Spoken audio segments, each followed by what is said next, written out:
The poor, frightened girl ran down the long corridor, screaming in terror. She was overcome with fear. The attractive girl's hair literally turned gray from the uncontrollable feeling of panic. She understood that she would soon lose her life. Meanwhile, in the hospital ward, her worried brother sat next to the unconscious girl. The sad boy stroked his cute sister's cheek and said that she always loved to go against him, but now she was just sleeping. Suddenly, the young man decided to confess to his sister that he had been carefully hiding a secret from her for many years. The young man said that his sister was not the only person in their family who had awakened abilities. He had also awakened. The young man claimed that he could easily steal the abilities of other people who possessed incredible talents and gifts. Using his ability, the boy took away his innocent sister's gift, which was called a mental explosion. Now he could challenge his opponents.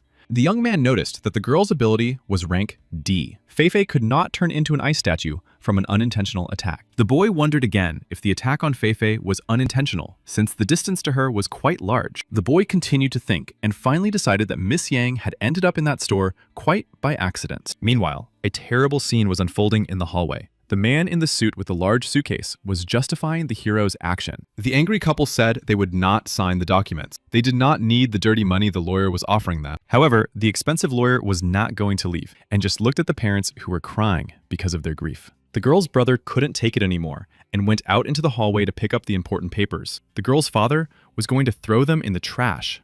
The young man turned to the father and said that Feifei was now in a vegetative state, and they needed money for her treatment. The young man put his hand on the poor father's shoulder and repeated that they needed money to provide Feifei with everything she needed in the hospital. The poor, frightened father did not know how to respond to his clever son's words and simply remained silent with a sad look on his face. The young man turned to the respected lawyer and said that the documents were missing one more important and special condition. The lawyer had calmed down a little and asked the friendly young man to explain what condition he was referring to. The young man replied that the person responsible for his sister being in the hospital would come and apologize in person. The young man continued, saying that Kunlun Company must also offer an official apology to his beloved family. The young man returned to his sister, Feifei, and asked her to forgive him for signing the contract. The young man said that some awakened ones should not be real heroes and did not deserve such an honorable title. This young man's name was Yang Shi. He worked as an intern reporter. The poor guy was unlucky because his sister, Yang Feifei,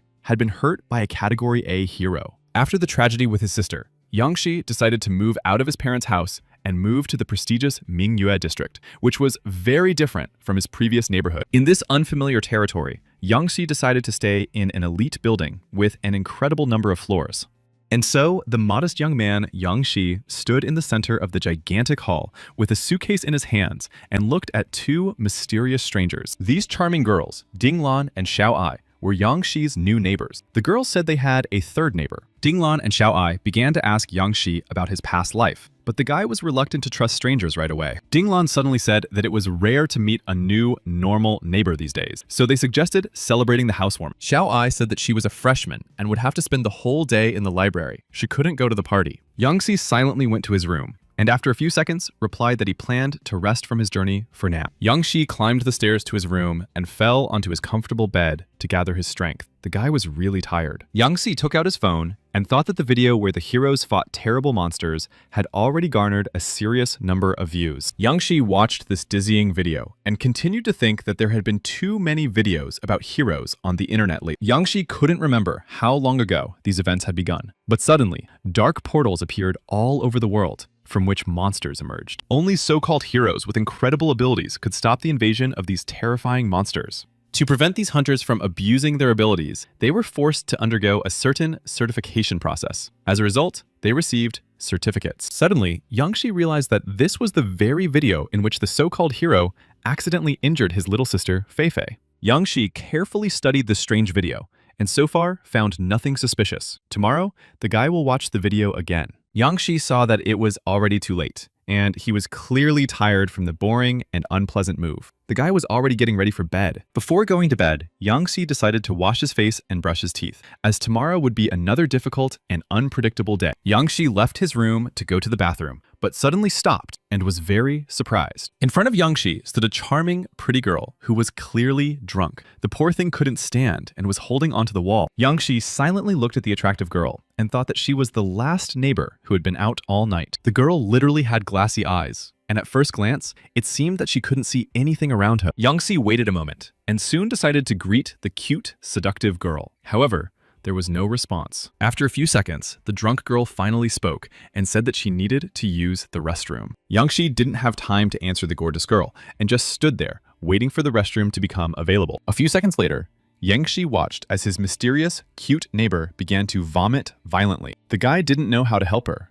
The beautiful girl was literally on her knees, trying to get up after she threw up. Her attempts ended in failure. Then, the tired, long-legged beauty found no other way out but to stay inside the bathroom. The poor thing even started to fall asleep a little. Youngshi finally couldn't take it anymore and asked the innocent girl if she needed help. She clearly couldn't stand up on her own. Youngshi knew perfectly well that a man should not get too close to an unfamiliar girl when she was in such a state. A few minutes later, Youngshi decided to knock on the door where Dinglan lived. The guy decided to ask her for help. Dinglan opened the door and asked Youngshi why he was still awake at such a late hour. Youngshi explained that his roommate was currently in the bathroom and was heavily intoxicated. However, Dinglan told Youngshi to leave his roommate alone, as this was not the first time this had happened. A few seconds later, Dinglan said that it was time for her to go back to bed because she had to get up early, and she closed the door on Youngshi. Youngshi realized that he would have to help his unfortunate roommate. He asked the beautiful woman if she could get up. Naturally, Youngshi did not receive an answer,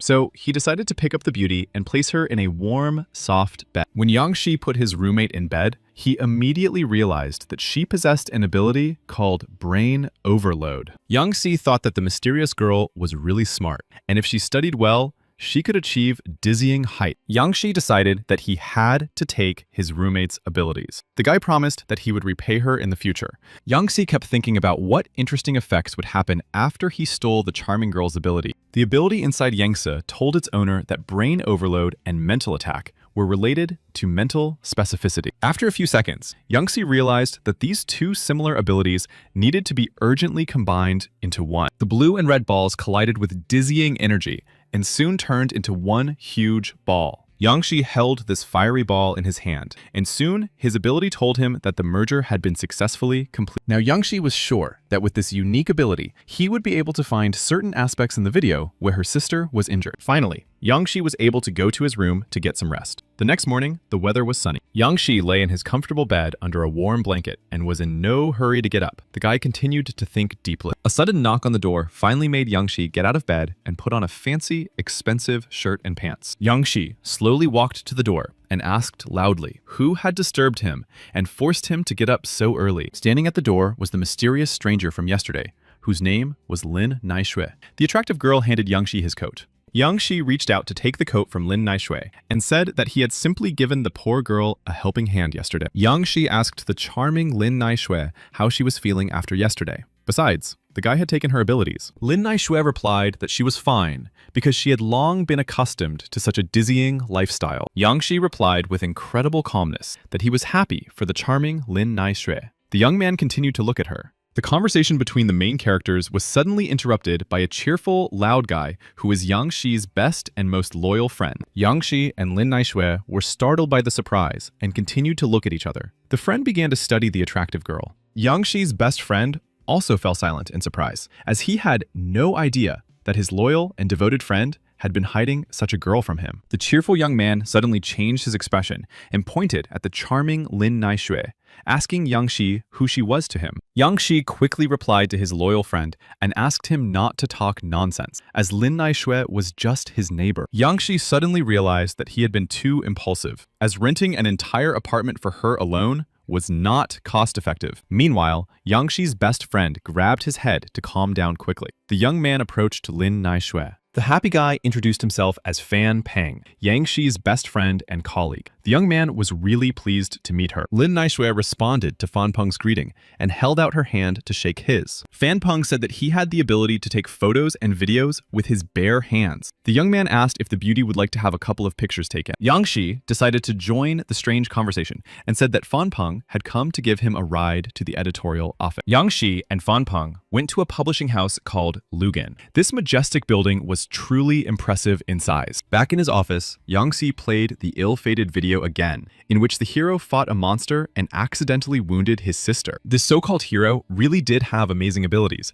and never showed any cowardice. With his amazing ability, this angry hero dealt with terrifying monsters with incredible ease. Yang-si watched this video and suddenly decided to activate his new amazing ability, his super brain. Yang-si literally stared at the monitor screen and watched the plot of the video intently, without taking his eyes off it. A few seconds later, Yang-si suddenly noticed in one fragment how this so-called hero made a strange movement. His attentive viewing of the video ended unexpectedly when Yang-si heard his loyal friend Fan Peng approaching him loudly. Fan Peng asked his colleague why Yang-si was not interested in flirting with beautiful girls. Fan Peng repeated his question and added that if Yang-si didn't take the initiative with Lin Naishui, he would do so in the future. Yang-si seemed not to listen to the absurd statements of his colleague Fan Peng and replied that they were just neighbors and there was no need to go too far. The cheeky Fan Peng replied that it was a small step from being roommates to being bedmate. He was ready to teach Yang-si if he didn't know how to behave. The peaceful conversation between Yang-si and Fan Peng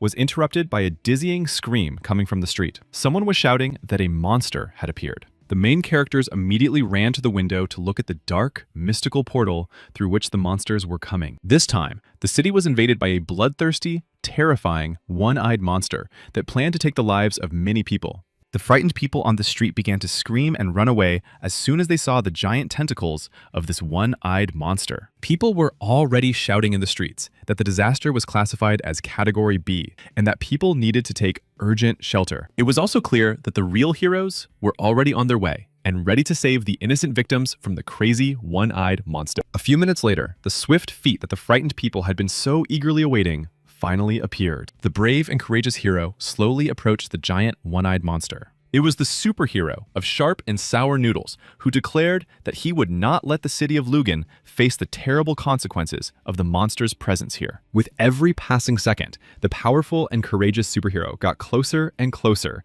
to the one-eyed monster. Frightened people whispered among themselves that it was a superhero of spicy and sour noodles of rank B who had come to save them. This spicy and sour noodle superhero was now practically right up against the one-eyed monster with giant tentacles. Meanwhile, Fan Peng reasons that one-eyed monsters possessed not only unusual defenses, but also psychopathic abilities. Fan Peng said that the spicy and sour noodle superhero might even lose to such a powerful opponent. The cunning Fan Peng, using his unique ability, began to take dizzying shots and thought he would get rich. A fiery C-rank butterfly came to the aid of the spicy and sour noodle superhero. The red-haired girl asked the elder if he needed help. The spicy and sour noodle superhero replied that he would hold off the one-eyed monster while the fire butterfly attacked him. The brave and charming fire butterfly changed her expression to a more serious one and said that she understood the order. Meanwhile, director Ge and Mao Huang were already preparing to commentate on the upcoming battle live on air. Director Ge began to say that the superhero of spicy and fast noodles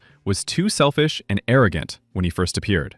Suddenly, Mao Huang, the assistant, joined the conversation and asked Director Ge why he made such a harsh comment and review. Mao Huang laughed loudly when Director Ge said that this superhero got his powers after eating a bowl of noodles. Director Ge decided to stop this meaningless chatter to watch the live broadcast of the dizzying battle. Meanwhile, the spicy and sour noodle superhero was making amazing attacks on the one-eyed monster. It was clear that even the spicy and sour noodle superhero was too weak to defeat the huge monster on his own. A fiery butterfly flew around the giant monster, asking the superhero of spicy and sour noodles to step aside. A few seconds later, the cute fire butterfly directed a fire beam consisting of butterflies at the bloodthirsty monster. There were indeed too many fire butterflies, but there was no time to hesitate with such an opponent. A moment later, the fire butterfly repeated the attack, and the street was literally covered with a fiery avalanche. Director Ge and Mao Huang were sure that the life of this one-eyed monster was coming to its logical conclusion. Director Ji explained that he had not yet noticed a single sign of alarm in the one-eyed monster, which was distinguished by its intelligence. The superhero of sharp and quick noodles closely watched the reaction of the one-eyed monster, which seemed to have been defeated. The calm came to an end when suddenly there was a piercing, dizzying explosion that no one expected. A huge, enormous monster emerged from the terrifying flames, seemingly unscathed by the attack. The fire butterfly was literally at a loss. The girl began to look at her mentor, who was thinking about the next step. The superhero of spicy and sour noodles declared that the one-eyed monster had evolved and now wore a fireproof shield. The superhero of spicy and sour noodles suddenly plunged into his terrible memories from the recent past. The superhero of spicy and sour noodles remembered how the head of the company said that he could no longer lose. His fame would fade. The spicy and sour noodle superhero realized that he could soon lose his senior position at his beloved company. Yang-si watched the outcome of the unpredictable battle intently from around the corner. The guy seemed to be trying to help, but didn't dare to come out into the open. The fire butterfly and the superhero of spicy and sour noodles seemed to bow their heads and were about to give up. The situation changed dramatically when the superhero of spicy and sour noodles suddenly took a mysterious blue pill out of his pocket. Yang-shi watched the actions of the superhero of spicy and sour noodles closely and thought that he had seen this blue pill before. Events quickly changed when the one-eyed, terrifying monster suddenly grabbed the fiery butterfly with its huge tentacles. The fire butterfly literally begged the superhero of spicy and sour noodles to save her and destroy the terrible one-eyed monster. Meanwhile, the live broadcast of the dizzying battle between the one-eyed monster and the superheroes continued. Director Ge said that the superhero of spicy and sour noodles actually had only 15 minutes of real manpower. The spicy and sour noodle superhero could hear the poor fire butterfly screaming and saying that she had no intention of dying. A moment later, the superhero of spicy and sour noodles managed to free the fire butterfly from the tentacles of the one-eyed monster. Mao Huang, dizzy with joy, slammed his fist on the table. The guy was really happy about the fire butterfly's rescue. Mao Huang said that this superhero of spicy and sour noodles was stronger than usual and managed to break through. Mao Huang and Director Ge got up from the table to greet the brave superhero of spicy and sour noodles. Director Ge looked down and said in a quiet voice that the success of the spicy and sour noodle superhero was quite unexpected. The journalists were not quick to rejoice, as they noticed on the screen that the one-eyed monster had no plans to give up yet. A loud, frightening voice was heard saying that it was time to end this dizzying battle. For the first time during the incredible battle, the huge one-eyed monster felt uncontrollable fear and panic. There was a terrible, piercing roar from a crushing blow. Everything around them glowed with bright light. This amazing blow was dealt to the one-eyed monster by the legendary superhero of sharp and sour noodles. The giant one-eyed monster continued to stand on its tentacles, and suddenly, a cry rang out from it. Someone shouted the word, "sharp," and again, there was a dizzying sound from a terrible blow. The superhero of spicy and sour noodles decided to end this fight. With lightning speed, the superhero of spicy and sour noodles attacked the one-eyed monster, who realized he had lost. The one-eyed monster took its last breath, and the superhero of spicy and sour noodles stood back and watched intently. However, in the next second, the superhero of spicy and sour noodles felt a sharp pain in his chest, causing him to drop to one knee. The pain in the superhero's chest was indeed very strong. The man seemed to be suffocating. The superhero of spicy and sour noodles continued to stand on one knee. His faithful assistant, the fiery butterfly, rushed to help the poor man. The fiery butterfly ran up to her senior mentor. The superhero of spicy and sour noodles turned around and scared the girl. The superhero's eyes literally turned bright blue. The fire butterfly froze in shock. The firefly put her hand on her mentor's shoulder and asked what was happening to him. A few seconds later, the superhero of spicy and sour noodles turned to the girl and said that he had used too much strength. A moment later, the spicy and sour noodle superhero was already listening to the cheers of a huge crowd of ordinary people. Next to the superhero of spicy and sour noodles walked his charming companion, the fiery butterfly, who waved her hand. Yang-shi looked at the giant body of the one-eyed monster and said that he urgently needed to prepare the news when he returned. Yang-shi suddenly remembered again how the superhero of spicy and sour noodles had taken a strange blue pill. Yang-shi felt with all his heart that there was something fishy about this, but he couldn't remember where he had seen this mysterious pill before. Meanwhile, a small clone of the one-eyed monster emerged from its body, looking very alarmed. Yang-shi was a little scared when he noticed that this little clone of the one-eyed monster was moving towards him. Yang-shi thought that the physical and elemental defenses of this little clone were too weak for a mental, dizzying attack. Meanwhile, the little clone of the huge monster said that he would take revenge on the superhero with spicy and sour noodles when he found himself a master. Suddenly, the little clone of the one-eyed monster noticed Yang-shi and shouted that the guy would be his new master. Yang-shi said in a quiet, calm voice that the little clone of the one-eyed monster had decided to go to certain danger on its own. Yang Shi quietly said again that the abilities of the little clone of the one-eyed monster would now become his. A few seconds later, Yang Shi used his unique gift and stood peacefully in place, waiting for the little clone of the one-eyed monster. The small clone of the one-eyed monster crept closer and closer to Yang Shi and already realized that he had chosen the wrong person. In an instant, the little clone of the giant monster lost its life and simply fell to the cold ground. Meanwhile, the fire butterfly sensed that someone nearby was using their unique abilities. Yang Shi thought that the little clone of the one-eyed monster was indeed too weak for him, but he couldn't lose his life so quickly. Yang Shi held the tentacles of the small clone of the one-eyed monster in his right hand and was already planning to take the beast's abilities. In a moment, Yang Shi was already holding a small blue ball in his hand that glowed with dizzying energy inside. Yang Shi took the ability called Fireproof Shield, which was an invisible protective shell. Yang Shi thought that no matter how powerful an ability was, it always had a weak spot. This phrase was already very popular. Yang Shi's thoughts were interrupted by the loud voice of the fire butterfly, asking who was hiding in the shadows around the corner. Yang Shi carefully hid from the gaze of the fire butterfly, which was watching this place closely. It was not yet time for everyone to know the boy's name. The fire butterfly hovered in the air and was very surprised that no one responded to her cries and pleas. The firefly continued to think that she had felt a sharp influx of psychic energy here and even saw someone. Suddenly, a mysterious stranger in a mocking mask with a beak appeared behind the charming firefly. The fire butterfly quickly turned to look at the stranger's face and asked if he had just used his powers. The strange man in the cheerful bird mask approached the fire butterfly with slow but confident steps and replied that it was him. In the reflection of a huge puddle, Yang Se looked at himself in this clumsy bird mask and even smiled a little. The fire butterfly decided to ask the mysterious stranger in the bird mask if he was also a hero like her. Yang Shi, who was hiding behind the bird mask, threw a small clone of a one-eyed monster on the ground and said that he was just a passerby. The fire butterfly looked at the body of the small clone of the one-eyed monster and couldn't believe that the stranger had taken its life on his own. The fire butterfly looked at the strange stranger in the bird mask and thought that the little clone of the monster could have easily taken his life. The fire butterfly understood that she was not facing a real hero, and therefore he should not have used his abilities. The fire butterfly had already clenched her fist, when suddenly, Yang Shi asked the charming beauty for forgiveness. Yang Shi slowly approached the fire butterfly, who unexpectedly ordered the mysterious stranger to stop immediately. The fire butterfly demanded that Yang Shi follow her to the Heroes Association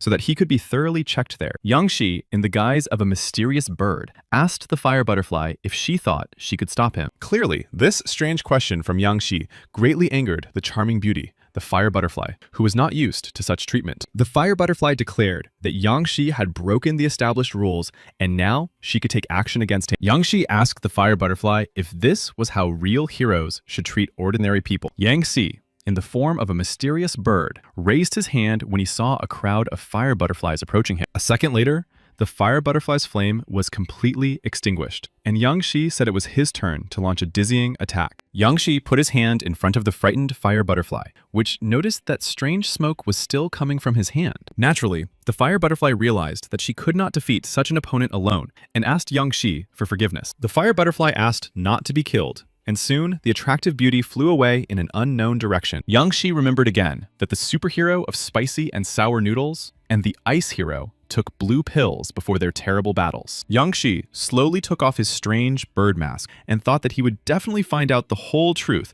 that the so-called heroes were hiding. Yang Shi headed to the Luhansk subway to go home and finally rest after a dizzying, difficult day. Yang Shi sat on a bench and thought again that he should not take away the abilities of other heroes for now. Yang Shi thought that now he needed to focus intensely on his unique gift called Brain Reset. Yang Shi also couldn't get the mysterious blue pill that the superheroes took before the battle out of his head. Suddenly, Yang Shi's thoughts were interrupted when a strange stranger in the subway accidentally bumped into him and apologized. Yang Shi did not respond to the mysterious stranger's words and continued to rummage through his numerous thoughts. Everything changed when Yang Shi reached for his backpack, only to find it was gone. Someone had dared to steal the young man's belongings. Yang Shi was terrified when he realized that his rooster costume was inside the backpack. The young man realized that the strange stranger had stolen the bag. The mysterious stranger had miraculously disappeared without a trace. But Yang Shi had not yet reached the station. He couldn't have gone far.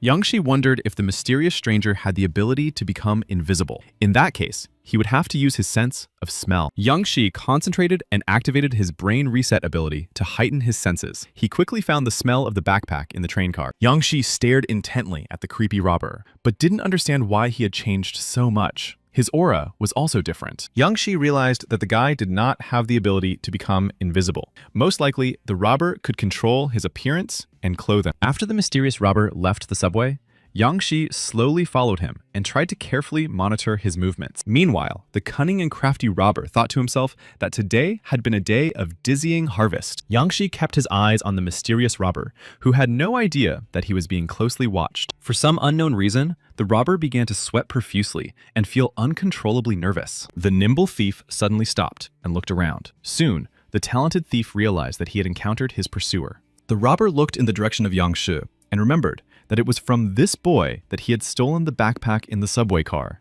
The frightened robber did not understand how the owner of the backpack had miraculously identified him. The thief tried to escape from his pursuer.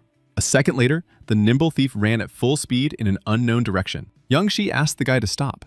On the way, Yang Shi saw a public city toilet and realized that the cunning and quick thief was probably hiding there. Yang Shi shouted loudly that the robber should not use middle-class tricks and that he was too weak for him. Yang Shi carefully examined the small room, which was too bright. There was no one around. Yang Shi realized that there really was no one around. The guy wondered if the nimble robber could have gone into the women's restroom. Yang Shi stood there for a moment and looked closely at the sign on the door to the women's restroom again. Yang Shi shouted loudly for the cunning and treacherous criminal to finally come out. The guy knew that the thief was right there. A few seconds later, Yang Shi couldn't take it anymore and kicked the door to the cubicle where the cunning robber was carefully hiding. After a crushing and swift blow from Yang Shi, some women's cosmetics flew out of the bag into the air. Yang Shi said that the cunning robber had a special ability that allowed him to change even his own voice. The frightened thief, disguised as a not-so-pretty girl, swore that it was his first time stealing and that he would never do anything like that again. Yang Shi carefully examined the frightened thief's face and realized that his ability could not completely change his body and face. Meanwhile, the already upset thief continued to sit and think that he was having a very unpleasant day. The cunning robber didn't think long and handed Yang Shi his backpack, asking him once again to forgive him for all his sins. The cunning thief even began to smile a little because he had been caught for the first time. The robber began to collect things from the backpack. The frightened criminal said that he hadn't touched anything and that all of Yang Shi's belongings were still inside the bag. The thief was terrified and thought he was going to be beaten. Yang Shi quickly took the backpack and asked the talented robber if he had looked inside the backpack. The thief swore that he had not taken or touched anything. Yang Shi thought that everything had ended well. The guy told the robber to find a normal job in the near future. The cold-blooded criminal crossed his hands and seemed to beg Yang Shi to spare him for the first time. But Yang Shi unexpectedly replied that he clearly had no intention of sparing the cunning criminal and robber. He deserved a fair punishment. Yang Shi concentrated and activated his unique ability. The guy took away the insolent swindler's dizzying talent. After extracting the abilities from the cunning robber, Yang Shi thought he would no longer take talents, but he couldn't resist such temptation. Yang Shi carefully studied the newly acquired ability and realized that he could now change his clothes and image with a single movement of his hand. A few seconds later, Yang Shi was standing in an elegant, expensive suit that he would never have been able to buy with his own money. Yang Shi also noticed the chic shoes that literally sparkled in the sun. The guy looked too expensive. Yang Shi was pleased with his new talent, when suddenly, two police officers approached him, responding to screams coming from the women's restroom. Yang Shi pointed at the frightened robber, who was still sitting in the stall. The armed police quickly arrested the hooligan. Yang Shi watched as the arrested robber was led away by the two police officers and thought that most people should not have such gifts. A whole dizzying week had passed since then. Yang Shi sat in the taxi that had brought the guy to his destination. Yang Shi slowly opened the taxi door and got out of the car. The guy immediately heard the loud, familiar male voice of his friend. It was Fan Peng, who shouted that he was very happy to see his loyal old friend, Yang Shi. Yang Shi asked his friend and colleague, Fan Peng, what dizzying purpose he had in mind when he decided to call him to such a strange place. Fan Peng hugged his friend and colleague Yang Shi tightly and asked him if he could guess who he had just seen at the nightclub. Yang Shi asked Fan Peng who he had seen there. His friend slowly replied that his neighbor, Lin Naishui, was inside the nightclub. Yang Shi quickly responded to his friend Fan Peng's statement and explained that Lin Naishui was not his girlfriend, but just a neighbor. However, Fan Peng naturally did not believe Yang Shi's words and asked him not to pretend in front of him. The main characters went inside the prestigious nightclub. There, the guys looked around and decided to sit down at one of the tables. A moment later, Yang Shi saw his friendly neighbor, Lin Naishui, dancing around a pole in a cat costume. Lin Naishui's dance was truly passionate as she pressed her whole body against the long pole. The face of the lovely and seductive Lin Naishui changed dramatically when she saw Yang Shi appear in the club. Meanwhile, Yang Shi and his colleague from the workshop were already approaching the table to sit down. Lin Naishui looked at her sad neighbor Yang Shi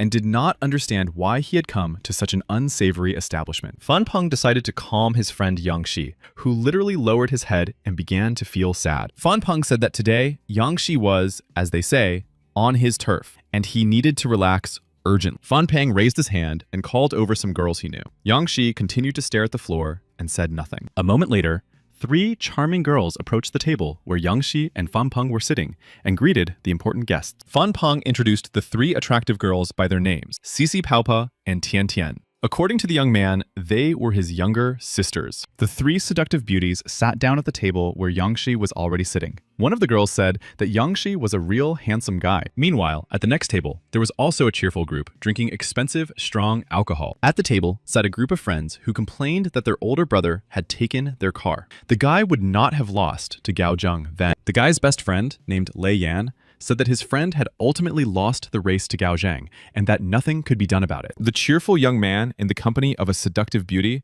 just laughed loudly but did not respond to Liu Yan's remarks. It was Liu Yuan who was hugging 2 charming girls. The young man replied to Liu Yan that he had become his bodyguard. Liu Yuan continued to humiliate his loyal friend and told him that he did not know how to keep his mouth shut. Liu Yuan's bodyguard asked him why it bothered him so much. Maybe he was just jealous of his high rank. However, Liu Yuan had already stopped listening to his bodyguard's words and quickly stood up to hit the poor waitress hard.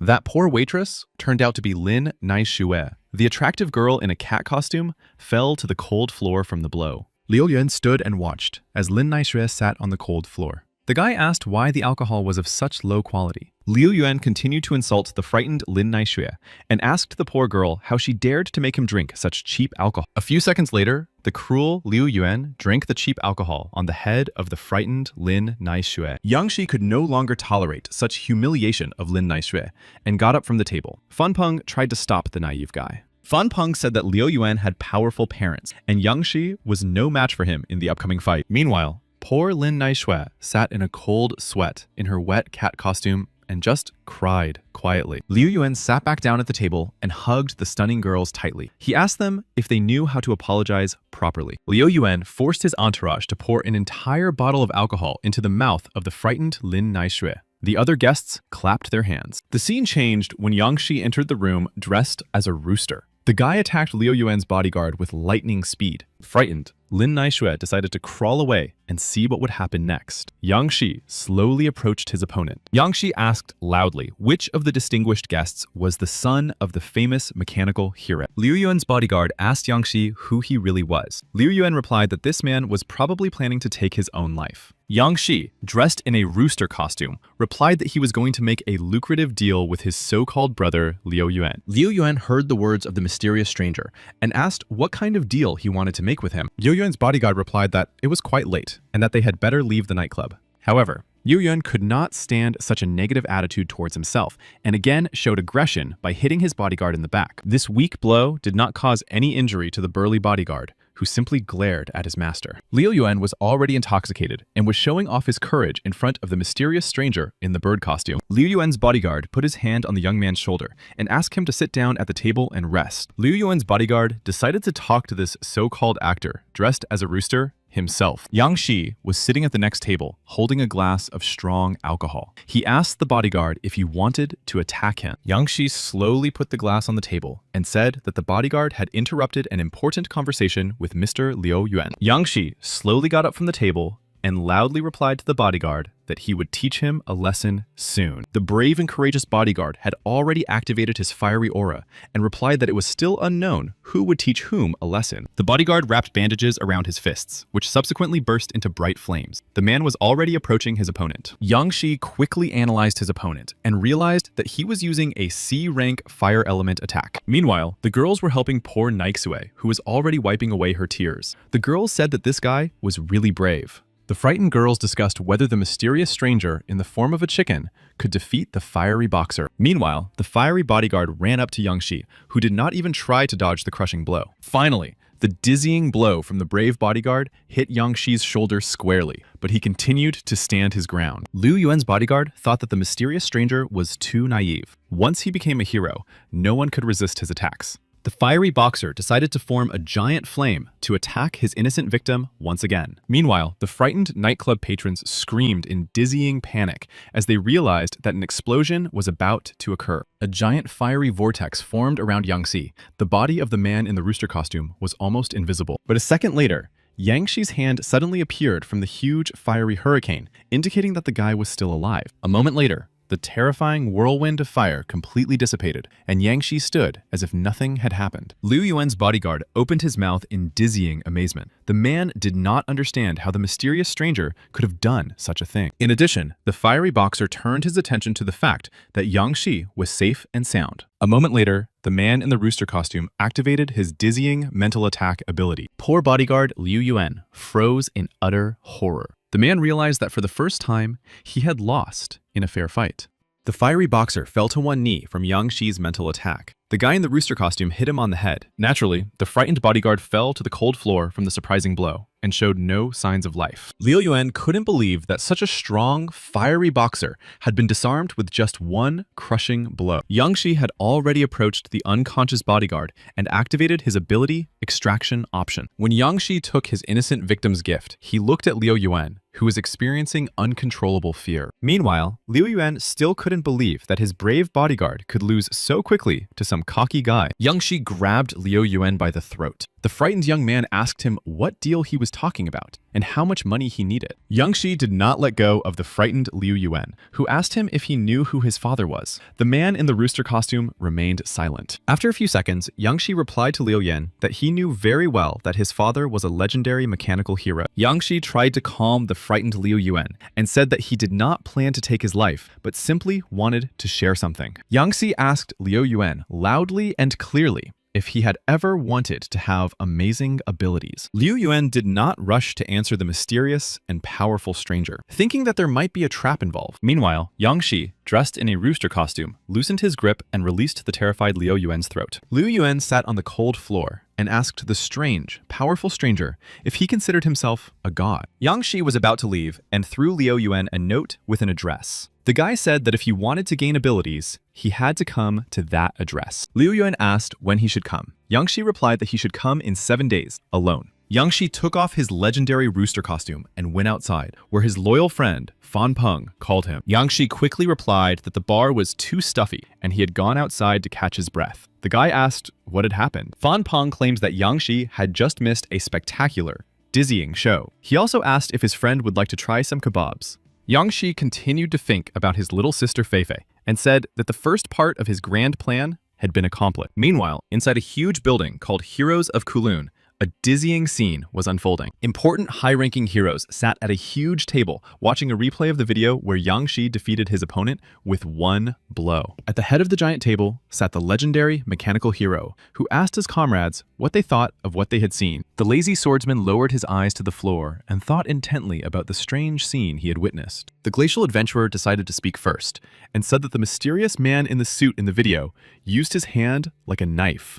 The lazy swordsman wanted to intervene and said that it was clearly not a simple hand that had taken Le Yan's life. This rooster possessed incredible strength. The lazy swordsman realized that Le Yan had lost the moment the man in the rooster costume made a move with his hand. A moment later, Lo Moon intervened in the conversation and said that a report had come in from the identification department about Lo Yan's injury. Lo Luan's eyes widened to a dizzying extent as he couldn't believe what he was seeing. Lo Moon said aloud that Lo Yan's abilities were gone forever. The fiery boxer could no longer be considered a full-fledged hero. All the powerful and legendary heroes looked back and simultaneously realized that they were facing a terrifying problem for the first time. The mechanical hero, like a true leader, lowered his head and began to think about how to deal with the new unknown hero. The lazy swordsman asked the other invited guests where this mysterious man who could erase abilities had come from. Lo Moon quickly replied that only a true S-rank hero was capable of taking away the unique abilities of other heroes. The mechanical hero stood up from the table and asked Lo Moon if he thought a new, powerful hero had appeared on Earth. The glacial adventurer also stood up and said that the transporter was a strict man who was literally about to pass away. It was obvious that Kunlun Company could not deal with such a complex issue on its own. Help was needed. The lazy swordsman also supported the idea of asking the Heroes Association for help, as this rooster would continue to act. The mechanical hero thought for a moment and suggested not to report this story to the Heroes Association for the time being, and to keep it a secret. Meanwhile, a dizzying scene was unfolding in Mr. Liu Yuan's huge mansion. Liu Yuan lay on his comfortable bed and wondered if he could get at least one ability from the mysterious stranger. Liu Yuan looked at the note he had received from Yang Xi and wondered what the mysterious man in the rooster costume really wanted from him. Liu Yuan nervously clutched the mystical note in his hand and continued to ponder. The young man did not know whether to agree or not. Meanwhile, Yang Xi, accompanied by his friend Fan Peng, headed to the Lugana City Museum to see the monsters. Fan Peng, as usual, said that Yang Xi had actually come to the museum to look at the charming girls. After all, Fan Peng knew perfectly well that only real, long-legged beauties went to the Lugana City Museum. However, Yang Xi no longer listened to his friend's remarks and pointed to a mysterious exhibit. Yang Xi was pointing at the skeleton of a huge electric Tyrannosaurus that was 7 meters tall. Yang Xi stared intently at the Tyrannosaurus's giant, sharp teeth and said that he was planning to write an article about the invasion of monsters soon. The electric Tyrannosaurus really did inspire dizzying fear in ordinary people. This beast was S-rank. Yang Xi and Fan Peng opened their mouths in surprise and said at the same time that this giant monster was too powerful. Meanwhile, Yang Xi stretched out his hand and wondered if he could extract the electric Tyrannosaurus's abilities. However, Yang Xi was unable to put his plan into practice because he heard the rough male voice of a museum guard behind him. Yang Xi and Fan Peng slowly approached the brave guard and handed him a business card stating that the young man was a journalist. The policeman carefully examined the documents and said that even journalists were not allowed to touch the exhibits on the museum grounds. Yang Xi suddenly looked at his cunning friend Fan Peng, who stood still and simply grinned. Fan Peng hugged the respected police officer and took him aside to ask a strange and very provocative question. While the guard was distracted, Yang Xi decided to use his unique ability after all and reached out to the exhibit again. After a few minutes, Yang Xi felt that he could strongly sense the Tyrannosaurus's ability, but extracting it was no easy task. And finally, the process of extracting the abilities from the electric Tyrannosaurus was complete. Yang Xi studied it carefully. Something went wrong when Yang Xi suddenly discovered that the ability he had obtained from the giant Tyrannosaurus had not passed the evaluation. Soon, the evaluation took place, and Yang Xi received only an E-grade gift. The boy did not understand why electricity was rated so low. Yang Xi wondered if the ability of this powerful Tyrannosaurus could have weakened after so many years. Yang Xi recalled the image of when he had easily taken the abilities from a small clone of a one-eyed monster that was still alive. Yang Xi decided to leave when he realized that they would not get anything useful here at the Lugana City Museum. Yang Xi was upset and headed for his home. There, the guy had to figure out why he had failed. Yang Xi sat at the table and thought that he had only obtained 3 low-quality abilities after searching the entire huge city museum. Yang Xi carefully studied these 3 abilities, one of which was low-quality cloning. Yang Xi continued to look at the 3 small multicolored balls, whose energy literally frightened the boy. Yang Xi wondered again if the abilities could be combined, and if they could be destroyed. Yang Xi had no choice but to conduct a dizzying experiment with his S-rank fire ability. Yang Xi concentrated intensely on the small fireball and whispered to himself that he had to destroy this talent. Yang Si had never concentrated so hard on a single ability before. The poor, frightened boy's hand began to tremble. After several attempts, Yang Shi saw that nothing had worked, but the young man was not going to give up and would try again. A few minutes later, Yang Shi was overjoyed when suddenly the small ball in his strong hand cracked. Yang Shi scanned the destroyed little ball, and in the end, his ability responded that the energy had been destroyed. Yang Shi was surprised when he realized that the small ball had turned into a dark-colored cube that now consisted of ordinary dark matter. Thus, Yang Si guessed that any ability could be divided into small components. A few minutes later, Yang Shi wondered again if he could use these dark cubes to enhance his other abilities. Yang Si watched as the small fireball merged with the cube of dark matter in the air. The boy waited for an answer. A moment later, the ability to control people took on a pink hue, and Yang Si realized that it had indeed improved. Yang Shi couldn't contain his dizzying joy, and now the boy could use these little cubes to strengthen himself. Yang Shi thought that from now on, he would be able to independently form a new ability that would be rated S. Yang Shi's thoughts were interrupted when someone knocked on his door. The boy asked the uninvited guest to leave and not disturb him. For some reason, Yang Si thought it might be Liu Yuan, who had come to visit the charming girl Lin Naixue. Meanwhile, dizzying events were unfolding in Lin Naixue's room. Her father and mother had come to see her. Naixue's father smoked right in the room, and said that he and his mother did not try to deliberately deceive the beauty. Yang Shi knocked on Naixue's door several times, but no one answered, so the guy decided to enter without an invitation. Naixue's father said that if they hadn't done so, Lin would clearly not have been willing to send them money. Naixue's strict mother claimed that her brother needed money to buy a house and get married in the near future. However, Lin Naixue was angry because her mother and father had actually said that her father was sick and needed treatment. Lin Naixue asked her relatives through tears if they knew how desperate she would be when she found out that her father was ill. Poor Lin Naixue said that she had worked 4 shifts in a row to earn the damn money for her beloved father's treatment. Her sister's tears did not bother her father in the least, who continued to exhale bitter smoke from his smoke-filled mouth. Lin Naixue said that her relatives had simply found a way to sell her to a rich man she didn't even know. Lin Naixue's mother tried to calm her angry daughter down and said that this man would never treat her badly. Lin Naixue asked her mother where she thought the last 50,000 she had sent last week had come from. Lin Naixue replied that she was now working as a bartender and waitress at a prestigious nightclub where she was being treated like dirt. This shocking news left Naixue's relatives speechless with surprise. They couldn't believe that Lin had agreed to such a thing. Naixue's father stood up and started yelling that Lin had ruined their family's reputation forever. She was a disgrace. Her father felt uncontrollable rage and raised his hand to strike his offended sister, Naixue. Yang Su managed to grab the man's arm in time. The young man said that he needed to calm down because Lin was still his daughter. Naixue's father was very surprised that some young outsider had gotten involved in their family quarrel. Naixue's father asked Yang Shi who he thought he was to interfere in a family conflict between a father and daughter. Yang Shi slowly scanned Naixue's stern father and realized that, unlike her mother, the man did not feel the slightest bit of pity for his own daughter. Yang Shi used his ability to control people to make Naixue's mother deliver a crushing blow to her husband's head. The courageous woman asked her husband if his heart was made of stone. His daughter had become a servant.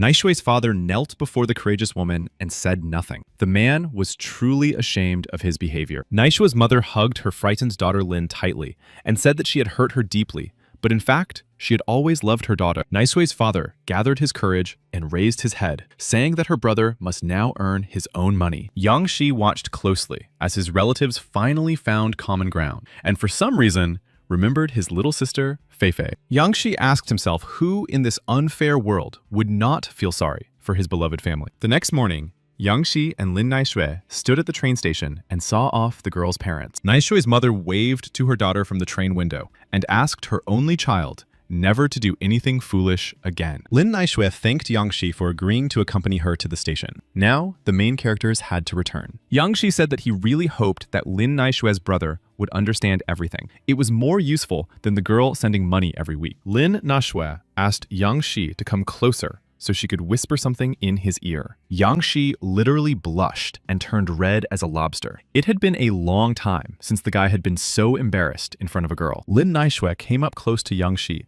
and leaned in to whisper something in his ear. Lin Naixue closed her eyes and whispered in Yang Shi's ear that she was infinitely grateful to him for his great and courageous deed. That night, Young Si put on his fancy rooster costume again and headed to the center where the remains of powerful monsters were kept. Young Si watched the cars moving around carefully and thought that he needed to find a way to break into the building. Just then, a huge truck drove by Young Soo, and the young man quickly ran towards it. Miraculously, Young Si managed to grab onto a small beam, thanks to which the young man would now be able to sneak inside the center. The next moment, Young Se, in the form of a rooster, was already on the roof of the truck. The young man felt that half the battle was already won. However, Young Se's expectations did not come true. And soon, the young man heard a strange rustling sound from the side. Someone was quickly approaching him. A charming, pretty girl with red hair appeared near Young Se's head, silencing him. But Young Se couldn't let the mysterious girl get the upper hand, so in the next moment, he rebuffed the attractive beauty. Young Si realized that the red-haired criminal was also trying to sneak into the center.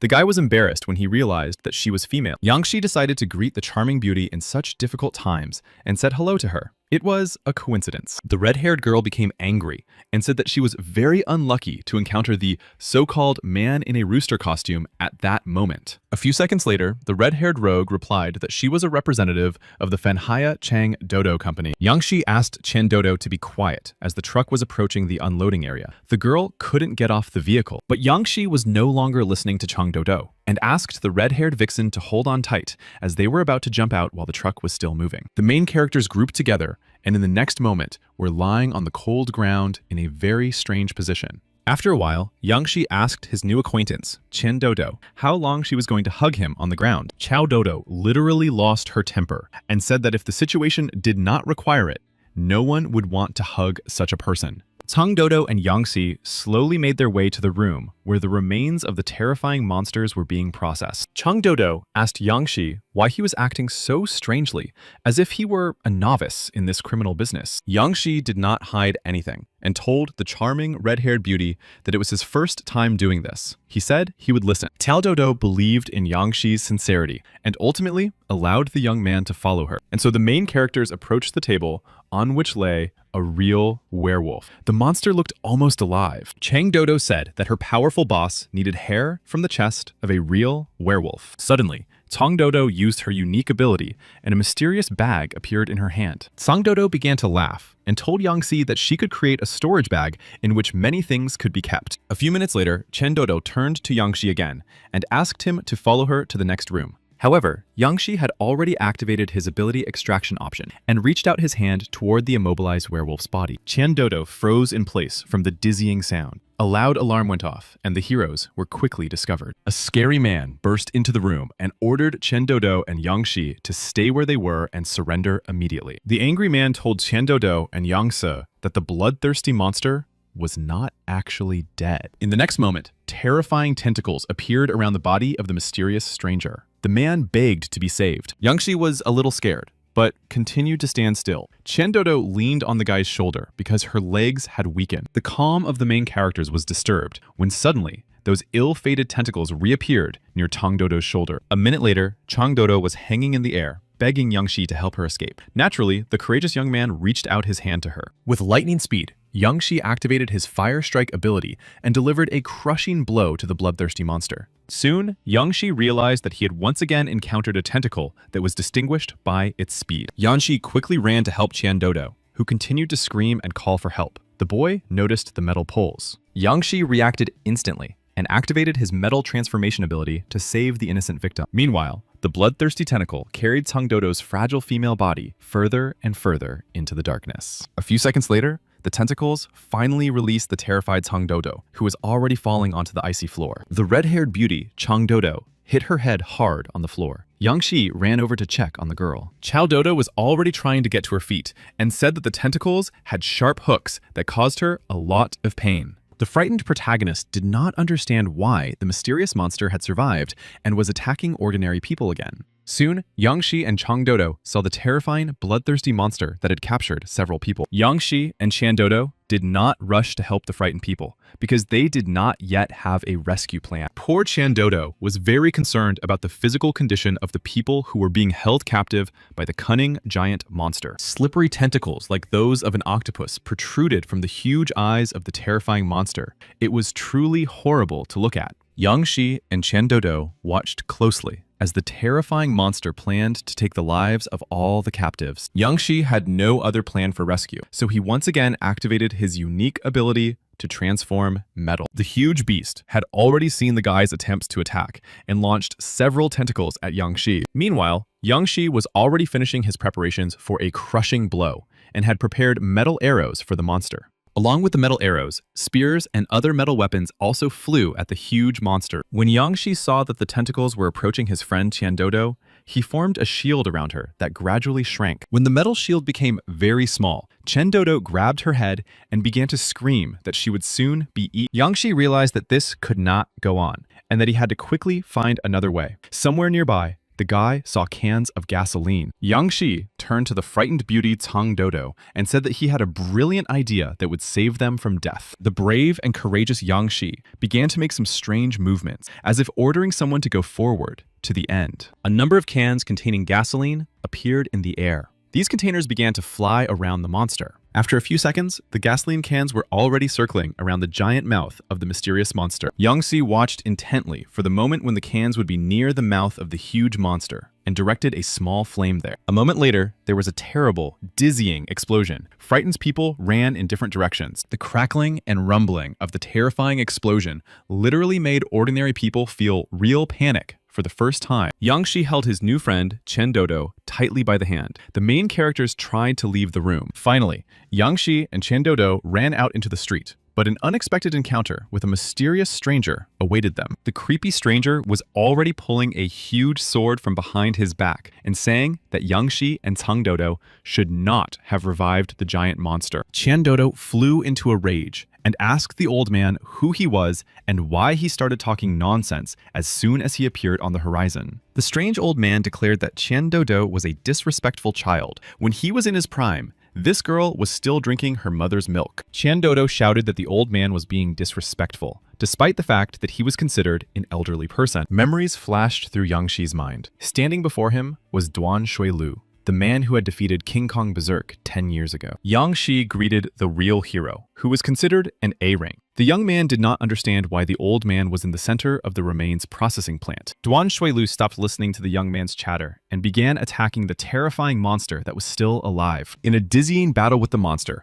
Duan Shuilu used the greedy wolf attack and the polar star attack. Yang Shi and Dodo were astonished when they saw what Duan Shuilu was capable of. This was to be expected from a true hero. The poor, frightened monster already realized that he was facing a powerful, legendary opponent and that he could not win. Meanwhile, Duan Shuilu launched his second polar star attack and decided to use the Heaven's Hunger style. In an instant, the huge tentacles of the evil monster fell to the ground with a terrifying crash. Duan Shuilu had no intention of stopping and was already finishing off his terrifying opponent. The old man jumped to an incredible height. Duan Shuilu once again amazed the witnesses of this spectacular event with his unique style called Heavenly Water. A dizzying whirlwind of water droplets formed around Duan Shuilu's sharp blade. The bloodthirsty monster didn't stand a chance of surviving. The poor creature prepared to take its last breath. In an instant, the mighty hero Duan Shuilu landed on his feet. The true savior was proud of his work. After Duan Shuilu dealt with the bloodthirsty monster, he raised his sword toward Yang Shi and said it was his turn. Yang Shi noticed that Duan Shuilu's eyes were filled with malice and anger. The old man clearly intended to take his life. Yang Shi decided to talk first and told Duan Shuilu that it wasn't them who had revived this giant, terrifying monster. Naturally, the old man, Duan Shuilu, did not believe the stranger's words. The legendary hero asked them to provide evidence. Dodo asked his loyal partner Yang Shi if he was confident that he could defeat the old man in a fair fight. Dodo placed her delicate hand on Yang Shi's shoulder and said that she actually just wanted to lend him her unique weapon. Dodo said that she had given Yang Shi amazing armor that would help him in his upcoming battle with Duan Shuilu. Yang Shi thought for a moment, and for some reason, remembered his poor little sister, Feifei, who had suffered at the hands of the so-called heroes. Meanwhile, the ruthless old man, Duan Shuilu, had already jumped up and shouted at Yang Shi to taste this blow. Miraculously, Yang Shi managed to put up the amazing shield he had just received from the charming assistant Dodo. Yang Shi was greatly surprised when he realized that this dizzying armor was capable of withstanding Duan Shuilu's blows. The devastating attacks from the powerful old man Duan Shuilu were literally endless, and poor Yang Shi had to retreat. After several minutes of frenzied fighting, Yang Shi decided to use his brain reset ability. Meanwhile, Duan Shuilu tried again to deliver a powerful blow to Yang Shi's head, but now the picture had changed. After activating his brain reset ability, Duan Shuilu's numerous attacks became significantly slower for Yang Shi. However, Yang Shi would not be able to defeat such a powerful opponent just like that. Duan Shuilu shouted that the guy had just opened up. Yang Shi already understood that there was no way to dodge the impending, terrifying attack from Duan Shuilu, and he had to come up with something immediately. Yang Shi had no choice but to activate his ability called Human Control. The guy hoped that he would be lucky. Suddenly, the situation changed dramatically when Duan Shuilu froze in midair for some reason. The frightened old man Duan Shuilu did not understand how a youngster named Yang Shi managed to stop his dizzying movements. The wise old man eventually landed on the ground and tried to launch another surprise attack. Meanwhile, Yang Shi thought that if he hadn't activated his brain reset ability, he would have been in danger. Duan Shuilu prepared to deliver a long-awaited, crushing blow to his opponent, and thought that the young man was simply using tricks. However, Yang Shi sat in wait and prepared to use the ability called Metal Transformation again. Yang Shi turned a wooden stick into a steel pipe, which he used to fend off Duan Shuilu's terrifying attack. The weapons of the two opponents met in the air. Yang Shi planned to use Human Control again to temporarily stop Duan Shuilu. Nearby, a crowd of onlookers had gathered, claiming that Yang Shi was like a god of weapons because he was still standing. The crowd of interested people continued to wonder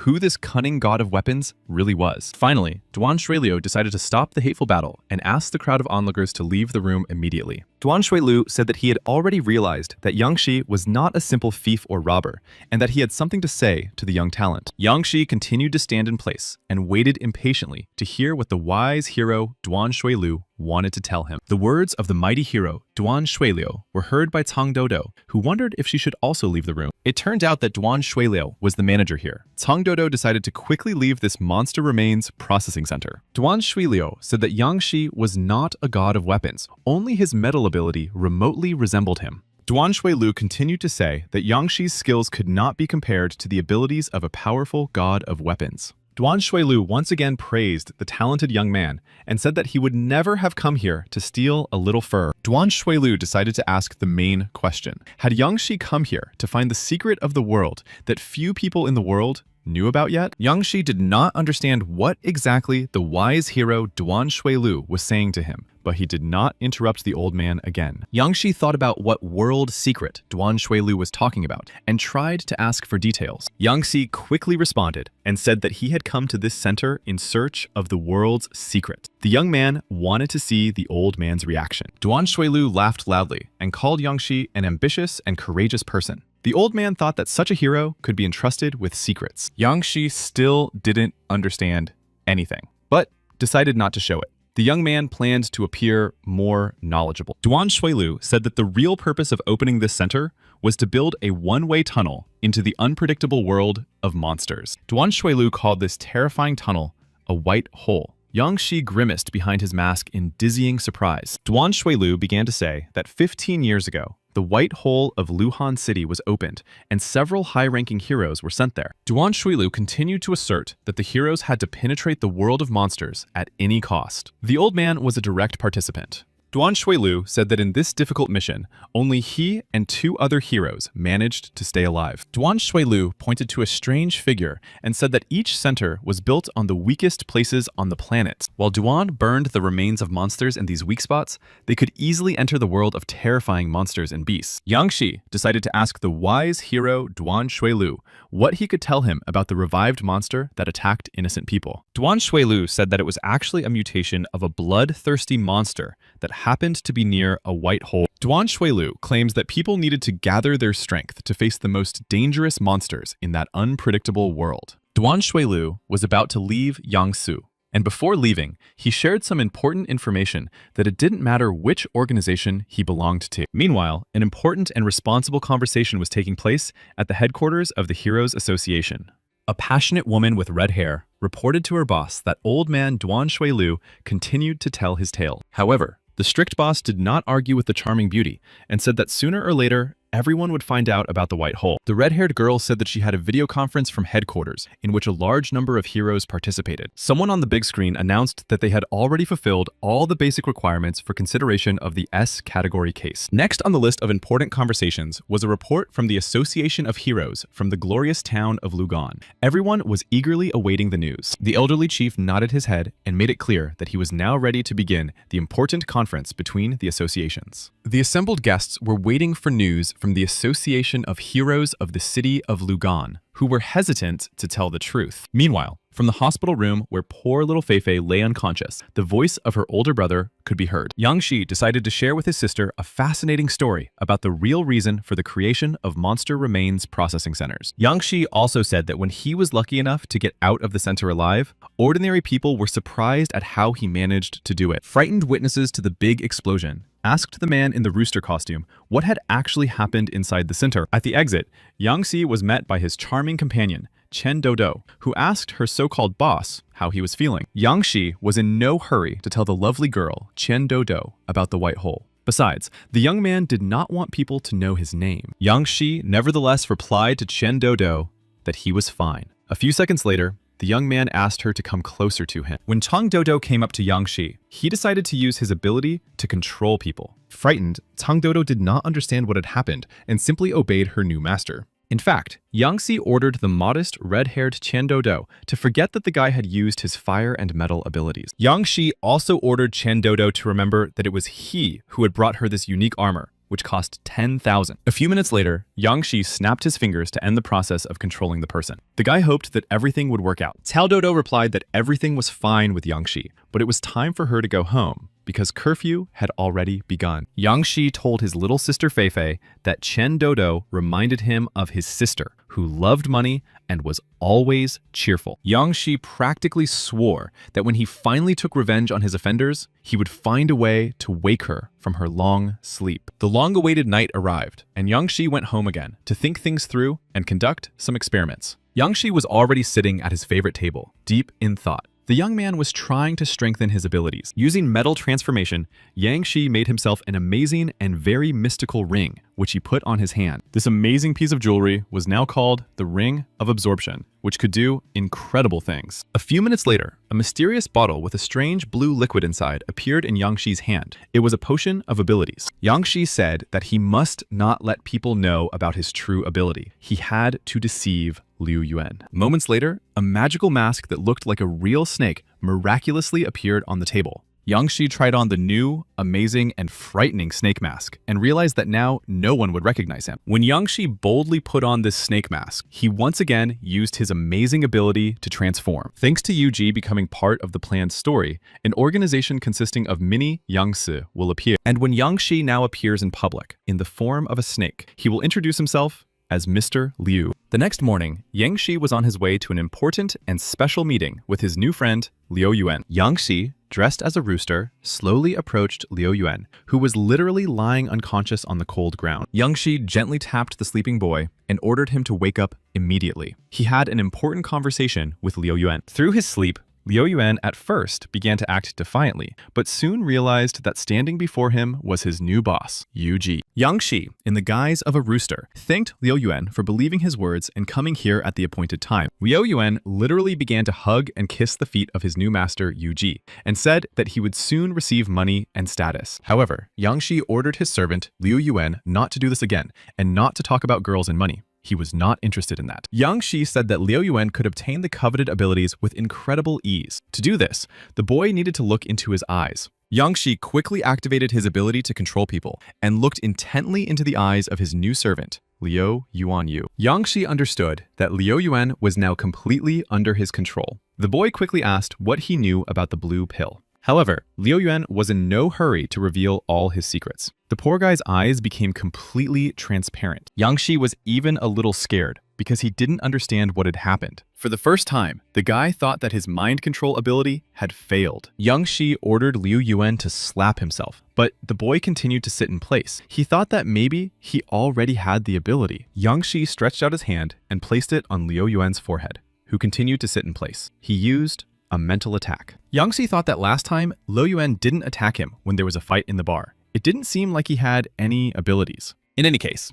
Yang Shi would now try to take Liu Yuan's abilities away. The guy put his hand on the immobilized man again. After a few seconds, Yang Shi realized that his new servant, Liu Yuan, did indeed have some kind of unique talent. The extraction process was almost complete, and soon, a small green ball appeared in Yang Shi's hand. Yang Shi closely examined Liu Yuan's gift and realized that the boy had the ability to revive himself one day after his death. Naturally, Yang Shi kept this ability for himself, as this amazing gift could change the course of upcoming events. Soon, Yang Shi decided to insert into Liu Yuan's body the pearl he had stolen the day before from the Monster Remains Processing Center. A few minutes later, Yang Shi decided to kick Liu Yuan again, who was still lying unconscious on the icy ground. Liu Yuan woke up and jumped to his feet, not understanding how he had managed to fall asleep again. The young man asked for the ability again. Yang Shi replied to his faithful companion Liu Yuan that he was just very tired. The master handed the boy the ring. Yang Shi said that this amazing ring was created by an organization of heroes and was capable of stealing the abilities of others. Yang Shi also handed Liu Yuan a bottle of blue liquid and said that this medicine gave ordinary people the opportunity to become heroes. Liu Yuan looked at this miraculous elixir with surprise and asked Yang Shi if he was deceiving him. Liu Yuan thought that perhaps he was holding real poison in his hands. However, the young man did not think twice and was about to drink the contents. A few seconds later, the naive Liu Yuan had practically drained the bottle of blue medicine. After taking the last sip, Liu Yuan strangely decided to get rid of the medicine and smashed the bottle into tiny pieces. Liu Yuan's eyes gradually began to fill with red liquid, and soon the boy felt an unexpected dizziness. A moment later, poor naive Liu Yuan found himself kneeling before Yang Shi again, and now he was experiencing incredible pain. Yang Shi, in the form of a powerful rooster, closely watched the effects of taking this mysterious medicine. Liu Yuan screamed in unbearable pain and said that his whole body was literally on fire. Gradually, his face became covered with hair. In fact, Yang Shi did not tell Liu Yuan that what he had just drunk was not medicine at all. It was Yang Shi who was remotely controlling his new gift. Liu Yuan continued to change before Yang Shi's eyes and gradually turned into a vicious monster that resembled a wolf. Frightened, Liu Yuan examined his new hairy body and realized that he had now become a real, bloodthirsty monster. A few minutes later, a giant, hungry beast with bright red eyes appeared before Yang Shi. Yang Shi replied that from now on, Liu Yuan had become a real werewolf and could now transform into a vicious beast. Liu Yuan couldn't believe his eyes, but he still expected more. The guy said that his brother could turn into a dragon. Yang Shi said that Liu Yuan's brother had a Category A gift, while he only had Category E abilities. He was weaker than his relative. The foolish werewolf, Liu Yuan, did not understand what Yang Shi was saying and asked what the difference between these classes was. Yang Shi calmed the werewolf Liu Yuan and said that now he had joined a powerful organization that would later give him enhanced talent. Yang Shi saw how the werewolf Liu Yuan's face became cute and funny. The guy didn't understand why the beast still lacked intelligence. Yang Shi continued to stare at the foolish face of the werewolf Liu Yuan and even compared him to a cute breed of husky dogs. Liu Yuan thought that there were different types of abilities within the organization, and that could mean that one day he would become stronger than his father. Liu Yuan gently pounced on his master Yang Shi and asked him to change his characteristics to Category A. Liu Yuan told Yang Shi that from now on, he would call him his godfather, as he had never met such kind people before. Yang Shi continued to say that Liu Yuan could only obtain Class A after fulfilling certain rules of the organization. So Yang Shi explains that their organization was called the Judges, which consisted of 12 powerful Zodiac Masters. Liu Yuan was very surprised that Yang Shi, who represented only a rooster, was not the most powerful boss in the organization. Yang Shi replied that the real boss was a secretive person who rarely showed his true face in public. Soon, the werewolf Liu Yuan asked his master how long he would have to earn his achievements in order to strengthen his abilities. Liu Yuan's first task was to infiltrate the Kunlun company as a young master and obtain information. Liu Yuan had to find out about an experiment called the Blue Pill, which could supposedly increase strength. Liu Yuan was very happy because this miracle pill could also increase his abilities to a new level. Yang Shi warned the naive werewolf Liu Yuan not to entertain evil thoughts, as a master had once harmed an innocent person. A few seconds later, Liu Yuan found himself back in the body of an ordinary person. The guy asked which hero had harmed an innocent person. Yang Shi did not hide the truth and quickly replied that it was a hero of their A-rank organization named the Ice Adventurer. Liu Yuan named the Glacier Adventurer as Li Chenyang. The guy thought that this hero was a true legend, but in reality, he was deceiving everyone. Yangshi continued to say that when Liu Yuan managed to find interesting information, they would meet again at this place. Yangshi had already turned to leave, but suddenly stopped and told Liu Yuan that he had forgotten to tell him some important information. Yangshi said that the effect of the medicine lasted for 1 week, and Liu Yuanyu needed to complete the task in time. This information made Liu Yuanyu very anxious, as he thought that from that moment on, he had become a real werewolf. The next day, Yangshi was walking down the city street with a hot coffee in his hands, thinking about his upcoming important plans. Suddenly, Yangshi stopped in surprise. The guy noticed a poster that was stuck on a huge building. The dizzying information made Yangshi spit out his coffee. It said that a certain Qian Dodo was looking for Yu Ji.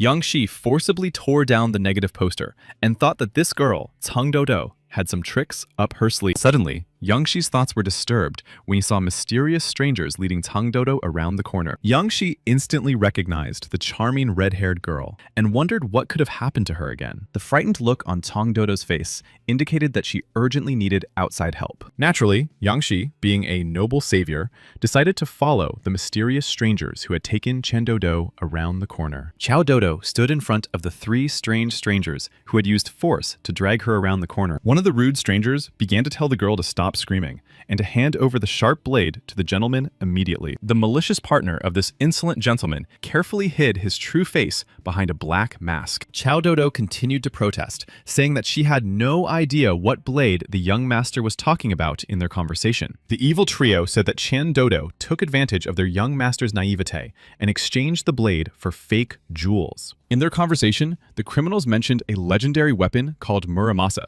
which was considered an S-rank weapon. Meanwhile, Qian Dodo realized that this Muramasa blade was indeed worth a lot of money and could not give it to the villains. Qian Dodo held tightly to her fragile woman's handbag, inside which was the legendary Muramasa blade. Qian Dodo decided to play the part of a naive fool and replied to the criminals that she had never heard of the young gentleman. Around the corner stood a strange, angry woman who thought that John Dodo was a greedy girl. The black-haired girl, who was a member of this criminal gang, said that it was time to act, not talk. The cruel man quickly ran up to the naive Qian Dodo and was ready to use a rare attack style called triple knives. His partner, who carefully hid his face behind a thick, impenetrable mask, also activated his shadow style, doppelganger. Yangshi understood that these 2 criminals possessed hereditary abilities that corresponded to the C rank. However, the courageous and desperate girl, Cang Dodo, said that she was not one of those people who were easily intimidated. Qiao Dodo grabbed her weapon, called a kamaitachi, which corresponded to rank B. It had saved her life more than once. A whirlwind of fire suddenly formed around Qian Dodo's fragile body. The brave girl repeated that the criminals should not approach. One of the angry criminals did not expect to receive a kick to the head in the next moment. Qian Dodo was already hovering in the air and said that there was no rule that she had to return the relic. The surprised black-haired girl from the criminal gang just stood there and watched Cang Dodo. This gorgeous, stunning beauty with dark hair was clearly offended by the insolent Cang Dodo and planned to take revenge. And in the next moment, the lovely hand of this beautiful girl burst into a dizzying blue flame. It turned out that the mysterious stranger possessed an A-rank ability, and soon she turned into a snow woman. Cang Dodo was very frightened when, at one point, real snow began to fall, which clearly was not supposed to happen in summer weather. Yangshi continued to stand on the corner and watch the negative situation unfold. The guy had to help Cang Dodo. Using his unique ability to change clothes, Yangshi instantly transformed himself into the legendary Rooster. Meanwhile, the treacherous snow woman was already approaching the frightened beauty Cang Dodo to attack her. Qian Dodo became even more alarmed when she heard her rival summoning a snow typhoon, the outcome of which was unclear. A few seconds later, a dizzying snowstorm formed around the stunning body of the snow woman. Yangshi was already rushing to her aid, shouting the name of the charming red-haired beauty, Cang Dodo, to himself. Meanwhile, an amazing situation was unfolding on Chongqing Street. Journalists were already broadcasting live and calling on the heroes to engage in battle. The reporters called on the brave heroes to save the innocent Qian Dodo, who begged to be rescued from the cold-blooded snow woman. Poor Cang Dodo was spinning in the air, surrounded by a dizzying snowstorm. Qiao Dodo continued to scream at the top of her lungs and beg for her rescue. The red-haired beauty was indeed in great pain. The snow woman decided to take pity on Cang Dodo after all, and asked her if she now wanted to return the thing that did not belong to her. Frightened, Cang Dodo continued to groan in agony and did not rush to answer the provocative question. Qian Dodo finally asked the snow woman if she had lost a silver or a gold blade. The cunning snow woman did not understand what had happened and looked closely at the two sharp blades in Chan Dodo's hands. The cunning and angry snow woman grew tired of listening to Tang Dodo's empty chatter and literally froze her legs. After a few seconds, the snow woman ordered Chan Dodo to be more honest. Otherwise, she would freeze her completely. However, the brave Chan Dodo replied that she had obtained these unique artifacts solely through her own skills. Chan Dodo actually became very bold when she saw that Yuji was already standing behind the snow woman. She threw the blade at him. Yanxi certainly expected to receive such a magnificent gift from his girlfriend. The young man grabbed the sharp blade and held it tightly. Yanxi was greatly disappointed when he closely examined the mysterious weapon. It turned out that no one needed it. Tang Dodo shouted to her comrade, Yuji, that she would never have thought that people would chase after her for this ancient weapon. The snow woman looked around for her partners and ordered them to grab these allies and take the coveted blade. A few seconds later, several so-called ninjas appeared around Yanxi, carefully hiding their faces behind dark masks. The cunning criminals first carefully assessed their opponent and did not rush to attack without a plan. And yet, one of the cruel criminals decided to throw his sharp star at Yanxi and shouted for the guy to taste it. Meanwhile, Yangtze held this mysterious sharp blade in his hands, which gradually absorbed the mental power of its new owner. After a while, Yangxi understood the secret meaning of this powerful blade. Now, the boy's body moved on its own. Yangxi's arms and legs deflected the approaching stars from the treacherous ninjas with lightning speed. When Yangsu realized what he had just done, it was too late. One of the ninjas had already lost his life. Yangxi was very frightened because he clearly did not want to immediately take the life of this ninja who had only thrown a few stars at him. Meanwhile, a mysterious attacker was already sneaking up on Yangtze, holding a sharp knife in his hand. Naturally, Yangxi's body reacted to the impending attack on its own, and the poor attacker received a fitting rebuff. In addition, Yangtze was somehow able to form mystical stars with which he could attack his opponents. A few seconds later, the Muramasa blade in Yangtze's hands began to glow with a bright purple aura. Yangxi rose into the air and seemed to freeze in place. The guy was very worried that the Muramasa would completely take over his body. The snow woman watched Yangxi's actions closely and felt such power and strength from her opponent for the first time. Purple clouds began to gather around the dizzying battle. No one understood the nature of their origin. The frightened criminal did not understand what was happening around him and simply asked his teacher, the snow woman, for help. Meanwhile, Yangxi had already activated his unique ability to extract abilities and was taking away the criminal's gift. Yangxi was already extracting the criminal's power and studying it carefully. It was the 3 styles of the sun and moon blades. Yangxi began to worry again, as too much of his mental energy had been expended. The guy might simply not be able to withstand it. The snow woman was already approaching Yangxi and threw several ice shards at the poor guy. Yangxi had no choice but to use the ability to revive that he had taken from Liu Yuan today. Meanwhile, a crowd of random witnesses looked up and shouted at the same time, wondering what was really going on here. A dizzying number of ice shards formed by the treacherous snow woman swirled in the sky. Yangxi looked up and saw a mysterious bright green glow. The guy realized that it was the light of despair. Tang Dodo and the snow woman were greatly surprised when they realized that the legendary lazy swordsman had appeared on the horizon. The lazy swordsman and his faithful companion, Luo Moon, slowly made their way towards Yangxi. They said they could not forgive arbitrariness. The snow woman replied to Lo Moon that she was here solely to take back what belonged to her. It was they who had exceeded their authority. The snow woman pointed to the legendary sword that Chen Dodo had allegedly stolen from her. However, Chen Dodo quickly responded and said that this sword belonged only to her.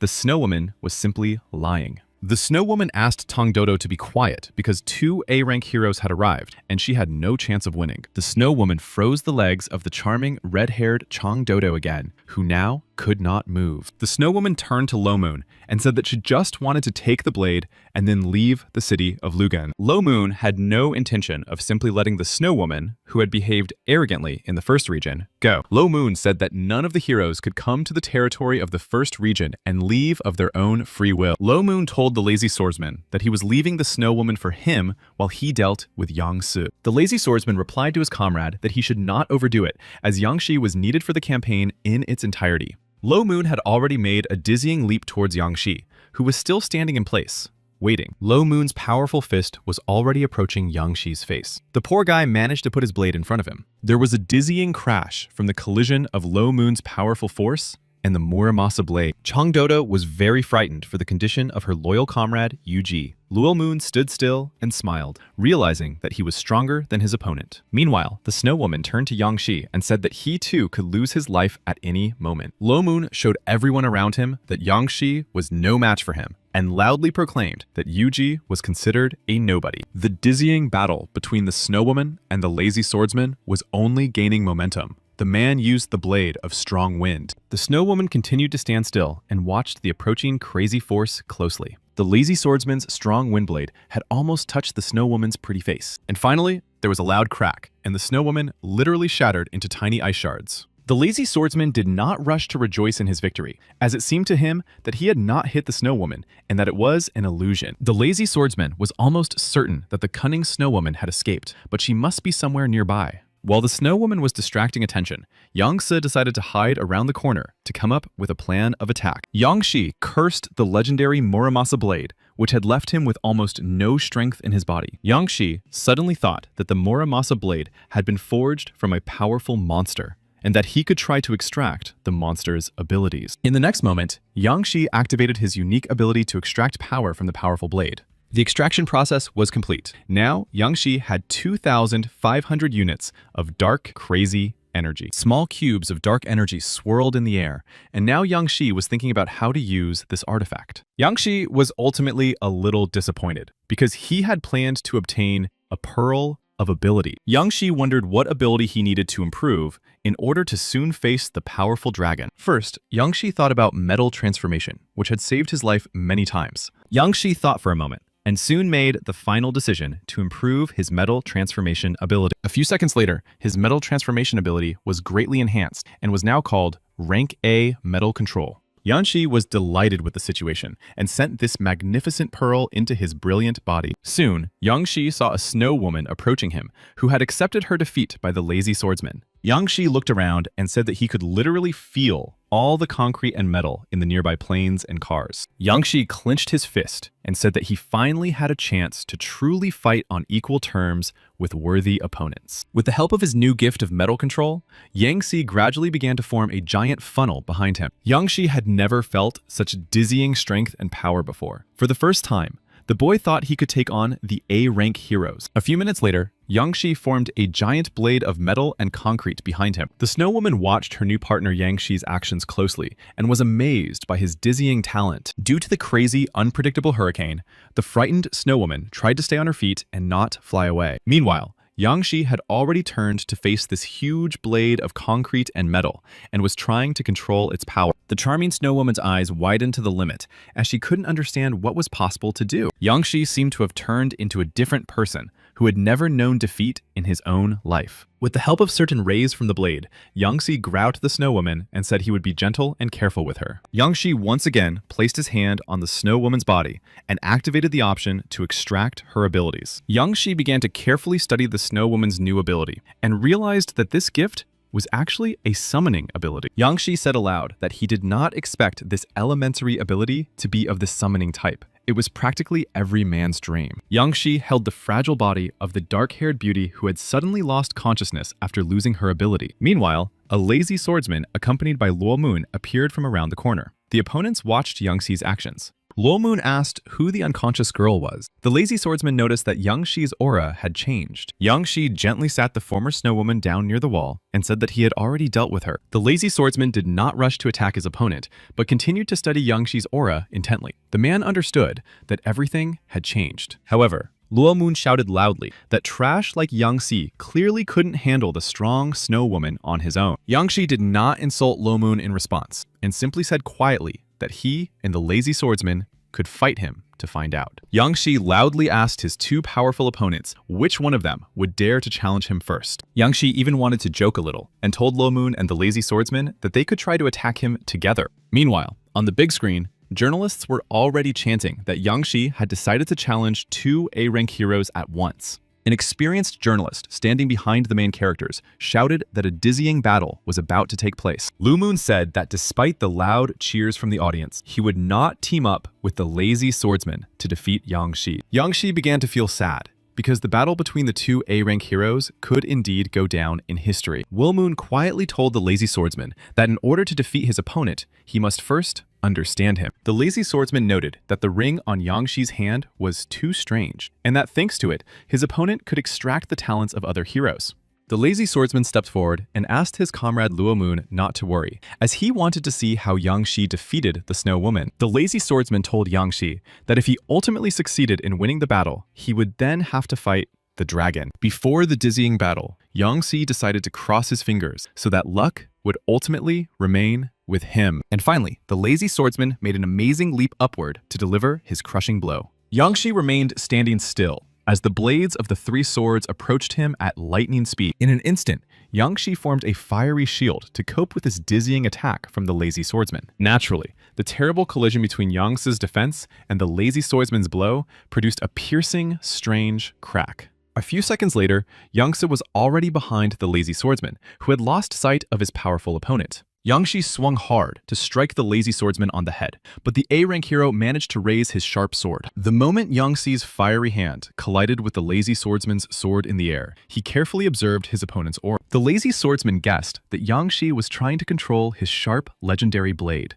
but that was not to be. Once again, there was a dizzying crack and a crash from the crushing blow. Yang Shi watched his opponent closely. After a few seconds, Yang Shi finally landed on his feet and even crouched down a little from exhaustion. Yang Shi put up a fire shield and thought that the lazy swordsman's sword was made of monster materials that were not considered metal. Yang Shi understood that he could lose in a head-on collision with the lazy swordsman, so he needed to improve another ability. Yang Shi decided to combine the abilities of the Snow Woman and human control into one to see what would happen. Ultimately, this resulted in an ability called Puppet Control, which was considered the most shameless ability. However, Yang Shi promised himself that he would never use this terrible ability for shameless purposes. The lazy swordsman got tired of waiting for Yang Shi to figure out his abilities and yelled at the guy to continue. Yang Shi quickly replied to the lazy swordsman that he shouldn't be so impatient. Soon, the battle would continue. Yang Shi activated his new magical ability to control puppets, and his eyes literally turned black. The lazy swordsman did not understand what was happening around him, and suddenly felt a sharp pain in his head. The next moment, a sweet, modest girl stood in front of the lazy swordsman and told Agon not to point his sword at his sister. The lazy swordsman couldn't believe that his kind and beloved little sister was standing in front of him. The guy didn't know what to do.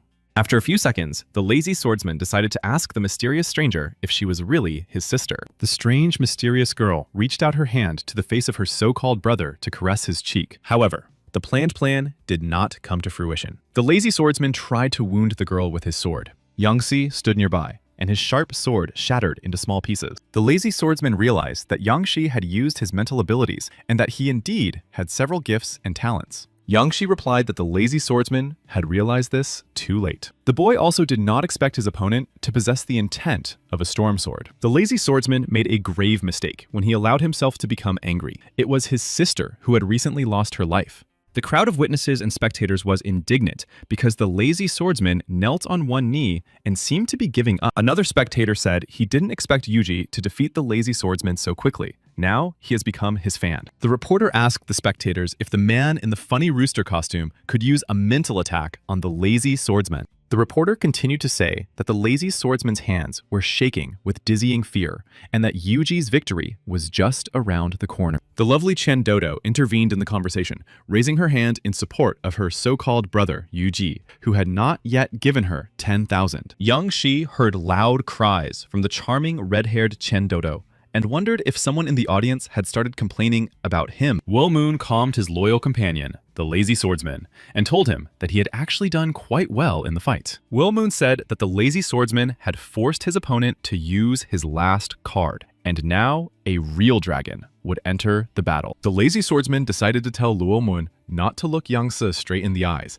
because then the closest person would appear. However, Luo Moon no longer heard the advice of his faithful companion, the lazy swordsman, and was already slowly approaching the enemy. Yang Shi cautiously looked at the so-called dragon, who clearly possessed unprecedented power and strength. Luo Moon stared intently at his worthy opponent, Yang Shi, who suddenly said that he was glad that the evil dragon had appeared. Luo Moon said that, in his opinion, the upcoming unpredictable battle was of special and very important significance to him. Luo Moon suggested that Yang Shi make a bet on the final outcome. The young man asked what he would be betting on. Lo Moon said that if Yang Shi lost, he would immediately reveal the secret of the golden ring on his hand. Yang Shi agreed and suggested that Lo Moon personally come and take the star absorption ring. The young man wanted everyone to pay attention to the ring. Meanwhile, Lo Moon had already jumped towards his opponent to hit the poor guy on his smart and talented head. Miraculously, Yang Shi managed to block the attack. The surprised guy couldn't explain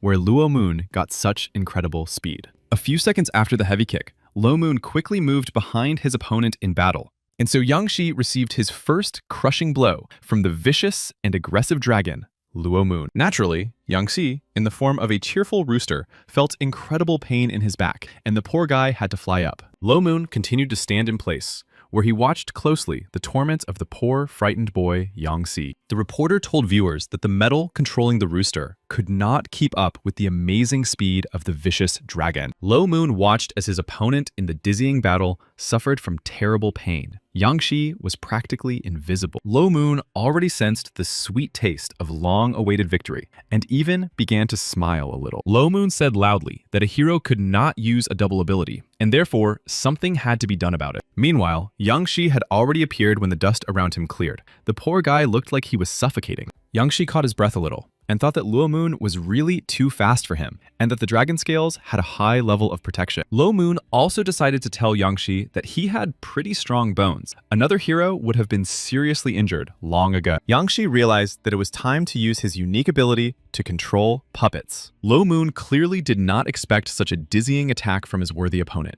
and was greatly surprised. Before Lo Moon's eyes stood his younger brother, who for some unknown reason was suffocating and unable to speak. Lo Moon grabbed his head and shouted loudly that Yang Shi had no right to transform into his beloved younger brother. To ruin his opponent's mood, Luo Moon summoned his ability to transform into a black flame earth dragon. The nails on the hands of the enraged Lo Moon began to grow into huge claws. The transformation process was in full swing. Yang Shi began to worry a little, as his illusion had just been destroyed, and Lo Moon had only become angrier. Meanwhile, curious reporters announced that they had finally seen the second phase of the evil dragon's transformation. As soon as Lo Moon's transformation into a giant dragon reached its logical conclusion, he ran towards Yang Shi. Yang Shi placed a huge metal shield in front of him, which he easily controlled, and waited for the consequences of the collision. Lo Moon laughed loudly and asked Yang Shi if the naive young man really thought he could stop a real dragon with these metal spikes. Yang Shi quickly replied to the mighty dragon that he had now turned into a terrifying drill, and that the dragon could not catch him. Yang Shi stood on a small metal board and hovered in the air, while Luo Moon, in the form of a drill, remained on the ground. Lo Moon did not want to turn back into a human yet, so he looked for ways to quickly catch up with the naive Yang Shi. Lo Moon pompously asked Yang Shi if he really thought he could escape again with the help of his unique flying technology. However, the brave and courageous man in the cheerful rooster costume did not answer and tried to leave at lightning speed. A few seconds after the chase, Yang Shi managed to grab Luo Moon by his arms and legs. It seemed that the dragon was captured. However, the cunning and nimble Luo Moon said that the naive Yang Shi had simply forgotten about his amazing gift of black flame. A moment later, the metal ropes were destroyed by Luo Moon's dizzying transformation. Journalists continued to broadcast the events live and said that they had seen black flames melt metal more than once. The cynical Chen Dodo interrupted the reporter's conversation, hitting the journalist hard on the head and saying that Yuji relied on his technique. However, the audience was astonished when Luo Moon stated that, for some reason, the black flames could not melt the metal. Yang Shi explained that the metal was made of fire-resistant material and would not melt if burned only once. Now it was time for Yang Shi to prepare a dizzying attack for Luo Moon. A yellow machine rose into the air. A few seconds later, a red car, trash cans, and lampposts joined the yellow machine. Luo Moon probably felt unexpected panic for the first time as he realized that his powerful opponent had used new technology. Meanwhile, Yang Shi stood atop a huge metal structure that he had formed in a few minutes. Yang Shi concentrated intensely on his unique ability to control metals and prepared to deliver a powerful blow. In the next moment, Yang Shi ordered this monstrous and enormous metal structure to show Luo Moon the true fist of a titan. The evil dragon Lo Moon did not understand how to deal with such a task and continued to rummage through his thoughts. Meanwhile, the frightened people who were on the street and were closely watching the fight screamed loudly and ran away.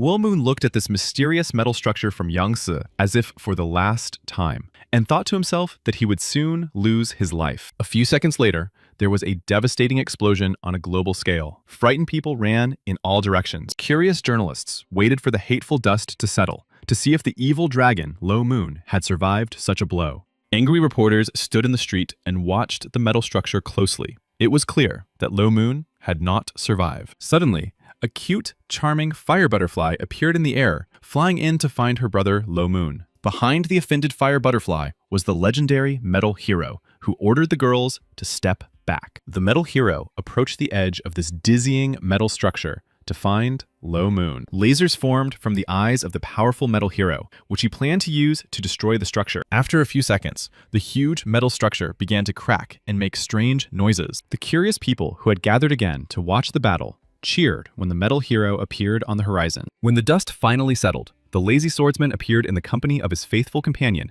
the evil dragon Luo Moon. The lazy swordsman announced that he had ultimately managed to stay alive thanks to the power of the Wall of Breath. The metal hero decided to calm his student, the lazy swordsman, and said that everything was fine as long as he was alive. A charming fire butterfly interrupted the conversation and asked the lazy swordsman if he needed help. The lazy swordsman turned his head to Luo Moon, who was lying unconscious on the ground. This hero needed medical attention. After the metal structure fell on the evil dragon, Yang Shi returned home to regain his strength and energy. Yang Shi took a mysterious vial of medicine in his hand to heal his numerous wounds and injuries. Yang Shi felt incredible pain in his left side and thought that Luo Moon had shown no mercy and had struck with all his might. Yang Shi told himself that the encounter with the evil dragon and the snow woman was quite expected. The main goal was to find the blue pill. At the moment, there were only 2 clues for Yang Shi, one of which was the glacial adventurer. Liu Yuan was supposed to take care of him. The second clue was the hero of spicy and sour noodles, who was planning to organize a meeting with fans in the near future. Yang Shi thought that now he could not share an apartment with other strangers who might be involved in his schemes. Yang Shi's thoughts were interrupted when the charming Miss Lin Naixue entered the room. The charming girl was happy to be home. Yang Shi was very frightened by the strange sound, but he didn't want to show the charming Lin Naixue that he was afraid. Lin Naixue asked Yang Shi why their living room smelled so strongly of medicine. The guy replied that he had badly injured his leg on the edge of the table. Lin Naixue did not immediately believe the strange story about Yang Shi's leg and carefully examined her neighbor. To divert attention from himself, Yang Shi decided to tell Miss Lin that she had come just in time, as he was about to tell her something important. Yang Shi plucked up his courage and announced loudly that he was planning to move out of this expensive apartment soon. Yang Shi said that it was a little uncomfortable living under the same roof with 3 beautiful girls. Besides, he had received a promotion. The angry neighbors couldn't believe that Yang Shi was really going to leave. So they asked what would happen to Lin Naixue now. Yang Shi grabbed his head and quickly replied that he had nothing to do with Miss Lin Naixue and that everything would remain as before. Lin Naixue was deeply offended by Yang Shi's words and turned to leave. The other neighbors did not try to stop the young man. Yang Shi also said that he would throw a farewell dinner the day before he moved. This event was supposed to help the boy. The neighbors' conversation was suddenly interrupted when they heard Miss Lin Naixue slam the door loudly behind her. Yang Shi wondered what he had said wrong. After all, the expression on the charming Lin Naixue's face would now remain in his memory forever. Yang Shi said that if they were going to have a festive dinner soon, they should invite all the neighbors. The neighbors continued to say that Sister Naixue did not deserve such treatment from Yang Shi. Everyone thought that in the end, they would be together. The neighbors went to their rooms and said they would come to dinner after Yang Shi had repaired his relationship with Lin Naixue. Yang Shi thought about how he really felt about Lin Naixue. The guy was really in love with the charming beauty. Yang Shi approached Lin Naixue's room and knocked loudly on the door. The guy was very nervous about the important conversation. From the room came the beautiful female voice of Lin Naixue, who said that the door was unlocked and he could come in. With an uncertain movement, Yang Shi opened the door to enter Miss Lin Naixue's room. The young man was searching for words in his head. Meanwhile, the attractive Lin Naixue was lying on the bed, staring at the wall and pretending to be deeply offended. Yang Shi had no choice but to loudly and clearly ask the stunning beauty for forgiveness. An angry Lin Naixue asked the young man why he was apologizing, since he had said that there was nothing between them. Lin Naixue turned to Yang Shi to look him in the face. The beauty asked the guy loudly what he didn't like about her past.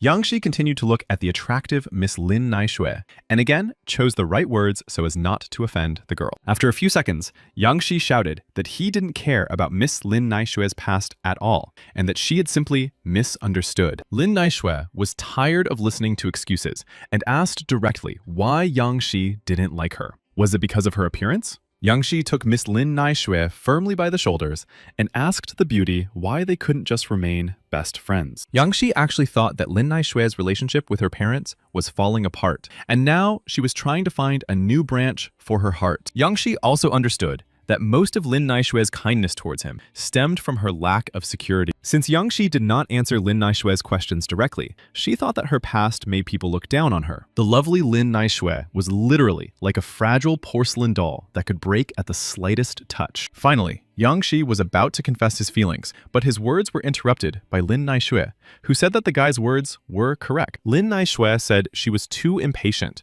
and thought that after their kiss, their fragile hearts would stay together forever. Lin Naishui continued to say that even if now was not the time, could Yang Shi agree to be her first official boyfriend? After a few seconds, Yang Shi replied that he promised his new girlfriend, Lin Naishui, that he would try to make her happy. Meanwhile, a frightening and dizzying scene was unfolding in the ice adventurer's house. After an amazing evening that was literally overflowing with a variety of alcohol, the ice adventurer lay down on the bed. Liu Yuan, who was trying to carry out the task given to him by his godfather Yuji, was closely watching the ice adventurer's actions. As soon as the glacial adventurer finally passed out after another bottle, Liu Yuan rushed over to search him. A few seconds later, Liu Yuan discovered a wallet, a communicator, and some strange unidentified object. The situation got out of control when the ice adventurer suddenly woke up and asked Liu Yuan what was going on. Liu Yuan had to come up with an original excuse so as not to get caught. The poor guy began to rack his brains. After a few seconds, Liu Yuan replied that he was actually searching the ice adventurer's pockets for a lighter. The ice adventurer handed his lighter to his friend Liu Yuan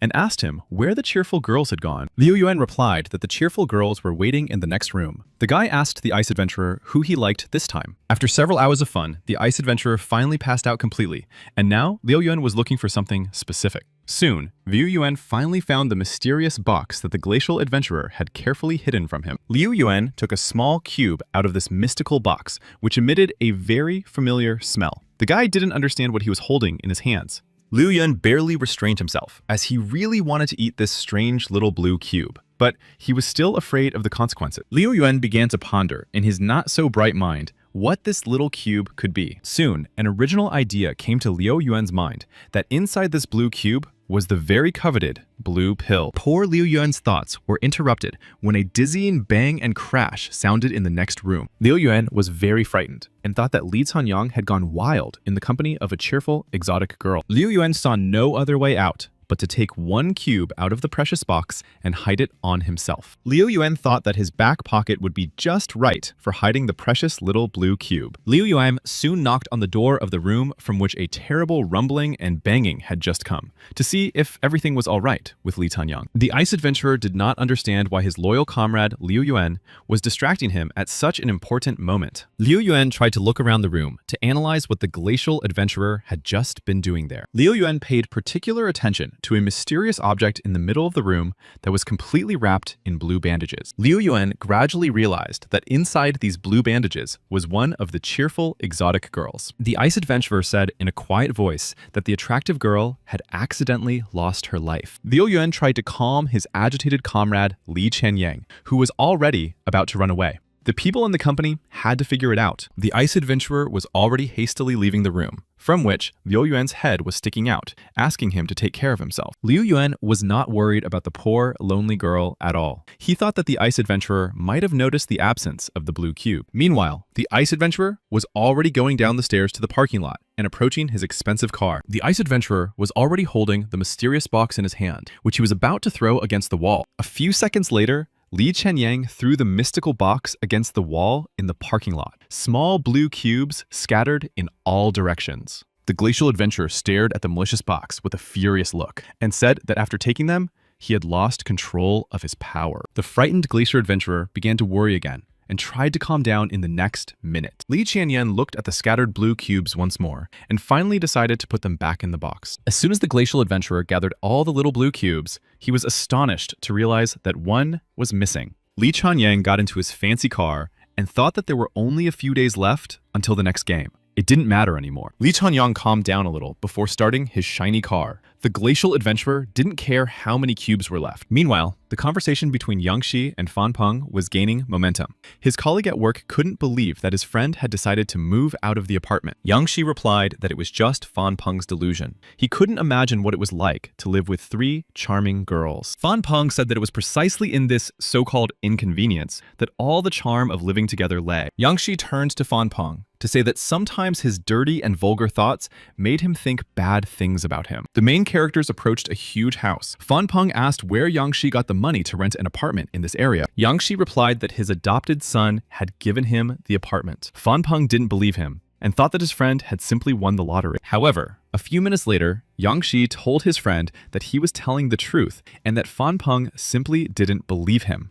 After a hearty dinner, Yang Shi went to the bedroom, where he fell onto a huge, comfortable bed. The guy was happy to be alone. Yang Shi thought that after the dizzying battle with the evil dragon, he had not used the Snow Woman's call. Yang Shi took out a small, yellow ball and thought that now he would see the so-called older sister of the Snow Woman. A few seconds later, Yang Shi ordered the Snow Woman to appear immediately, and a mystical circle formed in the air. Yang Shi continued to sit on a comfortable bed and controlled the dizzying process with his powerful hand. A few minutes later, Yang Shi saw the strange, pointed ears of a mysterious stranger who had formed from a bright glow. The eyes of the lovely, modest stranger were bright red, which greatly excited Yang Shi. It was the first time the guy had seen such a girl. Yang Shi's surprise knew no bounds when he finally looked at the result. Standing before Yang Shi's eyes was Loli, who blushed with embarrassment at a certain moment. The girl called him her new master. Yang Shi also noticed the mysterious Loli's peculiar clothing and her cute, modest shoes. A few seconds later, the window in the room where Yang Shi was sitting was completely covered in frost. It became incredibly cold. Yang Shi wrapped his arms around himself as he felt an incredible sensation of cold. The guy didn't understand why the temperature had dropped so quickly. Meanwhile, Snow Loli asked her new master if he was all right. The guy asked her not to come near him. Snow Loli introduced herself as Snow. She said she would never harm her master and that he didn't need to worry so much. Yang Shi asked Snow why the temperature in the room had dropped so quickly and how to fix the situation. A few seconds later, the only correct idea came to Yang Shi's mind: to use his Flame Fist ability. When Snow saw the bright flash, she asked her master, Yang Shi, if she could come closer and look at the fire. Yang Shi asked Snow loudly if she was afraid of fire. The sweet girl replied that she loved warmth very much and was never afraid of flame. Snow began to laugh loudly and smile. The girl said that her new master, Yang Shi, was a great guy. Yang Shi thought to himself that, fortunately for him, the frost and cold created by Snow's appearance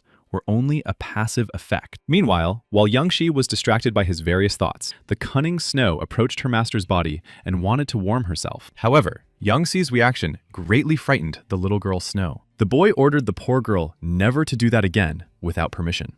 Snow made it clear that she understood her master Yang Shi perfectly, but continued to hug his warm legs. Snow literally began to fall asleep due to the change in her body temperature. Yang Shi stopped resisting and allowed the charming girl to hug his legs. Yang Shi gradually began to hug the cute girl Snow so that she would warm up quickly. Suddenly, the girl began to sneeze strangely. The next morning, the weather was beautiful and mesmerizing. The sun warmed the people who were enjoying the new day. Huge posters depicting the hero of spicy and sour noodles were hung everywhere on the city streets. Curious people understood that soon, the legendary hero of spicy and sour noodles would meet his army of fans. A dizzying crowd of loud fans had already gathered in Lugana's city square, shouting the name of the hero of spicy and sour noodles. Yang Shi stood in the middle of a giant army of fans and took on the role of the biggest fan of the spicy and sour noodle superhero. A sultry woman in a purple robe shouted loudly that the superhero of spicy and sour noodles was ready to take the stage. Fans and admirers of the spicy and sour noodle superhero, led by their so-called leader, Yang Shi, shouted that they were ready for the long-awaited meeting. The spectacular woman continued to stir up the crowd of fans of the superhero of spicy and sour noodles and asked the army of admirers to shout his name louder. A mysterious girl with pink hair shouted at the top of her lungs that she had been in love with the superhero of spicy and sour noodles for several years. Next to this crazy girl stood men holding up giant posters with the image of the superhero, spicy and sour noodles. And finally, The legendary superhero of spicy and sour noodles came on stage and shouted that the city was now safe. Curious spectators and fans listened attentively as the superhero of spicy and sour noodles said that all dangers were behind them. The spicy and sour noodle superhero said that all the criminals had already tasted his iron fist. Yanxi thought it was time to draw attention to himself. The guy told his neighbor to stop pushing him. The superhero of spicy and sour noodles suddenly heard a loud conflict coming from the crowd and began to watch closely. Meanwhile, Yanxi shouted that he was about to fall because the nasty young man had pushed the poor guy in the back. And so poor, frightened Yanxi was already flying headfirst. The boy was afraid that he would hit his head on the hard asphalt. Yanxi didn't understand how it happened, but in the next moment, he was being held by the brave and courageous superhero of sharp and sour noodles. The superhero of spicy and sour noodles turned to his fan and told him to be more careful and cautious. Yanxi tried to demonstrate his amazing acting skills and told the superhero of spicy and sour noodles that he was very grateful to him. Yanxi reached out his hand to the legendary superhero of spicy and sour noodles. The guy also thanked his savior. The superhero of spicy and sour noodles, suspecting nothing, reached out his hand to his fan, who inserted a yellow ball into his body. Yanxi's cruel plan came to fruition, and now he was waiting for his moment of glory. Finally, the solemn meeting of fans with the legendary superhero of spicy and sour noodles ended, and the army of admirers began to disperse. The spicy and sour noodle superhero had already taken off his exhausting hot costume and was walking down the long corridor, accompanied by his assistants. The superhero's assistant said that he had done a great job and shown the army of fans his true power. However, the superhero of spicy and sour noodles was no longer listening to his assistant's comments and asked her for hand sanitizer. The superhero of spicy and sour noodles asked his assistant to go to lunch while he slept in the car. After all, he still had to go to another show. The responsible assistant agreed to her boss's suggestion and asked if the superhero of spicy and sour noodles' body could withstand such a load. The superhero of spicy and sour noodles closed the car door and asked his assistant to clear her schedule for the following weekend. The spicy and sour noodle superhero was left alone with his thoughts, wondering how to repay the company's huge debt. The spicy and sour noodle superhero grabbed his head and swore to himself that he would never gamble again. The peace and quiet for the superhero of spicy and sour noodles ended when a mysterious stranger wearing a rooster mask appeared behind him. Yanxi asked the superhero of spicy and sour noodles if he was tired of living such a negative life. The superhero of spicy and sour noodles immediately recognized the so-called Yuji, who fought the evil dragon and the lazy swordsman. The spicy and sour noodle superhero asked Yuji how he had magically ended up inside his fancy car. Yanxi told his interlocutor that now there was a pearl with abilities in his body and he could know his location. Yanxi decided to calm the excited superhero of spicy and sour noodles and said that he had come here to ask some important questions. The superhero of spicy and sour noodles replied that he was not afraid, and despite the fact that he was in the same company, he had certain goals. Yanxi asked the spicy and sour noodle superhero to first look closely into his beautiful eyes. The guy turned on his puppet control. Naturally, the look in the eyes of the spicy and sour noodle superhero immediately changed, and now he was completely under Yanxi's control. A few seconds later, Yanxi opened his eyes and found himself in complete darkness, which represented the inner world of the superhero of spicy and sour noodles. After a while, Yanxi noticed several images with memories from the life of the superhero of spicy and sour noodles. Yanxi guessed that these were memories from the past, and he needed answers to his questions about the blue pill. And finally, Yanxi saw a mysterious stranger in a purple suit talking to the superhero of spicy and sour noodles. The strange stranger held out the coveted blue pill to him. The only problem was that the man had no face. Yanxi stared intently at the figure of the mysterious stranger, but still could not understand who he really was. Yanxi heard the strange stranger tell the superhero about spicy and sour noodles, that after taking the pill, his gift would grow stronger. During this dizzying encounter, the mysterious faceless man asked to exchange the blue pill for important information. The spicy and sour noodle superhero loudly asked what kind of information the faceless man was interested in. The strange stranger asked him to reveal some of the secrets of the most famous superheroes in the company. The superhero of spicy and sour noodles began to tell about the hero of the axe, who kidnapped people and held them captive. Yanxi was not interested in listening to these primitive secrets and mysteries of other superheroes. The guy was interested in the blue pill. Yanxi continued to sort through the numerous memories of the superhero of spicy and sour noodles and thought about how to get the blue pill. Yang Shi sifted through the memories, looking for any other profitable and very important deals in the life of the superhero of spicy and sour noodles. Yang Shi desperately wanted to find a second or third meeting between these two villains, but his attempts ended in failure. Finally, Yang Shi managed to find an important clue.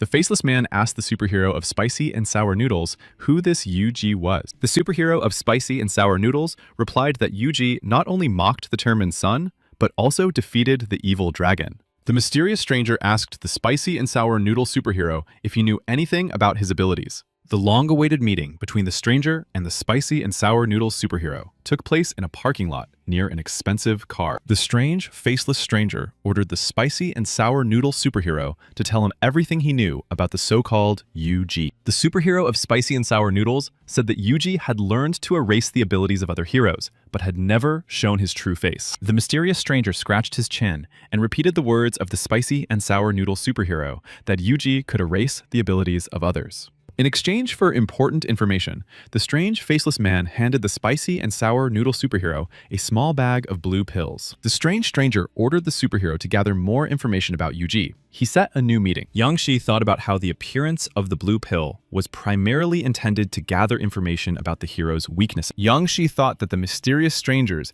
were secretly controlling the powerful superheroes. Yang Shi did not understand the one important thing, which was the real reason for the appearance of this mysterious blue pill in the world. The superhero of spicy and sour noodles woke up from his sleep and was very surprised to find that no one was there anymore. Yuji had left in an unknown direction. Meanwhile, Mr. Liu Yuan was waiting to meet his so-called godfather, Yuji. The poor guy was tired of mosquitoes. A few minutes later, Yuji's godfather appeared on the horizon and asked him what he was muttering so quietly about. Liu Yuan was very happy to see his guest and ran to hug him. Yang Shi clearly did not want to touch the guy. Liu Yuan couldn't control his emotions, so in the next moment, he began to smile and say that he was doing his best. Liu Yuan handed Yang Shi a box containing a small blue cube. The guy said he had taken it from Li Qianyang. Yang Shi broke the cube open to reveal the coveted blue pill. Its size and color resembled that of the sharp and sour noodles. Liu Yuan said that because of this mysterious pill, Li Qianyang had taken the life of an innocent girl. The consequences were nightmarish.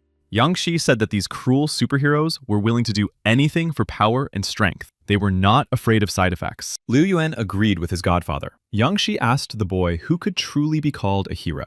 Liu Yuan did not rush to answer this very difficult question, as Yang Shi was probably just testing him to show the results to his immediate superior. Liu Yuan put his hand on his chest and said that the more power a person has, the more responsibility they must bear to the masses. Yang Shi thought he had acted very foolishly, because now Liu Yuan had simply copied a phrase from some action movie. Yang Shi handed Mr. Liu Yuan a mysterious flask with red serum that would change his abilities to category D. However, this joyful news did not make Liu Yuan happy at all, as he had hoped for a completely different outcome to the situation. Yang Shi said that Liu Yuan should improve his skills slowly. You can't get the desired result instantly. However, Liu Yuan no longer listened to his godfather's words and quickly drank the flask of red liquid. Liu Yuan was very surprised and asked Yang Shi why the red liquid tasted like ketchup. His godfather replied that it was just his imagination. Meanwhile, Yang Shi combined Liu Yuan's two abilities, and now he could summon a werewolf regardless of the lunar cycle. Liu Yuan continued to be very surprised, because this time, he did not transform into a huge, bloodthirsty werewolf. Yang Shi smiled slightly and said that Liu Yuan needed to warm up a little first in order to fully understand his powerful abilities. Liu Yuan turned to his godfather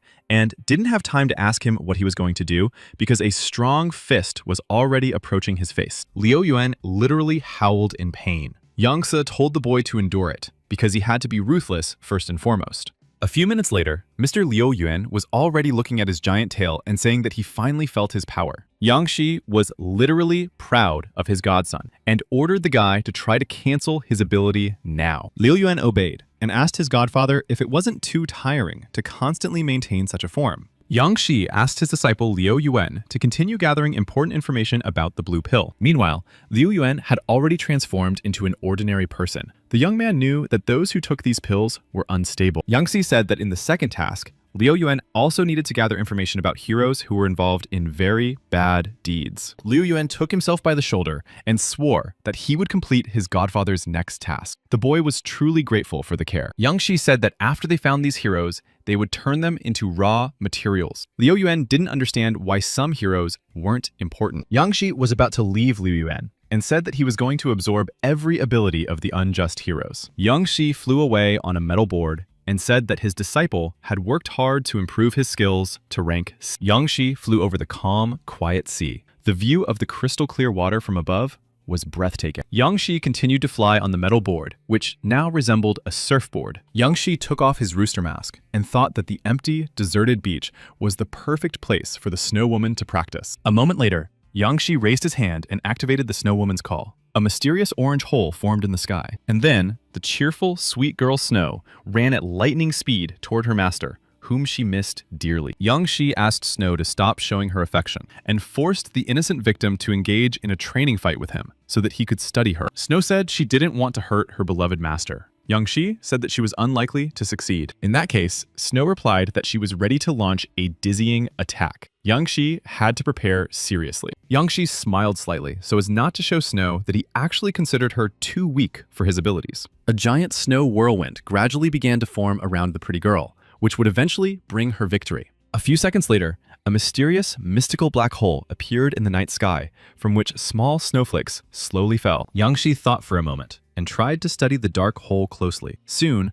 the boy realized that he could be seriously injured. The fact was that a strange paw of a huge beast of unknown origin began to emerge from this mysterious black hole. And then, a few seconds later, a huge, angry toad was staring at Yang Shi, clearly wanting to kill him. Yang Shi examined the terrifying beast and realized that it was an overpowered frog. It was a D-rank monster invasion, but the surprises didn't end there, as a predatory unicorn that could run on water soon appeared on the horizon. The danger was that these two powerful monsters were quickly approaching the sweet, modest girl Snow, who was still unaware of anything. A few seconds later, the frightened girl Snow turned her head and saw these terrifying, merciless monsters. The face of the modest girl Snow changed beyond recognition as the poor thing saw such huge predators from another world for the first time. The brave girl Snow did not wait for the bloodthirsty predators to attack her and quickly flew into the air. Meanwhile, Yang Shi was already rushing to the aid of the frightened, sweet girl Snow on his metal board. Yang Shi was approaching the frightened girl on his flying metal board when suddenly a bright light illuminated him. Yang Shi was very surprised because he did not understand what had lit up the night sky near the sea so brightly. The boy tried to peer into the glow. Finally, the glow faded and a kind of snow shield formed through which nothing could be seen. In front of Yang Se,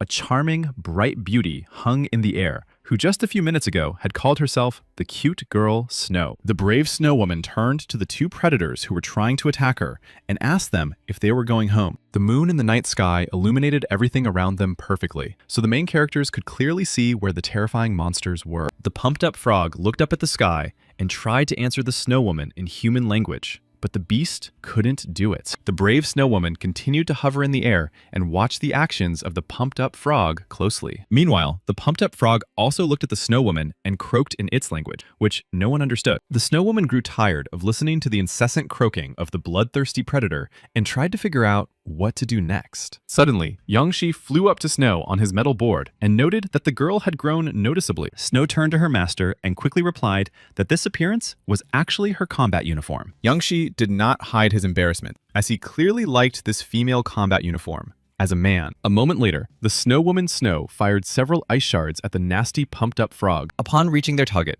the ice arrows turned the huge pumped-up frog into a solid, giant piece of ice. Yang Shi asked the Snow Woman Snow if that nasty and vile pumped-up frog had lost its life. A few seconds later, the enraged, pumped-up frog jumped towards the main characters, who were not prepared for this. Yang Shi realized that he had no choice but to attack the angry beast with his unique plasma ability. The pumped-up frog seemed to be lying in wait. Yang Shi understood that the predator understood human language perfectly. And finally, several more ice arrows flew toward the cunning and crafty beast from the Snow Woman Snow. The pumped-up frog quickly noticed the ice arrows approaching and started to run. Snow received the order to stop the beast. Finally, the ice arrows from the Snow Woman Snow hit their target, and the overpowered frog was seriously wounded. Yang Shi noticed how Snow, the Snow Woman, had stopped such a bloodthirsty D-rank predator too quickly. Yang Shi had no intention of showing mercy to the overpowered frog, so he directed plasma beams at the beast. Once again, the attacks from the main characters hit their target. It was obvious that the pumped-up frog would soon lose its life. Yang Shi slowly and confidently approached the overpowered frog lying on the cold ground to take its abilities. Yang Shi started the process of extracting the ability from the immobilized monster and began to study it closely. It was an amazing D-rank ability called physical training. The Snow Woman Snow turned to the master. Yang Shi interrupted Snow and said that he understood perfectly well that they had lost someone because of the pumped-up frog. Yang Shi, accompanied by the stunningly beautiful Snow Woman, asked in unison where the legendary horse had gone. Yang Shi clearly did not like Snow's answer. The gorgeous girl replied that the unicorn had most likely headed for the city. Yang Shi ordered Snow to quickly follow the predatory unicorn. The guy noticed that something was wrong with the charming girl. Snow said that she had left her body for a short time, and now her master, Yang Shi, was trying to regain control. Snow Woman Snow said that it was unfair. She said her name was Lin Nai, and that she did not identify herself with the Snow Girl. Yang Shi was a little shocked by Lin Nai's dizzying statement. Now, the guy didn't know how to treat her. Lin Nai grabbed poor, confused Yang Shi by the neck and said that he would not be able to control her body. She had to be first. Yang Shi didn't understand anything. So in the next moment, the seductive beauty Lin Nai approached him to kiss him. Lin Nai was unable to kiss Yang Shi because a second later, the long-legged beauty turned back into the cute girl Snow. Yang Shi knelt down to look into the frightened eyes of the girl Snow and asked her what her complaint was. The naive, poor girl Snow stood before her lord and master and said nothing. The poor thing didn't even hear the question. Yang Shi rested his hand on the frightened Snow's icy cheek and asked if she remembered what had happened a few minutes ago. Little Snow quickly replied that she didn't remember anything and asked Yang Shi if they hadn't been training hard. Yang Shi instantly realized that the cute girl Snow had two personalities that were not connected by a common memory. In the next few minutes, Snow asked her master Yang Shi to hug her tightly. The girl called herself Xiao Yue for the first time. Yang Shi blushed again with dizzying shame and thought that both Snow White beauties liked him at the same time. A few seconds later, Xiao Yue said she felt very sleepy. Yang Shi told his student to hurry back and get some rest. Xiao Yue quickly agreed to her master Yang Shi's suggestion and said she would miss him very much before leaving. Suddenly, a bright light shone around the pretty girl Xiao Yue's body, and in the next moment, the poor girl disappeared. Yang Shi was already looking at the city located near the sea. The boy understood that the predatory unicorn was heading there. Yang Shi climbed onto his flying metal board, which resembled a surfboard, and set off to rescue innocent people. Meanwhile, nearby, Mr. Liu Yuan was driving his expensive convertible car. The cheerful Liu Yuan shouted at the top of his lungs that he was a real ferocious wolf who was truly considered a terrible predator. Mr. Liu Yuan's mood immediately changed when he saw a mysterious beast that looked like a unicorn. The predatory unicorn moved across the waves at lightning speed, as if running on land or asphalt. Naturally, seeing this dizzying sight, Liu Yuan pressed the brake pedal to follow where the terrifying monster had gone. Liu Yuan got out of the car and saw a cheerful group of ordinary people relaxing on the city beach. A chic brunette in a dark swimsuit immediately noticed the strange guy waving at them. A red-haired, muscular guy also noticed the mysterious stranger, but didn't pay any attention to what was happening. The red-haired young man assumed that the stranger was just showing off his expensive sports car. The pretty beauty with blue hair decided to listen to what the mysterious stranger in the sports car was shouting. The girl with blue hair clearly heard the stranger shout the word monster, and that they needed to quickly run away from the beach. Meanwhile, the predatory unicorn had already emerged from the depths of the sea and was about to attack the innocent inhabitants of the city. Liu Yuan was very frightened for the physical well-being of the vacationers and wondered what to do. Maybe he could save them after all. Liu Yuan ultimately ran quickly to help the frightened people and said that he had clearly not been so responsive before. The girl with blue hair was already in the sea and was screaming for her boyfriend Hua Hua to come to her rescue. A few seconds later, her old friend, nicknamed Chubby, came to the rescue of the frightened girl with blue hair. The courageous Chubby was the only one of the group of vacationing tourists who was not afraid to help the girl. He brought the poor girl a log. This beautiful girl with blue hair was named Lu.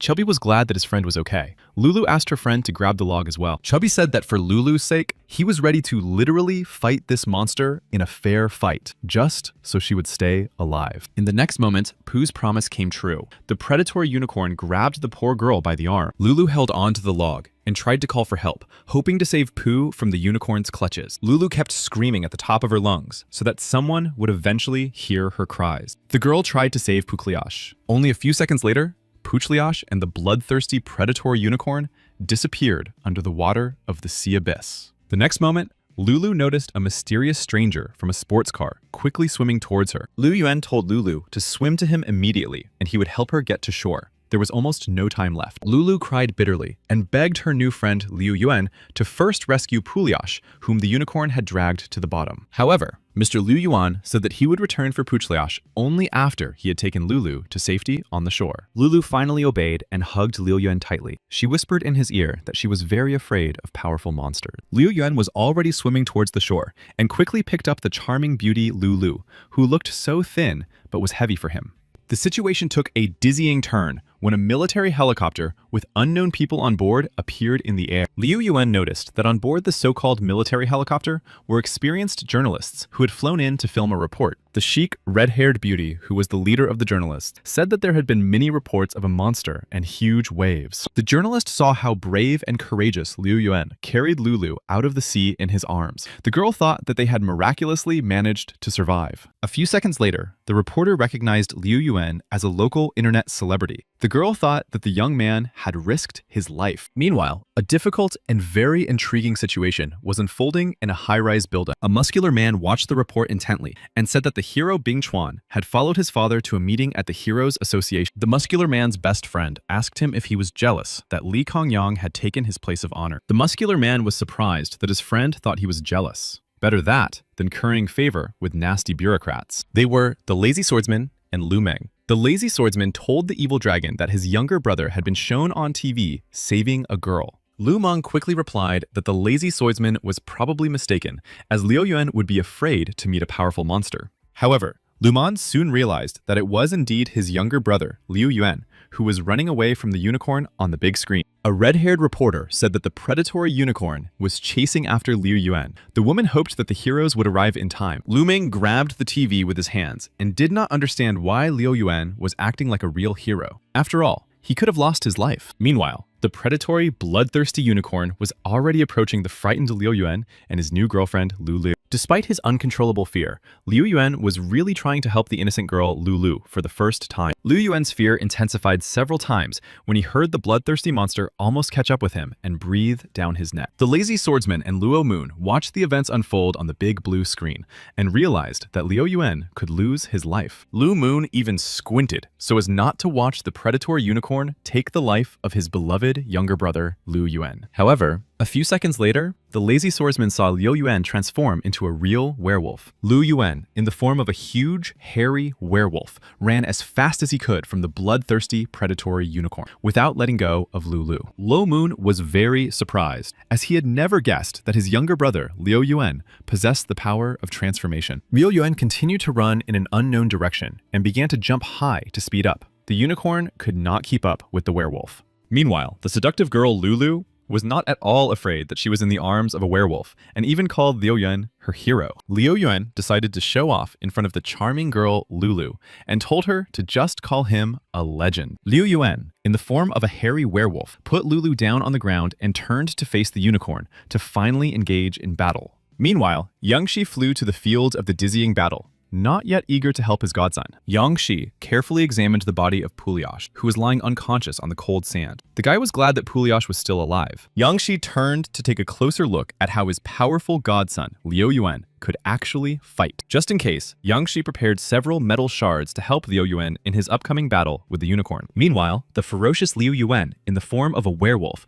was already chasing the frightened predatory unicorn that was running across the waves. Liu Yuan clearly had no intention of stopping and continued to catch up with the so-called horse with a single horn. A moment later, Liu Yuan, in the form of a werewolf, managed to grab the swift unicorn by the hoof. The monster planned to attack. And then, a few seconds later, Liu Yuan slammed the predatory unicorn hard into the water, causing a dizzying wave to rise. The predatory unicorn could not resist the enraged werewolf, who was already holding it by the tail and twisting it in different directions. A few seconds later, Liu Yuan, in the guise of a shaggy werewolf, threw the frightened horse with a horn high into the air. The poor unicorn fell at high speed onto the surface of the water and suffered dizzying injuries. The horse had clearly lost this battle. Liu Yuan thought that when uninvited monsters began to invade the earth, he was no longer just a man who was always hiding. Liu Yuan demonstrated his unique abilities and said that he must surpass his older brother and strict father. Yang Shi shouted loudly and clearly that he really liked the work done by his godson, Liu Yuan,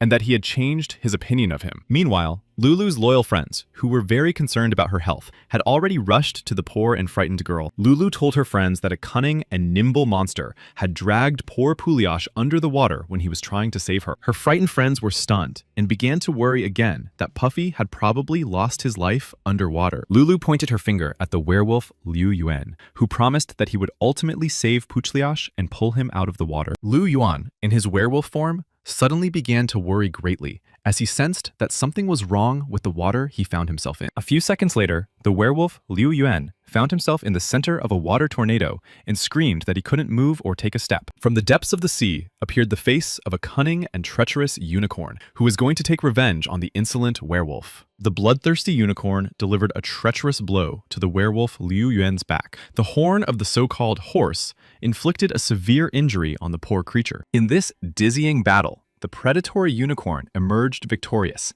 and Liu Yuan fell from a height onto the surface of the water. The situation changed dramatically when a terrible explosion suddenly occurred, causing the gathered people to run and fuss. The werewolf Liu Yuan was already on the ground, surrounded by dust. The helicopter flew closer to see what had happened to the monster. The reporter began to say that Liu Yuan had suffered a serious injury to his back and had also experienced the pain of a double hoof strike. Meanwhile, Liu Yuan's older brother, Luo Moon, had already put on a special backpack that would allow him to fly to his destination. The lazy swordsman asked his partner where he was going. Luo Moon replied that he was going to rescue his younger brother, Liu Yuan. Liu Yuan, in the form of a hairy werewolf, was already examining his body and realized that he had suffered such a serious injury to his back for the first time. Meanwhile, the bloodthirsty predatory unicorn did not retreat and was already approaching the werewolf Liu Yuan at lightning speed. The werewolf Liu Yuan was a little scared because he thought he had time to recover and gather his strength. A real sea tornado created by the powerful unicorn was already approaching the werewolf Liu Yuanyu. An experienced journalist who was filming the dizzying battle on camera said that the situation had become catastrophic. Poor frightened werewolf Liu Yuan found himself once again in the center of a terrifying, incredible hurricane floating in the air. The frightened werewolf Liu Yuan howled in dizzying pain as the predatory unicorn struck again with its horn. Liu Yuan looked at the nearby high mountain. Strange, loud sounds came from there. The werewolf thought that he would be saved after all. A moment later, the werewolf Liu Yuan was again whirling in the sea hurricane and rose to an unimaginable height. The werewolf Liu Yuan had only one chance of salvation, his beloved godfather Yuji, who was already flying towards him. Meanwhile, the crowd of spectators and witnesses who were watching the battle closely shouted in unison that Liu Yuan was losing the fight. The attractive girl, Lu began to cry and shout loudly for her hero Liu Yuan to hold on until the end and not give up. Finally, the long-awaited godfather, Yuji, appeared in the air, rushing to help his beloved godson, Liu Yuan. The sweet, modest girl, Lulu, guessed that this mysterious man on the metal board was reinforcement for the werewolf Liu Yuan. The crowd chanted loudly that Lord Yuji could now save the innocent werewolf Liu Yuan, who was trying to escape from the unicorn. A journalist from a helicopter also saw Lord Yuji flying to the scene of the dizzying battle and asked him for help. Yang Shi watched closely as his godson, Liu Yuan, was literally on the verge of losing his life and thought that he had played the role of bait perfectly. Yang Shi continued to wonder whether the werewolf Liu Yuan would swallow the mysterious blue pill. The guy was in no hurry to help him. One of the witnesses standing near the metal pole noticed that Lord Yuji had used his metal control skill. A few seconds later, several metal fragments formed around Yang Shi and his metal board, which he directed towards the unicorn. Naturally, the extraneous noise and the clanging of metal fragments caught the attention of the predatory unicorn, which was already looking in the direction of Yuji. Lord Yuji did not wait any longer and shouted loudly for the predatory unicorn to taste the rusty metal fragments. In the next moment,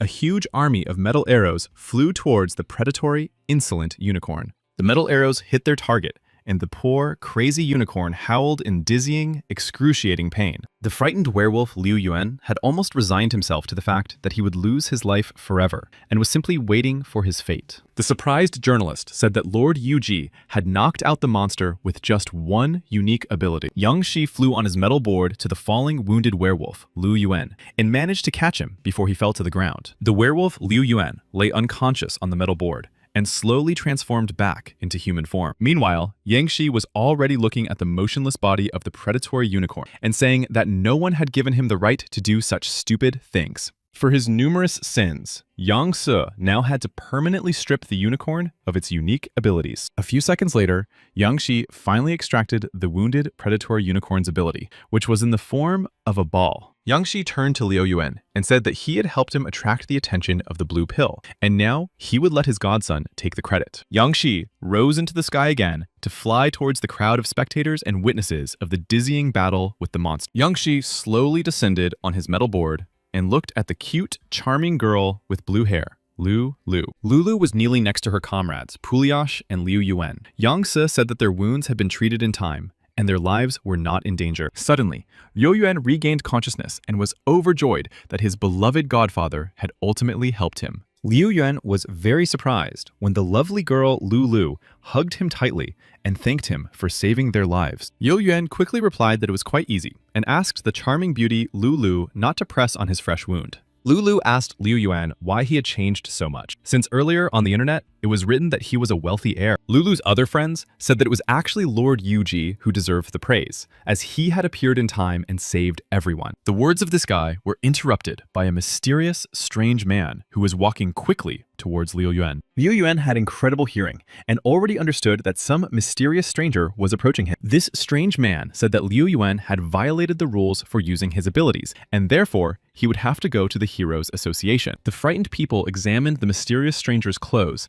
and saw a badge on him that indicated his membership in the Heroes Association. This man was given the strange nickname Grumpy Scissorhands because he did very exotic things to rule breakers. Liu Yuan stared intently at Grumpy Scissorhands' face, and after a few seconds, replied that he was only saving people. Grumpy Scissorhands repeated that he didn't care about the reasons, because Liu Yuan had no right to use his gift in public places. The situation took a dizzying turn when a man's angry voice was heard behind Grumpy Scissorhands. Luo Moon, or as everyone called him, the evil dragon demon, said that Liu Yuan would only answer to the bosses of the Kunlun campaign. Liu Yuan was very frightened when he saw that his older brother, Luo Moon, was here on the city beach. Luo Moon examined the wounds of his younger brother Liu Yuan and said that the Wolfman had a good ability to regenerate. Luo Moon continued to say that next time, Liu Yuan should not cause trouble for his family. His younger brother nodded his head. Grumpy Scissorhands was already leaving and said that he really hoped that the Kunlun company would be able to provide some explanations in the near future. Luo Moon wondered why his younger brother Liu Yuan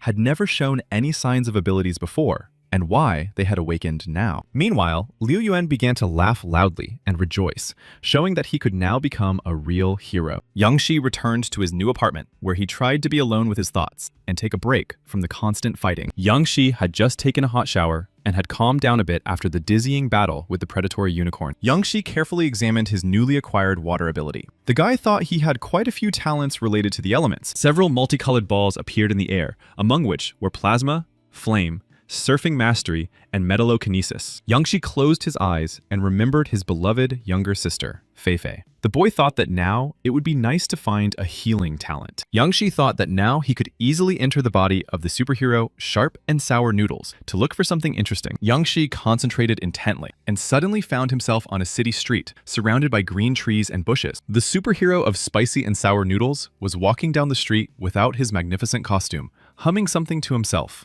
Suddenly, the cheerful, playful mood of the Spicy and Sour Noodle superhero changed when she felt a sharp pain in her head. Behind the superhero of Spicy and Sour Noodles, near his head was Yang Su, who could now easily manipulate the muscular guy. Yang Shi, in the guise of the superhero of Spicy and Sour Noodles, said that control allowed him to easily control this huge body. Yang Shi tried to use his unique ability of metallokinesis in his new muscular body and stretched out his hand. Soon, Yang Shi realized that his metallokinesis ability had remained in his body and had not moved with his soul into the Spicy and Sour Noodles. Suddenly, Yang Shi, in the body of the spicy and sour noodle superhero, heard a strange conversation between two mysterious strangers standing nearby. An attractive girl was talking to a man and saying that she did not plan to accompany him in the near future. Yang Shi, in the muscular body of spicy and sour noodles, hid behind a tall tree and listened carefully to this mysterious conversation. The strange guy grabbed the poor girl by the arm and said that she had to follow the rules of their heroic association. In addition, this strange, nasty stranger was actually thinking about how to get the charming beauty into bed as quickly as possible. During the conversation, this cunning guy mentioned some kind of healing ability, and Yang Se, in the body of spicy and sour noodles, thought that someone was helping him. Meanwhile, a loud conflict was already brewing between the guy and the charming girl. The insolent man raised his hand to hit her. The poor, frightened girl grimaced and screamed for the insolent man to leave her alone and go away immediately. Surprised, the lovely girl sat down on the cold ground, while her companion flew into the nearest bushes. The poor man hit his head very hard on the ground, somewhere in the green bushes, and fell silent. The girl began to worry greatly. A few seconds later, the head of the rude attacker appeared from behind the bushes. The guy asked who had just kicked him. Yan Si, in the body of spicy and sour noodles, was already standing next to the guy and said that he was his karma, and now he would bring retribution upon him. The attacker hid in the bushes and simply waited for the muscular stranger to approach him with clenched fists.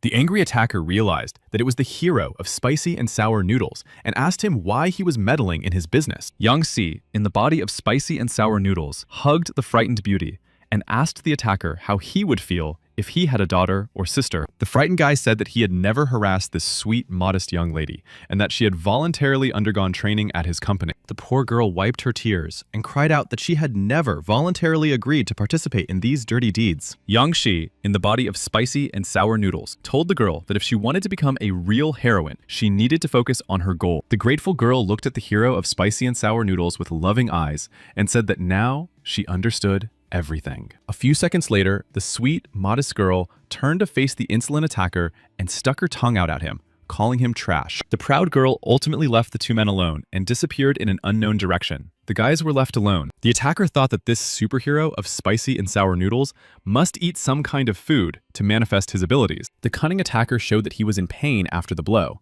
and now the superhero of spicy and sour noodles would learn the consequences. Yan Si, in the guise of the spicy and sour noodle superhero, folded his arms across his chest and asked the attacker what the consequences would be. The cunning, green-haired boy had already jumped up to attack the spicy and sour noodle superhero. In midair, the naive young man declared that he would turn the muscular superhero of spicy and sour noodles into a cripple. Yang Shi stood still. A moment later, Yang Se, in the body of the spicy and sour noodle superhero, quickly found a small orange pill in his pocket. And now, standing before the insolent attacker, was the brave and unshakable superhero of spicy and sour noodles in his dazzling costume. The poor boy opened his mouth in surprise, not understanding where the spicy and sour noodle superhero had found the right product. The frightened boy was no longer thinking about anything when, in one beautiful moment, the superhero of spicy and sour noodles struck him in the stomach. Unfortunately, the nasty, angry boy fell back to the ground into the bushes from whence he had just emerged. For a second, Yang Shi, in the body of the muscular superhero of spicy and sour noodles,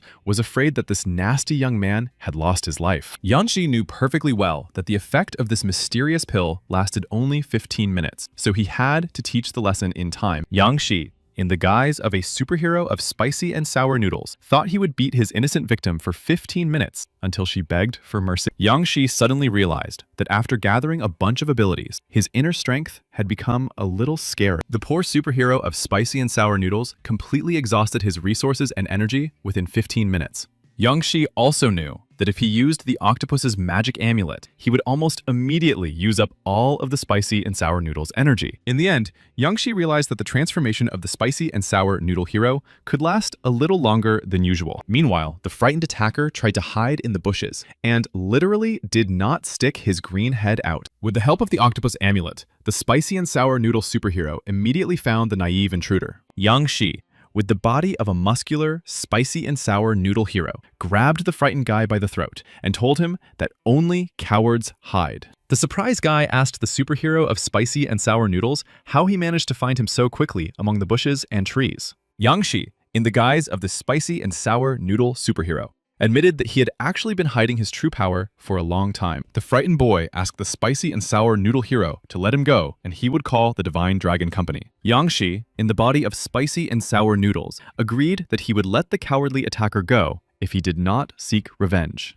Yang Shi thought that this cowardly attacker actually reminded him of someone from his dark past. The cowardly boy asked the spicy and sour noodle superhero what he was going to do with him, and why he hadn't let him go yet. The frightened young man, for some strange reason, hid his hands behind his back and loudly asked the superhero of spicy and sour noodles about his orientation. A few seconds later, the offended, cowardly guy asked the superhero of spicy and sour noodles to let him go after all. Yang Shi thought that he could not only teach this scum a lesson, but also completely eliminate such a feeling as resentment. Yang Shi, in the body of the superhero Spicy and Sour Noodles, let go of the frightened guy and suddenly grabbed him by the leg and dragged him towards the nearest bushes. A few minutes later, Yang Shi was walking down the street in the guise of Spicy and Sour Noodles, looking at the photos he had just taken of this scumbag. After seeing these photos, this nasty person would not pursue the superhero of Spicy and Sour Noodles or the beautiful girl. Yang Shi left a message on the Spicy and Sour Noodles phone,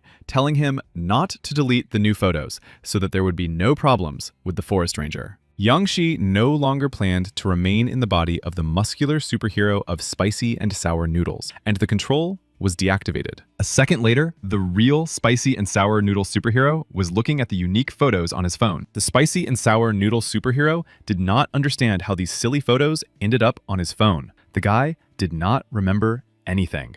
Despite the dirty subject matter of these photos, the Spicy and Sour Noodle superhero decided to keep them on his smartphone. Meanwhile, a very interesting scene was unfolding at the branch office of the Heroes Association in the city of Lugan. The leader of the Heroes Association branch in the city of Lugan, Wu Ziji, looked closely at all the heroes present in the hall. Opposite the leader, Wu Ziji, sat the powerful metal hero in the company of his faithful assistant, the glacial adventurer. Also present at this dizzying meeting was the deputy leader, the brave Oh Yang Yan. The leader of the branch, Wu Ziji, said that planning the first stage required help from the invited guests. The scale of the depressions was very high. Oh Yang Yan joined the conversation, saying that after planning this period, each hero would create their own model for attacking monsters. The assembled guests unanimously shouted that they were ready to risk their own lives for the sake of the Heroes Association. The metal hero thought that this time, the main goal of the Heroes Association was to strengthen control over the depressions. The metal hero said that someone would like to take on the responsible role of a monster hunter and earn good money. One of the distinguished guests said that the most important thing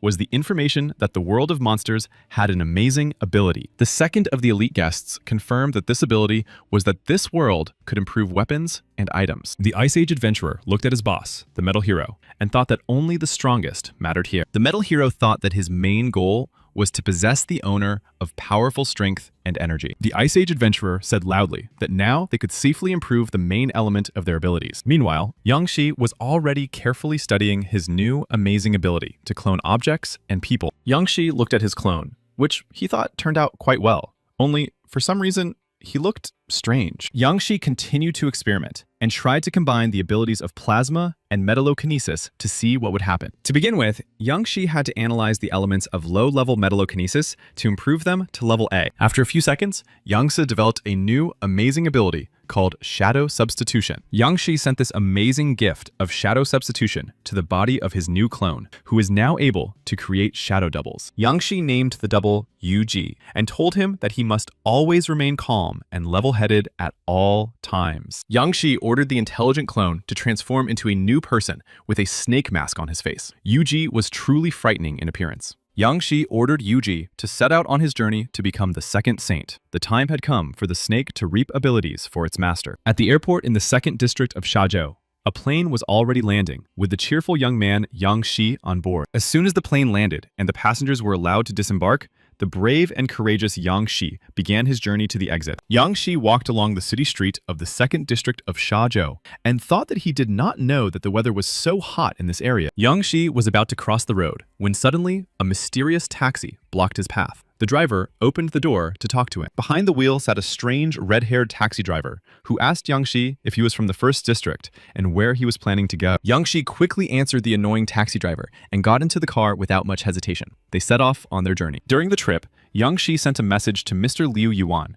who said he had obtained some information about the cult of saints. Suddenly, Yang Shi's thoughts were interrupted when the taxi driver started talking about how the gambling business was most developed here. You can visit the Sambo or Alibe's casinos here. The taxi driver didn't stop and continued to mutter that he was ready to show such a young, handsome guy a few more fabulous places. The red-haired, cheeky driver showed a photo of a half-naked girl. The place the taxi driver was talking about was called Dreams of Paris. Yang Xi wondered how even such dirty business could still thrive in the town of Shachou, which was overflowing with chaos and bustle. A few minutes later, the taxi driver announced loudly that they had finally arrived at the entrance to an elite hotel called Hitten. The taxi driver stated that the fare was 500 Azure coins. This information greatly surprised Yang Xi. A moment later, Yang Xi saw that the meter showed a completely different amount of money. The price couldn't have increased fivefold. Yang Shi asked the driver if he had simply miscalculated the amount. But the arrogant taxi driver said that this would be a lesson for him. The menacing driver turned to Yang Shi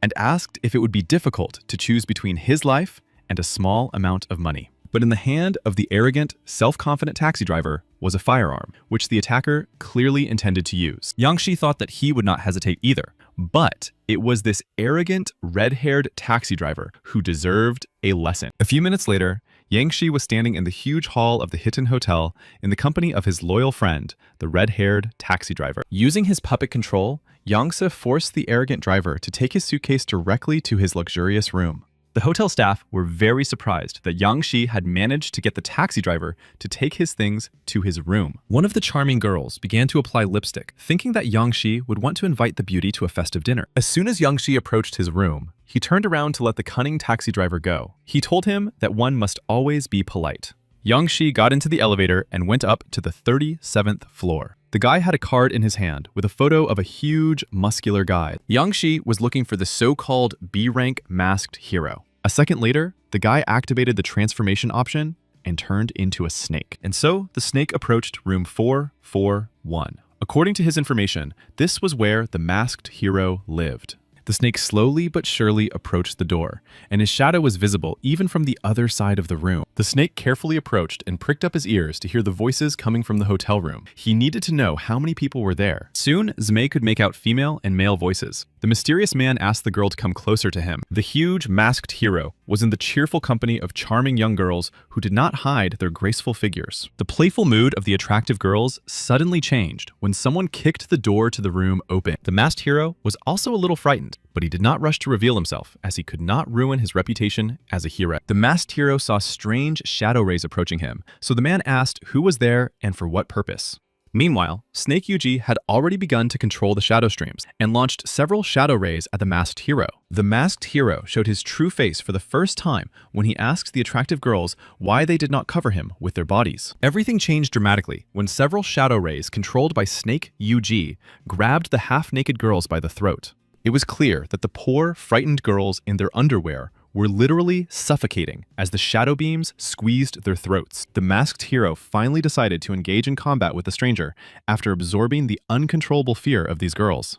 The masked hero clenched his fist and jumped towards Lord Snake Yuji. The muscular guy shouted that he would take his life. Snake Yuji tried to block the masked hero's lightning-fast attack and put up a shield made of shadow flow, but the attempt ended in failure. The masked hero finally realized that the mysterious stranger in front of him knew how to control shadows, which he had used to secretly sneak into the room. Snake Yuji stood still and said nothing. The poor girls lay on the icy floor, suffocating. Jill Yuji thought that it was too difficult for him to remain cold and ruthless all the time. The guy was not used to such behavior. Meanwhile, the masked hero thought that if these girls had not given him their fear, he would not have had a single chance against such an opponent. The masked hero asked Yuji loudly if he didn't belong to the organization of saints. The man planned to report the attack to his boss. Snake Yuji continued to remain quiet and calm, and did not respond to his manly opponent, who was already thinking about how to defeat him. The masked hero grew tired of constantly asking questions, and thought that his opponent was simply deaf or mute. The masked hero finally decided on a crushing, straight punch to the face of Snake Yuji, who did not even try to dodge. The masked hero shouted that Yuji clearly would not have time to dodge such a devastating blow, which meant that the man would emerge victorious.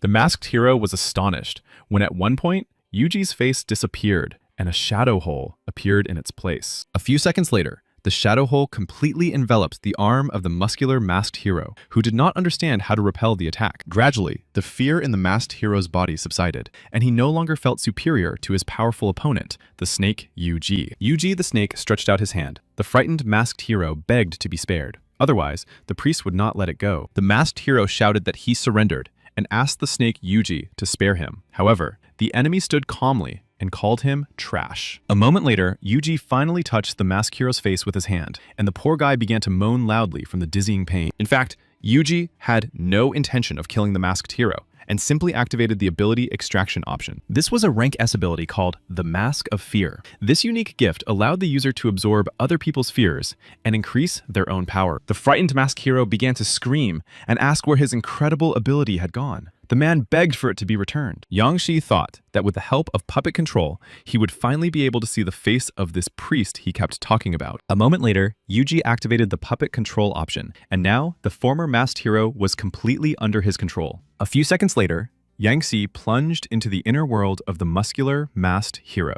It was too dark and cold here. The masked hero's memories told him that long ago, he had taken part in a battle for abilities and had been wounded. A mysterious man promised to heal his serious wounds in exchange for loyalty and devotion. The masked hero agreed. Using his puppet control, Yang Shi sent the masked hero to the port where huge containers stood. The man suddenly stopped. Yang Shi paid special attention to a giant red container that came to mind for the masked hero. Yang Shi thought it necessary to see what was inside this mysterious red container that had caught his interest. Inside the huge room sat some strange and very suspicious people who were talking about unimportant topics. The masked hero noticed a charming young lady in a red dress who stood out from the other guests. It was the bloodthirsty Rose. The attractive girl asked the masked hero if it was true that a swordswoman had infiltrated his secret zone. The masked hero knelt on one knee in front of the bloodthirsty Rosa and said that the swordswoman would not cause any serious problems. The commander of the Deep Sea Army intervened in the conversation and said that the swordswoman was an A-rank hero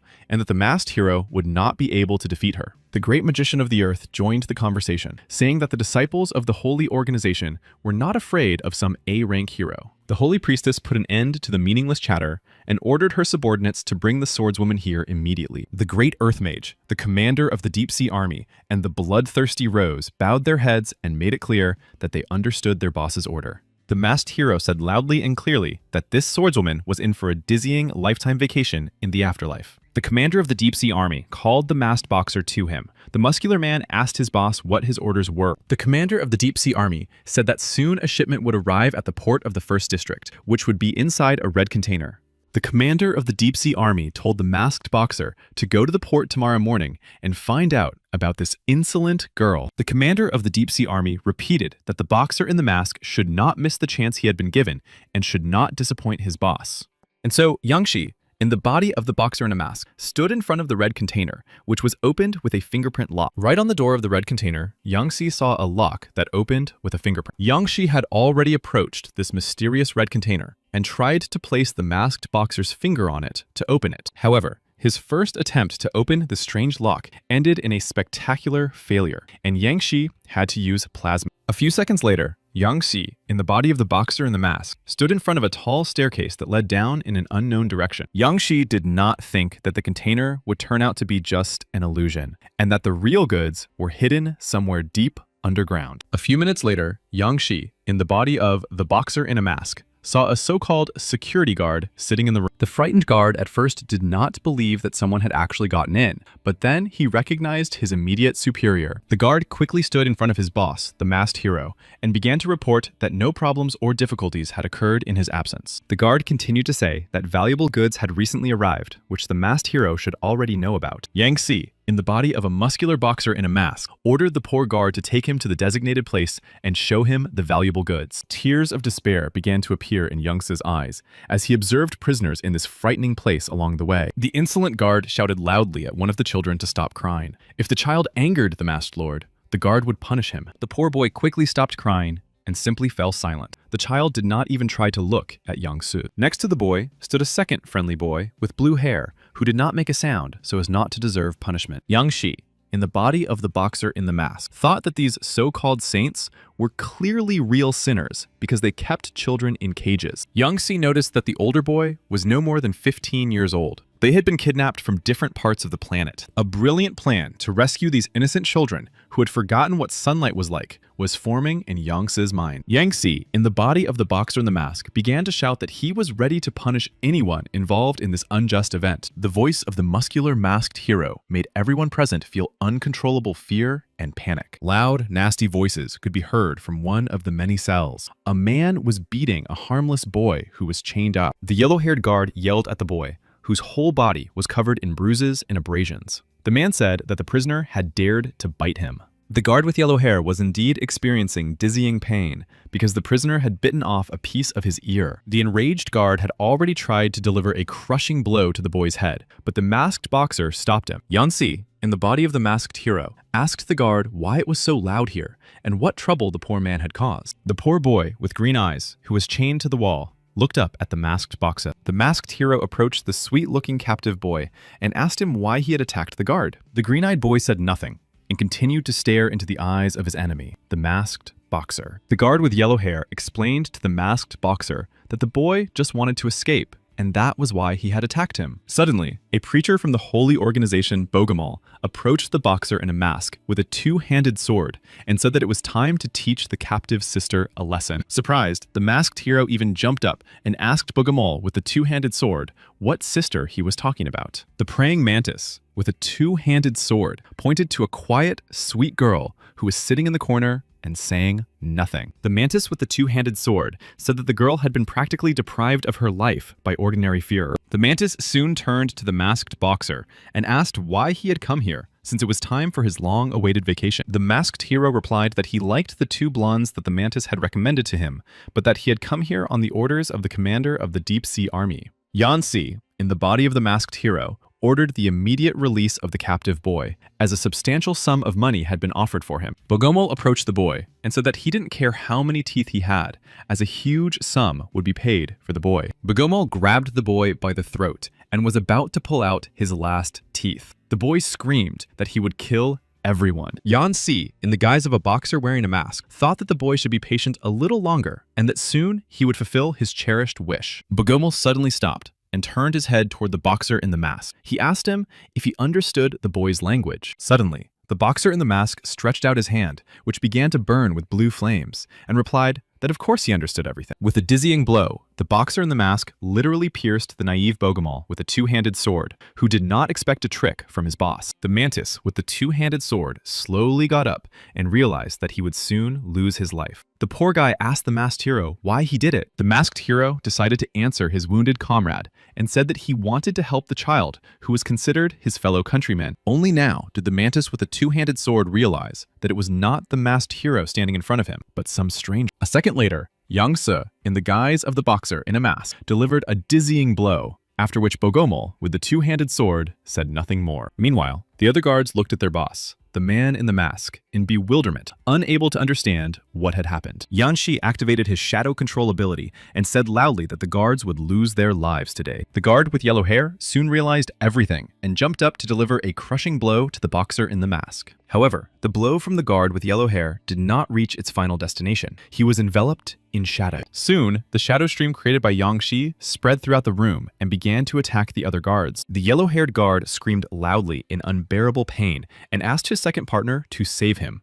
However, the second guard, who had recently saluted the masked boxer, could not bring himself to strike his boss. And now it was the second guard's turn. A shadow stream from Yang-se chased after him. Naturally, the guy tried to flee the battlefield. Meanwhile, the green-eyed captive boy looked at the masked boxer with a surprised look and did not understand what was happening. The masked hero stood in front of him, already holding two small, multicolored balls of energy in his muscular hand. A few seconds later, the poor, frightened boy with green eyes said his name was Yu-fan. He asked the masked hero who he really was. Yu-fan was kneeling, chained to the wall, looking at the back of the muscular boxer in the mask. The boy asked the question again. The masked boxer turned around and replied loudly that he was the one who had come to save him from excruciating pain. Yang-se, in the guise of the masked hero, raised his hand again, which was covered in blue flames, and said that soon, everyone would find out what this would mean for them. A strange blue plasma appeared around Fan, freeing his hands from their heavy shackles. The boy continued to look at the masked hero in surprise.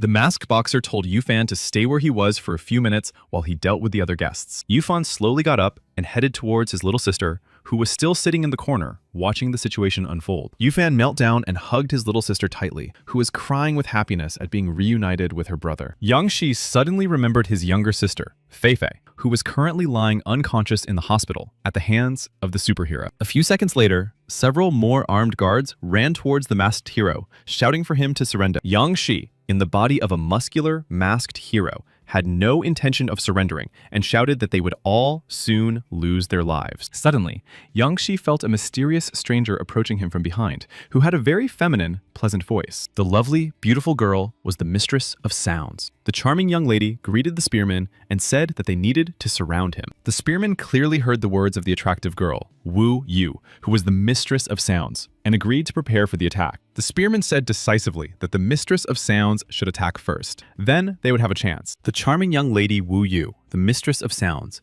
looked closely at Yang Shi in the guise of masked heroes. The cool-headed Wu Yu, the mistress of sounds, said loudly and clearly that the dizzying music that could not be stopped was about to begin. Meanwhile, the other guards who had managed to stay alive covered their ears with their hands from the piercing sound of Wu Yu. Yang Shi, in the guise of a masked hero, also clutched his ears and realized that this music was causing him to have a nervous breakdown. The mistress of sounds watched as the masked hero began to cheer for some reason and said that no one could resist her. Wu Yu jumped high into the air and aimed her devastating, incredible blow at Yang Shi. The mystical disc from the mistress of sounds, Wu Yu, approached Yang Shi's face at lightning speed in the form of the masked hero. However, the mistress of sounds, Wu Yu, did not expect her opponent, Yang Shi, to use his unique ability of shadow disappearance. In an instant, the muscular boxer in the mask was standing behind the charming young lady, the mistress of sounds, Wu Yu. The mistress of sounds, Wu Yu, opened her mouth in surprise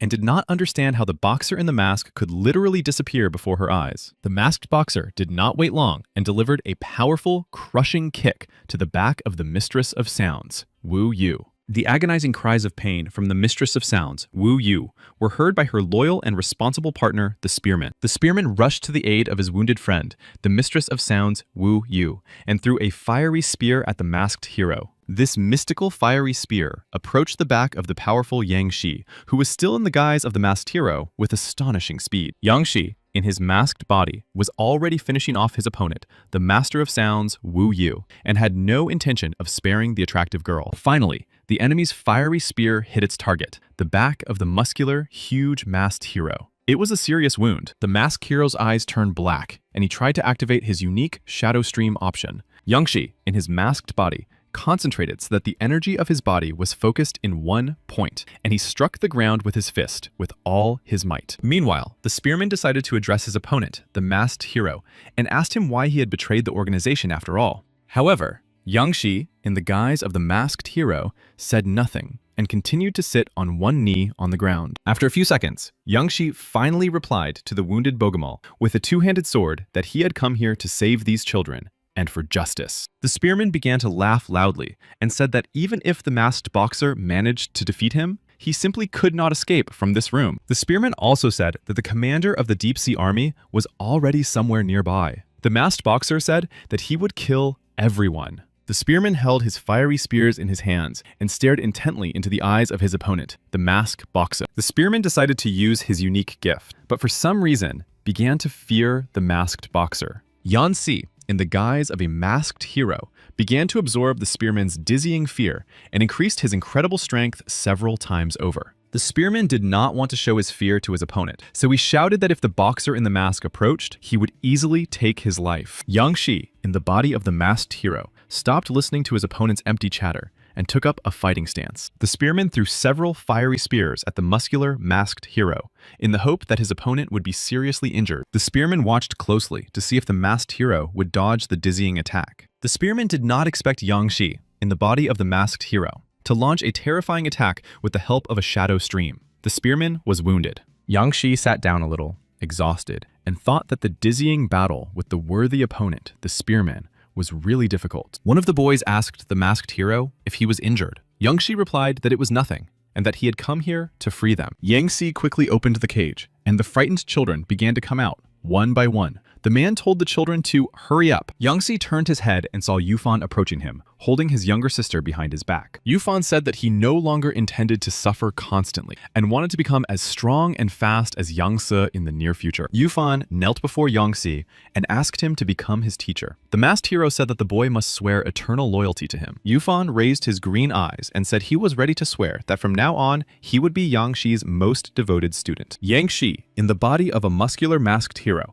instantly believed in the sincerity of the naive boy and handed him something. In Yangshi's hand was a small ball with energy inside. It was the ability to control puppets. Yufan was in no hurry to take such a relic. Excited, the boy Yufan asked his new teacher again what this power was. Yangshi said that it was the gift of the mantis. Yangshi explained that Yufan would now be able to turn his hands into sharp swords, just as the mantis had done with his two-handed sword. Yufan smiled and began to bow. The boy was truly delighted with such a dizzying ability. Yufan put his frightened little sister on his back and hurried to get out of this terrifying room and into freedom. Meanwhile, Yangshi, in the body of a muscular, masked hero, began to look around. Now he had to deal with the bodies on the floor. The spear-wielding mantis with a two-handed sword and the mistress of sounds lay motionless on the cold floor. Yangshi, in the body of the masked hero, raised his hand and activated his talent extraction ability. A few seconds later, the process was complete. A mysterious guard who hid his true face under a scarf also lay on the icy floor. He also possessed abilities. Next in line was the mistress of sounds. Yangshi also took away the charming girl's dizzying gift. Yangshi thought that last time he had to make several mistakes before taking away the abilities of the frog and the wavy horse. Yangshi continued to think that these people were too weak. To begin with,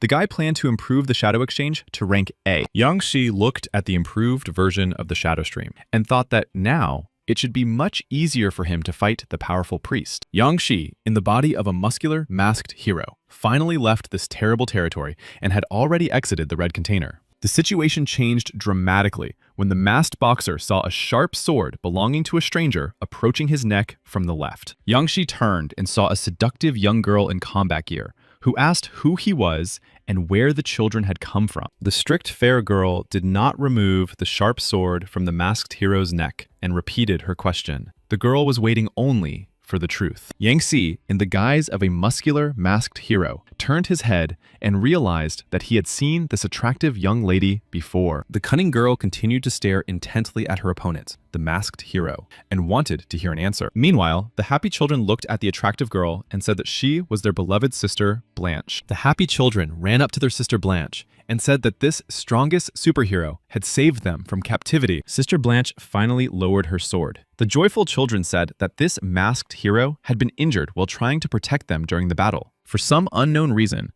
Blanche began to blush and said that it was something else. The girl asked for forgiveness. Yangshi, in the guise of a masked hero, said that everything was fine and that he had seen her before. The girl was the A-rank heroine Blanche, the swordswoman. Blanche ran at lightning speed to Yufan, who was carrying his younger sister on his back. The girl said she was late. Meanwhile, one of the rescued boys showed signs of fear and panic. The poor thing didn't understand what was going on. Yangshi, in the body of a muscular boxer wearing a mask, also sensed something strange and understood what was happening. Suddenly, some huge green bushes appeared and grabbed the poor boy by the legs. He begged his sister Blanche to save him. These thick green bushes literally enveloped all the containers in the port. The well-fed boy began to cry and scream for one of the powerful heroes to save him. The second poor child also shed crystal-clear tears and cried out to the gathered crowd for someone to save him. Yangshi, in the body of a huge, masked hero, asked the other children to stay away while he rescued the rest of the kids. And finally,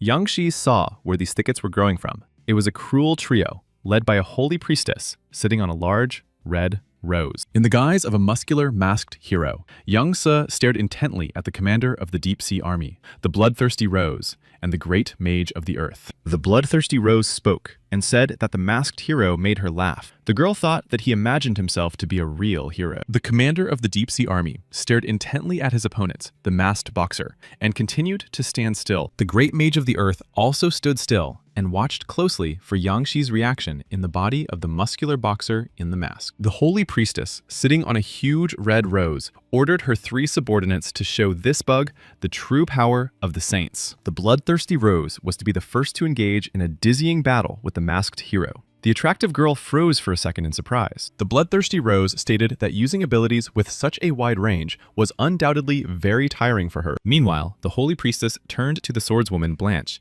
and said that she was not allowed to touch the valuable property of the Organization of Saints. The holy priestess told the swordswoman Blanche to surrender, and then she would spare her life. The woman looked at the masked hero. Swordswoman Blanche thought that if the bloodthirsty Rosa was a V rank, she could easily deal with her. But the other priests could be a problem. Swordswoman Blanche shouted at the holy priestess to order them to lower their weapons, as they would lose their lives if they disobeyed. The holy priestess smiled slightly, thinking that the swordswoman Blanche was just joking. The woman never gave up. The holy priestess pointed to her trinity of saints and ordered them to deal with the insolent Blanche before the arrival of the Association of Heroes. The swordswoman Blanche was already prepared to repel the attacks of the powerful Trinity of the Holy Organization and activated the power of the seal. Yanxi, in the guise of a masked hero, thought that the swordswoman, Blanche, knew how to unleash such a dangerous ability. This was to be expected from an A-rank heroine. Swordswoman Blanche ran at lightning speed toward the Holy Organization's Trinity to attack them. Meanwhile, the Great Mage of Earth used his unique ability called the Sand Magic Circle. Despite the negative situation, the swordswoman Blanche continued her lightning-fast movement towards her opponents. With a single swing of her fiery sword, Blanche cut through a huge rock that was flying towards her. The swordswoman Blanche was already running towards the commander of the Deep Sea Army and shouted loudly for the seal to be reactivated. The commander of the Deep Sea Army quickly reacted to the lightning-fast attack of the swordswoman Blanche and activated the flow. Swordswoman Blanche shouted loudly and clearly that she planned to activate her ability called the Cleaving Sword. The situation changed dramatically, and soon the swordswoman Blanche was looking at the consequences of her dizzying attack. Meanwhile, the bloodthirsty Rosa captured the poor frightened boy, who was enveloped in thick green undergrowth. Swordswoman Blanche began to shout loudly that bloodthirsty Rosa was using the frightened boy as a human shield. It was despicable. The attractive bloodthirsty Rosa said that mercy was the weakness of the swordswoman Blanche. She had many prisoners. The powerful commander of the Deep Sea Army joined the dizzying battle and began to turn into water. A few seconds later,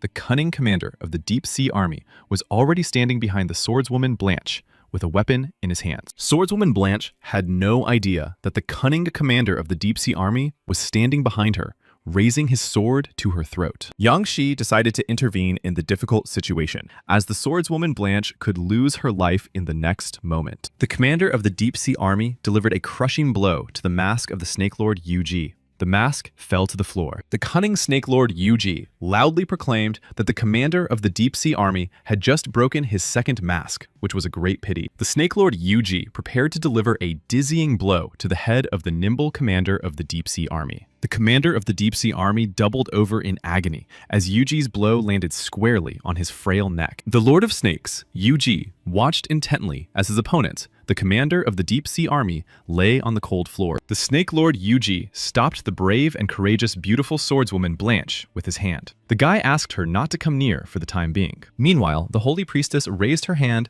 and activated her unique healing ability. The commander of the Deep Sea Army was greatly surprised when he noticed that his serious injury had miraculously healed. The commander of the Deep Sea Army laughed loudly and said that, together with the high priest, they were immortal. The holy priestess continued to whisper something under her breath, and it later became clear that the cunning woman had used an enhancement. The rays of improvement from the holy priestess were directed at her powerful trinity, the bloodthirsty Rose, the great magician of the earth, and the commander of the water army. The Lord of Serpents, Yuji, thought that the holy priestess was capable of improving her opponent's characteristics to rank A in seconds. Meanwhile, the great mage of the earth stood in some strange pose and began to concentrate on his energy. The swordswoman Blanche was very frightened, as the great mage of the earth's spell power had now reached rank A, and she could not cope with him. The Lord of Snakes, Yuji, thought that a long-range attack could seriously harm the children, and he needed to figure out how to prevent it. The Lord of Snakes, Yuji, turned to the charming swordswoman Blanche and told her that she needed to deal with these two opponents. The swordswoman Blanche was very frightened because the poor children could be in danger. She also thought that the boy would not be able to defeat the great mage. However, the Snake Lord Yuji asked the swordswoman Blanche to trust him completely. The girl thought about it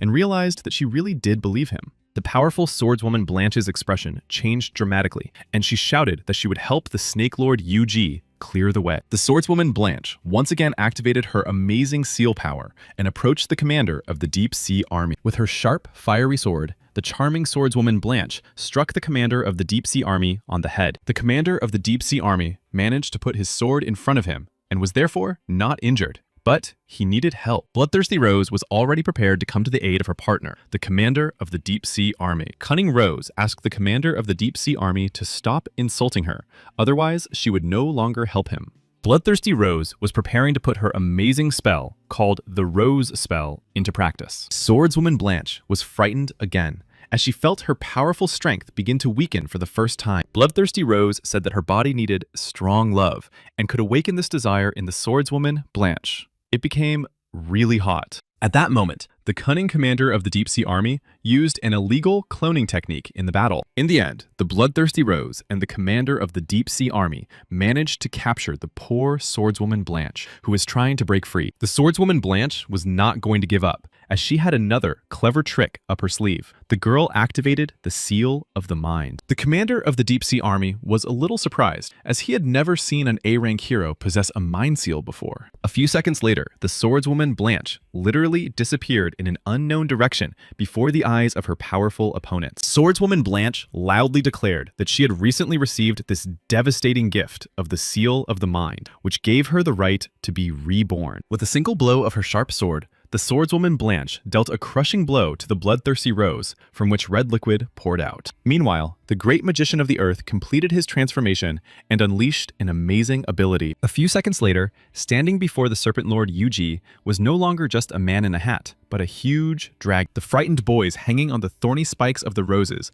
continued to scream for someone to finally free them. The giant dragon, who had just been the great earth mage, was already approaching the frightened swordswoman Blanche. Overcome with fear, the poor, attractive swordswoman Blanche opened her mouth. She did not understand how to fight the monster. The Lord of Snakes, Yuji, arrived in time to help the frightened swordswoman Blanche. Now the heroes had to come up with a plan of attack. The Snake Lord Yuji tried to use a shadow stream against the huge dragon, but the attempt clearly ended in failure. Then, an original idea came to the mind of the Snake Lord Yuji, and he directed a powerful energy blast straight into the mouth of the enraged dragon. Now, the main characters had only a few seconds to escape before the dizzying explosion. When the incredible explosion sounded, a military helicopter with journalists on board arrived at the scene. The holy priestess stared intently at the approaching helicopter and did not know what to do this time. The great earth mage approached the holy priestess from behind and decided to thank her for saving him with her healing gift. The holy priestess said that her trio of holy heroes had been of no use. They would have easily dealt with the swordswoman Blanche if it weren't for the serpent Yuji. The great earth mage bowed his head and said that even though the holy organization's trio had been defeated, the holy priestess was still alive. The holy priestess turned away and said that the great magician of the earth was right. As long as she was alive, the position of the holy organization in Shacho would remain the same. Meanwhile, the Snake Lord Yuji carried the wounded swordswoman Blanche away from the battlefield. The girl understood perfectly well that the snake was stronger than her. The swordswoman Blanche continued to think that the best option for her now was to retreat. However, the holy priestess was already standing in her way. The Lord of Snakes, Yuji, thought that the holy priestess and the great magician of the earth had actually decided to flee. Let them rejoice a little. The Snake Lord Yuji approached the commander of the deep-sea army and said that his ability no longer belonged to him. The Lord of Serpents, Yuji, stretched out his hand to finally take away the deep-sea army commander's dizzying gift. The Lord of Serpents, Yuji, began to carefully study the ability of rank 5, which was called the Ghost of the Sea Depths. The Serpent Lord Yuji took the incredible talent of the commander of the water army for himself and thought that it was now the turn of the Bloodthirsty Rose. The Snake Lord Yuji was already standing next to the cold body of the charming Bloody Rose and said that the seal of the sword knew no mercy. Now the Snake Lord Yuji knew how to summon vines from roses that could emit a powder that improved characteristics. The Snake Lord Yuji planned to first destroy these abilities to the lowest rank, and then improve a certain characteristic to rank A. Yuji, the Lord of Snakes, believed that he would soon acquire a considerable number of exceptional abilities and become stronger. A few minutes after manipulating the small, multicolored balls, Yuji received the gift of a super brain. The Lord of Snakes, Yuji, realized that his sense of smell, taste, and other senses had now sharpened to a dizzying level. Meanwhile, the poor, wounded swordswoman, Blanche, began to open her eyes. The frightened girl did not understand what had happened. The Snake Lord Yuji noticed how the lovely, charming swordswoman Blanche opened her eyes and thought that it was time to leave. The main character stood on the ruins after a powerful, dizzying explosion and looked at the horrific consequences. The swordswoman Blanche decided to ask her new friend, the Snake Lord Yuji, what rank his abilities actually were. The Snake Lord Yuji introduced himself and said that he represented an organization of judges. The swordswoman Blanche thought about it, as she had never heard this name before. Swordswoman Blanche noticed the numerous rose vines on which the children had once been hanging, but now the boys were nowhere to be found. Lord Yuji decided to calm the angry swordswoman Blanche and replied that the boys were behind her. Swordswoman Blanche was a little confused and continued to look at the Lord of Snakes, Yuji. Soon she realized that the guy was not lying. Blanche turned her head and saw the happy children running towards her. The girl was surprised and did not understand how they had managed to escape. The joyful boy told Sister Blanche that the shadow of Lord Snake Yuji had saved them from certain death. Lord Yuji ordered his obedient shadow to cut down all the existing rose vines and take the boys to a safe place. Then, when a dizzying explosion occurred, the powerful shadow of Lord Snake Yuji formed a protective shield to save the children. Swordswoman Blanche still did not understand which master the cheerful, joyful boys were talking about. A few seconds later, the swordswoman Blanche turned to Lord Snake Yuji and sincerely thanked him for saving the children. But Lord Snake Yuji miraculously disappeared in an unknown direction right before the eyes of Blanche's surprised sister. Meanwhile, the helicopter flew to the designated location, and someone said that the Heroes Association had arrived and was now in control. People began to emerge from the military helicopter of the Heroes Association and shouted for everyone to refrain from reckless actions. Soon, the charming Lin Naishui also got out of the helicopter, accompanied by her cameraman. The girl was working as an intern. Lin Naishui turned to the cameraman and said that it was her first time interviewing as a professional journalist, and she didn't know what to ask. The cameraman looked at the powerful swordswoman Blanche and told Lin Naishui that she could ask her about what had happened. Lin Naishui agreed and approached the swordswoman Blanche, introducing herself as a journalist from the Heroes Association. Swordswoman Blanche stood still and listened as Lin Naishui asked her to tell her what had happened to him. The swordswoman Blanche happily greeted the inexperienced journalist Lin Naishui and said that she was an A-rank hero. Lin Naishui held the microphone to the mouth of the great swordswoman Blanche and said that the Heroes Association had received her message. Swordswoman Blanche began to tell about the organization of saints who kidnapped children from different parts of the world and held them captive. Swordswoman Blanche continued, saying that she had finally managed to sneak into the building and rescue the innocent children from captivity. A few seconds later, the swordswoman Blanche admitted that if she had fought the holy priestess alone, she would have failed. Swordswoman Blanche said that at the most crucial moment, a man wearing a snake mask appeared and saved her from a painful death. Swordswoman Blanche admitted that Lord Yuji was stronger than her because he destroyed the enhancement effect with just one blow. Swordswoman Blanc also drew the audience's attention to a scorched area nearby. This was also done by Lord Yuji. Swordswoman Blank said that Yuji represented the organization of judges. Lin Natsue tried to find this mysterious man in a mask. Swordswoman Blank pointed her finger and said that the high priest had fled in that direction, and Yuji chased after him to catch the criminal. Meanwhile, on the lower floor, in the parking lot, the lights were shining brightly. No one was visible inside. The high priest, accompanied by the great magician of the earth, slowly moved in an unknown direction. The holy priestess asked the great earth mage if his sand ability could deal with an opponent like Yuji, the lord of snakes. The great earth mage said that he had filled everything around him with his magic, and even if Yuji used plasma, he would not succeed. The holy priestess ordered the great earth mage to quickly find a suitable vehicle to get away from this place. However, around the corner, the Serpent Lord Yuji was already waiting for the treacherous intruders, clearly not planning to let them go. The Snake Lord Yuji gathered his courage and finally came out from around the corner to engage in a dizzying battle. The Holy Priestess and the Great Magician of the Earth heard a mysterious stranger approaching them from behind. For a few seconds, the Snake Lord Yuji tried to form a plan of attack in his head. At the most inopportune moment, the Snake Lord Yuji's phone rang in his pocket. It was his beloved girlfriend, Naishui. The Holy Priestess and the Great Earth Mage listened and also heard the strange vibration from the phone. The cunning Snake Lord Yuji had no choice but to use his ability to change clothes. The Great Earth Mage was already approaching the corner where the Snake Lord Yuji was hiding, but suddenly, Yang Shi came out from around the corner, talking on the phone. The holy priestess watched the so-called civilian closely, trying to find a catch. The great earth mage also stared intently at the face of the calm young man Yang Shi, who was explaining himself to his alarmed girlfriend Naishui. Lin Naishui told Yang Shi to guess where she was right now. The poor guy began to worry because he thought she was at home. Lin Naishui said that she had actually just flown to Shazhou in a huge helicopter and was now filming a report. A happy Lin Naishui said that she had just seen the powerful dreamer Blanche, who had saved some small children. Yang Shi continued to listen to his beloved Lin Naishui and couldn't believe that he was actually so close to her. Yang Shi tried not to show his excitement and asked the beautiful Naishui what the weather was like in the Shazhou area. The holy priestess and the great magician of the earth listened attentively to this empty conversation in which the girl boasted to the guy that she had found a job. Yang Shi was very surprised that Lin Naishui hadn't told him earlier that she had found a decent job. After all, just yesterday, she was dancing in a nightclub. A joyful Miss Lin said that she had been hired as an intern journalist at the Heroes Association and would soon be interviewing Yuji. Yang Shi was stunned by the dizzying news. His beloved girlfriend, Lin Naishui, was planning to interview Yuji. Yang Shi thought that with the help of the Heroes Association, Lin Naishui could now find him with incredible ease. A few seconds later, Yang Shi said that such an event should be celebrated tonight and that he needed to buy a decent gift. The great magician of the earth told his boss, the holy priestess, that this young man was just talking to his girlfriend. However, the high priest did not believe the innocent boy's words and shouted loudly that they had been deceived. This man had come for them. Meanwhile, Yang Shi had already changed his clothes and now he had become the Snake Lord Yuji, who was already running towards his enemies.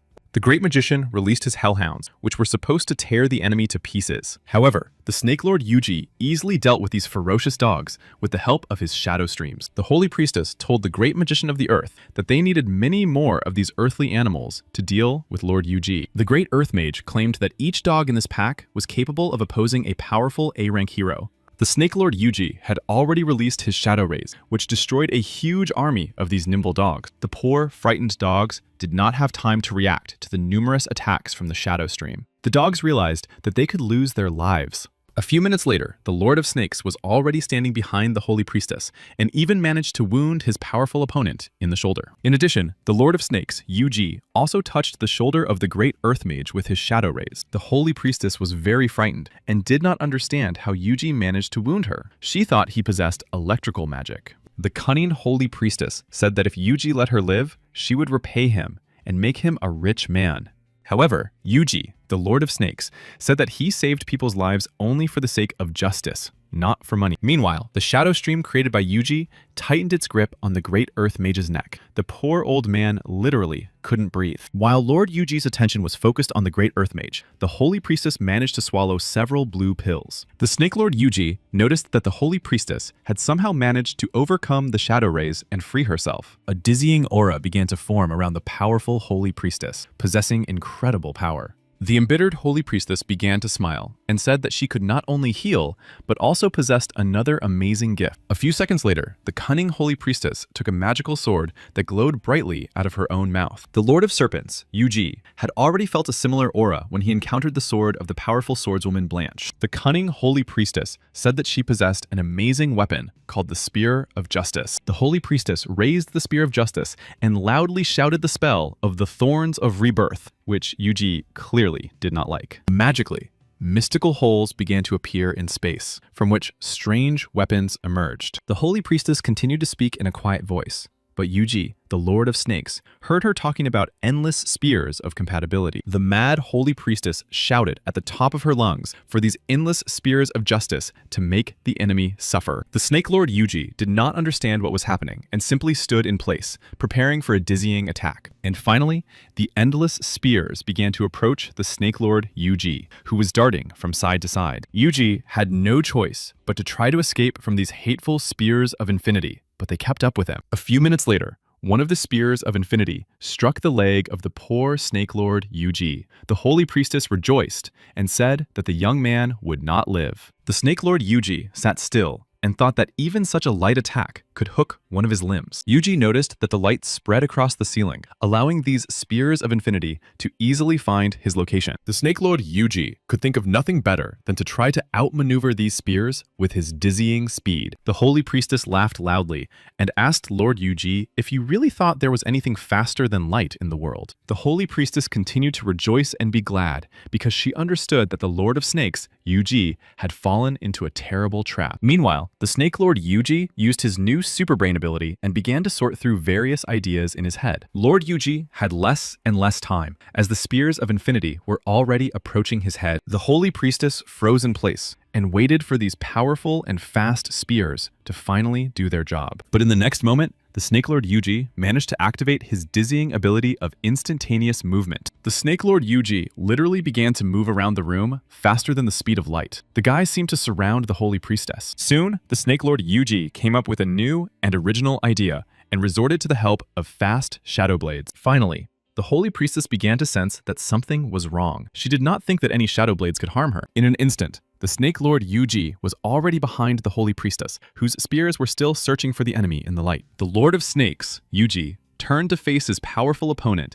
and shouted loudly that it was time for her to surrender. However, the Holy Priestess had never known defeat before, and therefore continued to believe that the Spears of Infinity would take Yuji's life. The Holy Priestess was astonished when she realized that numerous shadow blades were flying towards her. The Holy Priestess screamed in agony and said loudly that Yuji, the Lord of Snakes, could not simply repel such attacks. The Holy Priestess suggested that the Snake Lord Yuji possessed 3 abilities and began to heal herself spontaneously. The Snake Lord Yuji began to approach his opponent and declared that there was no point in healing herself, as she would have to lose her life again afterwards. The Holy Priestess's blue eyes began to fill with tears. She understood that she could not defeat such a powerful opponent. The Snake Lord Yuji stood behind the Holy Priestess and raised his hand to activate the option to steal the abilities of the great hero. Yuji carefully examined the new A-rank ability, which could heal not only himself, but also other people with the gift. Yuji took this ability for himself and began to heal his leg, which had been wounded during a dizzying battle with the priestess. Yuji thought that he had not planned for the Holy Priestess to swallow the blue pills. The guy really almost lost his life. A few minutes later,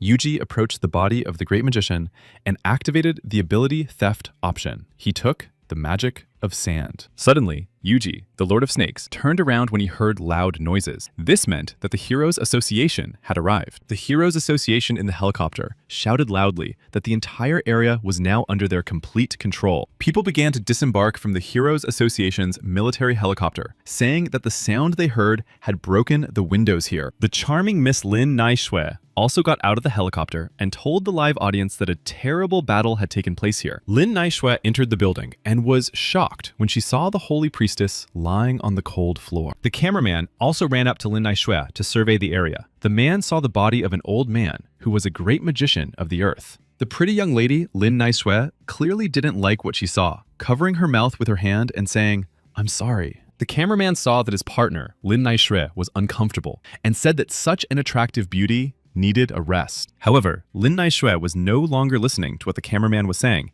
as all the food she had eaten that day was coming back up. The poor girl's head began to spin. Everything changed when a familiar hand reached out to Lin Naishui's face, holding a bottle of water. It was Yang Shi, who said he was actually nearby when the girl called him. The guy saw the helicopter and realized that Lin would be here. Lin Naishui was a little embarrassed because Yang Shi always appeared at the most awkward moments for her. Lin Naishui pressed herself against her beloved Yang Shi's chest and said that she didn't like making mistakes during her first interview. The cameraman decided to ask the charming journalist, Lin Naishui, if she felt better with her lover there. The cameraman said that the association had found the girl who had been kidnapped by the holy organization. Now the girl needed to be interviewed. Lin Naishui was a little confused because she didn't want to appear on camera in front of viewers in such a terrible state. Meanwhile, people from the Heroes Association were pulling crying children who had forgotten what sunlight was like out of some kind of pit. Lin Naishui finally decided to return to her important work and asked her beloved Yang Shi to wait for her after the broadcast. Meanwhile, Lin's cameraman and assistant turned to Yang Shi and thought that he actually had no chance of getting the beauty. The pretty Miss Lin Naishui had already run up to the frightened girl and whispered in a sweet voice that she was okay now. Yang Shi stood in the corner behind the camera and enjoyed watching his beloved Lin Naishui talk to the little girl. Yang Shi also looked at the new, unique healing ability and remembered his little sister Feifei, who could now be saved. Yang Shi thought to himself that he had now gathered the elements of water, sand, wind, and water into one whole. It was amazing. Yang Shi also understood perfectly well that soon a third person from the holy organization would appear on the horizon. Interesting images popped into Yang Shi's head of what this powerful hero from the holy organization might look like, and he named him the Dragon. Finally, Yang Shi could calmly go to the Shazhou City Hospital to visit his beloved younger sister, Feifei. The experienced doctors here treated their patients with respect and provided all the necessary assistance. Yu Fang and his little sister sat in the hallway and waited for their turn to see the doctor. The boy thought about his teacher. The situation changed dramatically when Yu Fan suddenly heard loud footsteps approaching from a mysterious stranger. Yu Fan saw his mentor and teacher, Lord Yu Ji,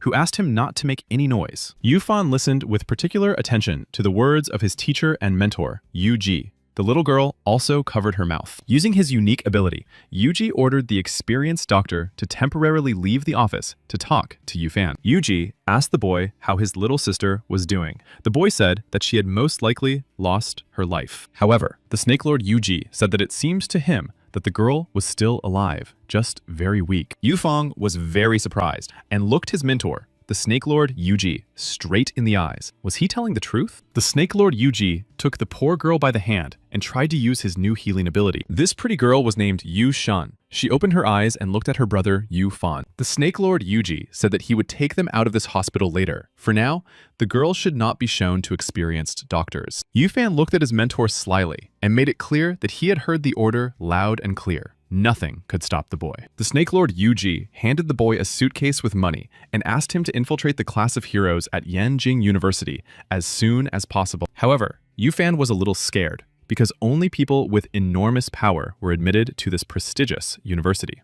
The Lord of Snakes Yuji told the boy Yufan not to worry about it and took the ball with the ability to imitate. Yufan also needed to combine the abilities of imitation and the mantis in order to subsequently enter the prestigious Yanjing University. The Snake Lord Yuji was already leaving when the boy Yufan said that he would do everything possible not to let his teacher down. The Snake Lord Yuji replied that Yufan should not look for him in the near future. He would find him himself if necessary. The boy went out into the street. Once outside, the Snake Lord Yuji used his ability to change clothes and turn into an ordinary boy named Yang Shi. Yang Shi's calm was shattered when he suddenly turned around and saw his beloved Lin Naishui. Angry and hurt, Lin Naishui shouted loudly and asked where Yang Shi had gone after her live broadcast. She had to search for a long time. Yang Shi quickly replied that he was actually helping the rescued children at the hospital. The boy asked his beloved what had happened. Lin Naishui asked her beloved Yang Shi what would happen to the homeless children. The young man replied that they would be distributed among children's shelters. Yang Shi said that the orphanage was like a big, friendly family to him.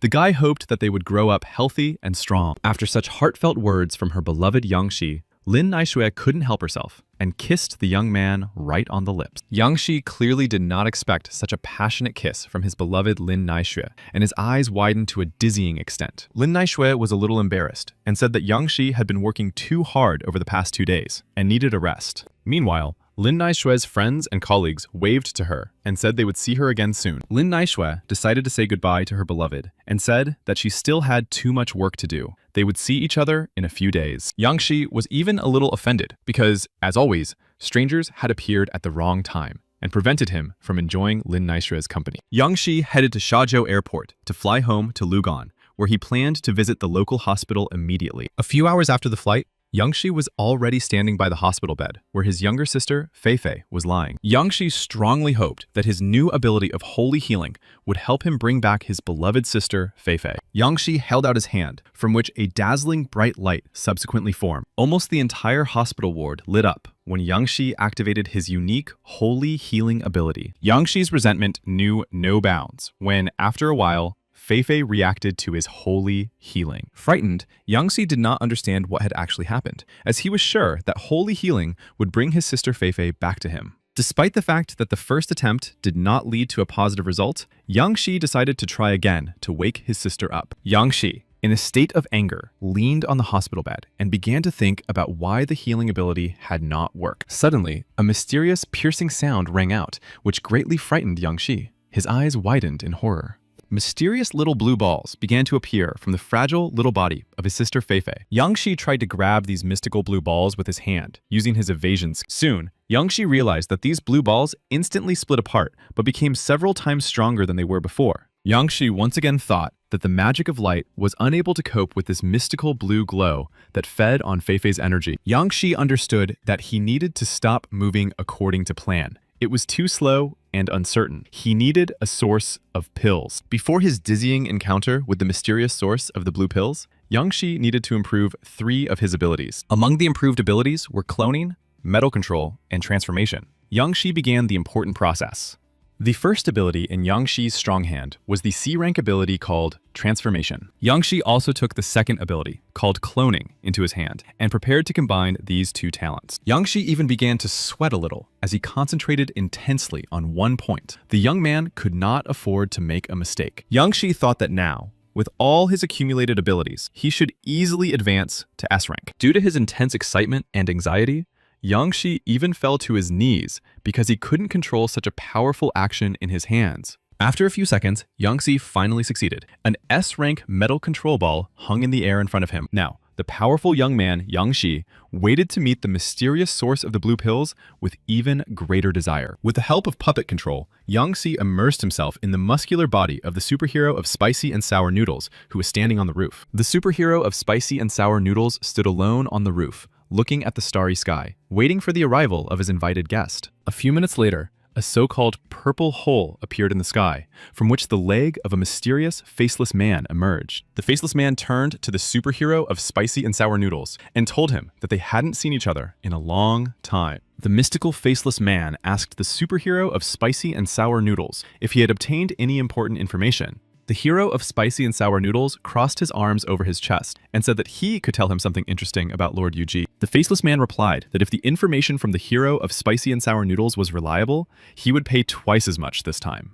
The spicy and sour noodle superhero began to say that a few days ago, the Organization of Saints had been destroyed in Shazhou. The faceless man was naturally already aware of this sensational story. It was done by the A-rank swordswoman Blanche. However, the hero of spicy and sour noodles said that the journalist had reported that Blanche, the swordswoman, had been helped by a mysterious man wearing a snake mask. The strange faceless man said that Yuji and this mysterious snake represented the organization of judges. This is a well-known fact. The hero of spicy and sour noodles replied that Yuji and this snake possessed 2 abilities at once. The hero of spicy and sour noodles said that such people were very rare on the planet. It was practically an impossible situation. The faceless man did not understand and asked the hero of spicy and sour noodles what exactly he wanted to tell him. The hero of spicy and sour noodles asked if the faceless man had ever seen a real elixir of abilities. This information naturally greatly interested the faceless man. The man reached out his hand to examine the flask closely. The hero of spicy and sour noodles also reached out his hand, which already held the mysterious flask with the so-called elixir of abilities. The hero of spicy and sour noodles said that a person without talent would gain dizzying abilities after taking this elixir. The faceless man did not believe a single word of the hero of spicy and sour noodles. The man demanded strict proof. The hero of spicy and sour noodles asked if he knew that his ability was aimed at improving his own body. Soon, this fact would change. A second later, the hero of spicy and sour noodles opened the flask with abilities and drank all the liquid to the last drop. After taking the so-called medicine, the hero of spicy and sour noodles smashed the flask to smithereens. A few minutes later, the hero of spicy and sour noodles turned to the faceless man and demonstrated the fiery magic of his body. To show the full power of his fire-type abilities, the hero of spicy and sour noodles sent a dizzying stream of flames into the sky. The hero of spicy and sour noodles said that after talking to Yuji, he believed in the existence of such incredible things. The faceless man said that it was unbelievable. The man still believed his eyes and asked what this elixir was made of. The hero of spicy and sour noodles replied that he never understood chemical elements, but he did a great job anyway. The faceless man said that he found this story very entertaining and would therefore give the hero of spicy and sour noodles 15 pills. The hero of spicy and sour noodles was naturally very pleased with such a reward, and soon told the faceless man that he had a question. The hero of spicy and sour noodles said that he had recently noticed that his body had begun to be covered with blue spots. This was a side effect of taking the pills. The faceless man turned away and told the hero of spicy and sour noodles not to pay too much attention to this side effect. The faceless man said goodbye to the hero of sour and spicy noodles and said that he would eagerly await their next dizzying meeting. A moment later, the mysterious faceless man disappeared in an unknown direction, and the hero of sour and spicy noodles was left alone. Yang Shi realized that it was time for him to leave the body of the hero of sour and spicy noodles and activated the de-transformation option. Yang Shi thought that the faceless man called the gradual loss of human strength a simple side effect. Yang Shi continued to wonder what the real plan of this selfish, faceless man was, and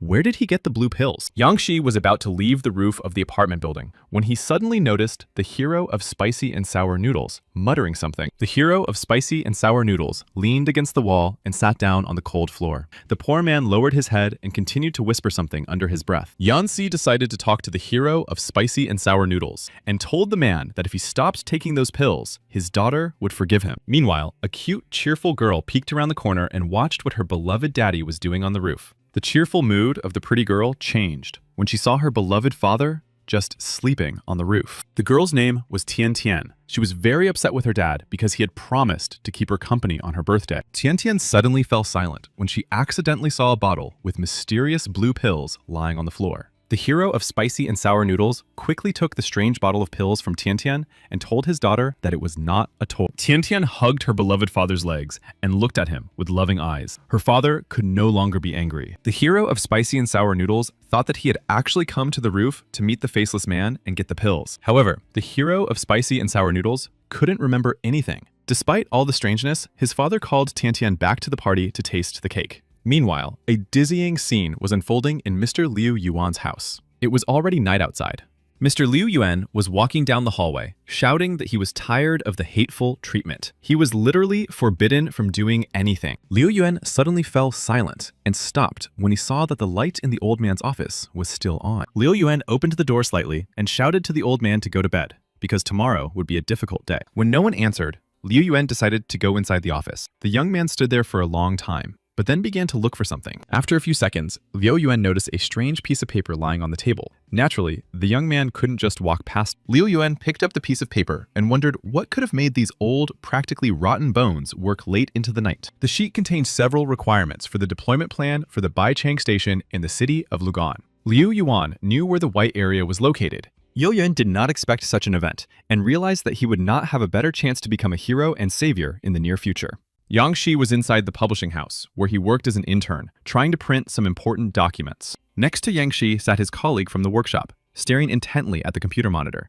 studying something closely. Suddenly, Yang Shi heard a familiar voice behind him, asking if he had forgotten that he had an important job to do. Yang Shi quickly replied that a strange woman had come to the publishing house and asked him to print an advertisement about a missing person. Fan Peng took the notice and began to read the article about the disappearance of a 7-year-old boy named Ye Tian. It was the first time the young man had heard that name. Yang Shi wanted to show off his mental abilities and claimed that it was probably some kind of secret code. Fan Peng thought about it, but in reality, he didn't believe a single word his loyal friend Yang Shi said. The calm inside the publishing house was shattered when it was announced that a new invasion by a powerful monster had been detected on Manhwa Street. Frightened employees began running in different directions and asking when this dizzying horror would end forever. Yang Shi thought about Manhwa Street, where he and his girlfriend Xiao Shu rented an apartment together with the other girls. Yang Shi did not hesitate to call his beloved Xiao Shu and ask the beauty where she was at that moment. The frightened Xiao Shu replied that she was currently in the apartment near where the powerful monster had been dropped. The situation worsened when Xiao Shu suddenly hung up during the conversation. Yang Shi was very frightened. Suddenly, his loyal friend Fan Peng approached Yang Shi and asked what had happened to his girlfriend, Xiao Shu. However, Yang Shi was no longer listening to the words of his devoted friend Fan Peng and ran at full speed to help the poor girl Xiao Shu. A few minutes later, Yang Shi was already wearing his rooster costume and heading for Manhwa Street on a metal surfboard. Yang Shi, in the guise of a mighty rooster, thought that it was not yet time for him to lose another person dear to him. A few minutes later, Yang Shi, in the form of a great rooster, arrived at the scene and saw a huge rat roaming the streets of the city. It was the legendary A-rank monster, the soul-devouring rat, capable of emitting a dizzying scream during an attack. Yangshi understood perfectly well that in order to defeat this soul-devouring rat, he would need at least a team of 3 strong heroes. A few minutes later, Yangshi saw a B-rank heroine named Green Storm flying towards the huge soul-devouring rat. Green Storm was accompanied by her loyal friend, a heroine of the rank of Fire Butterfly. The beautiful girls were thinking about how to save the people. The giant soul-devouring rat saw the so-called heroines flying towards it and let out a deafening sound. Greenstorm noticed in time that a fierce sound wave was approaching Fire Butterfly and shouted at her to dodge. Greenstorm asked her friend Fire Butterfly why she had come here, since a rank S hero was not capable of fighting a monster. The Fire Butterfly quickly replied that she was nearby and saw that Greenstorm was fighting all alone. So, she decided to help. Greenstorm closed her eyes, realizing that an S-rank hero was cannon fodder for this bloodthirsty, soul-devouring rat. Greenstorm listened and sensed that someone behind her needed urgent help. Someone was screaming for help. Greenstorm turned around and saw that after the soul-devouring rat's attack, a huge hole had formed in the multi-story building. On the roof of this skyscraper was Xiao Shu, holding her friend Huan Huan. The poor girl was hanging over the abyss and could fall. Huan Huan begged Lin Naixue to save her, as she did not want to lose her life so soon. She was too young. Lin Naixue told her friend Huan Huan to hold on tight to her hand. The girl was determined to save the innocent victim. The difficult situation took on a completely different tone when a huge piece of debris formed above the heads of the lovely girls. The fragment began to crack, and a few seconds later was flying straight towards Lin Naixue and Huan Huan's heads. Lin Naixue closed her beautiful eyes tightly as the damn fragment hit her hand. It hurt a lot. Due to the excruciating pain, Lin Naixue was unable to hold on to her loyal friend Huan Huan and slipped and fell down. The first to fly towards the unknown abyss was her loyal friend Xiaoshu Huan Huan, who continued to scream loudly. Huan Huan continued to fall and begged one of the mighty heroes to save her from death. A few seconds later, Huan Huan opened her eyes and saw that she was in the arms of the courageous Fire Butterfly. Huan Huan couldn't believe that she had somehow managed to stay alive. The Fire Butterfly said that she was always happy to help ordinary people. Meanwhile, curious journalists filmed how the Fire Butterfly managed to save the first innocent victim after the invasion. But the happy journalists were in no hurry to rejoice, as they couldn't see where the second charming girl had gone from the roof. A few seconds later, the journalists saw Lin Naixue falling from a great height and screaming in fear. The journalist looked closely and told viewers that something flew across the sky at lightning speed and saved the girl. Meanwhile, Greenstorm continued to fight the giant, soul-devouring rat and shouted loudly at the journalists to leave. The naive journalists on board the helicopter did not hear Greenstorm's cry. The rat had already attacked them. Greenstorm used her unique ability, called the Blinding Gift. The girl planned to save the helicopter with the people inside. There was a loud, dizzying explosion. Greenstorm fell right into the mouth of this huge, soul-devouring rat. However, the military helicopter with journalists on board continued to fall due to the deafening, powerful explosion. The Fire Butterfly was too late to help the frightened reporters, who were screaming to be saved from death. Meanwhile, Yang Shi, in the form of a powerful rooster, landed on his feet. Lin Naixue lay unconscious in his arms. Yang Shi gently laid his charming beloved Xiaoshu on the bench and apologized to her for not arriving in time. Yang Shi continued to say that he had come too late and that poor Xiaoshu should not have had to experience such uncontrollable horror. Yang Shi activated his original healing option so that the wound on poor Xiaoshu's arm would finally heal. A few seconds later, Yang Shi said that the lovely girl Lin Naixue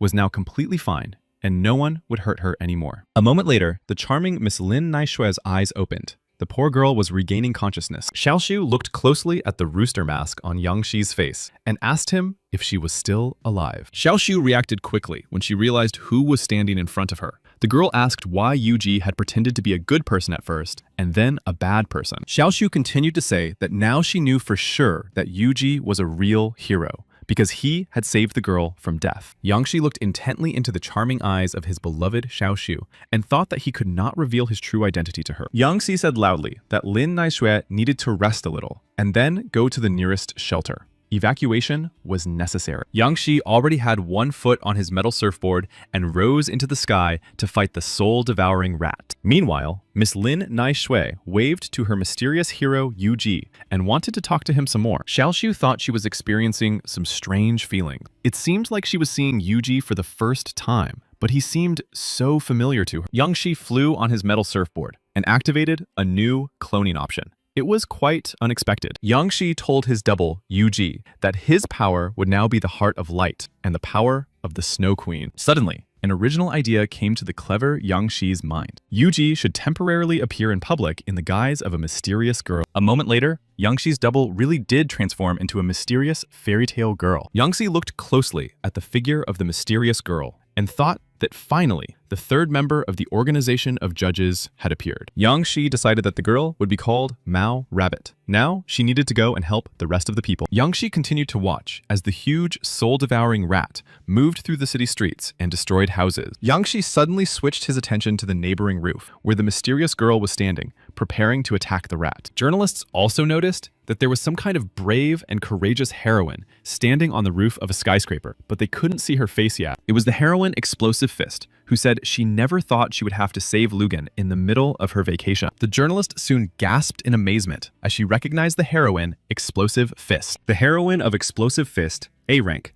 looked into the camera and thought to herself that the last time she was filmed here was several years ago. The heroine of Explosive Fist began to smile and wave at the camera and asked her viewers if anyone else remembered her. Yang Shi was very happy because a hero had appeared on the horizon who would take responsibility for saving innocent people. Yang Shi decided that for now, he would just watch. The soul-devouring rat had already spotted the heroine of Explosive Fist. The heroine Explosive Fist assessed the size of the giant soul-devouring rat and thought that this monster could become her punching bag. A few seconds later, the enraged soul-eating rat attacked the heroine of Explosive Fist with its signature scream. Greenstorm tried to warn the heroine Explosive Fist and said that the power of the rat's sound wave was too great. The heroine Explosive Fist prepared to repel the dizzying blow from her opponent and thought that if she didn't try, she would never know her strength. On the roof of the skyscraper, where the heroine Explosive Fist had just been standing, there was a loud, piercing explosion. The journalist opened her mouth in surprise again,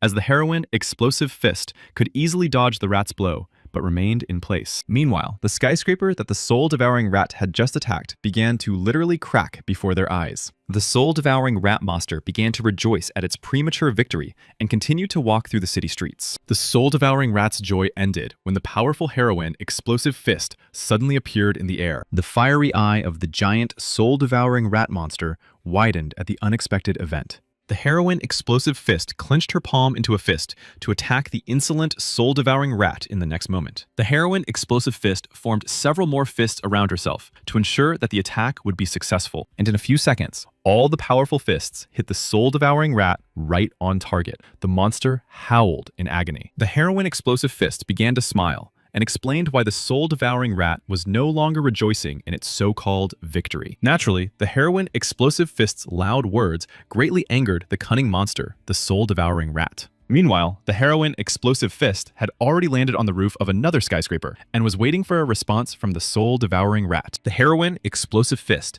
jumped to the ground and suddenly grabbed the giant soul-devouring rat by its long tail. After a few seconds, the huge soul-eating rat began to spin in circles as the heroine of Explosive Fist held its tail. Finally, the heroine Explosive Fist let go of the bloodthirsty, soul-eating rat, and the monster flew into the nearest house. Greenstorm watched the actions of the heroine Explosive Fist closely and thought that her strength was not much less than the power of the monster. Rabbit Mao watched intently as the monster, soul-devouring rat was defeated. The girl waited patiently for her turn to appear on the battlefield. Rabbit Mao noticed a huge cobblestone flying towards a frightened civilian. The poor man screamed for help. Rabbit Mao naturally reacted quickly and saved the innocent victim from certain death. The guy sincerely thanked the mysterious heroine and asked her what organization she belonged to, since no one had seen her before. Rabbit Mao took the frightened young man to a safe place and said that she represented an organization of judges. The accidental witness thought that Mao the rabbit was indeed a very pretty and cute girl. Rabbit Mao slowly approached Fire Butterfly and Huan Huan, who were resting on a bench. The girls looked at each other. Standing with Fire Butterfly and Huan Huan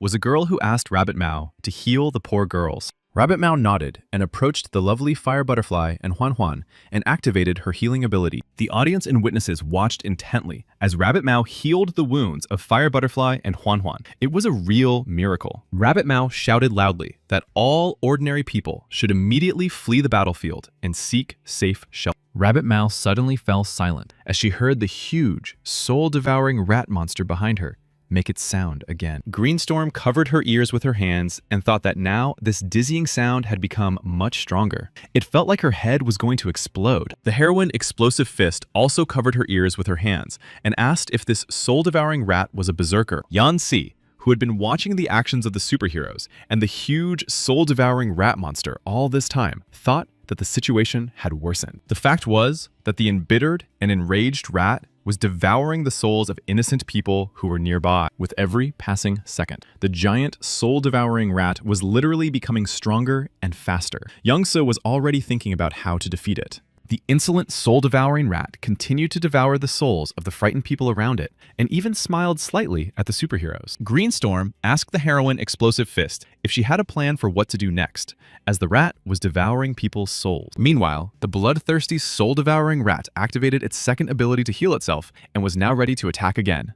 Experienced journalists also noticed how the soul-devouring rat had recovered and wondered if Explosive Fist was capable of defeating such a monster. Reporters shouted, asking where the rest of the superheroes from the Great Resistance Squad were. The skyscraper began to crack again. The heroine Explosive Fist turned to Greenstorm and said that she needed to retreat because the rat would clearly be ruthless. The huge, soul-devouring rat monster once again emitted its signature sound, which destroyed everything around it. The heroine Explosive Fist jumped up again to deliver a crushing blow to the head of the nasty, soul-devouring rat. The heroine Explosive Fist's dizzying blow hit its target. The soul-devouring rat monster fell onto a neighboring house. It was clear that the heroine Explosive Fist was already tired. The girl thought that this time it should have worked and the rat would not get up again. A few minutes later, the heroine Explosive Fist felt pain in her right side. The treacherous, soul-devouring rat pierced the poor girl. The heroine of Explosive Fist tried not to show that she was in pain. She just said that it was a very dirty trick. And then,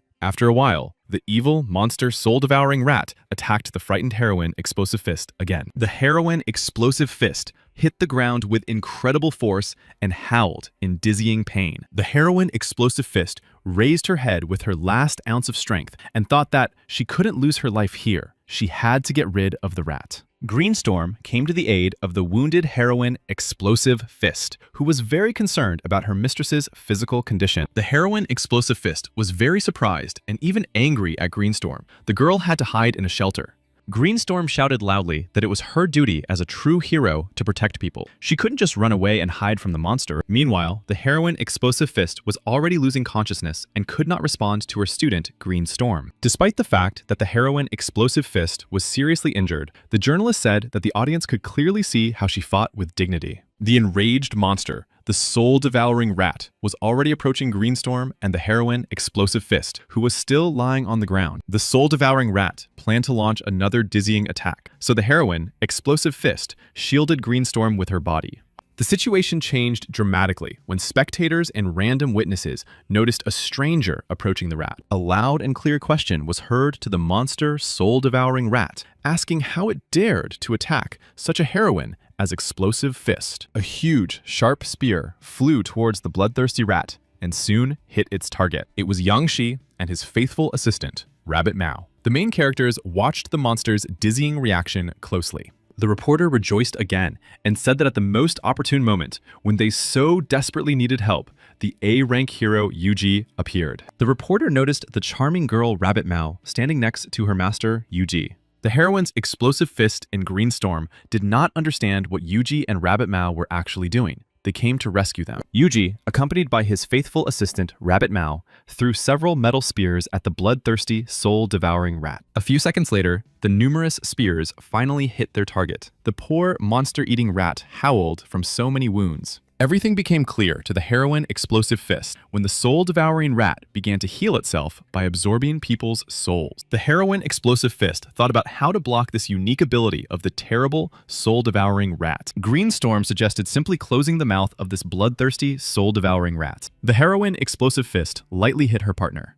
Meanwhile, Lord Yuji had already lifted the soul-devouring rat, which had numerous metal spears in it, into the air. The frightened, soul-devouring rat tried to resist, but soon realized that Yuji was too strong for her. The heroine Explosive Fist watched closely as the rat rose into the air and thought that it would not be easy for her after the dizzying fall. As soon as the cunning and nimble soul-eating rat tried to make its signature dizzying sound, Yuji covered its mouth. At the same time, Yuji had already formed a giant metal wall, which he would later bring down on the frightened, soul-devouring rat. And so, a few seconds later, the huge, soul-devouring rat was completely covered by the metal plate. Lord Yuji turned to his responsible assistant, Mao the rabbit, and told her not to let the rat open its mouth. Rabbit Mao clearly heard her master's order and flew over to carry out the important task. Rabbit Mao raised her hands to activate her ability called Snow Tornado. And so, the soul-devouring rat found itself in the epicenter of a real snowstorm. The monster clearly had no way out of this negative situation. Surprised spectators noticed how Rabbit Mao literally froze such a huge monster. People were sure that the heroine had a high rank. The bloodthirsty soul-devouring rat tried to save itself and began to absorb the energy and souls of the people around it. It was noticeable how the energy and souls of people rose up to this hateful, soul-devouring rat. She was healing again. The heroine, Explosive Fist, shouted loudly so that everyone could hear that this monster's ability had to be blocked. Lord Yuji heard the wishes of the heroine Explosive Fist and therefore decided to lift the rat to a decent height so that it could not reach them. A few seconds later, Lord Yuji was already activating the dizzying function of the metal storm. A metal vortex gradually began to form around the giant body of this terrifying, soul-devouring rat. One of the random spectators saw mysterious snow falling from the sky. People understood that Yuji had cut a piece of ice. Meanwhile, Lord Yuji had already activated his power-stealing ability and was staring intently at the small green ball. Yuji understood that the new soul-devouring ability was slightly different from the power of the Holy Heart, although they were similar in their healing properties. A military helicopter with journalists on board flew over the city. People shouted for everyone to remain calm and not give in to panic and fear. A journalist said that as soon as the clouds cleared, the camera would finally be able to show the condition of Lord Yuji. A few minutes later, the clouds finally dispersed, and Bishop Yuji appeared to the public. The hero stood on his metal board. The happy journalist raised her hand so that Lord Yuji would notice her. The girl asked to interview the real hero. The audience watched closely for Lord Yuji's reaction, but he simply remained silent. People understood that the rat would not return. The heroine Explosive Fist looked at Lord Yuji with a loving gaze and realized that he was most likely an S-rank. The heroine Explosive Fist and Green Storm suddenly heard someone quietly sneaking up behind them. The heroine Explosive Fist and Green Storm turned around and saw Rabbit Mao. The girls asked the stranger what she wanted. A few seconds later, Green Storm stood up to defend the heroine Explosive Fist and told the lady to dodge the attack. Meanwhile, Mao Rabbit threw several snowballs at the innocent victims. The girls did not understand why the enemy was attacking. Green Storm stood still and watched closely as Mao Rabbit's snowballs approached. Green Storm couldn't handle the glare and covered her eyes with her hand as the light literally pierced through them. However, after a few seconds, the heroine, Explosive Fist, and Green Storm discovered that their serious injuries had begun to disappear. The heroine, Explosive Fist, asked Mao Rabbit who she really was and what organization she represented. Rabbit Mao replied that the new heroine who had come with Lord Yuji represented the judges' organization. The audience watched Rabbit Mao's charming figure intently, and someone even wrote a comment saying they planned to marry her. Then, the viewers' attention focused on Lord Yuji. People were interested in how to join their powerful organization of judges. The heroine, Explosive Fist, asked Rabbit Mao what this mysterious organization of judges did. The girl was still grateful to them for saving her. Rabbit Mao and Lord Yuji said goodbye to the audience and announced that the judges' organization had once again saved the city of Lugon from invasion. Rabbit Mao and Lord Yuji flew away on a metal board in an unknown direction. The audience thanked the judges' organization. Green Storm was enchanted by Rabbit Mao's beauty. The heroine, Explosive Fist, was a little upset because she did not receive all the glory. Lord Yuji noticed that his godson, Liu Yuan, had asked to meet with him. The young man was curious about what information he had found. Lord Yuji kept thinking about what his godson, Liu Yuan, would tell him. After all, the information could be very important. Suddenly, Rabbit Mao told her master that her time was running out. The poor girl literally began to fade before his eyes. Lord Yuji turned around and realized that Rabbit Mao had completely disappeared. This meant that the clone's life had ended. Lord Yuji realized that the abilities of the doubles, or clones, were returning directly to him, which was very convenient. Lord Yuji also thought that Mao Rabbit's memories had also returned to him, and that even glances in her direction were simply disgusting. And finally, Lord Yuji flew to his destination and saw his godson, Liu Yuan, who continued to think about girls. Lord Yuji thought that his godson, Liu Yuan, was a really stupid person. After all, it wasn't that difficult to watch himself. Meanwhile, Mr. Liu Yuan was frightened by a strange sound coming from the nearby dense forest. Lord Yuji thought that his godson, Liu Yuan, did not even know that he was being followed. This once again emphasized his stupidity. Liu Yuan saw his godfather, Lord Yuji, approaching him and ran up to hug him. However, Lord Yuji was not in the mood to hug the young man and asked what information he had obtained. However, for some strange reason, Mr. Liu Yuan stopped when he noticed that there was a rustling sound coming from the dense, impenetrable forest again. Lord Yuji noticed the important documents in his godson's hands and asked the boy to give them to him immediately so that he could study them closely. Lord Yuji began to read the notes on the paper and realized that the Association of Heroes had planned to open the Baichang district in the city of Lugan. Meanwhile, Liu Yuan asked his mentor if it was true that there were special items in the world that could strengthen their owner. Lord Yuji noted that Liu Yuan had indeed been doing an excellent job lately, and therefore deserved to exchange his abilities for a C rank. Mr. Liu Yuan snatched a strange flask of elixir from Lord Yuji's hands and immediately drank its contents. Suddenly, Liu Yuan began to cough and said that the medicine tasted like banlangen with powder and the sourness of dark chocolate. Lord Yuji said that good medicine should have a bitter taste. Unexpectedly, Liu Yuan transformed into a werewolf. Liu Yuan, in the form of a shaggy werewolf, said that he really felt stronger and stronger every day. A few seconds later, the rustling sound from the dense, impenetrable forest turned out to be true, and the main characters looked toward the approaching stranger. Lord Yuji thought that the metal hero was approaching him, but Liu Yuan said that his old man was having fun in the company of cheerful girls. The situation took a dizzying turn when the mighty metal hero actually emerged from the forest. The metal hero said loudly that before they started talking, he had to chop Liu Yuan into small pieces. A moment later, Mr. Liu Yuan, in the form of a werewolf, lay on the ground and asked his father if he was capable of taking his child's life. The metal hero struck his son Liu Yuan again and asked if he would call his godfather for help. Lord Yuji decided to intervene in the fight and said that he had made a deal with his younger son because he simply wanted to gain abilities. Liu Yuan, in the form of a werewolf, said that he had had enough of constant beatings and that he had never revealed any family secrets. The metal hero decided to interrupt the empty conversation with his younger son, Liu Yuan, and told him to just stand by the wall. The metal hero said that his youngest son was born without abilities, and Lord Yuji could not grant him power. Lord Yuji looked intently at the enraged father and said nothing, thinking it would be superfluous. Lord Yuji said that the metal hero did not really know his son well, as he was an A-rank possessor. Lord Yuji continued, saying that granting the werewolf Liu Yuan a few abilities was not particularly difficult for him. The metal hero was very surprised and asked Lord Yuji if he could improve the qualities of A-rank heroes such as himself. Lord Yuji thought that he was dealing with a real trickster and deceiver who couldn't enjoy what he already had. Lord Yuji quickly replied that he could indeed improve the abilities of an A-rank hero,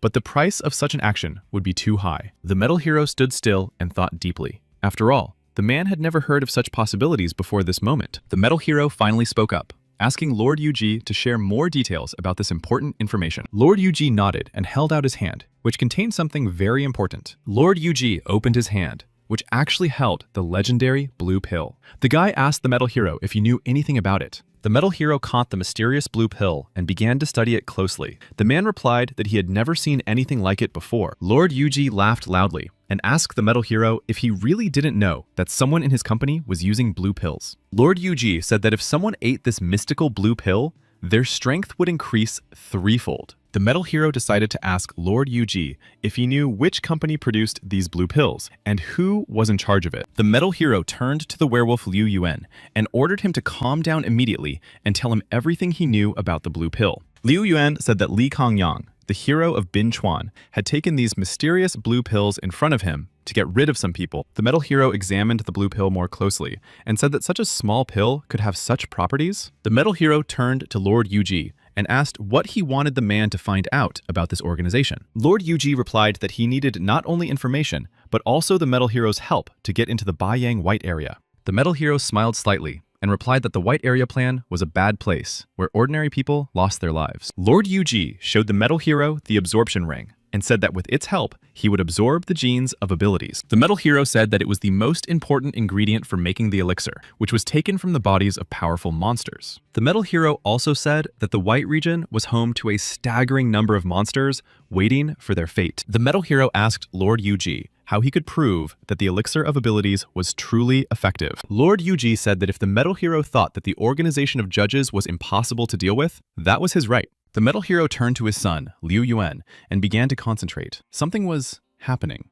Liu Yuan had already turned back into a human and was shouting that he was afraid his father would not let him gain dizzying power. The metal hero grabbed Liu Yuan by the hair and replied that they were a family, and if his father had meat, he should feed his son meat soup. The metal hero thought for a moment and finally said that he was ready to cooperate. He would deal with the hero Bing Chuan. Lord Yuji was about to fly away on his metal board and said he looked forward to seeing them soon. Meanwhile, night had fallen. A dizzying scene was unfolding at the Lugana City Hospital. Lin Naixue thought that the apartment building had collapsed after the rat invasion, and she had to spend the night in the hospital. Lin Naixue was astonished when she noticed that her beloved Yang Shi had come to the hospital. Yang Shi grabbed his beloved Xiao Shui and said that he had been looking for her all day. All the injured were transported from the shelter to the hospital.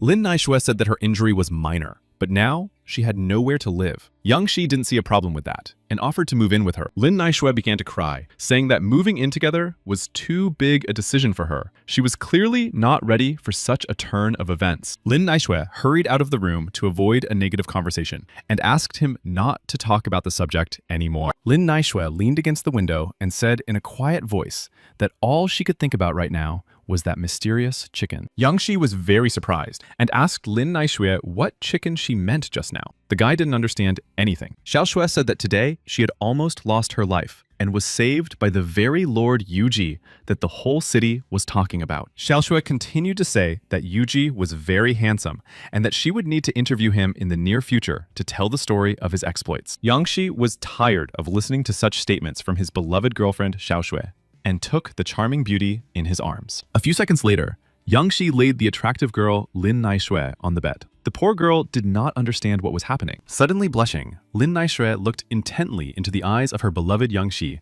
and asked him what he was going to do with her. Lin Naixue really did blush noticeably, and her eyes showed that she was truly in love with Yang Shi. Yang Shi also couldn't take his eyes off the charming Lin Naixue and whispered her beautiful name in a soft voice. Yang Shi moved closer to touch his beloved beauty Lin Naixue, who said that such things should not be done in a hospital. A few minutes later, the main characters were already under a warm, comfortable blanket on a hospital bed. Several minutes passed, and the main characters still did not show their heads from under the warm, silky blanket. And finally, the head of the attractive girl, Lin Naixue, appeared from under the blanket. The lovely girl looked at her beloved boyfriend lying next to her. It seemed that tears were about to flow from Miss Lin Naixue's beautiful eyes, but the charming beauty held on with all her might. Yang Shi also looked into the eyes of his beloved Lin Naixue through his uncomfortable glasses and simply remained silent. The guy admired her beauty. Finally, the main characters hugged each other tightly. Yang Shi told his beloved Xiao Shui to go to sleep now and that he would help her move tomorrow. The next morning, Yang Shi was already at the airport near a huge plane. Passengers were slowly making their way to the stairs.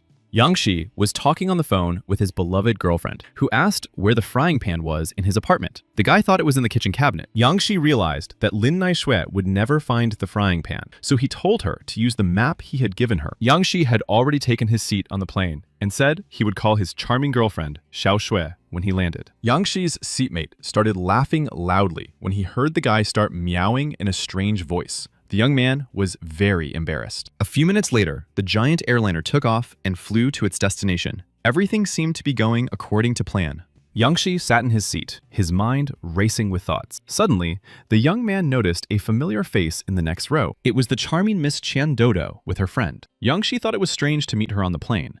Yang Shi understood perfectly well that Qian Dodo would not be able to recognize him in his simple clothes. Meanwhile, other men began to stare at her. Qian Dodo turned to the polite flight attendant and asked her to replace her wet towel with a new one. A few minutes later, the flight attendant brought Qian Dodo a new towel, but suddenly, the towel fell to the floor. Something was wrong. Unexpectedly, the flight attendant raised her hands and asked someone to save her from being killed. Someone was planning to hijack the plane. The mysterious attacker ordered the innocent flight attendant not to move and to put both hands behind her head. Of course, one person couldn't hijack the plane, so suddenly several other men who were the bandits' accomplices stood up. The criminal with green hair told the man standing next to him to put his hands behind his head. He clearly had no intention of repeating himself. The frightened man begged to be spared, promising to do whatever the cunning criminals told him to do.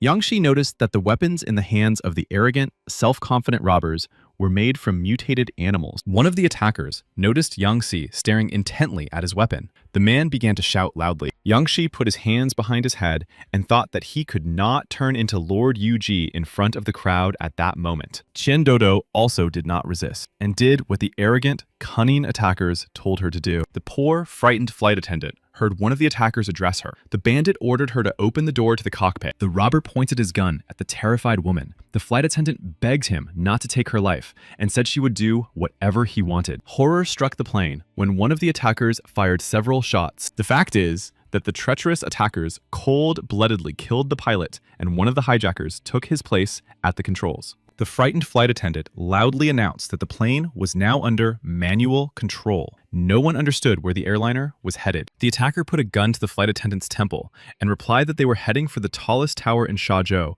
called Juba. Meanwhile, the other hijackers heard their leader kill the lovely flight attendant, who was not guilty of anything. Neighbor Yang Shi looked very calm, but in reality, he thought to himself that this was his last flight in his life. Yang Shi decided to say his thoughts out loud and said that this last flight was worth it to see the charming Qian Dodo. Yang Shi did not listen to his neighbor's remarks and was lost in his own thoughts. The guy wondered where these insidious criminals could have come from. Qian Dodo also thought to herself that the criminals actually hated the 2nd District and were ready to get rid of the Great Juba Tower forever. The fact was that when Azuristar was formed in the peaceful 50th District, which was known for its friendliness, people from the 2nd District suddenly invaded. After defending itself, the important 35th District demanded that the 50th District publicly apologize for the terrible damage it had caused. However, the chairman of the 50th District rejected this request. Yang Shi thought that the terrible times were long gone. The bald robber suddenly started yelling at Yang Shi and Qian Dodo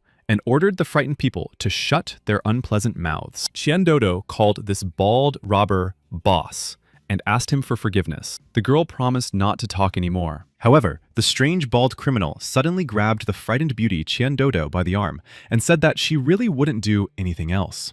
The bald robber unexpectedly opened the door on the plane and told Qian Dodo that if she didn't stop talking, he would throw her out of the plane. Qian Dodo was really scared because she clearly didn't want to lose her life today. The girl asked for help. Yang Shi could no longer contain his dizzying anger and clenched his fist to deliver a crushing blow to the robber. Yang Shi's amazing blow hit the bald, cunning attacker right in the chest, causing him to lose his balance and fall. Yang Shi suddenly watched as the mysterious stranger in the cloak picked up Qian Dodo and said he would take her to a safe place. Unexpectedly, an A-rank hero named Starcloak also appeared on board the plane. The guy apologized for being a little late. The man holding poor Qian Dodo in his arms was also an A-rank hero named Captain Cigar. Yang Shi sat down calmly and thought that finally everything would fall into place. The A-rank heroes should be able to deal with the group of criminals. Starcloak had already entered into an unequal battle with the arrogant, self-centered criminals. The cunning kidnappers did not understand that they were facing an unequal opponent who could easily deal with an entire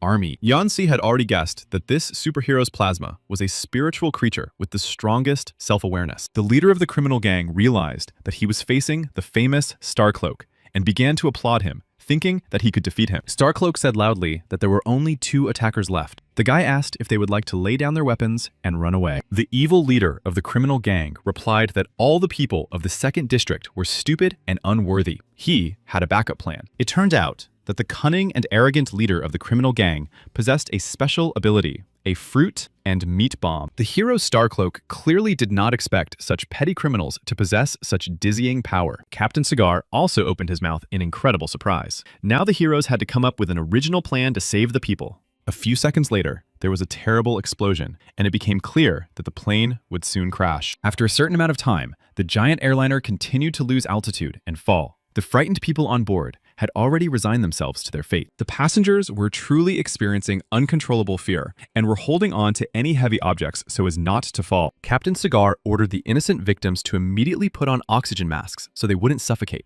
The poor passengers heard the order from the powerful A-rank hero Captain Cigar and tried to reach for the oxygen masks. Captain Cigar asked Starcloak if he had amazing abilities to lift the plane and save them from death. Starcloak said that at best, he could lift only a few people into the air with his cloak. One of the influential business class passengers asked Starcloak to take him with him, and he would pay him any price he asked. A second passenger also begged Starcloak to save him from the horror of death. No one was going to give up. Yanxi looked at the panicking crowd of passengers and realized that these people also planned to pay Starcloak a substantial amount of money. Someone from the angry crowd ordered everyone to disperse, as he should be the first to fly with the Starcloak. Captain Cigar turned to the charming Miss Chen Dodo and asked her to go to her seat and fasten her seatbelt. Chen Dodo was already returning to her seat, where her loyal friend was waiting for her. Her friend was very concerned about her condition. Suddenly, Starcloak called his partner, Captain Cigar, and said he had a pretty good idea. Starcloak and Captain Cigar stood on the magic cloak and flew out of the plane. Cigar did not understand why his partner had done this. Meanwhile,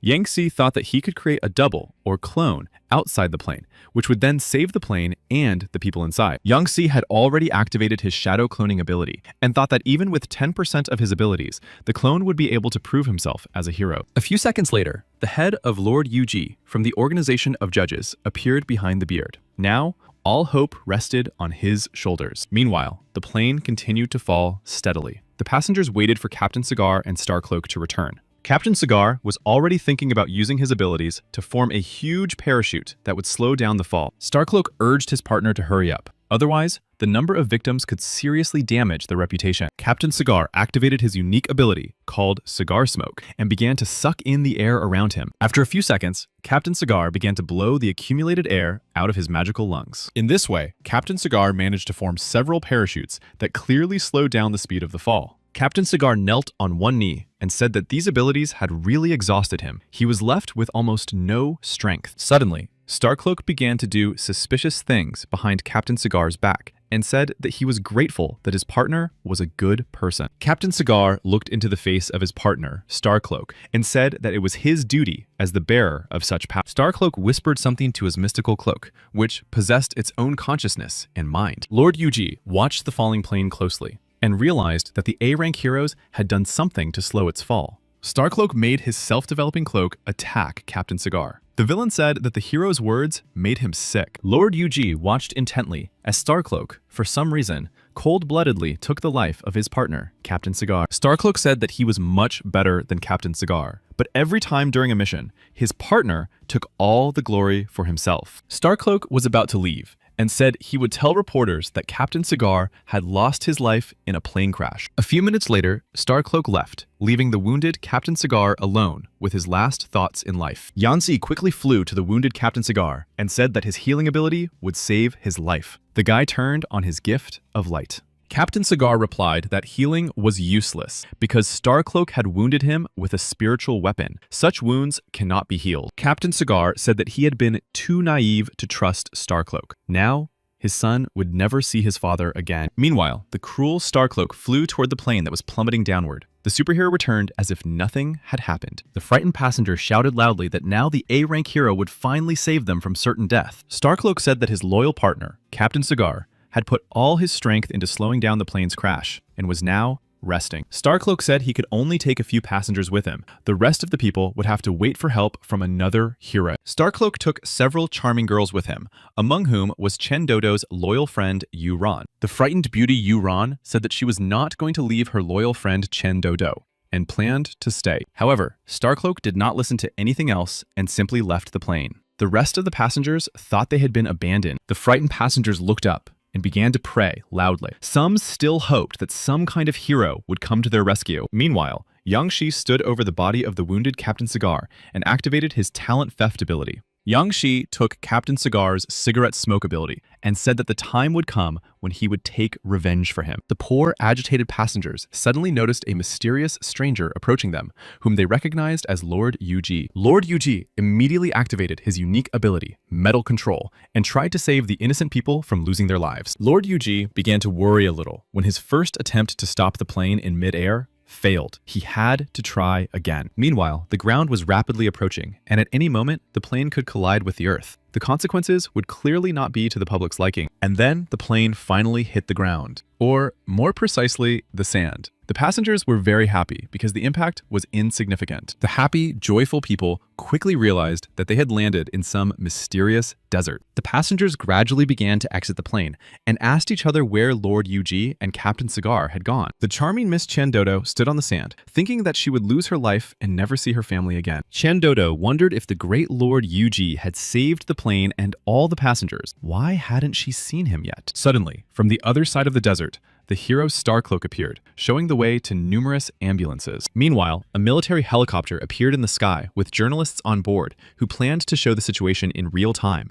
The journalist was very upset when she saw that none of the passengers had been injured. The girl was told that there were dozens of injured people. Starcloak was also very surprised because he had seen the giant airliner crash with his own eyes the day before. Chandodo called the hero Starcloak Blonde and asked him where he had taken her sister Yuran and the other pretty girls. The Heroes Association arrived at the scene and asked what had happened and why the plane had not been damaged after all. Starcloak heard the passengers say that before the plane crashed, they saw Lord Yuji, who can control metal. Starcloak said that he had been directly involved in rescuing people, together with his responsible partner, Captain Cigar. Curious journalists asked the great Starcloak to tell them all the details of the rescue of the innocent victims. Starcloak said that Captain Cigar used his cigarette smoke ability and, unfortunately, lost his life due to lack of strength. Starcloak seemed to start crying and said that he called the ambulance when he realized that the disaster was inevitable. Starcloak's conversation with the journalists was interrupted when a loud male voice behind the hero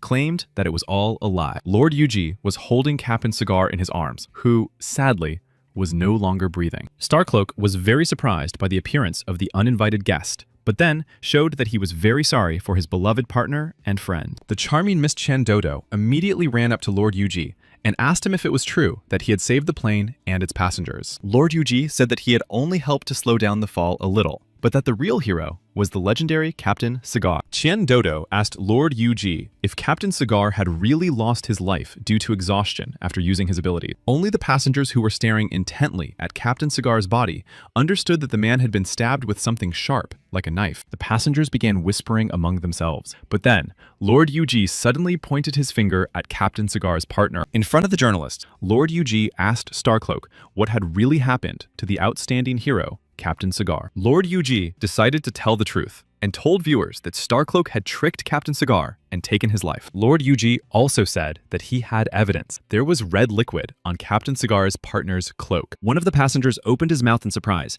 and could not believe that there could be real traitors and liars among the heroes. The second passenger saw no other option but to believe Bishop Yuji's words. There was no other explanation for the red liquid and Captain Cigar's wound. Curious reporters quickly rushed up to Starcloak and asked him to comment on Lord Yuji's accusation. One of the journalists asked Starcloak if he would allow his cloak to be analyzed to determine the nature of the red liquid. Starcloak literally couldn't answer and just remained silent. The guy was thinking in his head how to explain himself to his army of fans and admirers. After a few seconds, an angry Starcloak thought that he hadn't considered that his brilliant plan would be ruined by some Lord Yuji. Starcloak also did not understand why this Lord Yuji was so much more popular than him. After all, the guy considered himself handsome. Lord Yuji continued to say that the people from the 35th region were very surprised when they saw Starcloak on board the plane. Starcloak realized he was trapped and said that he was also from the 35th region and that he did not feel sorry for Captain Cigar at all. Starcloak seemed to be preparing for a dizzying attack and said that he had to sacrifice his own brothers. Suddenly, a real sandstorm formed around Starcloak's body.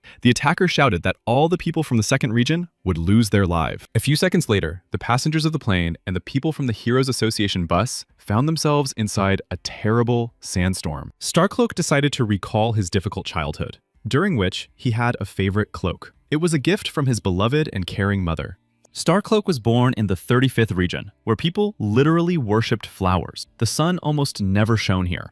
The poor boy had to rummage through the trash with his friends to survive. The boy thought that the world was like that everywhere. Then, by chance, the boy found himself in the second region, where he realized for the first time that water could be delicious and the sky could be blue. However, the locals were terrible people. As soon as they found out that the boy was from the 35th region, they literally beat the poor thing with their feet. The little boy understood that it wasn't him, but these usurpers who were to blame. And then the Starcloak awakened incredible spiritual powers within him. The Starcloak provoked his former friends from the 35th region into committing crimes, and then appeared and saved innocent people. Gradually, Starcloak earned a Category A rating, and everyone around him treated him with respect and love. Everything was going great until one fine day when the legendary Captain Cigar appeared on the horizon. All attention immediately shifted to Captain Cigar. The Starcloak tried to deliberately set up his partner, but nothing worked. Meanwhile, the frightened former passengers of the plane that had crashed in the desert continued to spin around inside the sandstorm. The force of the sandstorm was so strong that it lifted helicopters and buses into the air. People screamed in panic. Starcloak stood in front of Lord Yuji and Chen Dodo and said that every person from the second region deserved fair punishment. Chen Dodo said that Starcloak had become the kind of usurper he himself had just described. The guy had gone mad. Lord Yuji understood that Chen Dodo's words were true, and that Starcloak had already turned into a real criminal. Chen Dodo turned to her friend Lord Yuji and said that this crazy hero was going to take everyone's lives. Lord Yuji stared intently as the huge bus inside the sandstorm broke into two pieces before his eyes. Lord Yuji had already begun to think about how to save the frightened passengers who continued to spin inside the incredible sandstorm. Lord Yuji thought that the spiritual equipment depended entirely on the emotions of its owner and had now turned into an S rank. Chen Dodo began to look in her bag and said that she had nothing suitable to fight against S-rank equipment. Chen Dodo looked at Lord Yuji's manly face and asked him if he could handle such a powerful opponent. Chen Dodo noticed that Lord Yuji's hands began to shake. The girl thought that for the first time, her master was afraid of such a great criminal. Lord Yuji said that his hands were shaking, not because of uncontrollable fear, but because of a feeling of anticipation. Lord Yuji looked intently at the charming Miss Chen Dodo and said that he had never been a coward and was not going to give up. Lord Yuji turned to the Starcloak and asked him if it was true that he had taken the lives of innocent residents of the second region to let off steam. The Starcloak replied that it was the absolute truth. The guy couldn't even count the number of innocent lives at that moment. The Starcloak said that one of the people he saved was a teacher at his university, and now his life belonged only to him. Lord Yuji loudly declared that the A-rank hero constantly vacillated between being a destroyer and a savior, and was practically at odds with his own mind. Lord Yuji said again that when a victim becomes an offender, all his intentions and misdeeds become unforgivable to the public. Starcloak smiled slightly and said that Lord Yuji was now giving a beautiful speech, just like his former partner, Captain Cigar. Starcloak shouted loudly that as a reward, he would give Lord Yuji a head start of 100 seconds to escape from this cursed place. Meanwhile, Lord Yuji had already used his original signature ability, Metal Control. A few seconds later, a strange metal object resembling a sharp weapon appeared among the sandy stream. Gradually, several more metal objects resembling spears appeared around the body of the powerful Lord Yuji. The Starcloak closed his eyes as if playing hide and seek, but then he opened them and said to the impatient ones. A few seconds later, Starcloak found himself completely alone in the middle of a giant desert. After a while, Starcloak finally saw a mysterious mystical hole that had formed right inside the sandstorm. There was a dizzying explosion, which frightened the people even more and made them think that Lord Yuji would not save them after all. However, after the unexpected explosion, the sand gradually began to disperse. The Starcloak did not understand what was happening. The poor frightened passengers of the plane were flying down at a dizzying speed. They did not know whether to rejoice or not. The Starcloak continued to stand in place and did not understand where his beloved cloak had gone. Why had the spiritual equipment disappeared? Meanwhile, the cloak that belonged to Starcloak was already rising up to where the great Lord Yuji was. Yuji thought to himself that this was the first time he had used his S-rank ability to control a spiritual battle of the same rank. It was difficult. Lord Yuji turned to the charming Miss Chen Dodo and asked her to come up with a way to save the people who were falling down. Chen Dodo threw several mysterious stones into the air, and according to her logic, something should happen now that would save the people. After a few seconds, these small stones, which looked a bit like Easter eggs, began to increase in size. Chen Dodo almost cried because these animal eggs cost 30,000, and it was very expensive to save innocent people. A few seconds later, for some strange reason, the animal eggs began to crack before the eyes of the angry Chen Dodo. The mystical liquid inside these mysterious animal eggs began to spread across the sandy desert. Meanwhile, the The poor, frightened people had already begun to approach the ground, and now they plunged headlong into this mystical, disgusting liquid. Starcloak was greatly distressed when he saw how the people had survived the fall. The guy ordered Lord Yuji to return the cloak to him. In the hands of the treacherous Starcloak, there was a weapon with which he began to shoot at Lord Yuji. Naturally, Lord Yuji's reflexes were sharp, and he began to dodge the numerous bullets with lightning speed. But the shots did not stop, and Lord Yuji was tired of constantly dodging the approaching bullets. Soon, Lord Yuji realized that these bullets from the mysterious weapon were actually homing bullets. Lord Yuji saw no other way out but to cut these homing bullets in half. The great hero's patience began to wear thin. Meanwhile, the magic cloak had already returned to the hands of Starcloak, who said that he was too careless for allowing his relic to suffer. A second later, the cloak was back on the shoulders of the treacherous villain, Starcloak. The criminal regained his powers. Now the arrogant, self-loving Starcloak was already running towards the enemy of Lord Yuji, who was trying to deal with the bullets. After a while, Starcloak finally found himself near Lord Yuji and was ready to deliver a crushing blow. A few seconds later, Lord Yuji felt a slight pain in his arm as the cunning Starcloak had managed to wound him. Yuji quickly activated his holy healing magic and tried to heal his minor wound. Lord Yuji remembered the words of Captain Cigar, who said that a wound inflicted by spiritual equipment could not be healed. Despite the words of the legendary hero Captain Cigar, Lord Yuji tried again to heal himself. Starcloak laughed loudly and asked Lord Yuji if he was very interested in why his wound would not heal. Lord Yuji did not want to listen to Starcloak's empty chatter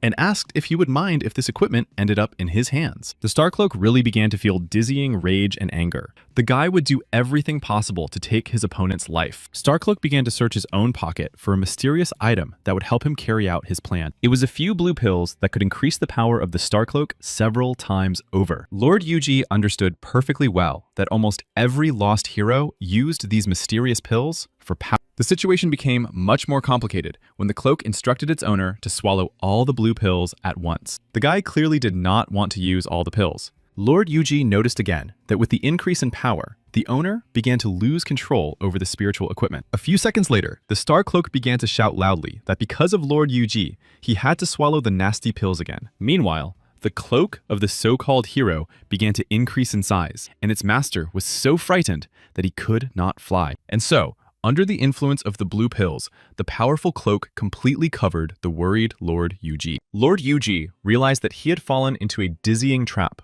from which there was no escape. Suddenly, Lord Yuji noticed mysterious glowing stars of unknown origin approaching him. Lord Yuji clearly heard the voice of the Starcloak saying that he no longer controlled his spiritual equipment. With each passing second, the mysterious stars that could take his life were approaching Lord Yuji at lightning speed. Lord Yuji was astonished when he realized that for some reason, these stars had begun to stick to his body. However, in the next moment, Lord Yuji understood the intention of the powerful cloak. It turned out that the stars began to heat up intensely. Lord Yuji was almost completely immersed in the whirlpool of these magical stars and said that it was getting hotter and hotter. Before completely plunging headlong into this dizzying stream of stars, Lord Yuji thought that they were bombs. A few seconds later, a powerful explosion sounded inside the mysterious, mystical cloak, which clearly frightened the people on the ground. The charming Miss Qian Dodo watched the terrifying event intently and began to worry about Lord Yuji's condition.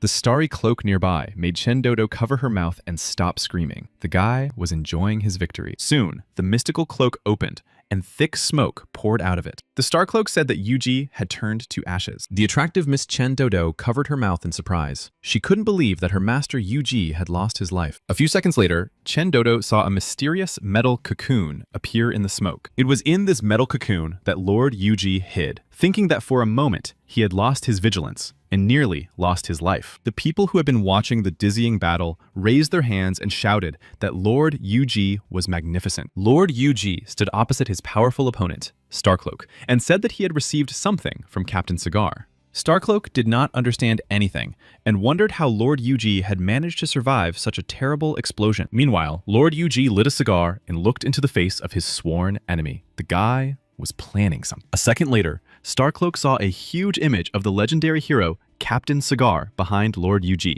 Starcloak became very angry and began to run towards the so-called Captain Cigar to take his life again. Starcloak practically stretched out his hand to reach Captain Cigar's head. Lord Yuji also stretched out his hand and said that he would avenge Captain Cigar and activated the star absorption option. Suddenly, after a dizzying attack from Lord Yuji, Starcloak stopped for some reason and couldn't move. The Starcloak began to scream loudly in agony. The fact was that Yuji was pulling all the metal out of his body, and soon he would turn to dust. A few minutes later, the Starcloak's spiritual equipment fell to the ground. Lord Yuji carefully examined the rare artifact. Lord Yuji spoke to the cloak and told it that its former owner had lost his life, and that it would now have a new owner. Yuji understood perfectly well that in order to control this cloak, one must always be stronger than it. Meanwhile, the frightened people turned to Lord Yuji and said that they were frozen in this thick liquid from the beast's egg. Lord Yuji could now turn his attention to rescuing the other innocent people who were trying to get out of the liquid. Lord Yuji turned to Chandodo and asked her to stay put until the resistance squad arrived. Lord Yuji headed into the city to find the house where the legendary hero, Captain Cigar, used to live. In the backyard, Yuji saw a cute little boy playing soccer. The child was clearly in a sad mood. Yuji had already changed his appearance to that of an ordinary human being and appeared before the cute child in the form of Yangshi. Yangshi said that he had not come here for soccer, but when he saw the boy playing, he immediately wanted to kick the ball. Yangshi pointed to the strange man who was literally made of smoke. The boy was delighted that now he had someone to play with. Yangshi took out Captain Cigar's ability called Cigar Smoke and inserted it into the body of his wonderful, cheerful son. From now on, the son of the great hero Captain Cigar would continue the work of his caring father, who would remain a cloud forever. Dodo and her friend Yuron were walking down the street, remembering how Yuji fought the powerful enemy Starcloak. Dodo emotionally showed how Yuji dodged the homing bullets and then defeated Starcloak with one left hook. Yuron said that those whom Starcloak saved from the falling plane were much less fortunate because he left them in the desert. Yuron said that fortunately, helicopters arrived and rescued the frightened girls from the hot weather. Yuron was sure that if they hadn't lost their lives in the plane crash, they would have lost their lives in the hot desert. Dodo hugged her loyal friend Yuron and said that perhaps fate had given them another chance and that they should cherish their own lives. The conversation between the two attractive friends suddenly ended when Yuji, the Lord of Snakes, appeared behind Yuron. Meanwhile, Yuron said that she would like to see the great hero Yuji and appreciate how handsome he was. Dodo quickly reacted to the appearance of the uninvited but dear guest and told Yuron to turn around. The Snake Lord Yuji looked at the two charming beauties and said nothing, as if waiting for their conversation to continue. Frightened, Yuron was very scared and asked the mysterious stranger who he was and why he had crept up behind them.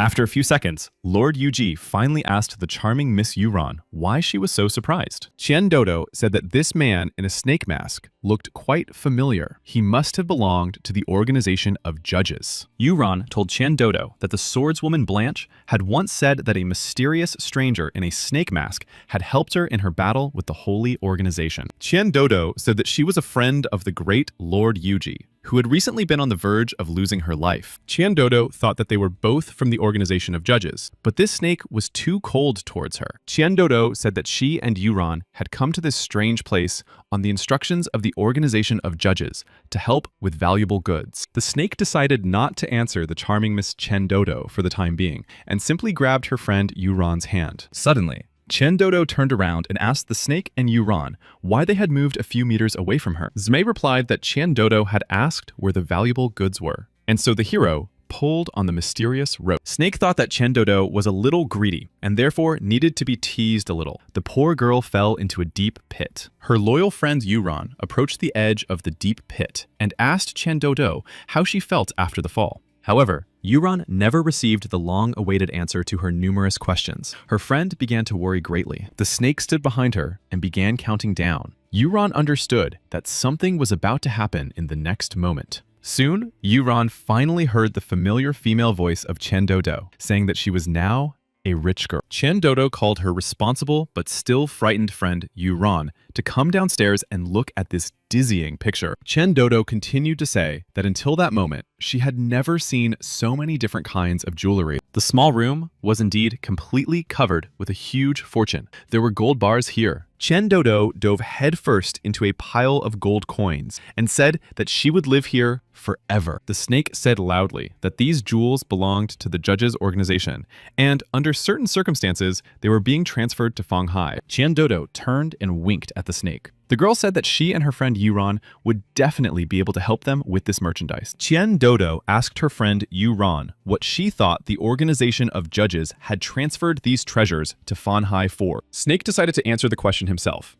and said that Fanhai was the largest business center and that they planned to cooperate in the future. Yuran said that as their power increased, the heroes needed not only improved characteristics, but also excellent, expensive weapons. Qian Dodo said that there were people here who could create weapons from the materials of bloodthirsty monsters. Yuran said that when the serpent needed some kind of mystical weapon in the future, they would have to help him. Meanwhile, in the hospital where Yangshi Feifei's younger sister lay in a coma, a dizzying scene unfolded. For some strange reason, the body of the sweet little girl Feifei began to rise. A blue glow appeared. A few seconds later, Feifei clenched her fist and began to cough loudly. It was pure magic. Feifei managed to say that she was in a lot of pain. The poor girl was trying to find her older brother, Yang Shi, in the ward. Meanwhile, Yang Shi flew from Shazhou to Lugan Airport. Passengers began to exit the huge airliner. Yang Shi slowly but surely got off the plane, thinking about something important. Suddenly, the guy heard a familiar female voice. The charming Miss Lin Naishui ran quickly towards Yang Shi, saying that she had heard about the hijacked plane on the news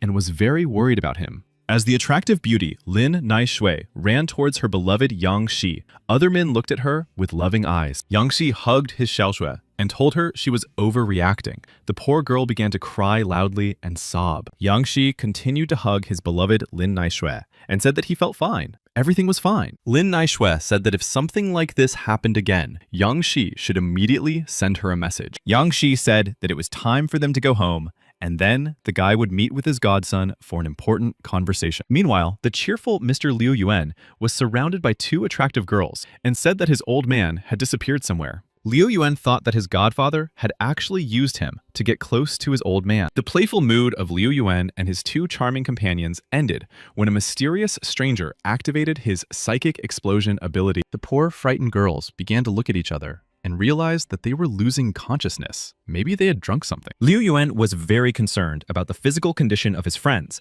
and asked them how they were feeling. Mr. Liu Yuan was very offended and angry when he realized that someone had poured a glass of cold ice water on him. Liu Yuan was already planning to hit his offender, but soon realized that his godfather, Yang Se, was standing next to him. Liu Yuan was very embarrassed and said that he would never lay a finger on his beloved godfather, Yu Ji. Yan Shi grabbed his student, Liu Yuan, firmly by the head and asked him if he had just told the girls that his godfather had used him. Liu Yuan was very happy and said that he had never before managed to earn the recognition of the surrounding community. To dispel Liu Yuan's doubts, Yang Shi decided to form a mysterious expedition on which he would give his godson a special task. Yang Shi activated his ability called Spiritual Contact. The guy approached Liu Yuan to hit him on the forehead. The space around them was covered in a mysterious darkness, and now Liu Yuan could constantly see Lord Yu Ji's finger before his eyes. A few seconds later, Mr. Liu Yuan lost his balance due to the weak blow of the finger and fell to the cold ground. After a while,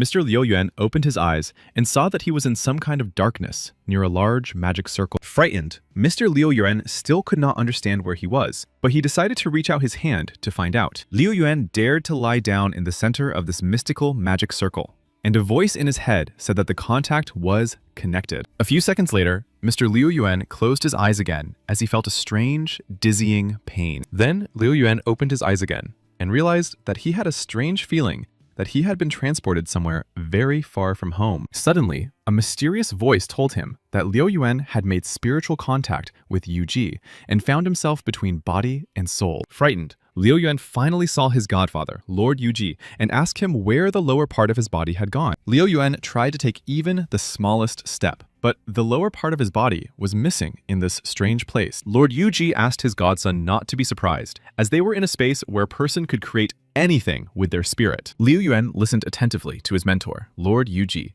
and realized that he had indeed established spiritual contact with him. A mysterious gem appeared on Mr. Liu Yuan's forehead. Lord Yu Ji asked him to immerse himself in it. Liu Yuan nodded and said he would try to focus on this mystical object. The young man opened his eyes in an unfamiliar place. Mr. Liu Yuan was once again surrounded by fluttering clouds. The young man also noticed that he was in a room resembling the Colosseum. Gradually, the clouds began to disperse, and Liu Yuan admired the dizzying beauty around him. Tall columns appeared. It was truly beautiful. Mr. Liu Yuan opened his mouth in dizzying amazement. Meanwhile, Lord Yuji was already sitting on top of one of the colorful columns and asked Liu Yuan what he was looking at. Liu Yuan walked on and said that the organization of judges was actually much stronger than his father, the metal hero. Lord Yuji said that this place was called the Heavenly Palace. The organization of judges used it to exchange important information. Liu Yuan already understood that he had been given a full-fledged place in the organization of judges, and now he asked what his first mission would be.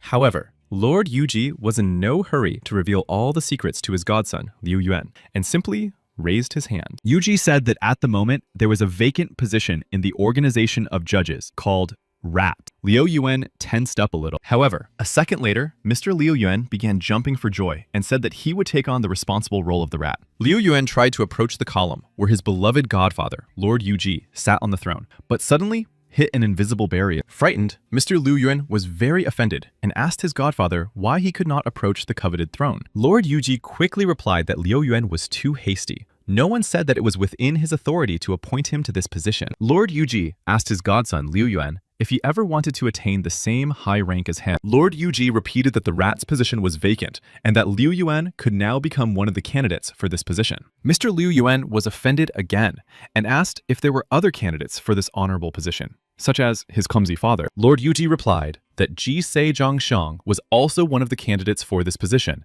and now only the chief would decide who would take the position of the rat. Lord Yuji said that he had no right to decide anything, as power always came first in the organization of judges. Mr. Liu Yuan became discouraged and said that he would try not to miss such an important opportunity. The young man asked to be sent on another mission. Lord Yuji replied that the metal hero would never give him Binchuan, and Liu Yuan had to figure out how to lure him into a trap. Liu Yuan smiled and said that he could easily accomplish the task, but the young man had an important question. Liu Yuan asked if he would eventually take Yuji's place as the rat. Yuji would have to introduce him to the attractive Lady Rabbit, Mao. Liu Yuan said that he had seen this charming beauty on television, and she had remained in his heart forever. Lord Yuji thought to himself that his godson, Liu Yuan, had decided to marry Mao the rabbit, who was his clone. Lord Yuji said loudly that Liu Yuan needed to stop dreaming about girls all the time, and that he now needed to rush off on a mission. Lord Yuji disappeared from view and soon transformed into human form, and as Yang Shi headed home.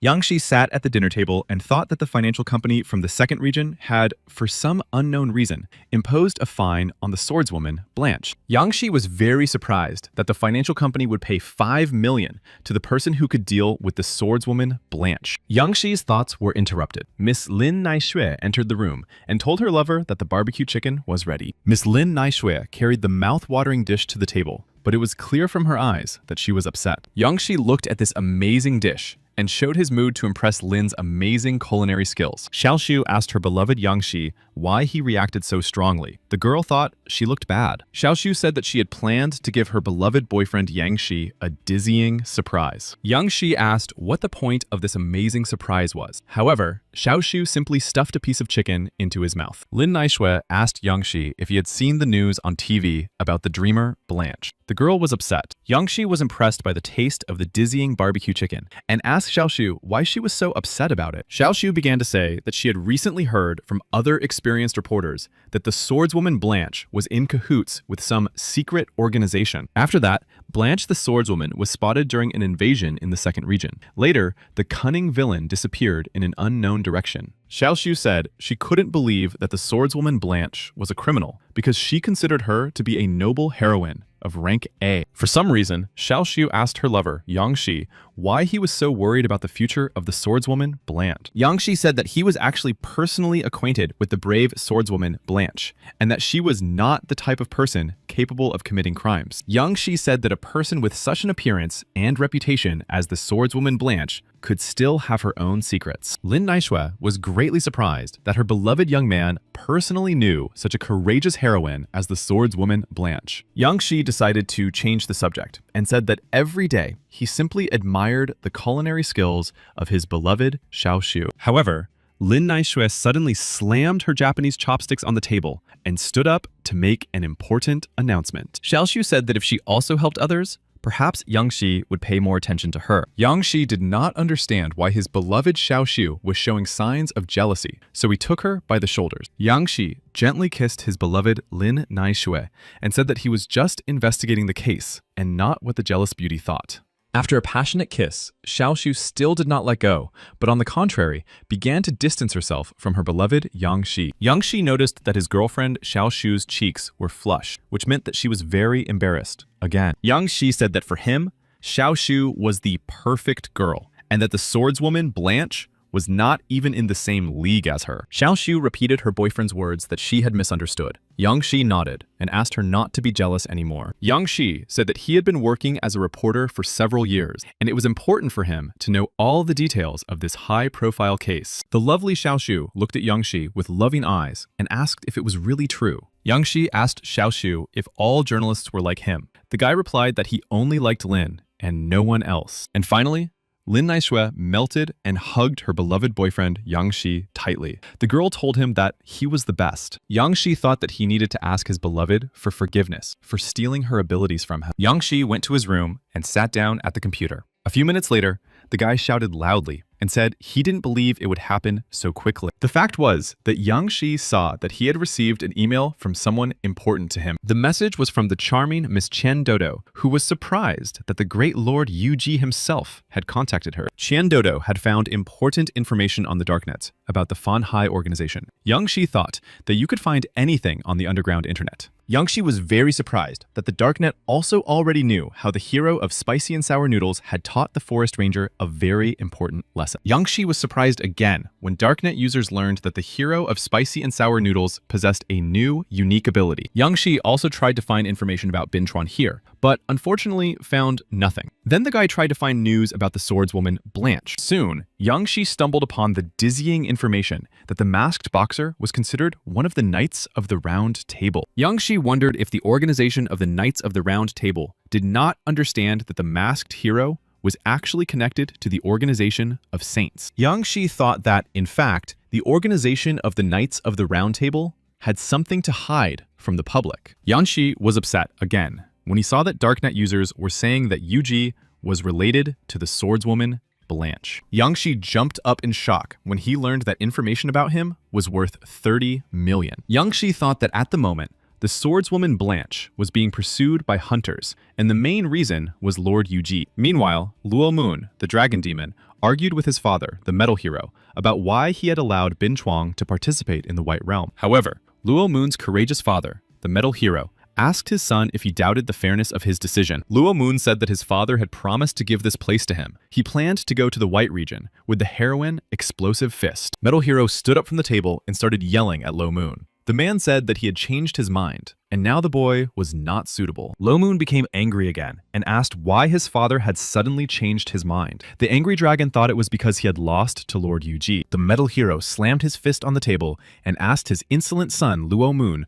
not to mention the name of that upstart Yuji here. Luo Moon was a little scared and fell silent. The boy really began to fear his own father, the metal hero. The metal hero said that he had a mind of his own, and Luo Moon had no idea how dangerous this white area was. The metal hero wanted to hug his son, the evil dragon demon Luo Moon, but the boy pushed his relative's hand away. The metal hero, as a real father, clearly did not like the gesture from his eldest son, Luo Moon. Luo Moon said that his father simply did not take him seriously. The evil dragon was deeply offended and was already planning to leave the room. The metal hero thought that Luo Moon was still too stupid because he did not realize what the white area actually hid. Luo Moon did not get far before he heard his father, the metal hero, say that the white area was filled with more than just monsters. Luo Moon left the room and saw his younger brother, Mr. Liu Yuan, standing by the door and eavesdropping. Luo Moon said that his father would send Bin Chuan to the white area, not him. Now, the eldest son was angry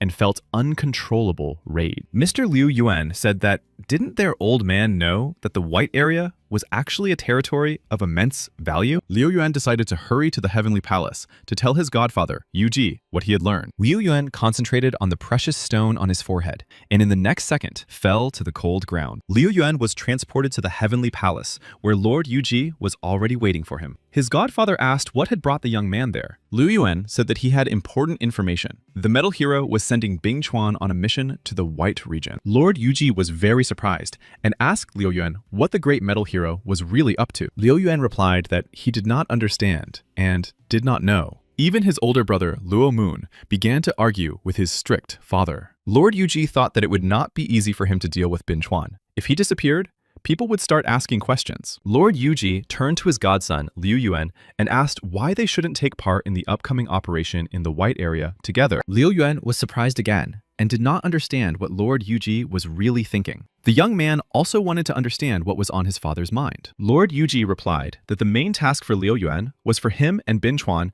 to take part in the operation in the White area. Mr. Liu Yuan raised his hand to his head and said that he clearly understood the order of his godfather, Yu Ji. A few hours later, Yang Xi was sitting in his room, thinking that while Xiao Shui was at work, he needed to improve his abilities. Yang Xi took out a few small cubes and thought that for starters, he needed to improve his transformation and cloning to rank B. Yang Xi began to bring the two magic cubes closer together with dizzying energy inside. Everything began to sparkle and flash around him. The two cubes with transformation and cloning were getting closer to each other. Yang Xi understood that soon he would need to control the reactions strongly. Then Yang Xi thought that he could use the dragon's ability to improve the spirit of the deep sea and fierce fire. Yanxi thought that dragon sounded very proud. It was just right for a personal quality, such as arrogance. Meanwhile, a dizzying scene was unfolding in the city port by the majestic sea. A mysterious stranger held a bag of gold coins in his hand and asked a charming beauty why she was involved in smuggling. It was the powerful swordswoman Blanche who told the stranger not to say anything about her under any circumstances. The swordswoman Blanche hid her face behind a long hood and repeated once more to the mysterious stranger that he should not get involved with her. The cunning stranger nodded and realized that it would be better to keep as many questions to himself. Swordswoman Blanche was already walking down the city street, thinking that the masked boxer was just a minor servant of the Organization of Saints. Poor Blanche continued to wonder why the company was not interested in her motives, but simply chased her around the world. Swordswoman Blanche thought that the serpent was using the body of the boxer in the mask for his own purposes. He failed to track down the other criminals. The charming swordswoman Blanche's thoughts were suddenly interrupted when she heard loud cries from strangers behind her. Frightened, Blanche ran away, realizing that armed hunters from the company were following her. A few minutes later, Blanche saw the cold body of the mysterious stranger who had helped her cross over on the ship. Swordswoman Blanche turned to her armed pursuers and asked why they were taking the lives of innocent people. Swordswoman Blanche was tired of running and stopped. The girl demanded that her opponents come out of the shadows and fight her. The mysterious stranger said that he did not care what the swordswoman Blanche thought of him. He must take her life by any means necessary. A few seconds later, Blanche felt a sharp pain in her chest as the cunning attacker threw sharp knives at her. The swordswoman Blanche called her mysterious opponent a coward, threw on her cloak, and ran off in an unknown direction. The situation changed dramatically when the charming Lin Naishui suddenly appeared on the street. The girl ran up to the wounded swordswoman Blanche. Lin Naishui saw that poor Blanche had been wounded in the chest. The brave beauty said that she needed to be taken to the hospital immediately. Lin Naishui looked up and saw several sharp knives flying towards her. She could have lost her life. In a dizzying state of horror and panic, Miss Lin Naishui screamed at the top of her lungs and begged to be saved. Mysterious lightning bolts appeared in the sky, also approaching the frightened beauty, Lin Naishui. The sharp knives continued to fly rapidly toward the terrified beauty, Lin Naishui, who was looking for help with her eyes. A few seconds later, the legendary serpent appeared and grabbed the swordswoman Blanche and Lin Naishui by the arms. The serpent noticed that a mysterious attacker was hiding behind a tree and asked him about the elimination of the Organization of Saints in Shazhe. The snake replied that if they were already acquainted, why didn't the cunning attacker hiding behind the tree run away? The insolent criminal shouted loudly for the serpent to taste his dizzying technique called Chrysanthemum Explosion Chi. Zmei directed a metal shield toward the approaching attack to protect himself. However, the attempt to defend himself against the terrible move, called Chrysanthemum Explosion Chi, ended in failure. Zmei was very surprised that his metal shield, for some reason, did not work against such a move from the cunning attacker. There was a dizzying explosion, causing the swordswoman Blanche and Lin Naishui to cover their faces to protect themselves from the bright light. Swordswoman Blanche instantly realized that the only person who possessed the chrysanthemum explosion chi was Wang Shuxian. Wang Shuxian decided to come out of the shadows after all and asked the swordswoman Blanche how she still remembered his real name. Swordswoman Blanche said that 2 years ago, she had already caught Wang Shuxian. He was facing life imprisonment. Wang Shuxian said that, of course, he had been helped to escape from custody and now possessed an S-rank ability. Swordswoman Blanche had already drawn her sword and said that even if it cost her her life, she had to get Wang Shuxian re-imprisoned. The serpent thought that Wang Shuxian was much stronger than the swordswoman Blanche, and if they started fighting, Lin Naishui could get hurt. Snake replied to Wang Shuxian that he was indeed strong. But soon, Lord Yuji from the Organization of Judges would arrive. Wang Shuxian began to smile and said that he was capable of taking Snake's life before the so-called Lord Yuji arrived. The snake had already begun to demonstrate his unique abilities and loudly declared that Wang Shuxian could try to defeat him. Meanwhile, the swordswoman Blanche turned to the frightened Miss Lin Naishui and told her to run away because she couldn't stop Wang Shuxian. Wang Shuxian said that he did not care that his opponents had a numerical advantage. He would achieve his goal. Wang Shuxian thought deeply and looked at a nearby lantern. The cunning villain decided to flee, but promised to return. The snake turned to the charming Miss Lin Naishui and asked her if she had called the Heroes Association. The girl said no. Swordswoman Blanche turned to the snake and said she had an important question for him about the Organization of Judges. However, the snake was in no hurry to answer Blanche's questions and said that she needed to get better first. A second later, Snake disappeared in an unknown direction. Lin Naishui said that these powerful heroes were constantly disappearing without a trace. Swordswoman Blanche was already almost losing consciousness from her injuries. Lin Naishui asked if she could take the poor woman to the hospital after all. Lin Naishui said that the swordswoman Blanche could go with her to her apartment, where she could rest and regain her strength. Suddenly, Yangshi ran up to the two charming girls, greatly frightened for the condition of his beloved Xiaoshu. Yangshi was speechless and asked if the powerful heroine Blanche was really standing in front of him. The swordswoman Blanche turned her head to Miss Lin Naishui and asked who this strange boy was. Lin Naishui said that he was her boyfriend, Yangshi. They had gone out for a run, but suddenly the boy needed to use the toilet. Xiaoshu said that on the way, she saw a mysterious stranger attack the swordswoman Blanche and decided to intervene.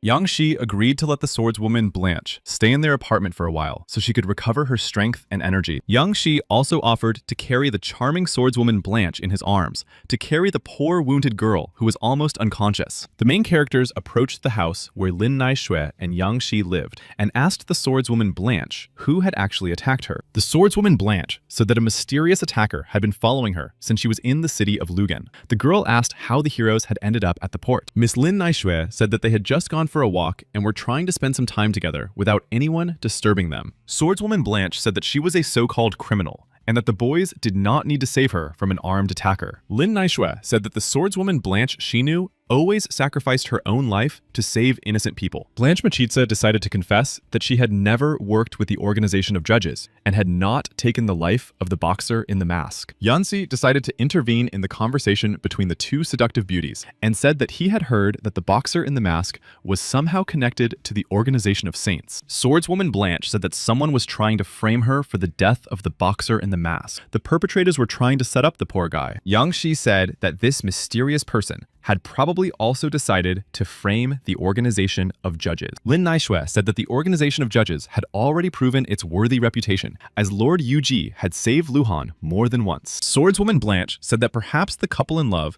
did not yet know that heroes from all over the world had begun to fear the Organization of Judges. Swordswoman Blanche said that there were rumors that the Judges organization was planning to take control of 53 regions. Swordswoman Blanche now understood that hunters from all over the world were hunting her because the reward for her head was quite high. Swordswoman Blanche also said that abilities should be evenly distributed among the numerous regions according to the rules. Swordswoman Blanche also said that the Heroes Association had repeatedly sent its people to other regions. This was called a vacation. Swordswoman Blanche continued and said that the heroine Explosive Fist had not been seen in the Lugan territory for many years. When the rat invasion began, the heroine Explosive Fist said that she had just returned from vacation, which meant that she had been fighting in another region Swordswoman Blanche said that now there were too many strong heroes in the organization of judges, and the most powerful was Lord Yu-ji. Yang Shi was greatly upset that the surrounding community was filled with hatred due to false rumors and speculation. Miss Lin Naishui was also outraged because people were literally encroaching on the peace of the whole world. This was unacceptable. Yang Shi thought that the organization that created the blue pills was very good at manipulating the minds of the public. Yang Shi kept thinking about his beloved younger sister, Feifei, who was still in a coma. This serious problem had to be solved. A few minutes later, Yang Shi asked the swordswoman Blanche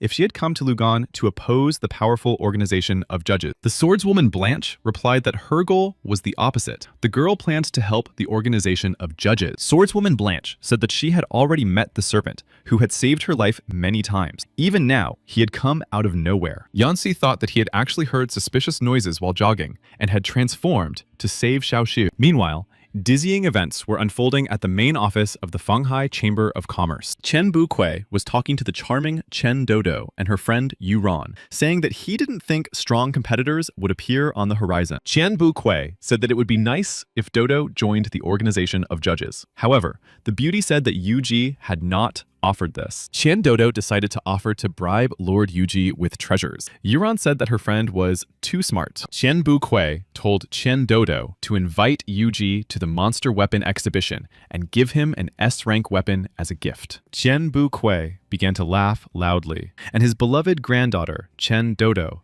hugged him tightly and said that she could always rely on him. Meanwhile, the charming Miss Lin Naishui was already setting a lavish table for herself and her guests. Miss Lin Naishui was approached by her beloved Yang Shi, who said he had time to have breakfast with the girls. Lin Naishui told her beloved Yang Shi to go wash up and sit down at the table. Otherwise, breakfast would have been prepared in vain. The swordswoman Blanche had already peeked into the kitchen, having caught the incredible smell of breakfast. The girl was indeed very hungry. Lin Naishui carefully gathered her things so as not to disturb the great heroine, the swordswoman Blanche. However, the swordswoman Blanche noticed how Xiaoxiu was packing. The girl said it was time for her to leave, but the guest could stay and have breakfast. The swordswoman Blanche sat down at the table where Yang Shi was already having breakfast and said that she was grateful to the guys for taking care of her. However, breakfast was interrupted when the charming swordswoman Blanche said that she would soon have to leave the apartment. Yang Shi was very upset. Blanche said she had important business and tasks that had to be completed on time. Yang Shi thought that he had secretly treated her wound last night,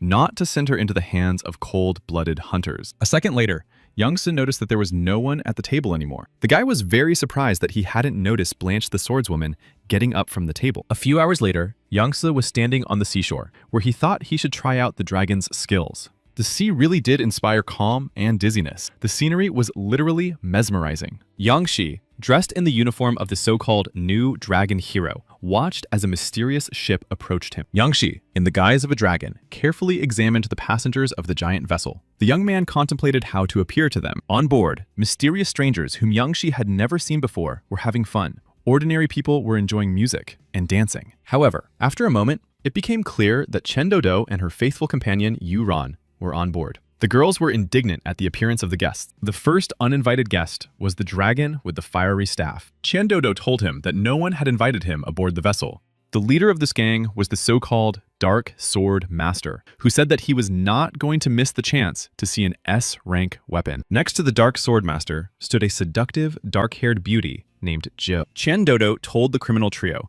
that even after so many years, they had not stopped chasing her. The Dark Sword Master declared that he truly hated her entire family because of their constant, impulsive decisions. The Dark Sword Master agreed that Chen Dodo called him a dog, but the guy was sure he could handle the insolent girl. The Dark Sword Master ordered his subordinates to immediately tear apart the clothes Yuran was wearing. The dragon with the fiery staff and Jill were already approaching the frightened beauty Yuran, who was hiding behind her friend Chen Dodo. The tension quickly dissipated when a mysterious stranger emerged from the water and asked which way the city of Lugan was. Chen Dodo was delighted by the appearance of a new hero named Dragon, who already resembled Lord Yuji in appearance. Dragon smiled and told Chen Dodo to stop comparing him to Yuji. He introduced himself as a member of the judges' organization. The people on board the ship began to take pictures of the new superhero, Dragon, from the organization of judges, and wondered what he was capable of. Chen Dodo and Yu Ran greeted Dragon from the judges' organization and said that they were friends of the great Yuji. Chen Dodo and Yu Ran asked their new friend to take them with him, but Dragon said he couldn't grant their request. The dragon from the judges' organization quickly replied that it was actually the trio of cunning criminals, including the leader of the Dark Sword Master, who should leave. The Dark Sword Master began to loudly insult the dragon from the judges' organization and said that he had better not mess with the organization of love. The dragon continued to sit on the huge wave and watched as the trio of insolent criminals prepared to attack him. The cunning attackers began to use their unique abilities and directed several dark balls toward the dragon. The dragon, from the organization of judges, also activated his gift and began to lift droplets of water vapor into the air. The people, stunned with surprise, watched intently the beauty of this dizzying ability of the mighty dragon. Qian Dodo also opened her mouth in surprise and asked the other witnesses what tactics the dragon had used during the attack. A few seconds later, a real water monster appeared behind the powerful dragon from the judges' organization. The dragon from the organization of judges asked the trio of insolent criminals if they were really incapable of anything else. One of the Dark Sword Master's disciples, Jill, stabbed her sword into the water monster, but said she couldn't move now. Poor dark-haired Jill was facing such a powerful water monster for the first time, and so Jill was defeated. The poor girl thought that even a single drop of water could actually cause dizzying pain. The dragon with the fiery staff declared that he had already realized that his opponent's element was water, and that he became stronger near the sea. The dragon with the fiery wand thought he could easily change this terrible gap in strength in an instant. The dragon with the fiery wand asked his opponent to see what his magical, powerful wand could really do. Meanwhile, the dragon from the organization of judges told his rival that he was too weak and that no one said he could only use water. The dragon from the judges' organization thought that with the help of the Lord of Fire, he could easily control lower quality fire. The dragon from the judges' organization declared that he would now show what a person who was truly hunted by a fire dragon felt. The dragon with the fire wand realized that his opponent possessed two magical abilities at once and that he needed to get out of there quickly. Witnesses began filming the dragon from the judges' organization again and said that he possessed two elements at once. Yuran admired the amazing and powerful hero, the dragon from the judges' organization. The girl must have fallen in love. Dragon from the judges' organization noticed that his opponent had simply fled the battlefield, even though he had promised to beat him up. Yuran tried to touch the dragon from the judges' organization to sincerely thank him for saving her. Qian Dodo asked the dragon from the judges' organization if he could help them find Lord Yuji, as they wanted to invite him to the exhibition. The dragon from the judges' organization said that he did indeed have a way to contact Lord Yuji. Qian Dodo pricked up her cute little ears and asked the dragon from the judges' organization what that method was. The dragon from the judges' organization said that he had signed a spiritual contract with Lord Yuji and was now always in contact with him. The dragon from the judges' organization showed the pretty girls Qian Dodo and Yu Ran two mysterious precious stones. Qian Dodo's eyes lit up, and she couldn't believe that it was so easy to become representatives of the judges' organization. The dragon from the judges' organization said that he had actually come here to carry out Lord Yuji's orders and invite the girls to join the organization. In fact, the dragon from the judges' organization thought that the Qian family was a profitable ally for the realization of his plans. The girls Qian Dodo and Yu Ran said they were ready to join the judges' organization if it would not harm the Chamber of Commerce in the future. The dragon from the judges' organization handed the girls precious stones and said that now the spiritual contract was concluded. Meanwhile, journalists were reporting live on the appearance of a new hero from the powerful judges' organization, nicknamed Dragon. Lo Moon, the evil dragon demon, turned toward the TV and was distracted from his dizzying physical training. Lo Moon was clearly angry and threw the barbell on the floor. The guy left the gym and was overwhelmed with anger. Meanwhile, the solemn auction of weapons by the Fanhai Chamber of Commerce had already begun. The honored guests were surprised when they saw the next visitor. It was the powerful Lord Yuji. The frightened guests said they had heard that he was cooperating with an organization that had an S-rank hero. Chen Bukui welcomed the great Lord Yuji with open arms and said that he had heard many good things about him. Lord Yuji even bowed before such an honorable person as Chen Bukui. Pare truly respected the head of the Chen family. Chen Bukui asked Lord Yuji to take a seat as the dizzying auction was about to begin. However, suddenly, the Dark Sword Master, whom everyone already knew, entered the room and asked everyone around him to stop. The Dark Sword Master stated that the most important guests had not yet arrived and that there was no need to rush. Lord Yuji thought that his opponent and sworn enemy, the Dark Sword Master, had apparently prepared seriously for this meeting. The Dark Sword Master was very surprised that the guests were not happy to see him. The guy said he had an invitation. Chen Dodo had already met the unpleasant guests and said that you couldn't bring your own weapons to the auction. The Dark Sword Master said that the Chen family's situation was even worse than he had imagined. After all, they were looking for powerful allies. The Dark Sword Master continued, saying that the Chan family's weapons had always been renowned for their quality and power. Yuran was already ready to strike the Dark Sword Master who dared to insult the Chan family, but Bukui stopped the girl. The powerful Lord Yuji, who was slowly approaching the Dark Sword Master, decided to intervene in the conversation. Lord Yuji asked the Dark Sword Master if he belonged to the famous Uruk family. The guy replied that he did. Lord Yuji said that he had certain connections with the leaders of his so-called family. The Dark Sword Master extended his hand to his new friend and asked who exactly Lord Yuji was acquainted with. Lord Yuji began to think quickly about how to answer such a difficult question, since he did not actually know anyone from the Uruk family. Lord Yuji replied that when the Dark Sword Master returned home, he could ask his relatives personally. Lord Yuji slowly approached the dark, impenetrable fabric under which something was hidden. A few seconds later, Lord Yuji took out an amazing sword made from monsters. The guests were greatly surprised. Lord Yuji placed the magnificent weapon on the table. The Dark Sword Master asked him if he knew his aunt. Meanwhile, a rough male voice announced that the auction was about to begin,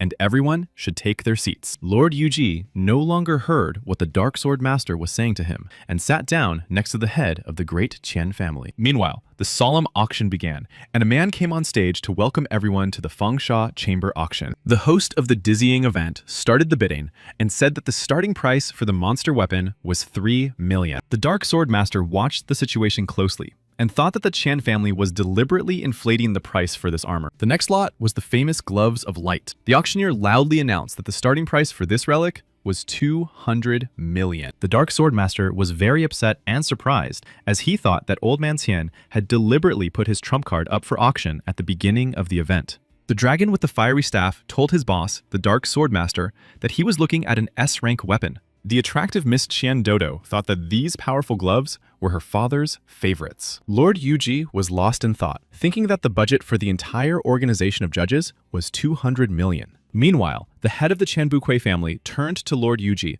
and asked him if he was interested in this terrifying artifact. Suddenly, the old man, Chen Bukui, grabbed Lord Yuji by the hand and said that his Fengsha Chamber of Commerce wanted to cooperate with the organization of judges. Lord Yuji realized that Chen Bukui planned to give him these powerful gloves of light, practically for free. However, unexpectedly, at the end of the hall, a Dark Sword Master raised his hand and said that he was raising the price to 310 million. The host of the ceremony heard the price and the Dark Sword Master and began to count down loudly before the sale. Naturally, Lord Yuji could not allow the Gloves of Light to fall into the hands of the cunning Dark Sword Master. Lord Yuji said that he would also raise the price to 315 million. The Dark Sword Master decided to give in. The auctioneer raised his hand and loudly announced that he congratulated Lord Yuji on the purchase of the Gloves of Light. The third lot at this solemn event was a single-star jade shield of rank A. The auctioneer was about to say something when the cunning Dark Sword Master suddenly approached him with his weapon in hand. The Dark Sword Master jumped up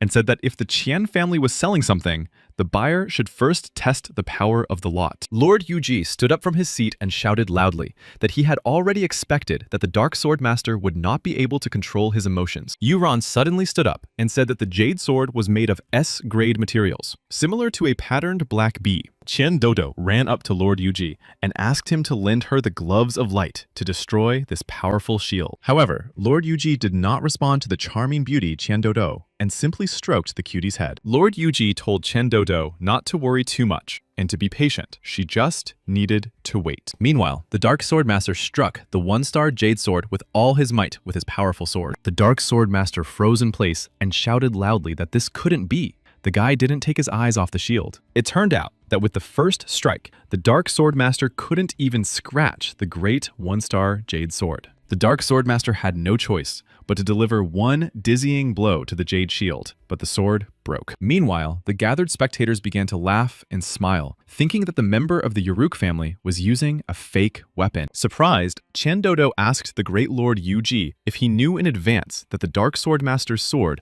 would not be able to destroy the jade shield. Lord Yuji stood still and smiled, because he had activated his unique ability to steal, and now he had a real sword in his hand. The Dark Sword Master grabbed his head and continued to think about how his great sword had broken. The dragon with the fiery staff told his immediate superior that Lord Yuji had touched all the weapons, and now they had lost their power. Qian Dodo sharply objected that the Dark Sword Master's weapon was S-ranked and could not be broken by a single touch. The dragon with the fiery staff said that perhaps Lord Yuji was capable of changing the internal organs of objects. The assembled guests realized that Lord Yuji had indeed touched the Dark Sword Master's weapons before the auction began. The Dark Sword Master grew tired of listening to the guests' chatter and said that they should try out some other powerful weapon. Lord Yuji crossed his arms over his stomach and said that the Dark Sword Master could do whatever he wanted. The Dark Sword Master put on a mysterious mask and picked up an ancient horn that could produce amazing sounds. The Dark Sword Master began to blow hard into this powerful horn, and the assembled guests clutched their heads in agony. After a few seconds, the Dark Sword Master took off his mask and stopped blowing the horn.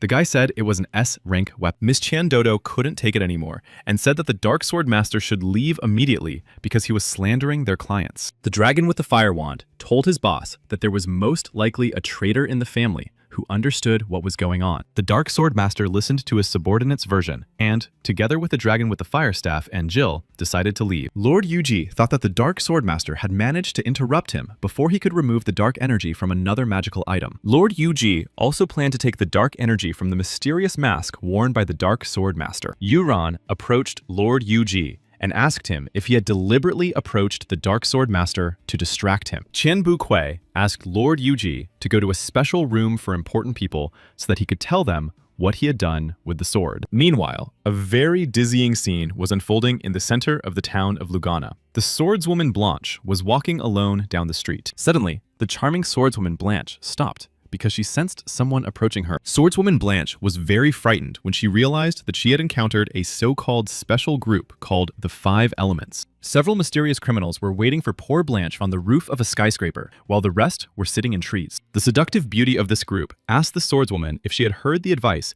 that one should not walk the streets at night alone. The swordswoman Blanche was already preparing to fend off attacks from the Five Elements gang, and said that no one had taught her anything. An angry man with brass knuckles on his hand said that Blanche could not defeat their Five Elements alone. Meanwhile, in the reception room of the Qian family, Lord Yuji was already standing in front of Bukui and Qian Dodo to discuss an important matter. Qian Bukui told Lord Yuji that there were no outside guests here, and now they could talk without prying eyes and ears. Lord Yuji said that he had once noticed that weapons made from monsters contained genes of abilities that could be taken. Yuran asked Lord Yuji if these ability genes were something similar to the energy from the great science of alchemy. However, Qian Bukui said that masters like him could only use these ability genes, but not extract them. Lord Yuji showed his guests his unique absorption ring and said that this weapon was capable of absorbing these so-called ability genes. Miss Qian Dodo wanted to take a closer look at this magical ring on Lord Yuji's finger,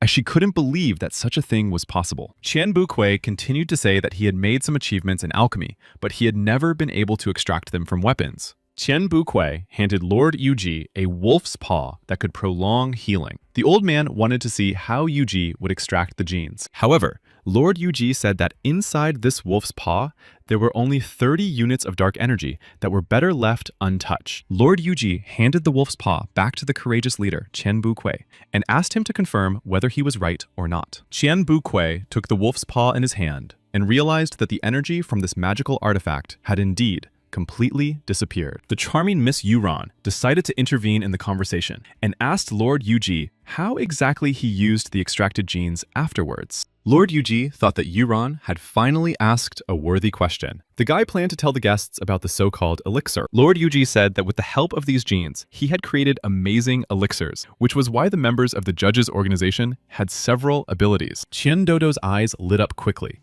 because now she could try to create the 7 mythical S-rank artifacts in practice. However, Miss Qian Dodo's joy quickly ended when Lord Yuji replied that, unfortunately, it was impossible to do so. Lord Yuji decided to say directly that he had a serious question for the head of the Chen family, which he would ask in the near future. Lord Yuji said that the weapon was made from a specific part of the monster, so why did the genes only account for 30% of the mass? Qian Bukui smiled and said that after the monster was killed, a strange phenomenon occurred, which was called a beam of energy in alchemy. Qian Bukui continued to say that in fact, this mystical energy beam gathered in a certain place. Qian Bukui said that he extracted this mystical fragment from the monster to later use it in the creation of weapons. Qian Bukui also said that if Lord Yuji was interested in alchemy, he could easily share his years of experience. Naturally, Lord Yuji could not pass up such a dizzying opportunity and quickly agreed to the offer. Meanwhile, in the town of Lugan on Chongqing Street, a military helicopter circled with journalists who noticed a gathering of 10 heroes. The leader of the Five Elements criminal gang did not understand how the journalists and reporters had found them so quickly. The leader of the Five Elements criminal organization became very alert when he suddenly heard loud footsteps behind him. Lo Moon, the heroine of Explosive Fist, and the lazy swordsman were already approaching the leader of the Five Elements, who were clearly very angry. Lo Moon loudly asked the leader of the Five Elements gang how they dared to encroach on their dizzying loot. The leader of the Five Elements gang pointed out that they were the first to find the sword maiden Blanche, and now it was their turn to capture her. Lu Moon said that the swordswoman Blanche was a traitor and that the Five Elements organization was also associated with the heroes. Lo Moon quietly said that he would not let anyone leave. And suddenly, using his ability, he simply disappeared. The golden-clawed tiger was greatly surprised when Lo Moon delivered a crushing blow to his head. Meanwhile, the journalists said that the patron of dragons could easily take the life of the tiger with golden claws. The mysterious ice fag, who had planned to surround Lo Moon, was the first to rush to the aid of his leader, the tiger with golden claws. On the right side, a second member of the Five Elements organization, Earth Bear, was also approaching Lo Moon. The patron of dragons, Lo Moon, simply stood in place, waiting for his opponents to approach. Behind the dragon patron Lo Moon, the third member of the Five Elements organization, the Woodman, was already standing. After a few seconds, the dragon patron Lo Moon managed to deal with the three members of the Five Elements organization. The fourth member of the Five Elements criminal gang did not rush into a dizzying battle with Lo Moon. The cunning girl thought and realized that she had no chance of winning in a fair fight with the dragon patron Lo Moon. The cunning girl decided that it would be best to flee the field of the terrible battle, but suddenly, for some reason, she stopped. The dragon slayer Lo Moon was already behind the charming girl and struck her a terrible blow in the back. No one could escape. Lo Moon was about to take the poor, attractive girl's life and quietly said that she would not be able to escape from him. The swordswoman Blanche stood still and simply watched the actions of the dragon slayer Lo Moon. The girl clearly had no intention of running away. The dragon patron Luo Moon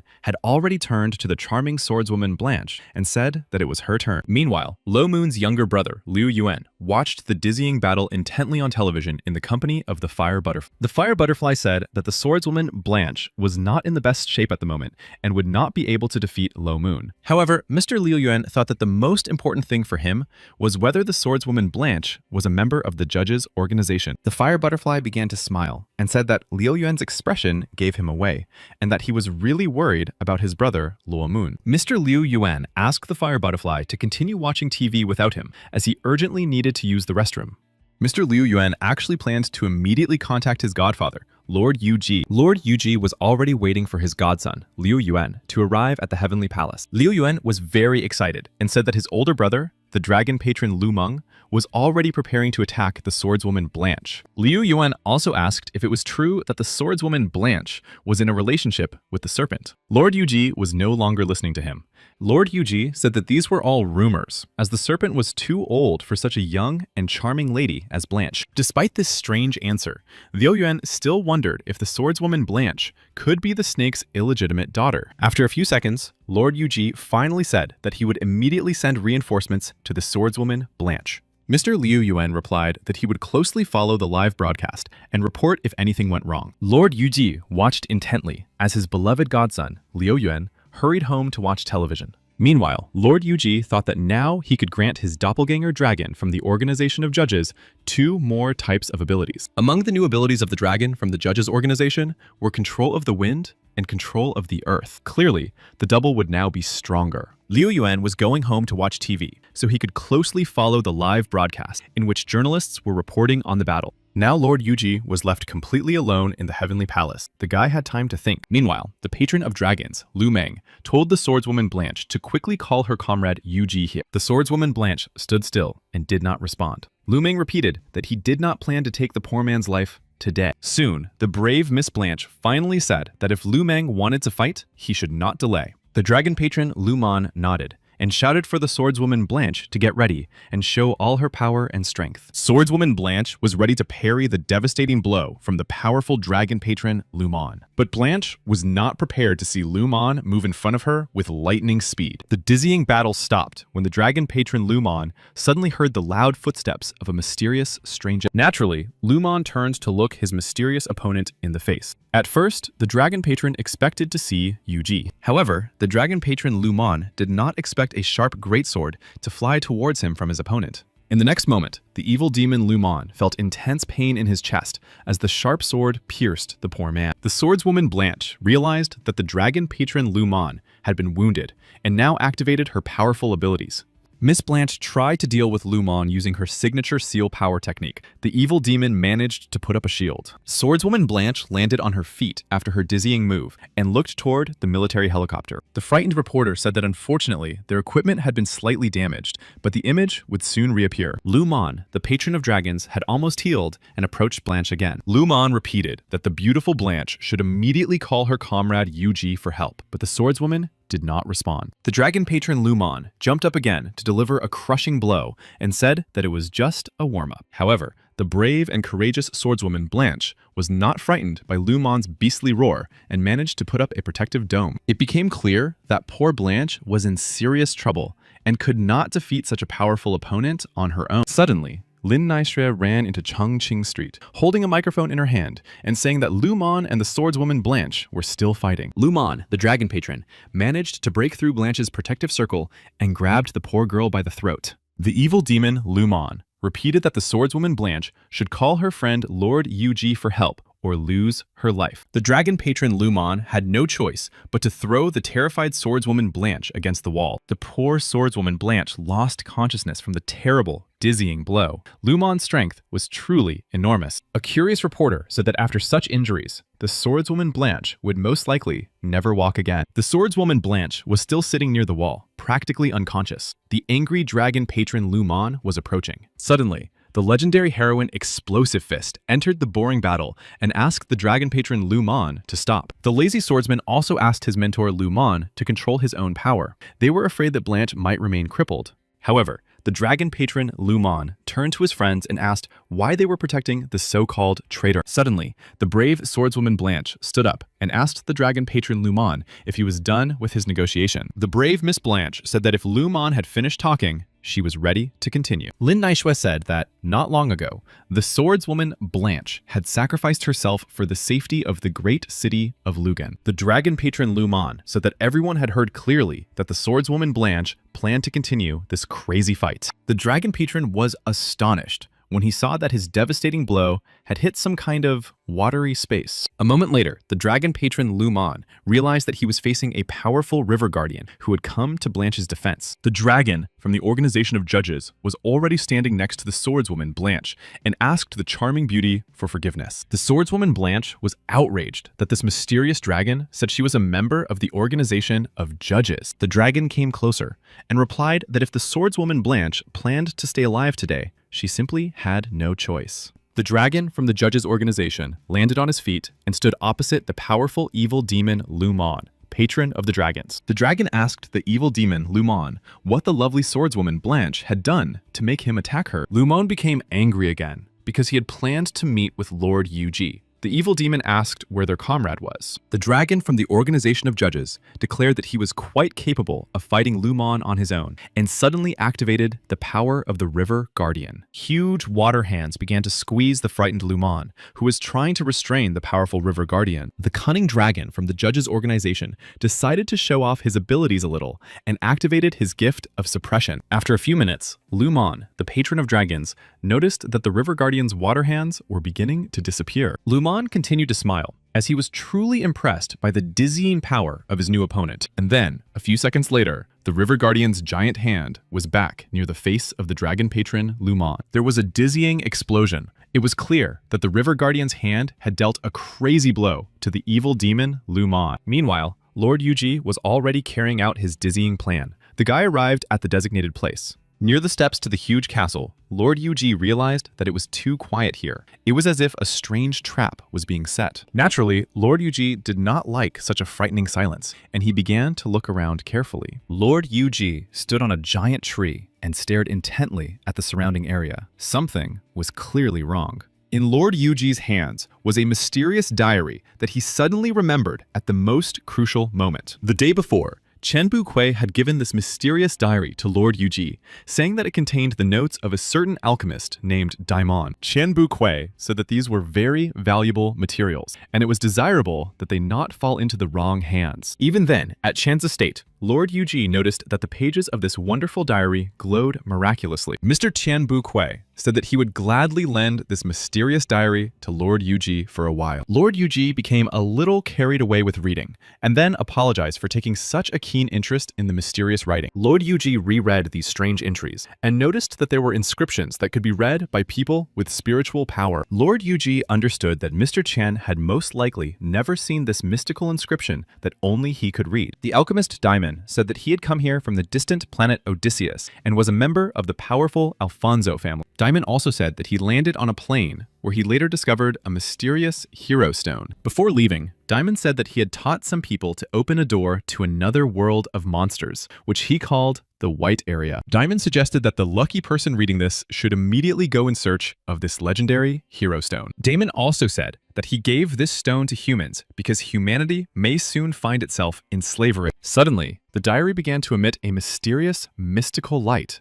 of unknown origin again. Youngsi thought that this light might somehow tell him where to look for the legendary hero stone. Lord Yuji thought that the civilization of the planet Odysseus was probably much older than human civilization. Lord Yuji flew away on his metal board and thought that there was still so much interesting and unknown in this world. Meanwhile, Lin Naishui continued to say that the patron of dragons was still underground after his injury. Suddenly, a dragon from the organization of judges, who looked more like a small teenager, landed in front of Miss Lin Naishui. The dragon from the judges' organization asked the charming Miss Lin Naishui not to be afraid of him, as he was a friend and a good guy. The dragon from the judges' organization began waving his hand at the camera and said that he represented one of the signs of the Chinese zodiac. The dragon said that the judges' organization was created solely to fight powerful evil. The cheerful dragon from the judges' organization's conversation was suddenly interrupted by a piercing, terrifying explosion behind him. Despite the eerie and frightening sound, the dragon from the judges' organization continued to stand in place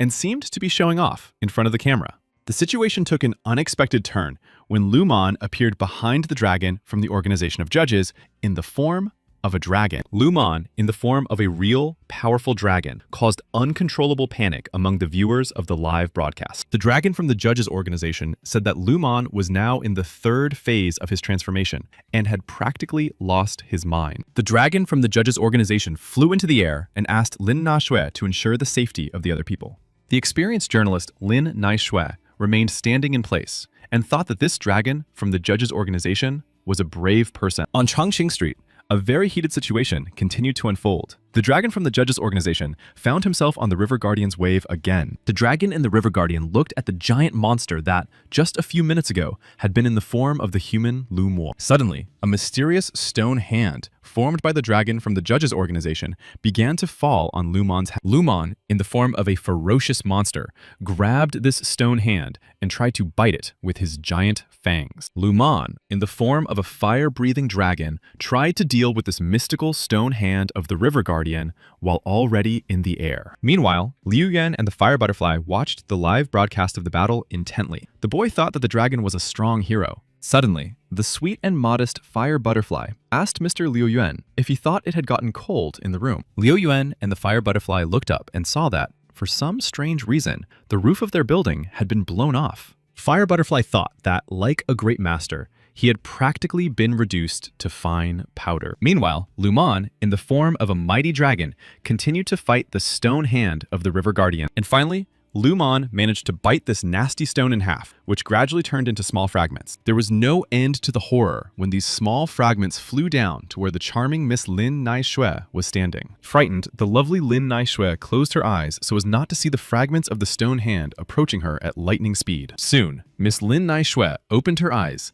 and saw that the cobblestone that was flying towards her was in the hands of the River Guardian, following the dragon's orders. Lin Naishui immediately thanked the great dragon from the organization of judges who had miraculously managed to save her. The dragon from the judges' organization waved to Miss Lin Naishui and thought that Lu Mon's destructive power was truly impressive. Unexpectedly for the dragon from the judges' organization, he felt a sharp pain in his chest due to a serious injury. It was the lazy swordsman who said that he had waited a long time for the dragon from the judges' organization to let his guard down. The River Guardian quickly reacted to the injury of his master, the dragon from the judges' organization, and activated his ability to chase the wind. The reporter from the TV tower said that the lazy swordsman would soon use his S-rank ability. The reporter from the TV tower also said that the dragon from the judges' organization had acted recklessly when he protected Lin Naishui. Suddenly, the heroine, Explosive Fist, ran up to the River Guardian and tried to distract him with her devastating blows. The heroine, Explosive Fist, gathered all her strength into her crushing fist and tried to deal with the giant River Guardian. The River Guardian noticed that some small creature was trying to inflict numerous injuries on him and looked down. However, the heroine Explosive Fist was already standing in place and crouched down from dizzying fatigue. The charming girl was very tired. Lin Naishui said loudly that the three heroes who had joined forces had finally inflicted damage on the river monster dragon from the organization of judges. Meanwhile, the dragon from the judges' organization jumped high to attack the powerful evil demon, Luo Moon. The dragon from the judges' organization used his ability to influence currents to try to deal with Luo Moon. A few seconds later, Luo Moon, in the form of a giant, ferocious dragon, indeed felt excruciating pain and howled. However, the dragon from the judges' organization knew very well that one blow from the fusion of the powerful Luo Moon's streams would not defeat him. And so the dragon from the judges' organization decided to strike another powerful blow to the head of the terrifying dragon. For the first time, feelings of uncontrollable panic and fear appeared in the eyes of Luo Moon in the form of a bloodthirsty dragon. The dragon from the organization of judges once again used the stone hand of the River Guardian, which he had already tried to use against Luo Moon. The dragon from the judges' organization shouted loudly for Luo Moon to finally surrender and use the power of the earth again. Suddenly, a mysterious stone hand appeared from the ground and approached the fire-breathing dragon Luo Moon. This magical stone hand firmly grabbed the poor, frightened Luo Moon in the form of a giant dragon and began to squeeze him tightly. A few seconds later, there was another dizzying explosion from the lightning-fast fall of the evil demon Luo Moon. When the dust cleared, it was clear that Luo Moon was lying on the cold ground in human form. The dragon from the organization of judges celebrated his long-awaited victory and asked the lazy swordsman if he knew what he was doing. Meanwhile, in the Kunlun Company's conference room, the metal hero was furious when he saw that the dragon had won the battle. The metal hero clenched a glass of water tightly in his hand, and soon the glass shattered into tiny pieces. Journalist Lin Naishui did not understand the dragon's question from the judging organization about the choice made by the lazy swordsman. The situation changed dramatically when Lin Naishui looked up and saw that Jisei Zhongxiang was already flying towards the battlefield. In the hands of the metal hero was the ice adventurer, who for some reason was unconscious. The metal hero began to recall how he had talked to Lord Yuji about starting to investigate the case of the blue pills. At that time, Lord Yuji also asked the metal hero for help in traveling to the White region. The metal hero landed in front of the dragon from the judges' organization and asked that the situation proceed according to their plan. The ice adventurer did not understand what had happened and asked his leader, the metal hero, when he had managed to make the deal. The metal hero said that for the sake of a bright future, he was willing to sacrifice one of his A-rank heroes. The metal hero put his hand on the shoulder of his subordinate, the ice adventurer, and was very happy that he agreed with him. However, in reality, the Ice Age adventurer planned to flee the battlefield and run away in an unknown direction. The Ice Adventurer did not manage to get very far, as the metal hero attacked him immediately. The dizzying denouement was closely watched by journalists and the charming Miss Lin Naishui. Mr. Liu Yuan from the Kunlun Company looked out the window and also smiled when he saw his father deal with the Ice Adventurer. The frightened fire butterfly stood still and remained silent. The attractive girl was very upset about the Ice Adventurer. The fire butterfly was astonished when Mr. Liu Yuan suddenly began to laugh loudly and talk about some kind of elixir. The wounded Ice Adventurer lay on the ground, his limbs already gone. The The poor man asked the leader why he had done this to him. The dragon from the organization of judges said that a fair trial of the ice adventurer would take place soon. The frightened glacier adventurer begged for mercy, saying that he had not actually done anything wrong. The metal hero turned to the dragon from the judges' organization and said that he had already expelled the glacial adventurer from his organization. The tension reached its peak when the ice adventurer began to make strange noises and a blue liquid flowed from his mouth. Another dizzying explosion sounded, forcing the metal hero and the dragon to flee the scene. A moment later, the angry adventurer was standing on the ground, shouting that he would take severe revenge on his offenders. The offended Ice Age adventurer shouted that everyone gathered here was destined to lose their lives forever. The dragon from the organization of judges watched his opponent's actions closely and did not understand how he managed to grow his limbs. The metal hero turned to the dragon from the organization of judges and said that they needed to join forces to deal with the Ice Age adventurer. The dragon from the organization of judges nodded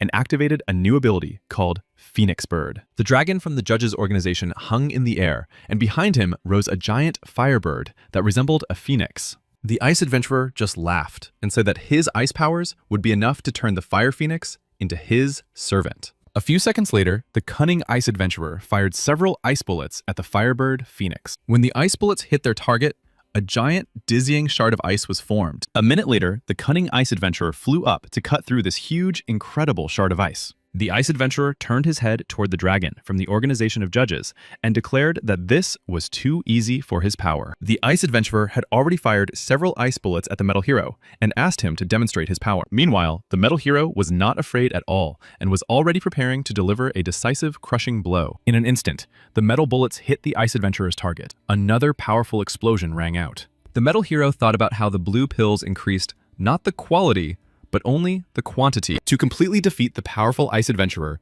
the metal hero shot lasers from his eyes. A moment later, the plasma beams from the metal hero's eyes hit the frightened Ice Age adventurer right in the face. The Ice Age adventurer lost consciousness from the dizzying pain and fell at high speed onto the cold ground. The dragon from the organization of judges watched closely as the metal hero dealt with his opponent and thought it was too quick. The metal hero landed on his feet and said that he had already figured everything out and did not need help from the dragon from the organization of judges. However, the dragon from the organization of judges noticed that a strange blue liquid was beginning to flow out of the glacial adventurer's body. A few seconds later, the dragon from the organization of judges realized that he needed to quickly run away from the cold body of the ice adventurer. And then the glacial adventurer turned into a mysterious monster with many tentacles and sharp fangs. These numerous tentacles twisted the limbs of the frightened metal hero, who did not understand what had happened.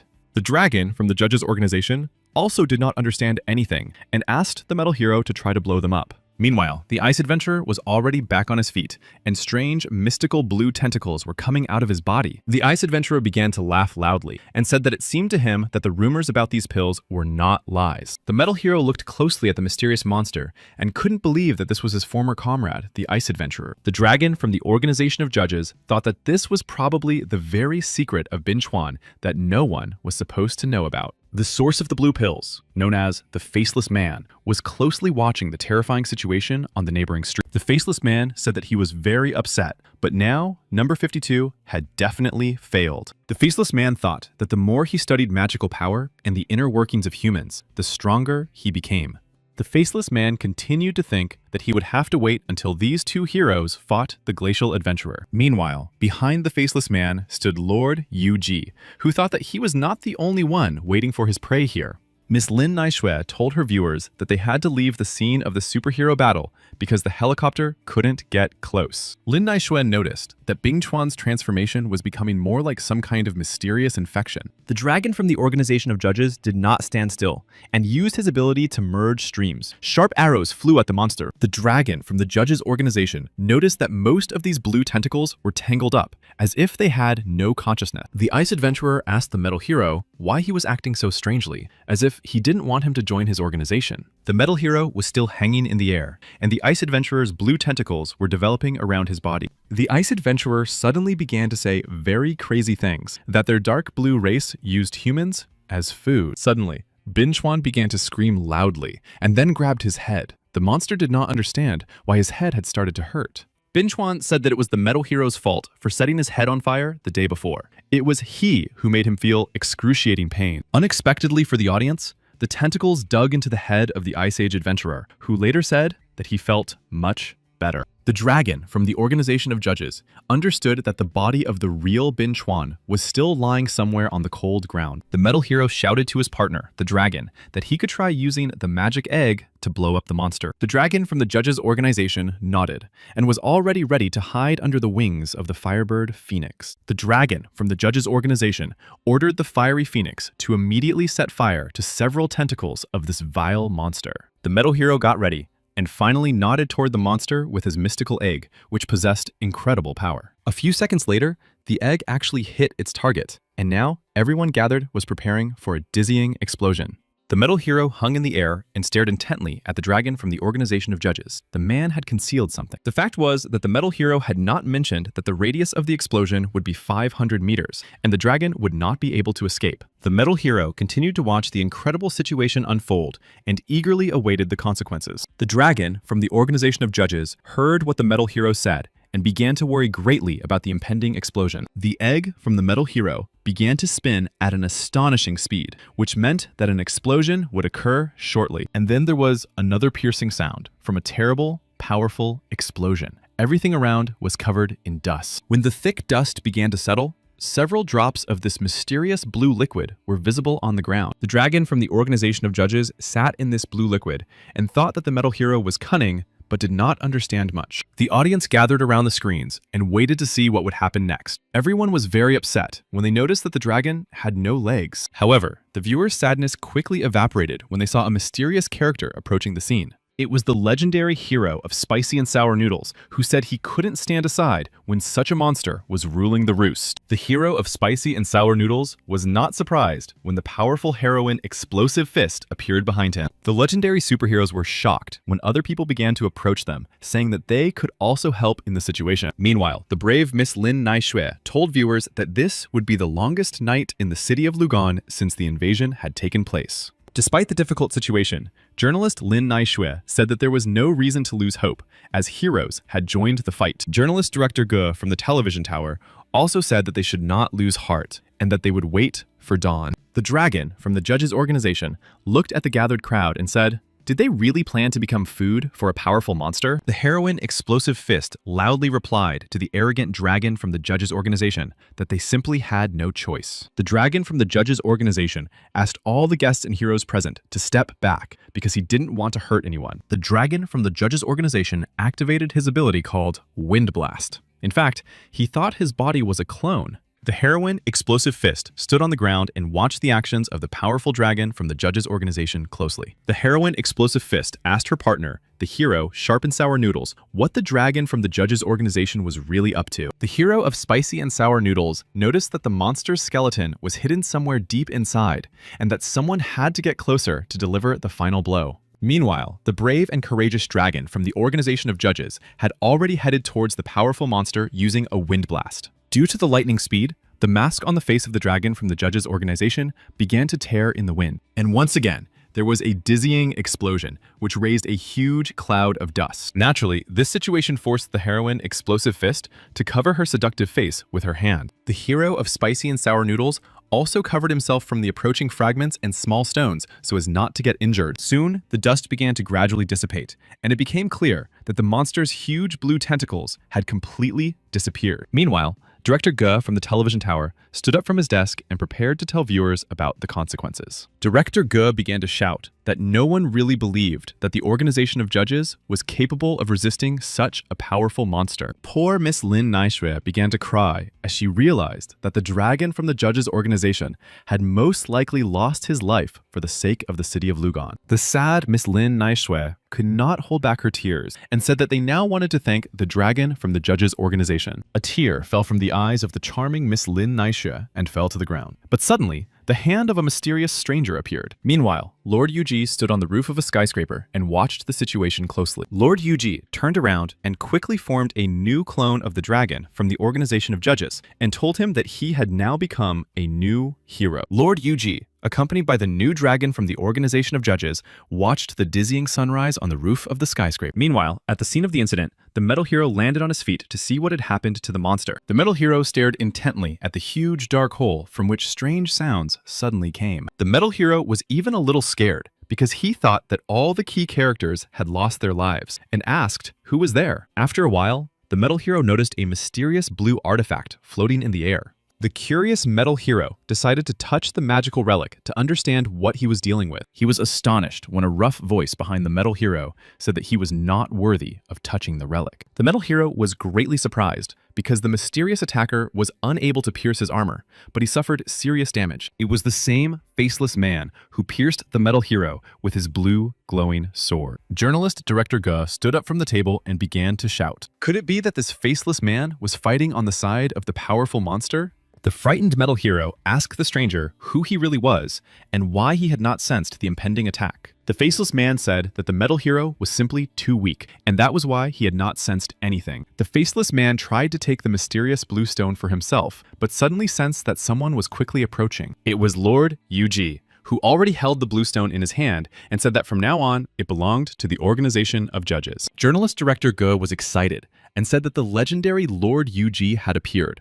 who was capable of bringing peace to the city of Lugon. The faceless man said that the Yuan Shu organization had no intention of fighting the judges, and therefore Yuji only needed to return the stone to its owner. Meanwhile, the cameraman who was filming everything said that for some reason, his camera had broken and the equipment was no longer working. Miss Lin Naishui replied that the equipment had been affected by some kind of spiritual ability and that this faceless person possessed a mysterious power. Yang Shi thought that the group that created the so-called blue pills called themselves the Yuan Shu organization. Lord Yuji loudly asked the faceless man what would happen if the Organization of Judges declared the Yuan Shu organization their enemies. The faceless man quickly replied that he would help Lord Yuji instantly lose his life and already jumped up to deliver a crushing blow. Lord Yuji instantly activated his unique ability called Wave Explosion. The faceless man's blue sword dissipated, and he said he was very surprised that Lord Yuji knew what third-type spiritual magic was. The faceless man said that their leader had mastered spiritual magic 15 years ago,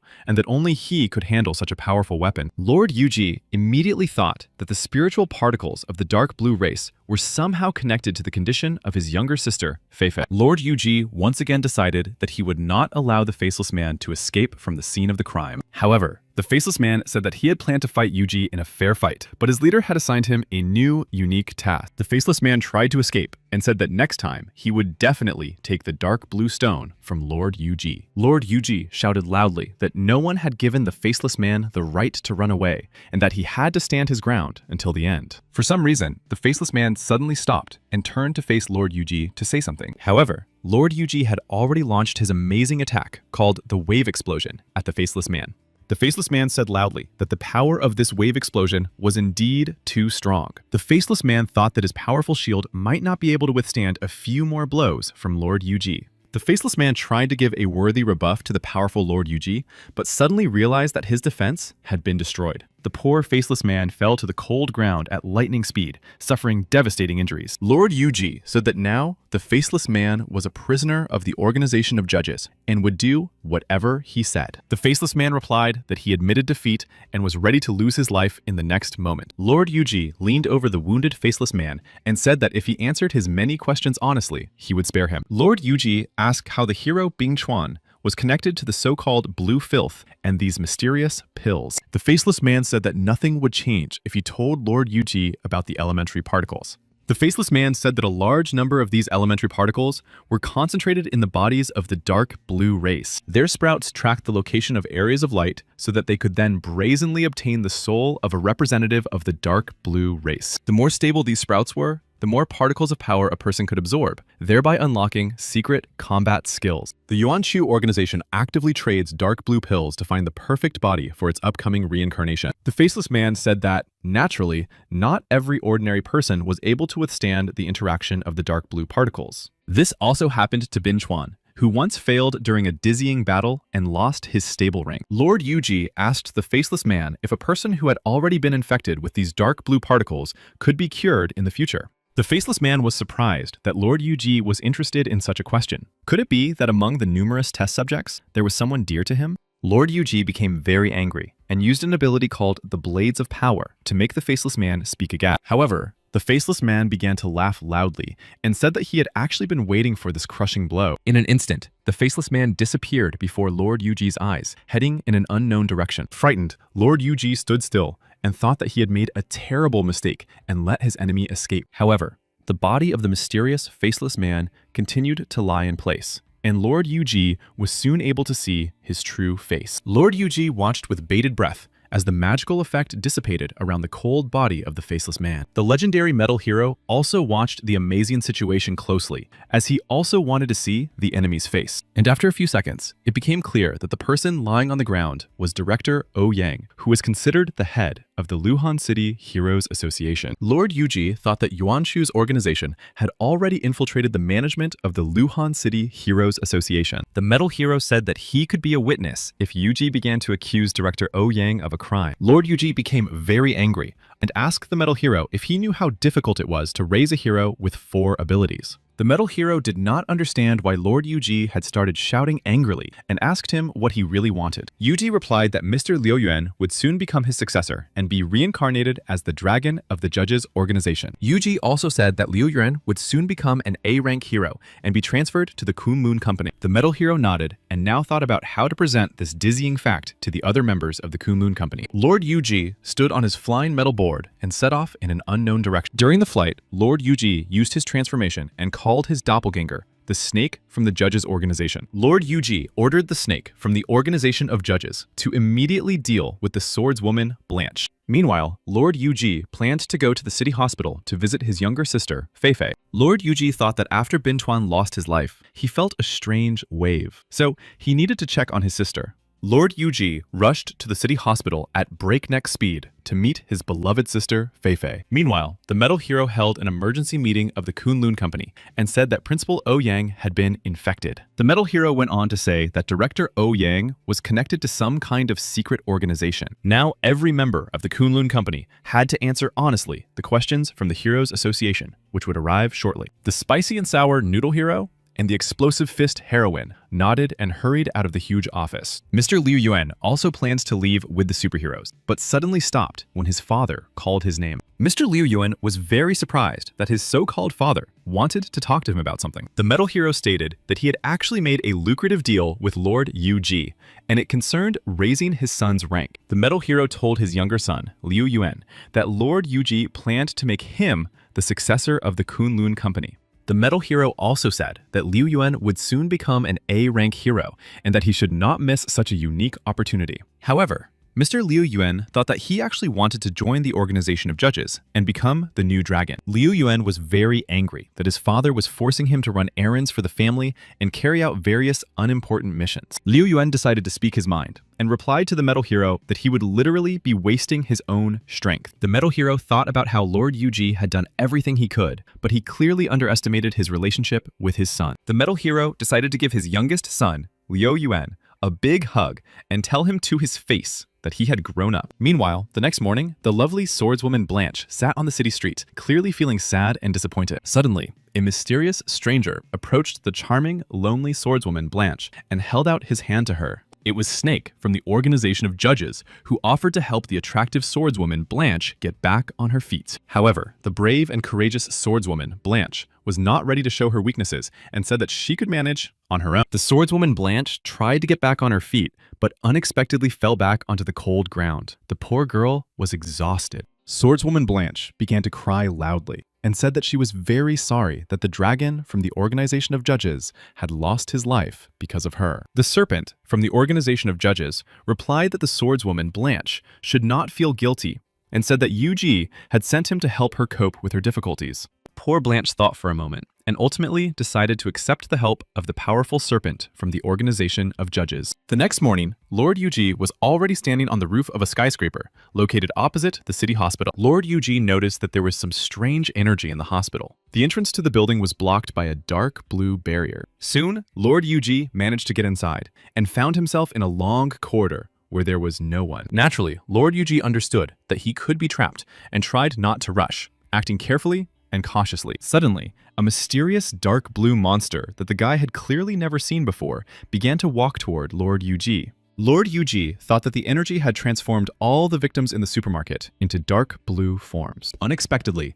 a terrifying mutating hand appeared behind Lord Yuji and grabbed him by the shoulder. This mysterious monster in a dark blue uniform shouted loudly that he planned to eat Lord Yuji. who was trying to figure out what to do. Gradually, several more mysterious monsters in dark blue uniforms began to appear inside the small but long corridor. One of the angry, hungry monsters in dark blue uniforms grabbed Lord Yuji by the shoulder and tried to bite him. Naturally, Lord Yuji could not allow the monster to attack him, so the guy swung hard and knocked the monster to the floor. When the monster in the dark blue uniform hit his head on the floor, Lord Yuji was already standing over him, clenching his palm into a fist. Lord Yuji struck the treacherous, hungry monster in the dark blue uniform in the stomach with all his might, and the poor creature squealed in pain. A moment later, Lord Yuji decided to use his sword to deal with the crowd of ferocious monsters in dark blue uniforms. As soon as Lord Yuji finished with the last monster in a dark blue uniform, he thought that, fortunately, Feifei was not among them. Lord Yuji continued down the corridor and thought that most likely his younger sister Feifei had not yet turned into a monster. And then, Lord Yuji approached the door to the hospital room where his younger sister, Feifei, lay unconscious. Lord Yuji was astonished to see that his sister Feifei was literally floating in the air, surrounded by blue particles. Lord Yuji decided to get closer to the body of his charming, innocent sister Feifei to help her. Lord Yuji understood that his poor little sister Feifei had already begun to turn into a terrifying monster and had mutated. Lord Yuji also noticed that his sister Feifei was trying to fight these hateful dark blue elements and particles with her spiritual power. Suddenly, Lord Yuji's younger sister, Feifei, began to scream loudly as if she were literally fighting the dark blue virus inside her. After a few seconds, Feifei's body gently and slowly returned to the hospital bed. Poor Feifei began to curl up her body as if she were freezing. She was in terrible pain. Lord Yuji slowly approached Feifei's bed and reached out to stroke the innocent victim. Fei slowly opened her charming eyes and looked at the mysterious stranger who was her own brother. Naturally, the brave girl Feifei did not recognize Lord Yuji as her brother and put a knife to his neck, asking who he was. Lord Yuji quickly replied to Feifei that he was her older brother, Yang Shi. However, the girl did not believe him, as she knew her relative's voice very well. Yuji instantly transformed and returned to his human form. The boy also instantly changed his voice. Feifei was in no hurry to trust the stranger standing in front of her. She said that her brother had never been able to transform. Yangshi remembered that when she was 7, Feifei had accidentally wet the bed and asked her little brother to sleep with her so she could frame him in front of their parents. Feifei quickly hid her sharp blue knife and showed everyone that she had calmed down and really recognized Yang Shi. Yang Shi did not answer Feifei's numerous questions and said that first they needed to get his sister out of this place. Meanwhile, an incredible smell was coming from the kitchen of the apartment where Yang Shi lived with his attractive girlfriend, Lin Naishui. Miss Lin Naishui, like a true housewife, was standing in the kitchen as usual, cooking something to feed her beloved. Miss Lin Naishui's beloved fiancé, Yang Shi, quietly approached her and was delighted that his bride had prepared so many delicacies. Lin Naishui turned to Yang Shi and said that Feifei's return had to be celebrated urgently. Poor Lin Naishui said that recently, for the first time,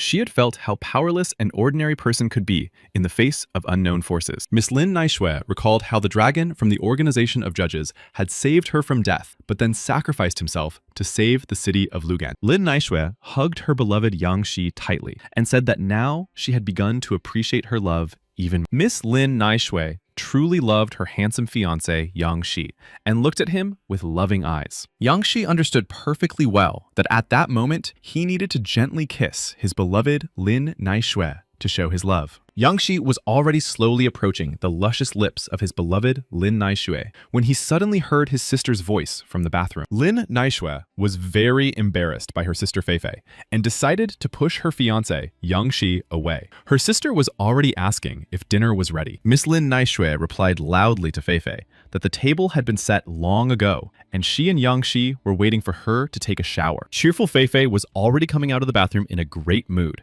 and said that her favorite dishes were on the table. Feifei turned to Miss Lin Naishui and said that she really admired her for her cooking skills. Feifei began to taste the delicious dishes, while Yang Shi and Lin Naishui watched their hungry little sister closely. Yang Shi thought that he was willing to give up everything in the world so that his loved ones could live in peace and health for many years to come. After a while, Feifei asked her brother Yang Shi why they didn't need to tell their parents about her awakening. Yang Shi replied that the Heroes Association was currently investigating the causes of the infection of innocent people in the hospital. Yang Shi said that the more their parents knew, the more dizzying danger could befall them. Feifei agreed and said that now Yang Shi couldn't take all the difficulties upon himself, as she could help him. Yang Shi said that he was largely to blame for Fei Fei ending up in the hospital. The guy failed to protect his little sister. Fei Fei said that she had already learned a lot, and that her blade directly attacked the mental spirit of her opponent. Fei Fei asked her responsible brother, Yang Shi, to try using puppet control on her. His sister was very worried that the dark blue race could control her from within. Although she seemed to be a perfectly healthy person, Yang Shi hugged his cheerful sister Fei Fei and said he would try, but her body was special, and he needed to improve his abilities first. Yang Shi continued to say that for the puppet control ability to work, it needed to be strengthened to at least S rank. After a while, Yang Shi tried to activate his unique control ability to then immerse himself in her inner world. From the very first moment, Yang Shi realized that these feelings were very different from his previous sensations. A dizzying voice rang out in Yang Shi's head, asking him what the secret of the world was and what its peculiarity was. The frightening voice continued to ask, but Yang Se wondered if he could believe that what he was about to see was true. Yang Se also tried to understand how he could overcome this, being bound by numerous and very diverse limitations. Yang Se once again felt intense pain and thought that this was a very small and insignificant discovery on the path to truth. Poor Yang Se clutched his heart, which was suffering from tachycardia at that moment. The young man did not understand how to act. Yang Shi finally realized that the dark blue race was trying to break his spiritual power. The monsters almost succeeded. When Fei Fei noticed that something was wrong with her older brother, Yang Shi, she decided to wake him up to find out how he was doing. Yang Shi said in a quiet voice that the control had finally been completed and carried out. Now, he had a special task for Fei Fei. Meanwhile, the charming Miss Lin Naishui entered the room and asked who wanted to taste some fresh fruit. Yang Shi turned to face his beloved fiancée, Lin Naishui, and nodded his head to let her know that he would soon be eating the fruit. Yang Shi and Lin Naishui sat down at the dining table. The girl was engrossed in her laptop, and the guy asked her what she was so interested in. Miss Lin Naishui said that she actually wanted to share some good news, as she had been given a new, important position. However, Yang Shi was not quick to rejoice, and asked if the new position would be as dangerous as the previous one. The guy was very worried. Miss Lin Naishui was happy because now she would be broadcasting live from a special television booth. Yang Shi was delighted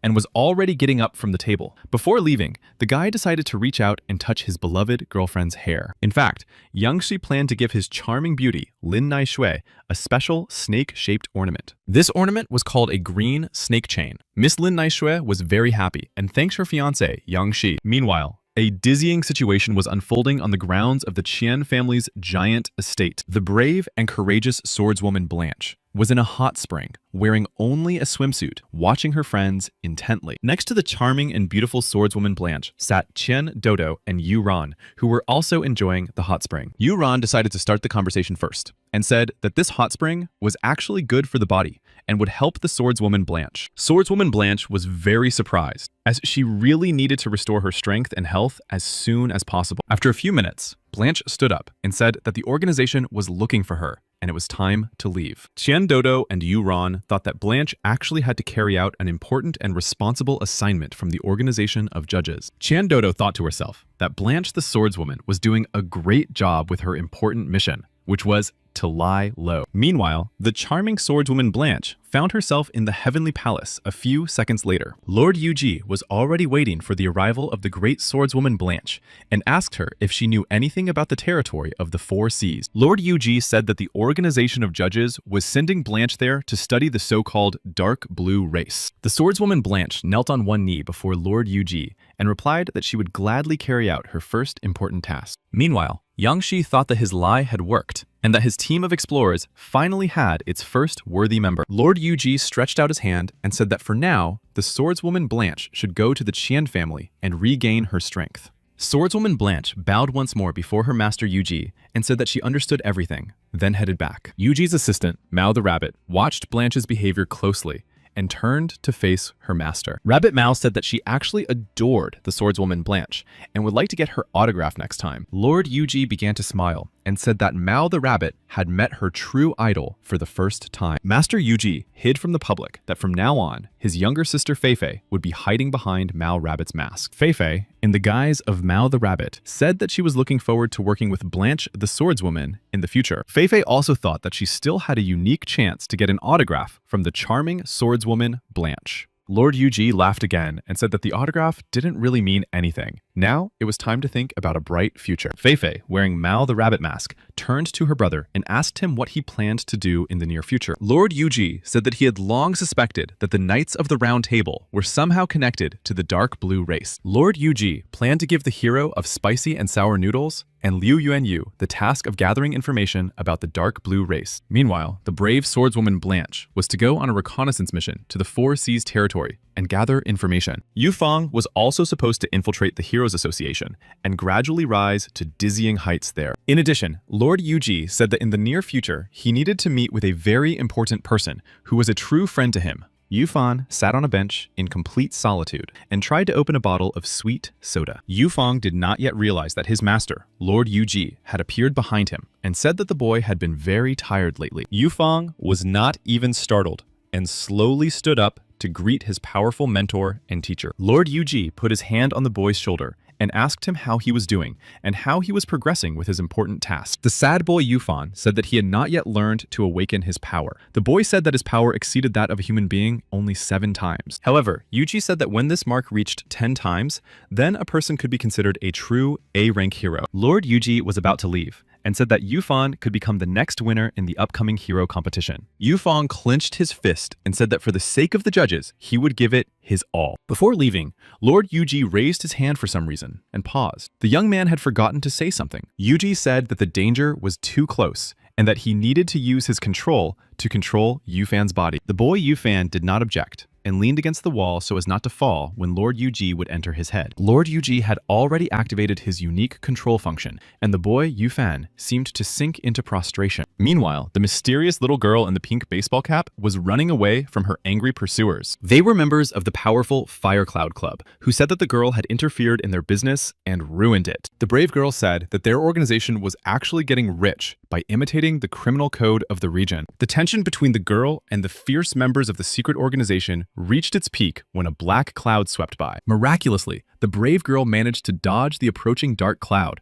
which then headed towards the criminals. The brave girl jumped up and tried to deliver a crushing blow to the head of one of the insolent criminals. One of the cunning attackers was very upset when he saw that his horn was seriously damaged. The girl landed on the ground and waited for the consequences of her actions. The attacker guessed that she had used poison. A few seconds later, there was a dizzying explosion that clearly frightened the entire surrounding crowd and the public. The second member of the criminal gang covered his face from the small fragments and stones flying in his direction. A few seconds later, the second member of the criminal organization noticed that a real fiery sword was approaching him. The cunning attacker had quick reflexes and managed to quickly dodge the dizzying attack. The frightened bandit sat on the ground and asked how a simple girl could master several martial arts techniques at once. The brave girl held a firearm in her hands and said that if the attacker guessed correctly, she would ultimately spare him. The angry criminal did not want to guess anything and said that when he got back on his feet, the girl would clearly have a hard time. However, the cunning attacker did not have time to finish his important and responsible speech, as he soon saw someone punch him in the face. In fact, it was the brave boy Yu Fan who had initially helped the girl deal with the insolent robbers and criminals. Yu Fan turned to his new friend and asked her not to blow up this magnificent place anymore. After all, the entrance exams would be held here. The brave girl was very surprised that the boy Yu Fan had dealt with the S-rank criminals, which meant that the boy had an S rank or higher. The girl said her name was Wang Ju, and that they might meet Yufan at the entrance exams in the near future. Yufan extended his hand to shake the pretty Wang Zhou's hand, and said that they might even end up on the same team. The shy young man Yufan felt a certain embarrassment for the first time in his life, as he did not know how to behave properly with a beautiful girl. Yufan gently touched the charming Wang Zhou's hand and looked down so as not to see her beautiful eyes. Wang Zhou understood that Yufan was a shy boy, and decided to take the initiative and suggested going out for dinner that evening. However, Yufan coughed slightly and replied that he had some important business to attend to that evening and that it was time for him to leave. Yufang took his hand away from the delicate hand of the attractive girl Wang Zhou and hurried away immediately. Wang Zhou was left completely alone and did not understand why the boy who had saved her had refused her date. Wang Zhou was really hurt and watched as the friendly boy Yufan who was already sorting out his thoughts, walked away. In fact, Yufan had imagined Lord Yuji telling him that he should not be distracted by other girls right now. Wang Zhou thought that this year's entrance competition would be something to watch if a boy like Yufan participated in it. Meanwhile, a dizzying situation was unfolding on Yonghai Street. A real competition was planned to take place there soon. The upcoming competition would be commented on by an attractive young lady named Na Bi. The girl greeted her audience. Nabi turned to face her new partner, Lin Naishui. The girls greeted their audience once again. Nabi said that she would now explain how the upcoming competition, or entrance exams to Beijing University, would proceed. Lin Naishui quickly joined the conversation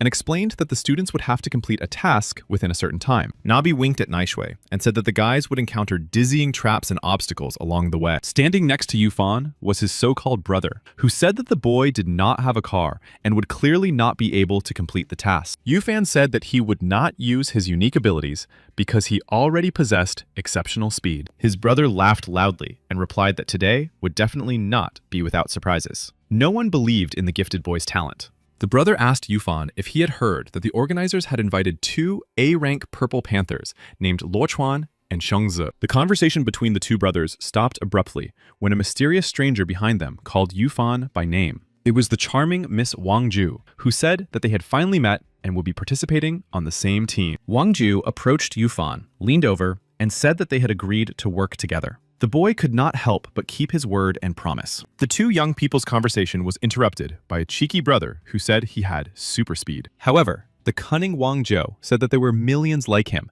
and he had no right to flirt with a beauty like her. The brother and the boy, Yufang, were very surprised by the response of the arrogant but attractive girl, Wang Zhou, who was already walking away. Meanwhile, the organizers of the ceremony shouted loudly for all participants to get ready for the start. Yufan threw all dirty thoughts out of his head to focus completely on the upcoming competition. The judges and organizers began the countdown, and suddenly a gunshot sounded, signaling the start of the competition. And then, several participants who had the ability to levitate took to the air. The audience gasped at the sight. One of the flying participants loudly asked the others if they really thought they could outrun flying people in a sports car. However, the naive participant could not have imagined what surprise awaited him in the next moment. A real goose appeared behind the guy. The magical goose began to attack the flying boy, who was terrified of the angry monster with a beak. The mystical goose and its companions successfully attacked the naive, foolish boy, who fell to the cold ground. Commentator Nabi told listeners that if it were so easy to move through the air, then everyone would have brought flying machines. Commentator Nabi asked her new partner, Lin Naishui, if she recognized these mysterious goose-like animals. Lin Naishui quickly replied that they were actually summoned monsters of the 5th rank, a flock of brown swan. Commentator Nabi said that almost all of the flying participants had dropped out of the race, and now the leaders were the owners of sports cars. Someone behind the wheel of a sports car was already thinking about how difficult this upcoming test really was. The foolish young men behind the wheel saw a traffic inspector standing ahead, who had already blocked the road with an obstacle. Meanwhile, the sports car drivers decided to break the rules and speed up, exceeding the speed limit of 100 kilometers per hour. The owner of the black car literally pressed his foot on the gas and rushed forward for a dizzying victory. Ahead of him stood a traffic inspector, blowing his whistle, signaling that it was impossible to drive any further. The drivers of the expensive black car ignored the traffic cop's instructions and crashed into an invisible barrier. A few minutes later, the participants got out of their cars and stood in front of the traffic cop, who told them they had broken the rules. The brother standing next to Yufan ran past and turned his head to look at the accident. The guy knew that the cars would be out of the race. A few seconds later, when the so-called brother turned his head back, he noticed a mysterious old man crossing the road. The frightened young man could do nothing, as it was impossible to slow down in such a short time. And then, finally, the solemn, devastating collision happened. The young man crashed into the poor old man's face. The bald, elderly man clearly hit his head hard on the cold ground and most likely lost consciousness. The frightened young man also suffered a serious injury, but he was very upset that the old man's injuries were much more serious. Spectators noticed the horrific, dizzying collision and decided to help the poor old man who needed medical attention. The cunning boy thought that no one would notice as he slowly crawled away from the scene, but the old man woke up and began to scold him. Meanwhile, Yufan had already landed on the roof of another skyscraper, which he was jumping from in the hope of completing his task in time. Suddenly, Yufan stopped and saw someone quickly approaching the roof where he was standing. It was the charming Miss Wang Ju, who called out to the boy by name. The girl was holding on to the quadcopter with one hand. The boy Yufan noticed that the organizers had put a lot of effort into these entrance exams and even used illusion magic. Wang Zhou was very surprised when only Yufang managed to understand that the old man was actually just an illusion. Yufang shouted loudly for Wang Zhou to get ready as the boy noticed two participants on the horizon. Wang Zhou understood that this was most likely the final test, and she was already prepared to complete the task at hand. On the roof of the skyscraper where Wang Zhou and Yufan were standing, two mysterious strangers with powerful weapons in their hands were approaching. Commentator Lin Na Shui asked her partner Na Bi who these two strange men really were. Na Bi began to check the information, according to which these two cruel men did not study at Beijing University. Commentator Na Bi claimed that several mentors had already been sent after these strangers to stop them in case of an attack. Meanwhile, the famous teacher Luo Chen had already arrived at the office of the director of the prestigious Beijing University. Teacher Luo Chen said that he would soon deal with the mysterious strangers and save the two young men from danger. Meanwhile, one of the cunning attackers began shouting that he wanted to demonstrate his true power to the two teenagers. A few seconds later, the insolent criminal showed his giant fangs, which gradually increased in size, causing terror. After a while, a very cute, fluffy animal that looked like a kitten was sitting in front of Wang Zhou and Yufan. Yufan shouted loudly to his partner Wang Zhou that he would deal with this kitten while she had to distract the second criminal. Wang Zhou looked at the so-called kitten with a loving gaze and thought that it really did look very cute and calm. Yufan was already approaching the mysterious kitten, who was waiting for him on the roof of the skyscraper at lightning speed. Lord Yuji spoke to Yufan and asked him to concentrate and feel every muscle in his body down to the bone. The angry beast, the kitten, also jumped up and said that he had not heard anything Yufan had said to him. However, Yufan remained standing in place and waited for his faithful and responsible mentor, Lord Yuji, to tell him what to do next. Yufan clenched his fist and with all his strength struck the attacking beast kitten in the stomach, causing it to scream. It was clear that the cold-blooded beast had lost consciousness from a single blow. The sound of bones cracking could be heard in its body. The beast kitten began to threaten that his loyal companions from the fiery cloud, Black Arrow and Bull's Head, would take revenge on Yufan. Yufan thought hard that he had slightly miscalculated his strength, as he thought that his opponent, the beast kitten, was much stronger than it turned out to be in reality. Yufan decided to talk to the wounded beast kitten and said that everything was actually fine, as he had slightly miscalculated the force of the blow. The beast kitten was clearly very offended by the boy Yufan, who had defeated him with a single blow and still had the audacity to mock him. However, suddenly Yufan noticed a fiery, incomprehensible ball approaching him at lightning speed. No one expected it, but suddenly there was a dizzying explosion that knocked Yufan to the cold ground. It was the second member of the criminal gang who struck the ground with his hammer and sent a fireball towards the boy. Wang Zhou tried to get closer to the fire extinguisher, hanging on the roof of the skyscraper, to put out the fire.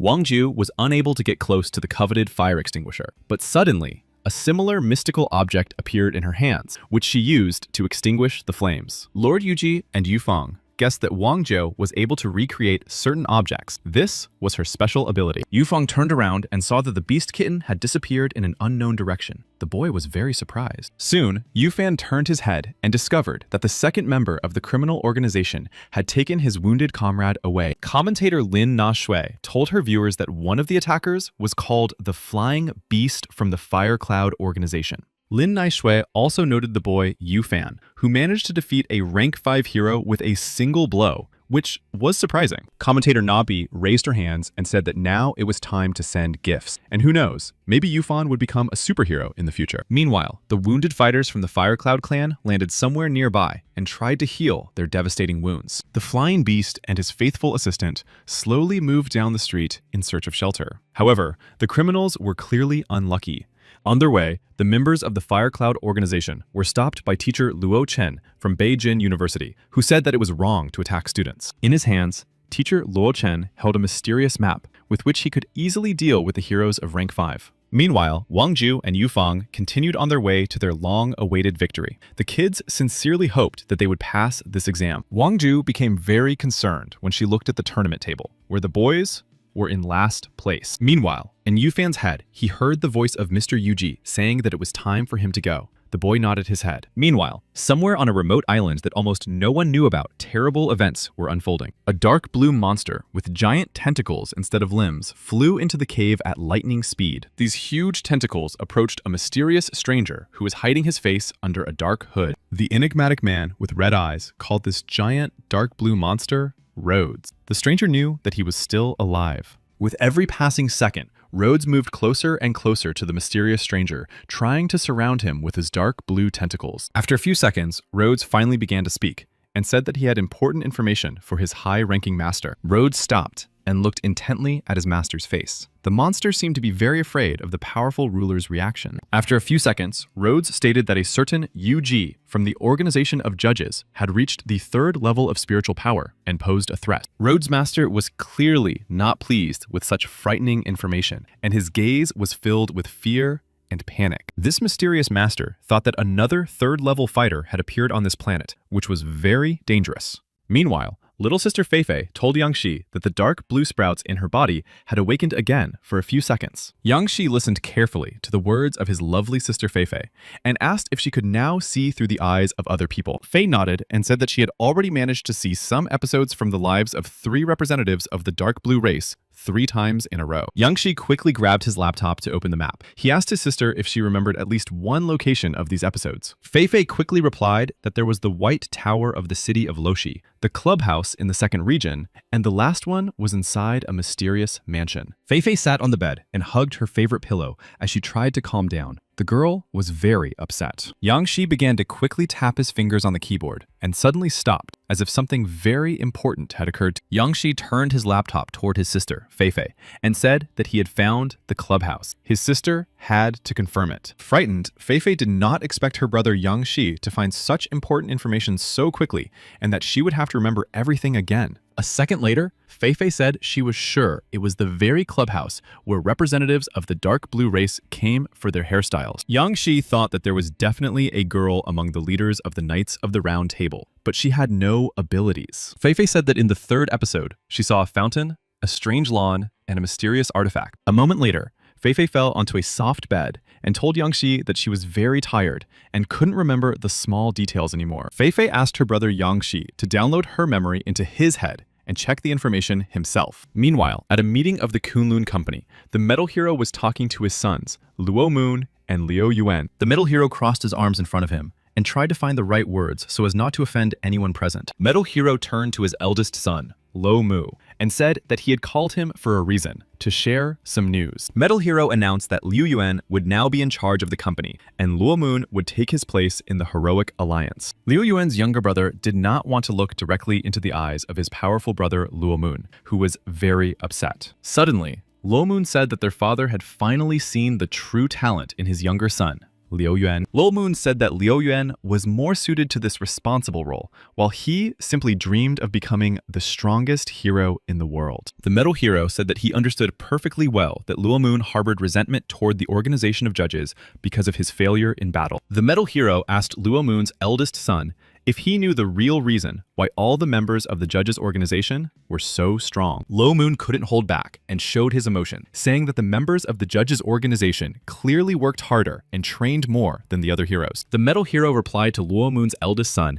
that he was greatly mistaken about the judges' organization. The metal hero said that the organization of judges had a special elixir that gave people abilities. The metal hero did not stop there and said that members of the judges' organization had long been helped by representatives of another race. Meanwhile, Yangshi persistently searched through his sister Feifei's numerous memories for information that was important to him. After a few minutes, Yangshi began to smile and said to himself that he had finally found something important. The boy almost jumped up. Yangshi saw the very lawn that Feifei had mentioned the day before. A mysterious rabbit with red eyes was sitting near the lawn. Lord Yuji, accompanied by Rabbit Mao, had already flown on metal boards to the House of Firearms. Feifei, in the guise of Mao the Rabbit, was very offended because Yuji asked her to stand aside temporarily and do nothing. Lord Yuji patted Mao the Rabbit on the head and said that he actually cherished her very much. Feifei nodded her head and understood everything. A moment later, Lord Yuji transformed into a snake from the Organization of Judges and asked Mao the Rabbit what had happened. Feifei, in the guise of Mao the Rabbit, said that she had actually recognized him not by his appearance, but by his brilliant acting skills. On the open terrace of the Firearms House, a mysterious man sat at the dining table drinking hot tea. The mysterious guy saw Snake from the Judges' organization quickly approaching him and asked why he had come without an invitation. However, Snake from the Judges' organization said nothing and used his Shadow Flow ability to take the stranger's life. A few seconds later, the table where the calm gentleman was sitting was completely destroyed, but the stranger showed no fear or panic. Zmei from the judges' organization watched intently as the mysterious gentleman rose from his chair and prepared to speak on an important topic. The brave young man asked whether the organization of judges had collaborated with the great Bernadotte family. Zmei from the judges' organization was very surprised and did not understand where this dizzying rumor came from and why it spread so quickly. The calm gentleman repeated once again that it was true that the organization of judges could return the soul to the body of a person who had already lost their life. Zmei replied that the dark blue race had long since reached dizzying heights in this direction, and he did not understand why he was being asked this question. The polite gentleman said that it seemed to him that there was only one answer. The guy invited Snake from the organization of judges to sit in a comfortable chair. However, this was actually a diversionary tactic, and the cunning and crafty guy pulled a firearm from behind his back and pointed it at Mr. Snake. Naturally, Mr. Snake from the judges' organization did not wait and activated the shadow cloning function. The first bullet hit one of Mr. Snake's shadow clones from the judges' organization right in the stomach and then spun around. The other shadow clones remained standing in place and simply waited for the mystical bullet from the powerful weapon to hit their bodies. Zmei from the judges' organization quickly realized that his opponent's weapon had a homing function, but its speed was not the highest. The angry gentleman asked what would happen if he attacked all the doubles at once. It would be impossible to dodge. Meanwhile, behind the mysterious owner of the House of Firearms, the real Mr. Snake from the organization of judges appeared. Zmei from the judges' organization tried to strike the treacherous, embittered gentleman in the back with his sword. No one expected the mysterious guy to start a countdown, and soon there would be a powerful, unplanned explosion. The shadow clones of Mr. Snake from the judges' organization stood still, watching the aftermath of the dizzying explosion. The mysterious owner of the House of Firearms also tried to see who was left alive after the terrible nightmare explosion. Suddenly, dark blue particles began to approach the mysterious boy's hand, causing the poor guy to experience excruciating pain. In fact, these dark blue particles were directed at Fei-Fei's enemy, in the form of the charming rabbit Mao. The unbalanced owner of the House of Firearms got to his feet and said that Mao the rabbit and Snake from the organization of judges had indeed dealt with him. In that case, the gentleman decided to call for help from the mysterious stranger whom he named Helen. In the hands of the mysterious beauty Helen was a fiery sword that clearly possessed powerful strength. Snake from the judges' organization asked Rabbit Mao to be careful and very cautious with this charming girl, Helen. However, Fei-Fei, in the guise of Mao the rabbit, no longer listened to her older brother Yang Shi in the guise of Snake from the organization of judges. A moment later, Fei-Fei, in the form of Mao the rabbit, clashed swords in the air with the attractive girl Helen. The brave and very courageous girl Helen, after several blows from the powerful rabbit Mao, asked her if she was a representative of the dark blue race. However, Fei-Fei, in the guise of Mao the rabbit, did not rush to answer her opponent's question and simply laughed loudly. The mysterious owner of the House of Firearms turned to the Snake from the organization of judges and told him that if he approached, he would lose his life. Meanwhile, Snake thought that Mao the rabbit was safe, and now he had to figure out how to deal with the homing bullets. The Snake from the judges' organization was deep in thought and began to rummage through his head, sorting through various ideas. The naive Snake from the judges' organization did not realize that at that moment, a shot would be fired and a homing bullet would fly in his direction. A few seconds later, Zmei from the judges' organization noticed that the homing bullet had hit his left leg. Despite the minor injury, Snake from the judges' organization continued to come up with original ideas. Soon, Snake from the judges' organization shouted to himself that he had finally figured out how to deal with firearms. But then the next shot rang out, and the homing bullet miraculously missed Snake from the judges' organization right in the face. Magically, the homing bullet ended up in the center of a giant tree standing nearby. The surprised owner of the firearm loudly asked Mr. Snake if he had figured out how to deal with his ability. However, Snake from the organization of judges did not answer his opponent and was already running towards him with a small ball in his hands. Meanwhile, Fei-Fei, in the guise of Mao the rabbit, also began her dizzying attack on the charming girl Helen. The mysterious stranger Helen did not notice how the small purple ball in Snake's hands was already in front of her face. The attractive girl Helen was very lucky that the snake's small purple ball only slightly touched her left shoulder. Rabbit Mao delivered a crushing blow to the defensive block that the mysterious girl Helen had managed to form. The angry guy was very surprised that his opponents had managed to wound his beloved wife Helen and decided that something had to be done. The owner of the house took several mysterious blue pills out of his pocket and swallowed them. A moment later, the mysterious owner of the House of Firearms began to transform into a truly powerful monster. Helen, who turned out to be his lawful wife, turned to her husband and asked him not to do this. For some reason, Helen called her husband teacher and slowly approached him to touch his forehead. In the hands of the attractive girl Helen was a mysterious blue knife. The girl said that her husband could not cope with such a large number of blue particles. Helen moved even closer to her so-called teacher and kissed him on the lips to absorb some of those terrible blue particles. Meanwhile, Snake from the Organization of Judges was already behind his opponents and was preparing to throw another purple bomb at them. The owner of the House of Firearms saw that a purple bomb was approaching the head of his charming wife Helen. Like a real man, the husband of the attractive girl Helen shielded her with his body, and the purple bomb hit him right in the back. The wounded owner of the House of Firearms fell to the ground. The frightened girl Helen begged the man to wake up and not leave her. Helen's husband asked the girl if the day had finally come when he would lose his life. The young man began to thank the snake and Mao the rabbit. The wounded man said that when his real wife lost her life, his fate underwent dizzying changes. The owner of the house with the firearm turned to the girl and asked her to change her hairstyle so that he could remember Helen's real name. The wounded man stroked the face of his wife Helen and said that representatives of the dark blue race had promised to bring her back to life. In exchange for his wife's return, the man promised that he would literally betray humanity. Poor Helen began to cry bitterly. The owner of the House of Firearms asked Snake to exchange information in exchange for saving Helen's life, whose real name was actually Will. The wounded gentleman said that representatives of the dark blue race were somehow closely connected with the Posey Chamber of Commerce. The wounded gentleman did not have time to say anything else and lost consciousness.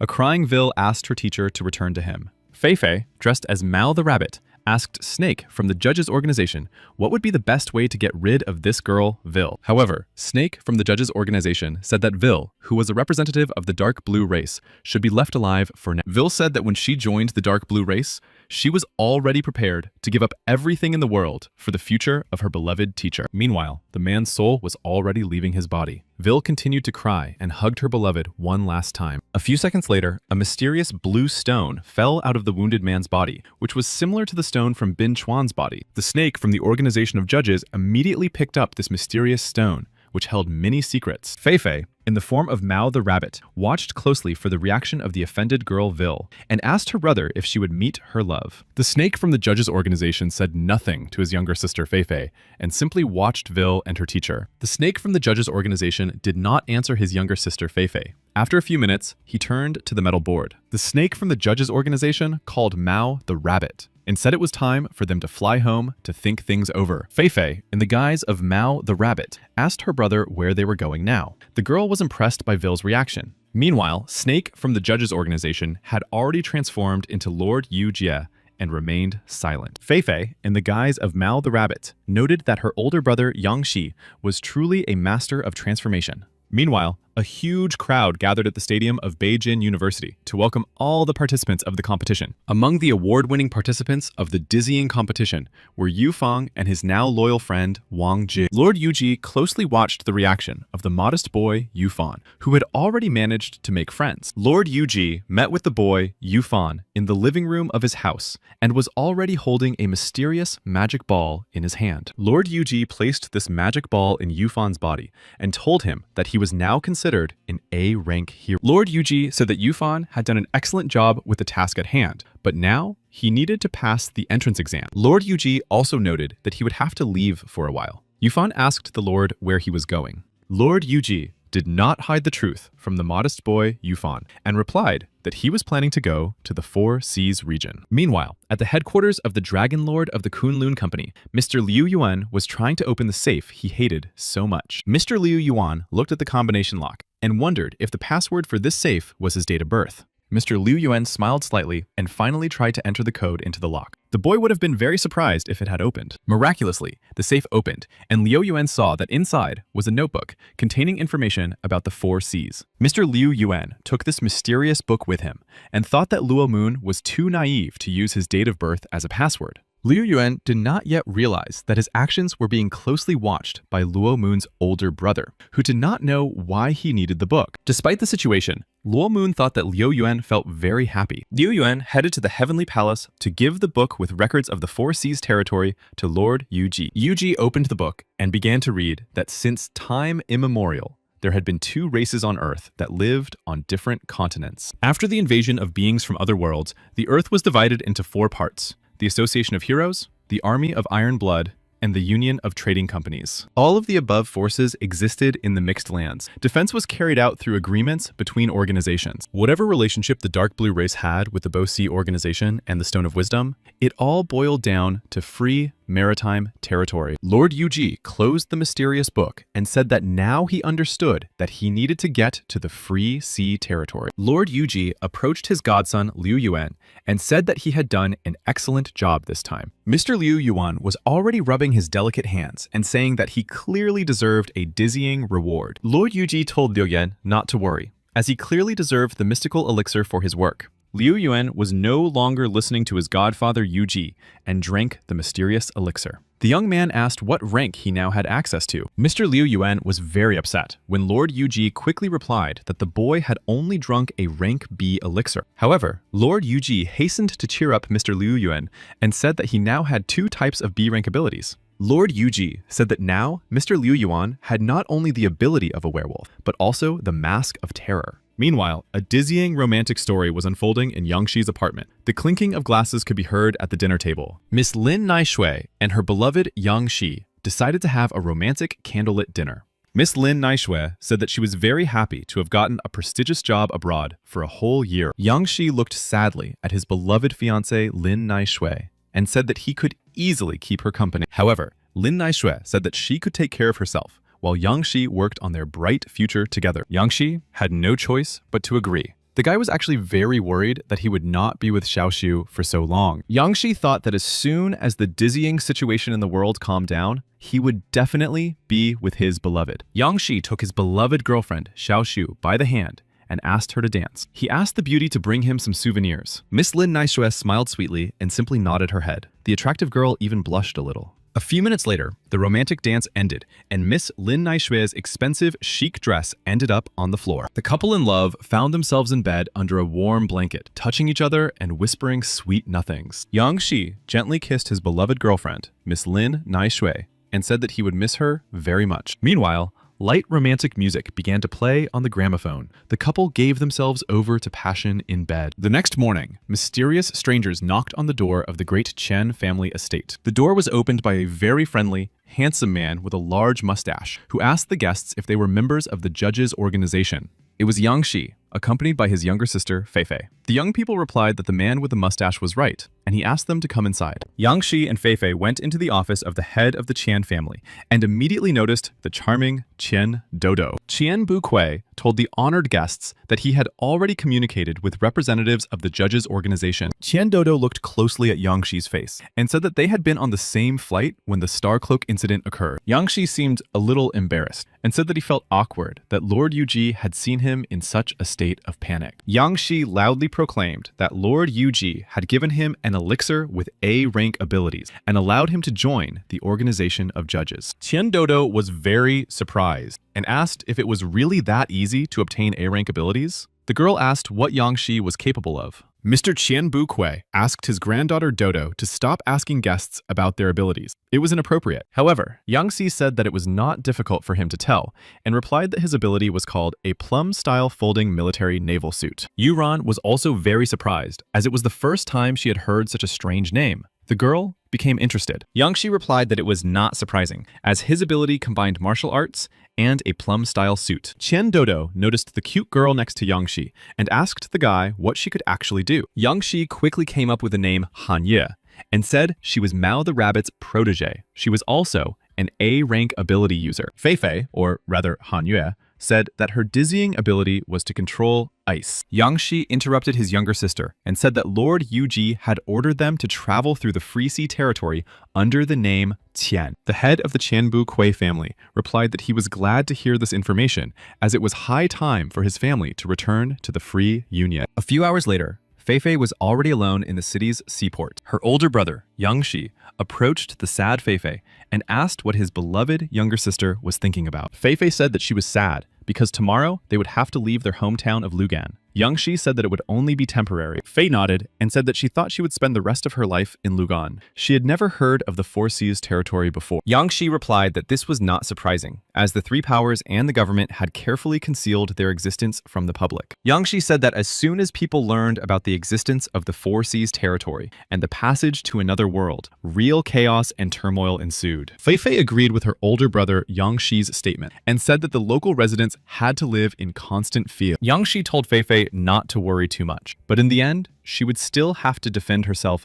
constantly. The next morning, the main characters were already looking at the majestic ship called the Six-Star Sea Dolphin. Qianbu Kui told Mr. Yang Shi that the bottom of the ship was made of monster materials and protected by 4 alchemical substances. Qianbu Kui also added that it would be enough to use spiritual power to make the ship fly, accelerate, or shoot fire. Qianbu Kui suddenly stops talking and snapped his fingers, signaling his servant to immediately approach his master. The servant brought items called light armor, a bubble, and sea clothing on a tray. Qianbu Kui said that Yang Se would need these items on his journey. Qianbu Kui said that these items would allow his master to breathe underwater and walk on the surface of the sea, and that their appearance would depend on the specific person. Yang Shi looked at these mystical items with great interest and asked Qianbu Kui where the rest of the crew was now. Meanwhile, Feifei was delighted with Mr. Qianbu Kui's gifts and said that they were really great. Chen Dodo was already approaching the ship from behind and raised her hand. The attractive girl was in the company of the dreamer Blanche. The charming beauty Yuran seemed very shy about appearing before the honored guest and stood somewhere behind the others. Mr. Qianbu Kui turned to his faithful servant and asked what had caused the loud noise. The loyal servant, with a large mustache, said that there was a group of Bo Si,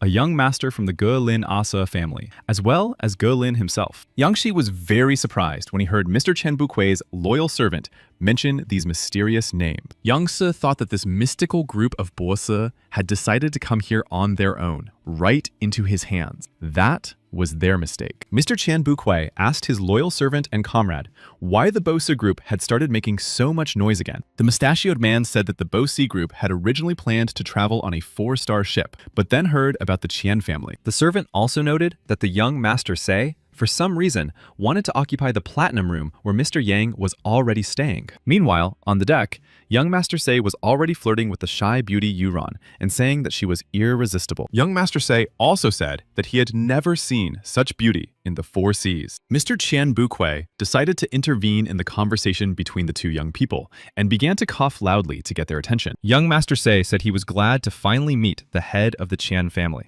Bu Kui also called the young man his honored guest. Qianbu Kui said that he was always happy to welcome such wonderful, intelligent guests aboard his ship. Finally, Mr. Qianbu Kui addressed his servant by name and called him Fu. The man was to take care of the important guest. Mr. Fu turned to the young Master Sei and asked him to follow him to the platinum room, where he would have to leave his belongings. Young Master Sei turned to his guard and said that it was urgent to find out who was staying in the neighboring cabin. Young Master Sei thought that the Chen family would pay dearly for daring to go against his great will. Meanwhile, Yang Shi sat in his comfortable, spacious cabin, watching the beautiful, colorful sunset from his chair. Yang Shi's cheerful, playful mood changed when a mysterious stranger knocked loudly on his door. Yang Shi was even a little scared and began to wipe his mouth, as he had drunk a few sips of delicious, expensive wine the day before. Yang Shi slowly approached the door and touched the handle to open it and see who had come to visit him. A few seconds later, Yang Shi was looking at the strange expression on the face of the young Master Se,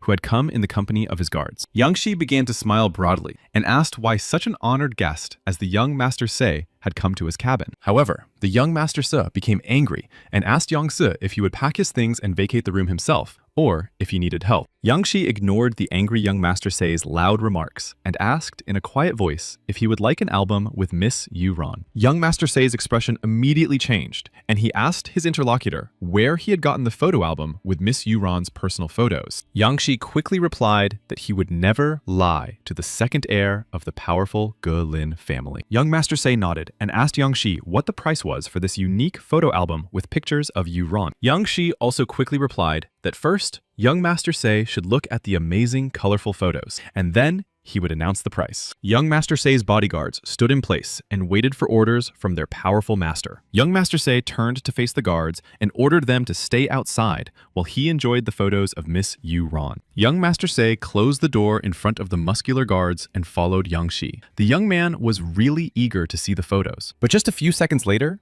Yang Shi had already activated his control ability, and poor young Master She found himself completely under his power. Yang Shi plunged headlong into the inner world of the young Master Sei and tried to find information that was important to him. Yang Shi immediately noticed Master Sei's memories of a mysterious man with a mustache who was holding a glass in his hand. Yang Shi recognized this man. It was Bai Ron, the son of Go Lin, who played a minor role in the family hierarchy. Despite Bai Ron's caution, for some reason, he opened up to his nephew, the young Master Sei. Young Master Sei stood quietly before his master, Yang Shi, and listened attentively to his words and orders. Yang Shi ordered Master Sei to behave properly and communicate more with Bai Ron, as he might be part of some organization. Young Master Se bowed before Master Yang Se and said he would find out more information about the Golin family and Bai Ron. Young Master Se understood his master Yang Shi's order and hurried to leave his comfortable, luxurious room. The bodyguards asked young Master Se if they should start taking out Mr. Yang Shi's belongings, who had occupied this luxurious cabin. But young Master Se punched the bodyguard in the stomach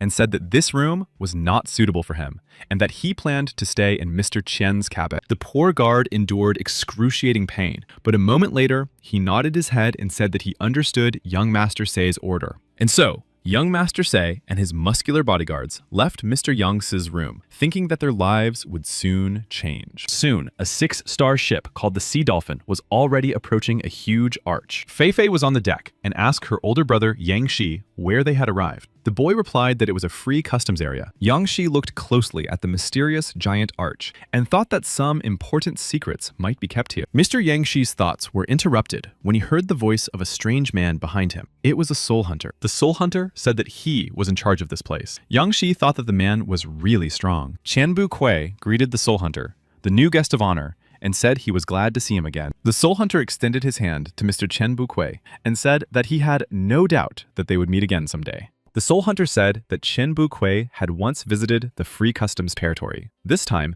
the gentleman had brought young people with him. The soul hunter pointed to the customs office and asked the guests to follow him as dinner was ready. A few minutes later, all the crew members of the ship found themselves in the mysterious room of the free independent customs area. Here, Mr. Yang Si met some lovely, charming girls who asked the young man to exchange phone numbers. However, Yang Shi was in no hurry to talk to the attractive young ladies, as he was primarily looking at the giant table laden with delicacies. One of the pretty beauties said that Yang Shi was her type of man and asked him to be friends with her. Qian Dodo thought that these so-called beauties dared to approach Mr. Yang Shi when a lady like Yu Ron was nearby. Yu Ron turned to her friend Qian Dodo and, as if reading her thoughts, said that there was nothing between them. The charming girls flirting with Mr. Yangxi ended when the ladies noticed the stern Fei Fei quickly approaching them. Fei Fei grabbed her older brother Yang Shi by the hand and said she would help him deal with these annoying people. Fei Fei turned her head toward Tian Dodo and Yu Ron, who were standing nearby, and told them to help deal with the insolent crowd. Yu Ron loudly asked why they shouldn't go to a prestigious hotel called The Shell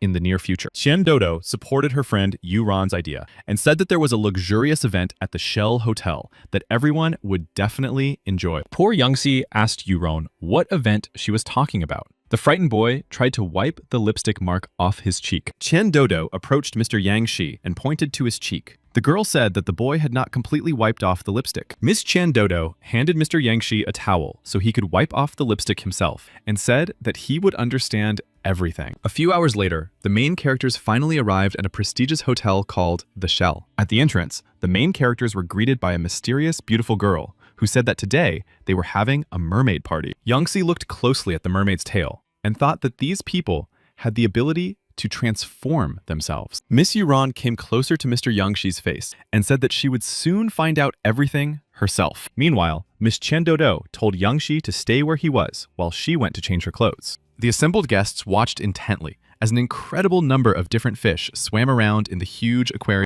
The guests also noticed how this giant tank began to fill with water from steel pipes. The pressure of the water really impressed the audience. The surprised guests were amazed by the dizzying situation and looked forward to the festive party. But Mr. Yangtze did not understand why all the guests were so happy. The guys started shouting and asking what was going on. The host of the celebration shouted loudly that the mermaid party had already begun. Everyone was ready to become a free mermaid. Mr. Yangtze was already underwater, trying to hold his breath. The young man was very frightened and thought he was going to lose his life. Mr. Yangtze held his breath underwater and suddenly noticed someone swimming quickly towards him from the left. It was the charming beauty, Chen Dodo, who asked Yangtze why he hadn't turned into a mermaid. Mr. Yangtze still didn't understand anything and started screaming underwater for someone to help him or tell him what was going on. After a few seconds, Mr. Yangtze's fear and panic disappeared. The guy watched the gorgeous mermaid girls closely. The lovely and very modest Yuran swam up to Mr. Yangtze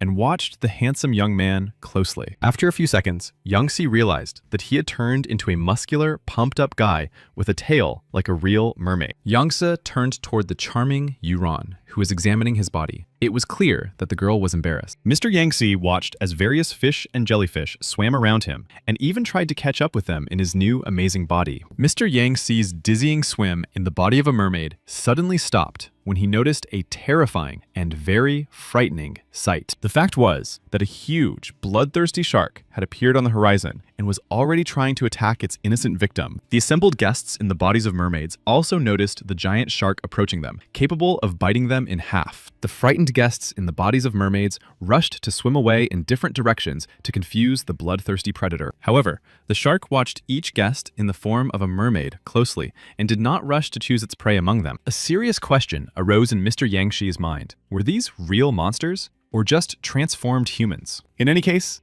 Mr. Yangtze didn't have much time to think, so he used his ancient dragon ability. Meanwhile, the tail of a huge shark, which was more like a whale in size, ended up in Mr. Yangtze's hands. The huge jaws of the so-called whale were rapidly approaching the head of the terrified Mr. Yangtze. Miraculously, Mr. Yangtze managed to hit this huge whale with his tail. The guy was surprised that he could easily control the mermaid's body. Yangtze thought again that this whale had not appeared here by chance, and that someone had sent it to test his strength and power. Yangtze understood that he could not show his true power in front of the other witnesses. So he decided to first understand the habits of this whale. Meanwhile, the powerful swordswoman Blanche came to the aid of the frightened Mr. Yangtze and tried to attack the whale with her sword. The swordswoman Blanche did not expect that the cunning whale would suddenly grab her sword in its giant mouth and not let go. The excited beauty Yuran noticed that this hateful whale was able to bite the sword of the legendary heroine Blanche, which meant that it was of the A rank. Swordswoman Blanche was already sailing away from the mysterious sea monster,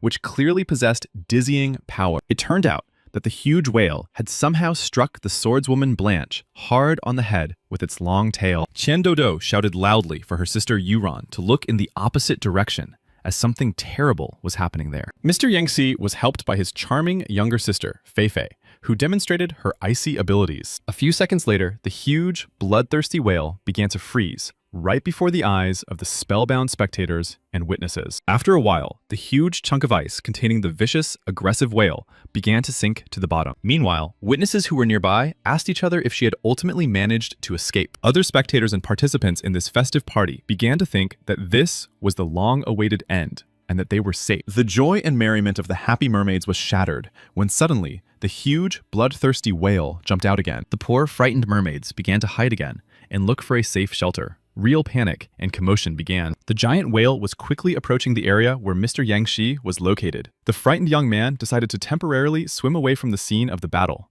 Yangtze turned around and activated his plum-style function. The guy began to think that with his A-rank ability, he would not be able to destroy its defense. Mr. Yangtze quickly swam away and put on the famous light glove that Chen Bukui had given him the day before. And then a huge, bloodthirsty whale approached Mr. Yangtze, and there was a crack from a dizzying blow. Mr. Yangtze managed to strike the giant whale in the belly with all his might. The guy stood still and watched the consequences. Yangshi watched closely for the reaction of the bloodthirsty whale, which did not swim away and was writhing in terrible pain. Mr. Yangshi was very frightened because he thought the whale had lost its life. Witnesses can reveal his true strength. Yangshi decided to deliver a few more blows while the other mermaids watched the dizzying battle. Mr. Yangshi delivered about 10 blows and thought he needed to use his acting skills a little more. The attractive girls Chen Dodo and Yu Ron watched Mr. Yangshi's actions closely. They were worried about their friend's condition. Chen Dodo said that for a second, it seemed to her that Brother Yangshi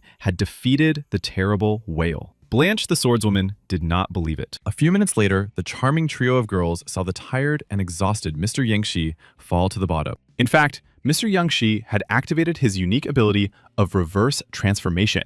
No one guessed this. Yangshi had already swum up to the mighty whale that had lost its life and taken its abilities as an A-rank monster whale. Younger sister Feifei quickly swam up to her brother Yangshi and asked how he was feeling after the terrifying battle. Yangshi turned to his younger sister Feifei and replied that the territory of the Four Seas was indeed deep. Suddenly, the brave swordswoman Blanche swam up to the wounded Yangshi and said that the boy needed to be taken to shore immediately. The swordswoman Blanche picked up the frail young man Yangshi and said that he shouldn't have taken such a risk and that they should have attacked the monster together. Mr. Yangshi thought that he had no choice but to pretend to be seriously wounded. A few hours later, Mr. Yangshi was already lying in his warm bed with the head of the Qian Bu Kui family standing nearby. Mr. Qian Bu Kui slowly approached Yangshi's bed, who suddenly said that his wound was actually minor. However, Qian Bu Kui stopped the young man's beautiful speech and said that he had long understood Yangshi's true power. Qian Bu Kui said that he understood why Yangshi had hidden his true abilities from other people. Yangshi asked Qian Bu Kui what he had learned about the huge whale he had to fight the day before. Qian Bu Kui said that many powerful forces were watching them closely and that anyone could have sent this whale. Qian Bu Kui continued, saying that they would soon reach the Island of Love and find themselves on the territory of the Yuruk family. Yangshi remembered that the angry, aggressive guy who caused a scene at the auction belonged to the Yuruk family. Qian Bu Kui said that a little later he would spread the rumor that Mr. Yangshi had been seriously injured and would have to pretend for a few more days. Yangshi nodded and thanked the powerful head of the Qian Bu Kui family. The guy was already starting to think about how to deal with Yuruk. A few days later, the main characters were once again able to enjoy the breathtaking sunrise on board a ship. Yangshi, accompanied by his younger sister Feifei, lay on sun loungers and rested. The relatives looked at the warm sun. Suddenly, the charming Feifei began to scream that she had seen another message from the dark blue race. The girl was very frightened. Yangshi thought that Feifei had begun to see these episodes too often, and therefore he needed to find the Stone of Wisdom urgently. Feifei said that this time she remembered more small details, and soon she would even be able to find their main base. However, Yangshi told Feifei not to dream of helping him. Her brother was very concerned about his little sister's safety. Cheerful Feifei hugged her older brother tightly and asked him to read her memories to look for something new. Brother Yangshi agreed, and after a few seconds, activated his ability to control and immersed himself in Feifei's inner world. Yangshi did not look too closely at his little sister Feifei's dirty memories because he was very embarrassed. After a few minutes, Yangshi began searching again for important information in the mind of his charming younger sister Feifei. And finally, Yangshi noticed a mysterious, huge castle that belonged to the dark blue race. A few minutes later, Yangshi also managed to see how a mysterious man poured a dark blue elixir into a large vat and began to stir it. A moment later, Yangshi saw several ordinary people who drank this potion become infected. Yangshi got up from the deck chair and thought that this time, Feifei had seen the images through the eyes of the mysterious old man from the dark blue race. This mysterious old man dissolved blue powder in water to infect as many innocent teenagers as possible with particles. Meanwhile, the stunning beauty was heading to her pool, which was scattered with rose petals. It was Jima Yuruk, who was among the 10 most beautiful girls in the 4 Seas. Zima Yuruk immersed herself in the pool with rose petals and asked her beloved if he missed her. Zima Yuruk took a small cherry into her mouth and asked her beloved fiancé to play a special game with her. The romantic tenderness ended when a voice said that a certain master, Ji wanted to see Madame Jima Yuruk. Zima Yuruk got out of the hot pool with rose petals and asked her beloved to wait for her. Jima Yuruk turned and said that when she returned, they would continue playing their romantic and exciting game. The young master Ji was very happy to see his aunt Jima Yuruk and asked her if she knew a man named Yuji who possessed spiritual power. Jima Yuruk sat down on a comfortable sofa and asked if this mysterious Yuji was a handsome man. Young Master Jier said that he had never seen his real face. The guy planned to lure him away from the organization of judges. The elegant beauty, Jima Yaruk, grew tired of listening to the words of her wayward nephew, Jima and began to get up from the bed. Jima Yurik asked her nephew Ji to leave her alone with her thoughts, as she needed to remember this Yuji. Jima Yaruk headed back to the pool, where her beloved was already waiting for her. Suddenly, the beauty stopped in shock. Instead of her beloved, the warrior of roses stood in the pool, enraged. The man said that they were engaged and that Jima Yurik had betrayed him. Because of this shocking betrayal, the Rose Warrior planned to take the life of the beautiful Jima Yurik with his own hands. The Rose Warrior stood in front of the beautiful Jima Yuruk and asked her why she was silent and did not answer his questions. Jima Yuruk said that the Warrior Rose only knew how to hurt girls. He should find her lover first. The Warrior of Roses said that he had just killed another lover of the beautiful Jim Yuruk, but the girl just laughed. The Rose Warrior realized that Jima Yurik was hiding another so-called lover from him and ordered her to point him out. The Rose Warrior grabbed Jim Yurik by the throat, and soon the charming beauty said that she had a relationship with Mr. Yu from the judges' organization. The Rose Warrior eventually let go of his beloved Jim Yuruk and swore that when he found the so-called Yuji, he would take his life. Meanwhile, Mr. Youngshi sat alone on the deck, staring into the distance. The guy was a little cold.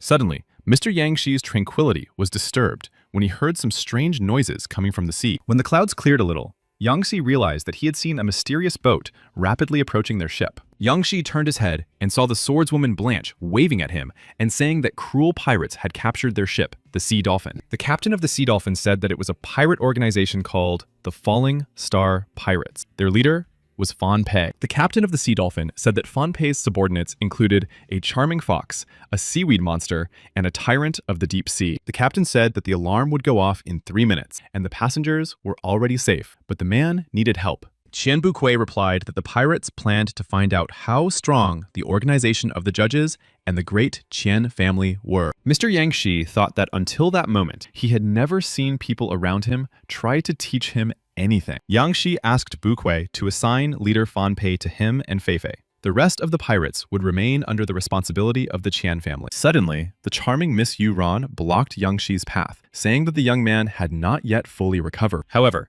Qian Bukui asked Yu Ran to leave the young man alone, as Yangshi had already fully recovered and was ready to engage in a dizzying battle. The strict but fair beauty Yu Ran said that such serious wounds could not heal so quickly. Mr. Yangshi asked the attractive girl Yu Ran not to worry, as every minute was important here. Meanwhile, the alarm on the Sea Dolphin ship had already begun to sound. None of the passengers yet understood the threat. A few seconds later, the entire Sea Dolphin began to emit dizzying alarm sounds. The pirates were attacking. Meanwhile, the criminals' ship, called the Falling Star Pirates, had already approached the Sea Dolphin. On board the pirate ship stood the undead mage Fan Pei, who told his subordinates that they were facing the Sea Dolphin of the Qian family.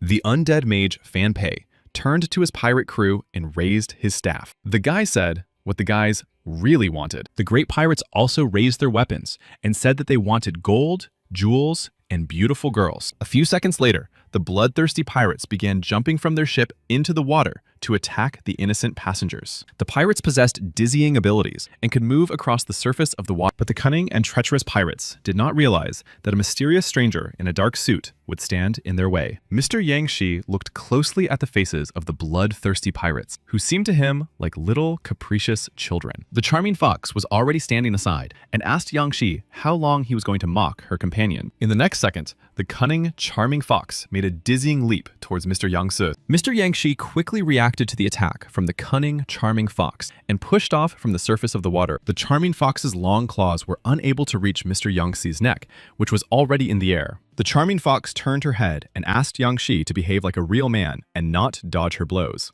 However, Mr. Yangshi was in no hurry to satisfy the desires of the charming fox, who clearly wanted to sink her claws into his throat. Mr. Yangshi decided to use his spiritual skill to attack in order to show the charming fox who was the third level here. In a moment, Yangshi was already holding the frightened charming fox by the throat and squeezing her neck tightly. The charming fox said that Yangshi had managed to cope with her spiritual attack, but she still felt very sorry for the boy. Meanwhile, behind Yangtze, A pirate with a weapon in his hands was sneaking up. Feifei shouted loudly that her brother had turned his head. The mysterious magical skeleton, representing the pirates of the falling star, had already swung his sword at Mr. Yang Shi. However, Mr. Yang Xi clearly saw the impending attack from the magical skeleton, but continued to stand still. Mr. Yang Xi even smiled a little to show the charming fox that he was not afraid of the skeleton's dizzying blow. Mr. Yang Xi quickly turned his face toward the skeleton, and the blow from the mystical pirate hit the charming fox's body directly. A moment later, Mr. Yang Shi was already extracting the wounded enchanting fox's incredible ability. Yang Shi said that the charming fox had taken the lives of many people and therefore needed to be reborn in another body. Meanwhile, the powerful tyrant of the deep sea was already approaching the innocent, enchanting Miss Yuran. Frightened, Miss Yuran even closed her eyes so she wouldn't have to see how the cruel pirate tyrant of the deep sea would attack her. A moment later, the brave Yuran mustered up her courage and decided to dodge the crushing blow of the tyrant of the deep sea. The tyrant of the deep sea was surprised by Miss Yuran's reaction and called for help from the seaweed monster, who was already preparing a trap. The seaweed monster shouted loudly that his dizzying trap was ready and that Miss Yuran would soon lose her life. Miss Yuran watched the actions of the cruel, bloodthirsty pirates closely and tried to figure out how to deal with them. While Miss Yuran was thinking, the cunning seaweed monster's trap worked, and the poor girl began to be enveloped by seaweed. The brave swordswoman Blanche rushed to the aid of the frightened beauty Yuran and cut through the seaweed with a single stroke of her sword. The offended seaweed monster shouted that no one had ever managed to cut through its powerful seaweed before. The seaweed monster sent another batch of these nasty, slippery seaweed toward Blanche and Yuran. Now, Feifei came to the aid of the swordswoman Blanche and the charming Miss Yuran, shouting for the seaweed to freeze. A moment later, the seaweed did indeed freeze and began to fall to the floor of the ship and shatter into small pieces. The captain watched the successful battle between the passengers and the cruel pirates intently through his binoculars. The captain understood that Mr. Yang Shi had already dealt with the charming fox, and now only two of Fan Pei's assistants remained. The fragile Miss Qian Dodo said that she would also like to fight the pirates, but unfortunately, she could only watch. Meanwhile, the sea dolphin found itself in the center of a mystical circle of unknown origin. The mystical circle gradually turned into a powerful golden dome from which the passengers could not escape. It turned out that this magic was created by the undead mage Fan Pei, who struck the floor with his magic wand. The undead mage looked at Mr. Yang Shi and asked what he could do with his beautiful skull later. A few seconds later, the undead mage Fan Pei raised his magic wand in the air again and began to recite some terrible spell. Strange things began to happen to the chopped-up skeletons that lay motionless on board the ship. When the clouds cleared a little, Mr. Yang Shi noticed that the skeletons of mystical origin began to move. Mr. Yang Shi was already looking at a huge monkey skeleton that possessed S-rank power. It was truly a terrifying monster. The undead mage, Fan Pei, asked Mr. Yang Shi how long he could hold out in a dizzying battle with such an opponent. Mr. Yang Shi did not say much, and simply replied in a quiet voice that it would be necessary to see what the monkey skeleton was capable of. The mystical monkey skeleton had already run towards Mr. Yang Shi. The guy racked his brains, thinking about how to deal with it. The terrifying monkey skeleton made a dizzying attack and struck the floor with its sledgehammer. Everyone thought that Yang Shi had been injured. However, a moment later, Mr. Yang Shi reappeared and hovered in the air behind the giant monkey skeleton. Mr. Yang Shi flew up behind the powerful monkey skeleton at lightning speed and kicked it. From the crushing blow, the huge monkey skeleton staggered backward and seemed to feel excruciating pain in its back. A few seconds later, Mr. Yang Shi tried to strike the bloodthirsty monkey skeleton in the back again. However, this time, Mr. Yang Shi was unable to get close to the magical monster because its tail blocked the young man's attack. Mr. Yang Shi understood perfectly well that if he did not get rid of the monkey skeleton's tail, he would not be able to reach its spine. To carry out his plan, Mr. Yang Shi secretly put on a glove of light, unseen by the other spectators and witnesses. In the next second, the brave Mr. Yang Shi struck the monkey skeleton's tail with all his might with his fist wearing the glove of light. A few minutes later, the tail of the giant monkey skeleton began to emit thick smoke for some reason. Mr. Yang Shi could not miss such a unique opportunity, as the huge monkey skeleton was distracted by its own tail. Mr. Yang Shi was already running towards the huge monster to kick it in the back. The guy gathered all his accumulated energy to make the attack. A few seconds later, the enraged monkey skeleton was lying face down on the ground. Mr. Yang Shi stood over its body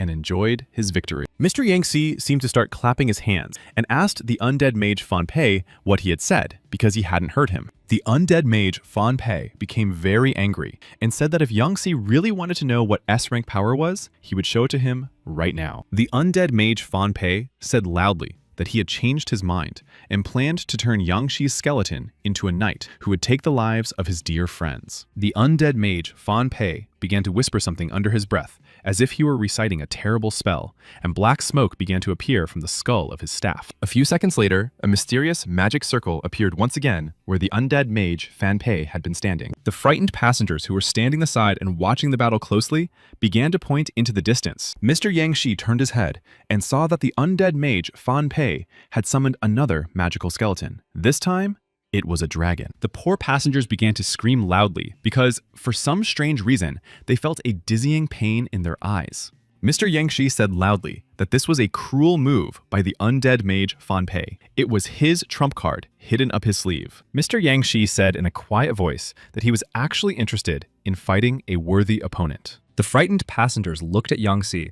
and said that this dragon skeleton was S-ranked and that the guy was crazy if he thought he could defeat it. Meanwhile, the huge dragon skeleton released its deadly breath in the direction of the calm Mr. Yangxi. Yangxi did not wait for the dead breath to reach its target and dodged the dizzying attack in the next moment. Mr. Yangxi flew high into the air to deliver an incredible blow to the head of the powerful dragon skeleton. And finally, Mr. Yangxi managed to deliver a crushing blow to the dragon skeleton's head with the help of his glove of light. Meanwhile, the undead mage Fan Pei thought to himself that Yangxi was just a coward who could only dodge blows. Mr. Yangxi turned around 180 degrees and once again delivered a crushing blow with the glove of light. The dragon skeleton became very angry with his opponent and breathed dead air toward Mr. Yangxi, who managed to raise his shield. Mr. Yangxi continued to hold his shield, but he understood that the dragon skeleton's power was truly enormous. Mr. Yangxi managed to get closer through the dead breath of the dragon skeleton and suddenly grabbed the monster by its huge mouth. The undead mage Fan Pei continued to smile and said loudly that grabbing the dragon skeleton by its jaws was also a pointless endeavor. The undead mage Fan Pei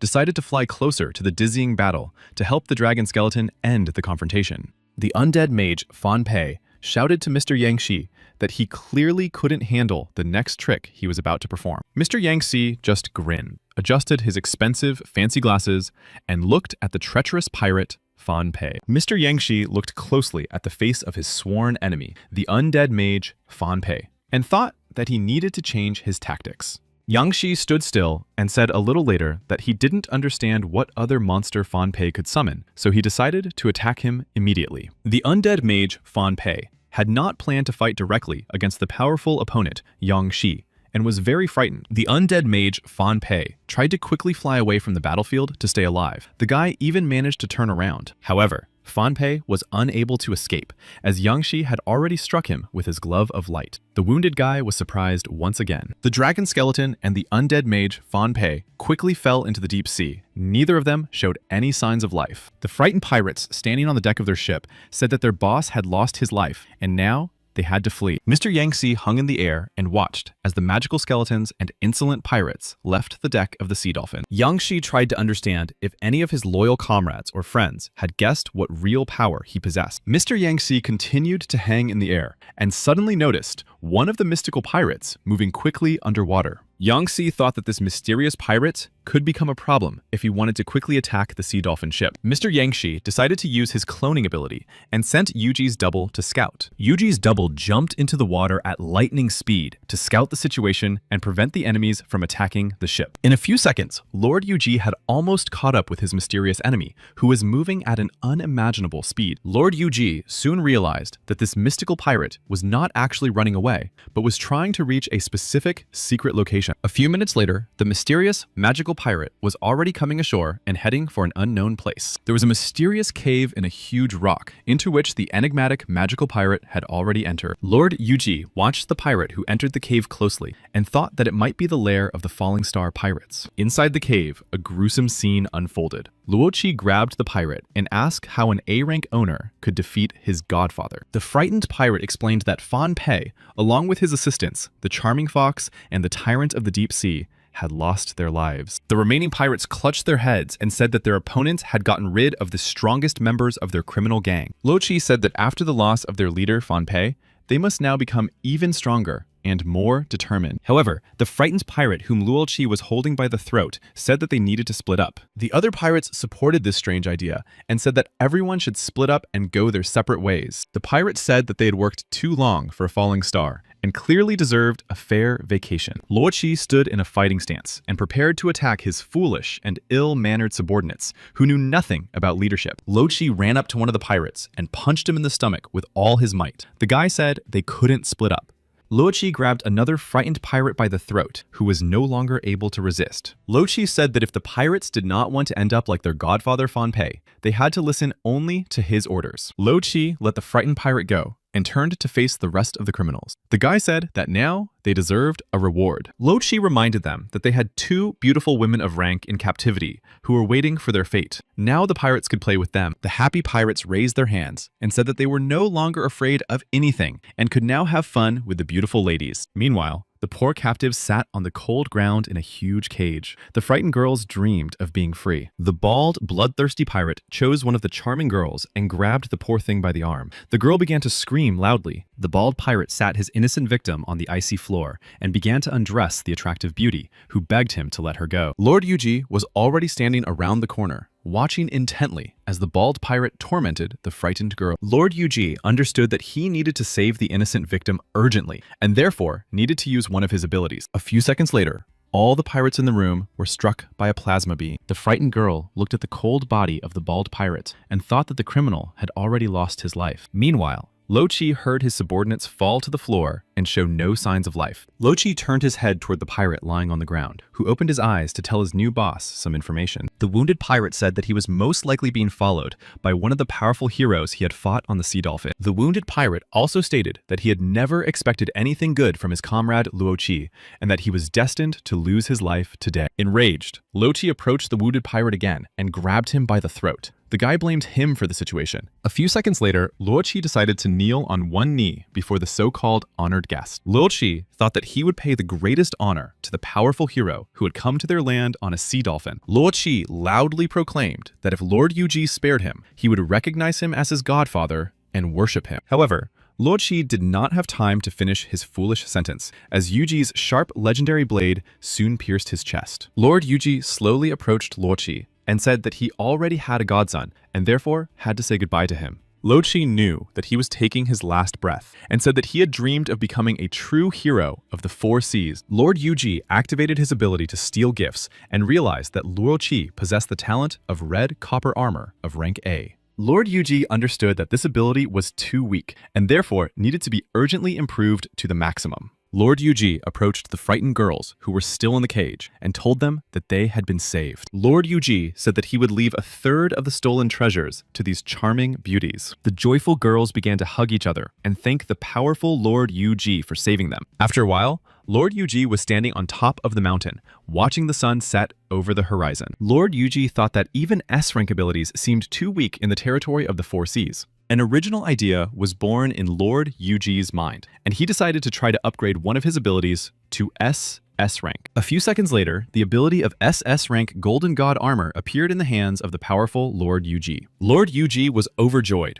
and tried to place the dizzying gift into his body. However, the attempt ended in failure. The offended Lord Yuji did not understand why he was unable to accomplish what he had planned. Something was clearly wrong here. Lord Yuji thought about it and decided to improve the quality of another ability whose potential was much more important. Lord Yuji once again thought that perhaps the mistake was related to the third level of spirituality. Lord Yuji said that he clearly did not expect that after reaching the third level, the magic ball could not be dismantled. Lord Yuji activated his cloning ability, and suddenly his double appeared. He told him that he needed to learn more about the armor. Lord Yuji's double turned to his master and said that he would do everything possible to help his master. To begin with, Lord Yuji decided to try out the third skill of the SS rank god's golden armor. The guy jumped high into the air. A few seconds later, a new hero, nicknamed Monkey, appeared. Now it was time to see what his demonic spear was capable of. Monkey would use spiritual, physical, and elemental attacks simultaneously. This meant that he would be invincible. Lord Yuji tried to deliver a crushing blow to the stomach of his new comrade, nicknamed Monkey.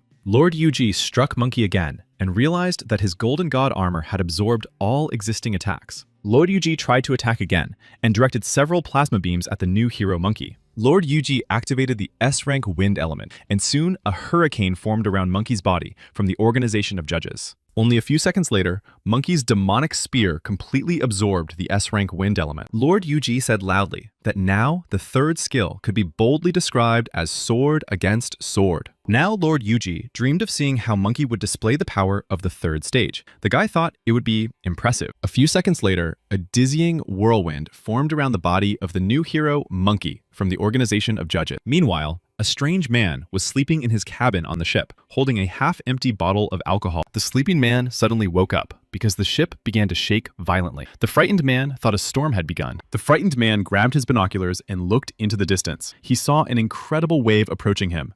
The poor man became even more frightened when he noticed that fish thrown out of the sea were flying towards him. The monkey hero calmed down and stopped. He thought that the power of the third level was truly impressive. The monkey hero thought that he was already eager to fight the next explosion to see who was stronger. After a while, the monkey hero from the organization of judges decided to try the dizzying flight mode. With lightning speed, the hero monkey from the organization of judges headed towards the sea to dive into the water head first. A second later, the hero monkey from the organization of judges collided with the surface of the water, and an incredibly powerful explosion thundered. The hero monkey from the organization of judges plunged deeper and deeper into the depths of the sea with each passing moment to test his strength. The hero monkey thought that it was here, at the bottom of the sea, that he would be able to demonstrate the power of the golden eye fragment. A few seconds later, the poor fish swimming nearby felt the dizzying power of the hero monkey. Meanwhile, the man who had woken up on the ship watched intently as a yellow flash appeared at the bottom of the sea. The frightened man did not understand what was happening and thought that he had drunk too much, as he began to have terrible hallucinations. After a while, Yang Shi and Mr. Chen Bukui were back on the deck of the ship, looking into the distance. Mr. Chen Bukui said that ahead was the first island of the archipelago, called Bailu. Yang Shi asked who ruled this first island. Chen Bukui said that the leader of the Bailu alliance was Li Yu, the embroidered spring sword. Mr. Qian Bukui said that the power of Bailu should not be underestimated. When their family fell, it was their organization that tried to take their place. A few hours later, the Sea Dolphin ship was already standing near the port of the powerful Bailu alliance. Yang Shi and Qian Bukui were already meeting the great leader of their lands, Li Yu, who was accompanied by the charming girl Li Caiwei. The attractive Li Caiwei carefully examined the faces of the honored guests and bowed to them. Li Yu said that the visit of the Fanghai Chamber of Commerce was a great honor for them, and so the man shook hands with Chen Bukui. Meanwhile, Li Caiwei continued to stare at Mr. Yang Shi's face and said nothing. It was very strange. Mr. Yang Shi thought to himself that this mysterious beauty, Li Caiwei, was behaving too indecently towards him. Li Yu told Mr. Qian Bukui that this time he had not come alone, but in the company of young people who needed to be introduced. Qian Bukui said that they were his great disciples. The word talented was not appropriate for them. Li Yu appreciated Mr. Yang Shi and said that perhaps in the future, this strong young man could occupy an important place in the territory of the Four Seas. Li Yu also said that Li Caiwei was ranked 43rd in the Four Seas, and that the young men should get to know each other. The attractive beauty Li Caiwei extended her hand to Mr. Yang Shi and said she was pleased to meet him. Li Yu said that Bailu's company had prepared a luxurious banquet and a prestigious hotel for the guests. The man planned to entertain his friends. Mr. Yang Shi was very happy that he would soon be able to relax in a comfortable hotel. Yang Shi suddenly laughed when the rest of the crew ran up to him and asked him to drink more at the banquet. A few hours later, Mr. Yang Shi was surrounded by his new comrades and friends who were forcing him to drink alcohol. Yang Shi was very tired and said he needed to go to his room. Already in bed, the guy thought that the liquor had made him hot. Mr. Yang Shi's peace was shattered when a mysterious stranger knocked on his door. Yang Shi opened the door and saw the charming Li Caiwei, who said that there was a very beautiful place on the island. Yang Shi was very embarrassed and asked the attractive Li Caiwei if they would go there alone or if someone else would be joining them. Li Caiwei replied that it would just be the two of them. But suddenly, Yang Shi decided to politely decline, saying that he was very tired. Li Caiwei looked strangely at the shy Yang Shi and continued to stand in the doorway. Yang Shi was already planning to close the door in front of Li Caiwei, but unexpectedly, the charming girl asked him to stop. Meanwhile, a girl nicknamed Night Spider was talking to Mr. Li Yu and saying that Caiwei had grown up before her eyes. Night Spider said she couldn't stand by and watch them use Li Caiwei for their own benefit. Li Yu said that if they didn't use Li Caiwei, They had no other plan to lure Yangshi into a trap. Li Yu told Night Spider that the Qian family had to be deprived of the support of the judges' organization at all costs. Then, the Bailu Association would have to be renamed as an organization. To do this, they had to frame Li Caiwei. Meanwhile, Yangshi had already put the charming beauty Li Caiwei to bed, as she was clearly very tired. Yangshi thought that he did not remember Li Caiwei drinking much liquor. Then, why was she so tired and drunk? Mr. Yangshi again did not understand why he was feeling dizzy and hot again. Mr. Yangshi decided to go to the bathroom to cool off and take a cold shower. The heat did not go away. Mr. Yangshi undressed and stood under the cold shower. The guy thought that even a cold shower didn't help him cope with the heat. Meanwhile, Mr. Yangshi noticed that someone had opened the bathroom door. The guy began to get very worried. Mr. Yangshi turned his head to see who had decided to enter his bathroom while he was taking a cold shower. Yangshi was eager to see who dared to come in at such an inappropriate moment. Soon, the guy was very surprised. It was Li Caiwei, who was already naked. The attractive girl said that she was also very hot. Li Caiwei approached the naked Mr. Yangshi and said that his body was cold. The guy asked her not to touch him. Mr. Yangshi tried to resist the attractive girl Li Caiwei, who continued to pester him. Mr. Yangshi thought that since things had gone this far, he had no choice but to do something bad. A few minutes later, Yangsa was sitting by the bed, thinking that he had been drugged. Meanwhile, Li Caiwei was sleeping on the bed. Yangshi had to tie her up so that she would no longer show such interest. Yangshi began to wonder who could have set him and Li Caiwei up. Moreover, the charming girl was the daughter of Mr. Li Yu. Soon, Li Yu burst into Mr. Yangshi's room, clearly in a rage. Mr. Li Yu looked closely at the scene and did not understand what had happened. The Night Spider was also standing nearby. Mr. Yangshi sat near the bed where the beautiful Li Caiwei lay bound and asleep. Silence hung in the air. Night Spider quickly ran to the sleeping beauty Li Caiwei and ordered her to get up immediately. Yangshi thought that it was Li Yu who had drugged them and was waiting for Li Caiwei to force him to spend the night with her. Poor Li Caiwei slowly opened her eyes and did not understand what was happening around her. Suddenly, the beauty became very frightened. Li Caiwei ran up to the Night Spider, who was her Aunt E,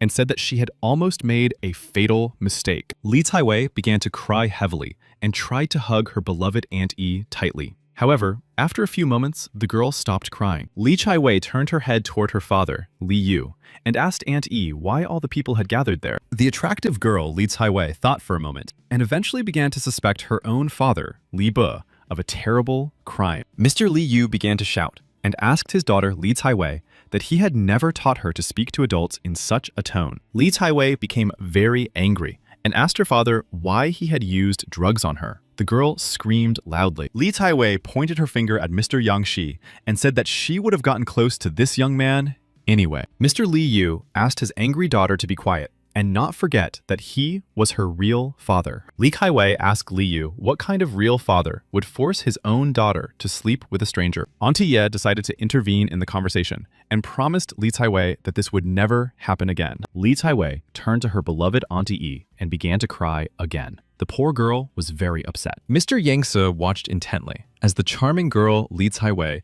hugged her Aunt E and said nothing. Mr. Li Yu was angry and tried to intervene in the conversation, but decided to stand aside for the time being. Yangshi said that it might be better to leave Li Caiwei and Aunt E alone, and that he would stay in another room. Auntie E asked Mr. Yangshi to temporarily leave the room so that she could dress poor Li Caiwei. A few minutes later, Auntie E bowed to Mr. Yangshi and apologized for the situation. Mr. Yangshi began to smile and said that he had not suffered at all from these dizzying actions of the Bailu Association. Auntie Ye asked Mr. Yangshi to keep everything that had happened to him and Li Caiwei a secret. The girl was also a victim. Mr. Yangshi nodded and said that he would never allow Miss Li Caiwei's innocence to be tarnished. Auntie E thanked Mr. Yangshi and said that perhaps in the future, the Bailu Association would cooperate with the judges' organization. Mr. Yangshi thought that the cunning representatives of the Bailu Association acted first and spoke later. A few seconds later, the offended girl, Li Caiwei, grabbed Auntie Yi's hand and asked her to leave the room immediately. Mr. Yangshi was now standing alone in the room and thought that he would always remember this strange and unpredictable night. The mysterious stranger knocked on Mr. Yangshi's door again.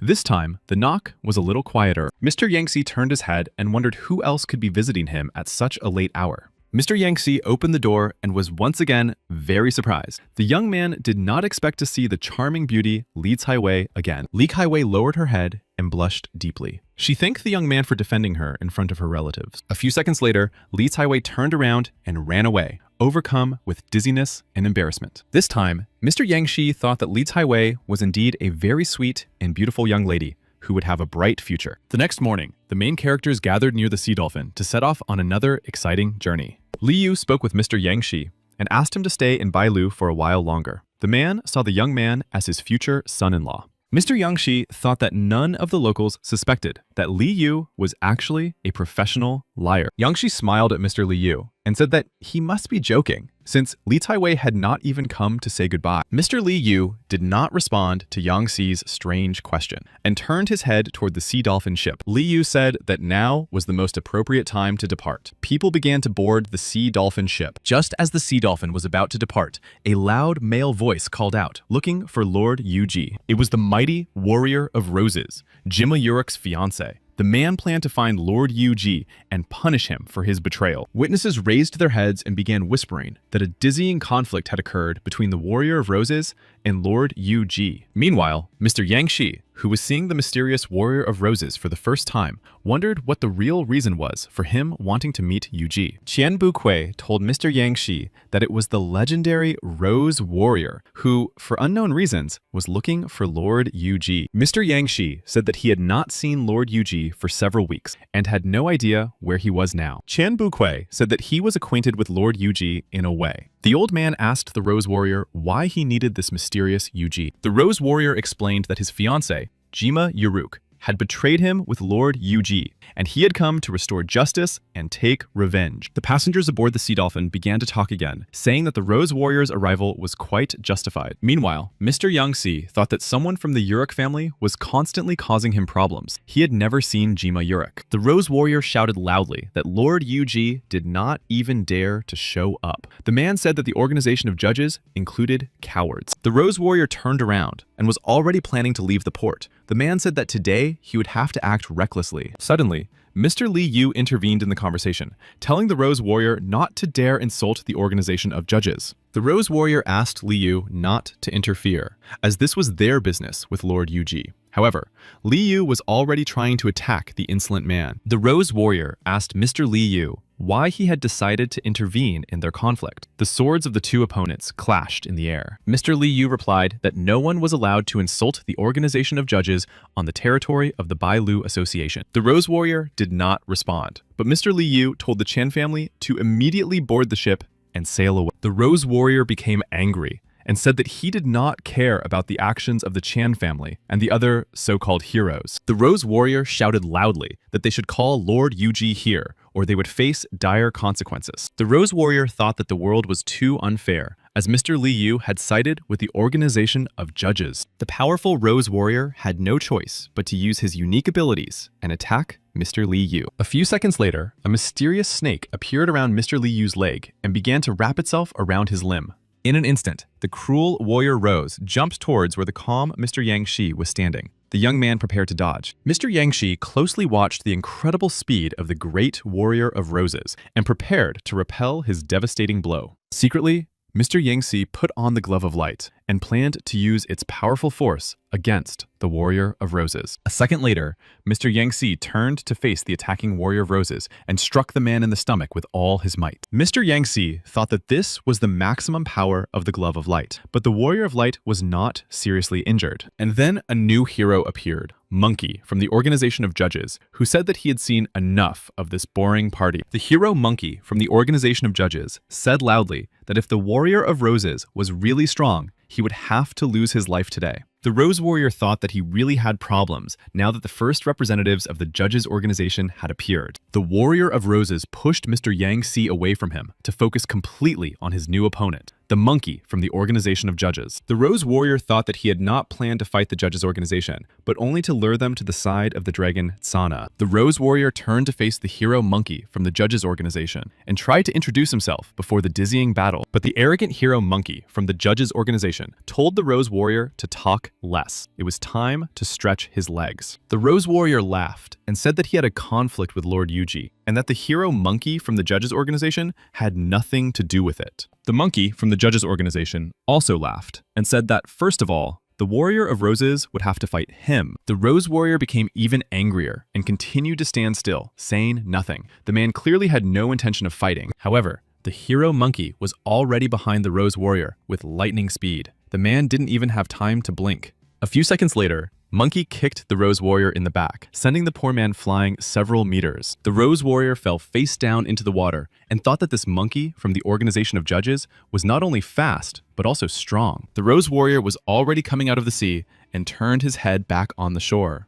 The man saw that someone was approaching him again. The Rose Warrior saw how the hero monkey from the organization of judges was once again preparing to kick him with his strongest leg. The Rose Warrior was tired of the bullying and therefore activated his ability called the Rose Sword Aura. However, the protective aura of the Rose Sword clearly did not help the Rose Warrior, who once again suffered a serious injury from Monkey's leg. A moment later, the hero Monkey from the organization of judges and Warrior Rose sank deep into the bottom of the sea. The monkey from the judges organization pushed off with his foot from the Rose Warrior's torso, who continued to sink to the bottom of the sea. A few seconds later, the hero monkey from the organization of judges jumped out of the sea at a dizzying speed. The monkey from the judges organization froze in the air and asked the Warrior of Roses loudly if that was really his maximum strength. Spectators and random witnesses said that this hero, monkey from the judges organization, was really strong. Mr. Li Yu watched the actions of the monkey from the judges organization closely and thought that he would never conflict with them again. The situation changed dramatically when a terrifying and powerful dragon named Sang appeared on the horizon. The hero monkey from the organization of judges shouted loudly for the dragon Sang to show all his strength, and then he would spare him in the end. The Rose Warrior laughed and said that in that case, he would show the monkey from the judges organization a blade that would surely surprise him. The Rose Warrior took his sword and raised it up. A few seconds later, a magical portal formed around the man's body. This portal was dark red in color. The hero monkey from the judges organization eagerly awaited to see how his opponent would try to fight. The mysterious man with a large mustache said that the Rose Warrior was actually a rather foolish person. However, the Warrior of Roses shouted that as long as the dragon Sang did nothing, all the glory would ultimately go to him. The mysterious man with a large mustache went downstairs to talk to the hero monkey from the organization of judges. The man introduced himself as Yang Zhang Lu. He said that he was passing by when he noticed that the Warrior Rose was bullying the weak. Yang Zhang Lu turned away from the hero monkey from the organization of judges to talk to his powerful dragon Zhang. Yang Zhang Lu ordered the giant dragon Zhang to attack the arrogant and cunning Rose Warrior, who did not deserve to live. The huge dragon Sang was already approaching the frightened Rose Warrior, who was standing face to face with Yang Zhang Lu. The Rose Warrior turned around and realized that the giant dragon Sang was already preparing to launch a dizzying attack. However, for some reason, the dragon Sang was stopped by Monkey from the organization of judges, who said that the Rose Warrior was his prey. Yang Zhang Lu was very surprised and asked Monkey why he had stopped the dragon Zhang, since he was trying to help the Chen family. The hero Monkey from the organization of judges did not answer Yang Zhang Lu and noticed how his powerful energy began to dissolve. Meanwhile, the powerful dragon Zhang absorbed the energy received from the hero Monkey from the organization of judges. Yang Zhang Lu hovered in the air and looked intently at the monkey from the judges organization. The man knew that the dragon had stolen his energy. The monkey hero from the judges organization thought that this ability of the dragon Sang was very interesting. After a few seconds, Yang Zhang Lu descended to the ground and stood opposite the great Rose Warrior. The heroes planned to engage in battle. The Rose Warrior raised his legendary sword toward the old man Yang Zhang Lu and asked by what right he dared to attempt to take his life. Old man Yang Zhang Lu smiled again and said that now the Rose Warrior, who was clearly unable to cope, would have to do something. The Rose Warrior thought that, as always, he was very unlucky and therefore would most likely have to leave the field of the dizzying battle. Suddenly, the Rose Warrior's eyes widened as she felt excruciating pain. The poor guy was really scared. The Rose Warrior grabbed his throat and shouted at the old man Yang Zhang Lu to let him live and not dare to take his life. The thing was, while the Rose Warrior was talking to the old man Yang Zhang Lu, he did not notice how the giant dragon Zhang wrapped his tail around his neck. The poor Rose Warrior screamed that he would cut the hated dragon Sang in half, but suddenly stabbed his own neck with his sword. Qian Dodo and the swordswoman Blanche watched the old man Yang Zhang Lu's actions closely and realized that he had summoned an invisible dragon. The monkey from the organization of judges turned to the old man Yang Zhang Lu and said that he had broken the rules when he took the life of the Rose Warrior. Old man Ouyang Tanglu asked the hero Monkey when he had taken the life of the Rose Warrior. After all, the man had stabbed himself in the neck. The monkey from the judges' organization thought that old man Ouyang Zhanglu was wearing the same clothes as in Fei Fei's vision. Monkey thought again that old man Ouyang Zhanglu might belong to the dark blue race. The guy thought that fighting him would be interesting. Old man Ouyang Zhanglu told the hero Monkey to try to keep his arrogance after he crossed his path. The monkey hero from the organization of judges thought that the old man Ouyang Zhanglu was again trying to provoke an invisible attack. Suddenly, from behind, the mighty dragon Sang, who clearly had no pity for him, attacked the monkey hero from the judges' organization. The monkey hero from the judges' organization used the ability of the golden eye fragment and directed a plasma beam at him. The hero monkey from the judges' organization was greatly surprised when he realized that the dragon Sang had disappeared in an unknown direction. Soon, the dragon Sang appeared near the powerful old man Ouyang Zhanglu, who told him that he would soon avenge him. The old man Ouyang Zhanglu turned his head towards the hero monkey from the judges' organization and narrowed his eyes. After a few seconds, it became clear that Ouyang Zhanglu had used an ability called Virtual Power. Old man Ouyang Zhanglu continued to hang in the air. A mysterious fire began to glow around the elderly man's body. A few minutes later, old man Ouyang Zhanglu released this fiery sweat called Virtual Power into the body of the dragon Zhang. And now, the giant dragon Zhang was frozen in the air, staring at the brave face of the hero Monkey from the organization of judges. Qian Bukui turned to Mr. Yang Shi and asked if the hero Monkey could handle such a powerful opponent. Mr. Yang Shi replied that Monkey had incredible intuition and would never lose because of ridiculous carelessness. The long-awaited fight between Dragon Sang and Monkey from the judges' organization began. The young man landed several blows. A moment later, the hero Monkey from the judges' organization moved to the other side and shouted to Dragon Sang that he was open. Dragon Sang once again became very angry and decided to send a stream of fire towards Monkey from the judges' organization. Old man Ouyang Zhanglu was very surprised when he saw how Monkey from the judges' organization deflected the blow and used the golden eye fragment. A second later, the giant dragon Sang found himself in the sea. Old man Ouyang Zhanglu said that Monkey had already dealt with 2 dragons. Old man Ouyang Chanlu began to whisper something under his breath, and soon, a huge magic circle formed. From this mysterious mystical circle emerged another giant powerful dragon, which was clearly stronger than the previous ones. The mysterious dragon asked old man Ouyang Zhanglu how much time had passed since the last summoning. About 10 years. Old man Ouyang Zhanglu said that he would need another 10 days to provide the dragon with the necessary prey. The angry dragon looked at the cunning face of the old man Ouyang Zhanglu and was upset because he expected a worthy offering from him. The dragon showed on his fingers that he would give Ouyang Zhanglu only 7 days and then receive 20% more. Old man Ouyang Zhanglu nodded and said that he was ready to fulfill the dragon's request, but he needed to kill this monkey. The giant dragon understood everything and headed towards the hero Monkey from the organization of judges. The dragon asked the monkey how he wanted his cold body to be treated after he took his life.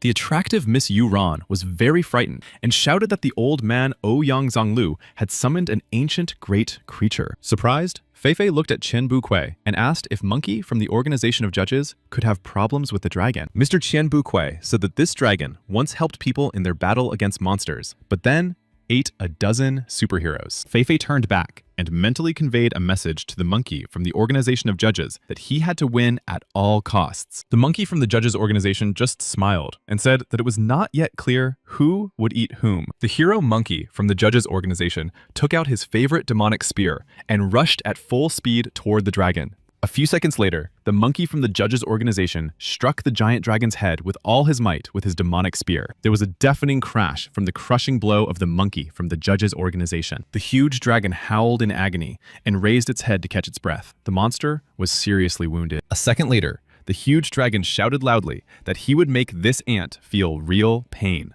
And now, the huge paw of this terrifying dragon was already moving towards the hero monkey from the organization of judges. However, the hero monkey from the organization of judges did not try to dodge the dizzying blow and continued to stand in place.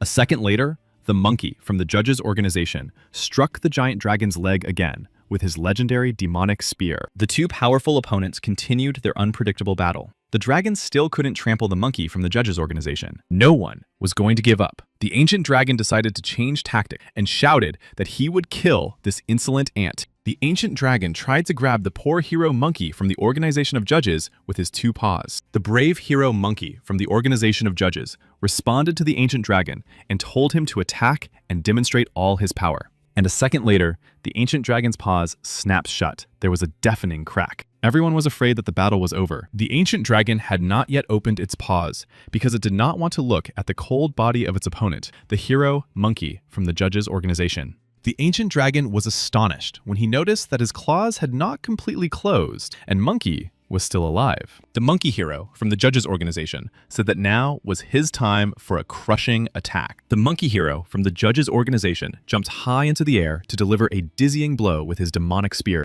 The ancient dragon did not wait for the blow and released blue plasma fire from its giant, vicious mouth. The monkey from the organization of judges managed to put his demonic spear in front and began to absorb the energy of the plasma fire. The hero monkey from the organization of judges asked the ancient dragon if he had finished his attack, as it was now his turn to strike. After a few seconds, the demonic spear in the hands of the hero monkey from the organization of judges began to increase in size. And then, the brave hero monkey aimed this huge demonic spear at the ancient dragon and struck him on the head. The monkey from the judges' organization was not going to stop there and struck another blow to the ancient dragon's long tail. The monkey from the judges' organization thought this was too little damage for such a giant monster, so he struck its paws again with his spear. The ancient dragon turned to the old man, Ouyang Zhonglu, and said that he no longer needed his offerings. The hero monkey from the judges' organization ordered the ancient dragon to stay because he wanted to taste dragon meat. The monkey from the organization of judges once again aimed his giant, long, demonic spear at the ancient dragon. A few seconds later, the poor ancient dragon learned what real pain was, as the demonic spear pierced his vicious mouth. The ancient dragon was defeated, and after a while, its giant, cold body completely dissolved into thin air. The hero monkey from the organization of judges landed on his feet and looked at the frightened old man, Ouyang Zhonglu. Monkey asked the old man, Ouyang Zhonglu, if he had any more tricks up his sleeve. The hero wanted to see every dragon. Monkey, from the organization of judges, wondered if the cunning and treacherous old man, Ouyang Zhonglu, would dare to use the techniques of the dark blue race. Meanwhile, the ancient dragon, who had just dissolved into thin air, shouted that he would return someday and take revenge on his offender. The monkey from the judges' organization quickly realized that he had actually only fought an ordinary double of the ancient dragon. A second later, the hero monkey from the judges' organization grabbed the small, real ancient dragon and said that he might spare it. The ancient dragon was very frightened and did not understand how the hero monkey from the organization of judges knew where his real body was. Monkey said that he had actually known not only the location of the ancient dragon's body, but also its identity for a long time. The old man, Ouyang Zhonglu, took advantage of his uniqueness and soon transformed into human form. Ouyang Zhonglu said that he never considered himself a traitor to humanity, as he had saved innocent people from danger more than once. Old man Ouyang Zhonglu continued to say that the monkey would only justify his own name after taking the poor man's life. The monkey from the organization of judges grabbed the old man by the throat and said that he would not believe that even on the verge of death, he would not use dark blue techniques. The hero monkey from the organization of judges asked the insolent old man Ouyang Zhonglu if he was tired of constantly pretending. Ouyang Zhonglu said he didn't understand what the hero monkey was talking about and said he had a powerful nephew who would take revenge. Feifei asked the other girls if this was the same powerful villain who had used his relative's name. Miss Yuran said that the old man's nephew was a real god of wind named Ouyang Guanghe. The defensive front was under his influence. Feifei heard the charming Miss Yuran's words and began to cough. She asked everyone to forget her previous words. Old man Ouyang Zhonglu seemed to be mentally communicating with his beloved nephew and asking him for help. Suddenly, on the other side of the dizzying battle,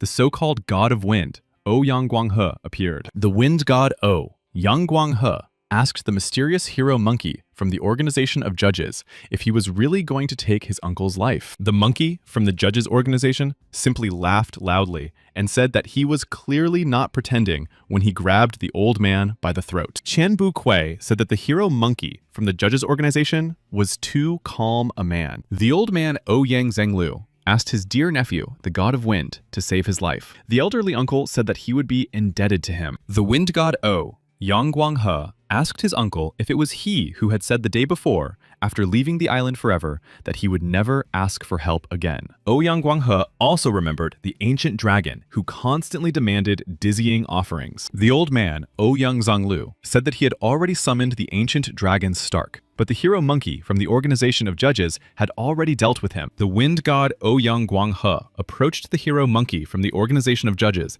and asked him if he wanted to work for him. However, the hero monkey from the judges organization quickly replied that he had already sworn allegiance to his powerful leader. The monkey from the judges organization asked the wind god Ouyang Guanghe to step aside if he had nothing to say. The wind god, Ouyang Guanghe, said that the monkey from the judges organization would be judged if he took the life of a person with a serial number. Ouyang Guanghe approached the hero monkey from the judges organization and asked how he thought he would be able to defeat him. The monkey from the judges organization replied that at the moment he was not sure of himself, but sometime in the bright future, he might win. Ouyang Guanghe laughed loudly and said that in the future, he would take the life of this old man, Zonglu, but for now, he should just let him go. However, the hero monkey from the judges organization did not listen and continued to strangle the arrogant but frightened old man Ouyang Zonglu. The monkey from the judges organization said that he had a good reason to kill the old man Ouyang Zonglu. The situation changed dramatically when the old man Ouyang Zonglu's face began to change color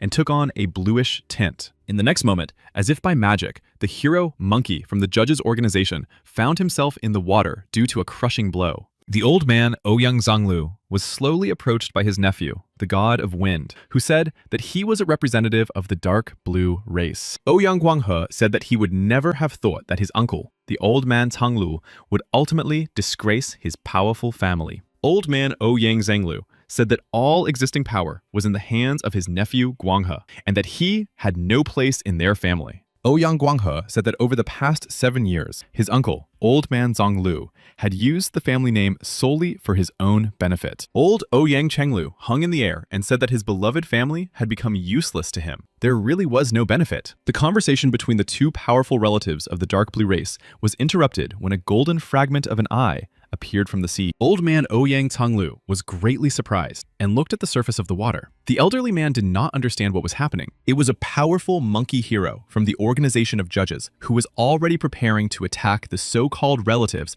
of the dark blue race. The monkey hero struck old man Ouyang Zonglu on the head with his demonic spear, and he subsequently found himself in the sea. The monkey from the judges organization turned his head to the wind god Ouyang Guanghe and said that he had really good reasons to kill his uncle. Ouyang Guanghe said that he would forget everything that had happened here if the monkey hero from the judges organization took control of the 7th Defensive Front. The hero monkey from the judges organization nodded and agreed to the tempting offer. The guy landed on board the ship Sea Dolphin. Qian Bu Kui handed Mr. Yang Shi a mysterious object and said that from now on, he would call it the Moon Crow. Mr. Yang Shi clutched the mysterious and powerful artifact of unknown origin tightly in his hands. It was an amazing moon crow mask that possessed incredible strength and power. Yang Shi was very happy with the gift. Sometime later, the hero monkey watched as a ship carrying passengers dear to him sailed away. Qian Bu Kui and the pretty girls waved to the mighty hero and thanked him for saving them. The monkey hung in the air and thought that the organization of judges needed to expand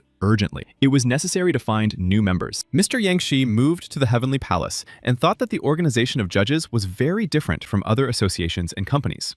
Yang Shi also thought that the search for new members of the judges organization was entirely his responsibility. Yang Shi planned to improve his contract skill to S rank in the near future. This ability had important prospects. Now the contract had reached a dizzying level, and Mr. Yang Shi could literally contact a person at any distance. Yang Shi thought that with the help of the seal ability, he would soon form several other masks and make the rest of the team wear them. Yang Shi was sure that they would have 12 zodiac signs and 28 constellations. Later, lower positions would obviously appear. Mr. Yang Shi planned to send these special masks to different parts of the Four Seas territory. Mr. Yang Shi thought that there would definitely be special people in the Four Seas who would want to join the organization of judges. Yang Shi also thought that those who were interested in finding the elixir of abilities would switch to searching for heavenly masks. Yang Shi guessed that the remaining fragments would be enough for him to improve one of his abilities to SS rank. Only, the guy hadn't made a choice yet. A few minutes later, Mr. Yang Shi settled on a unique ability called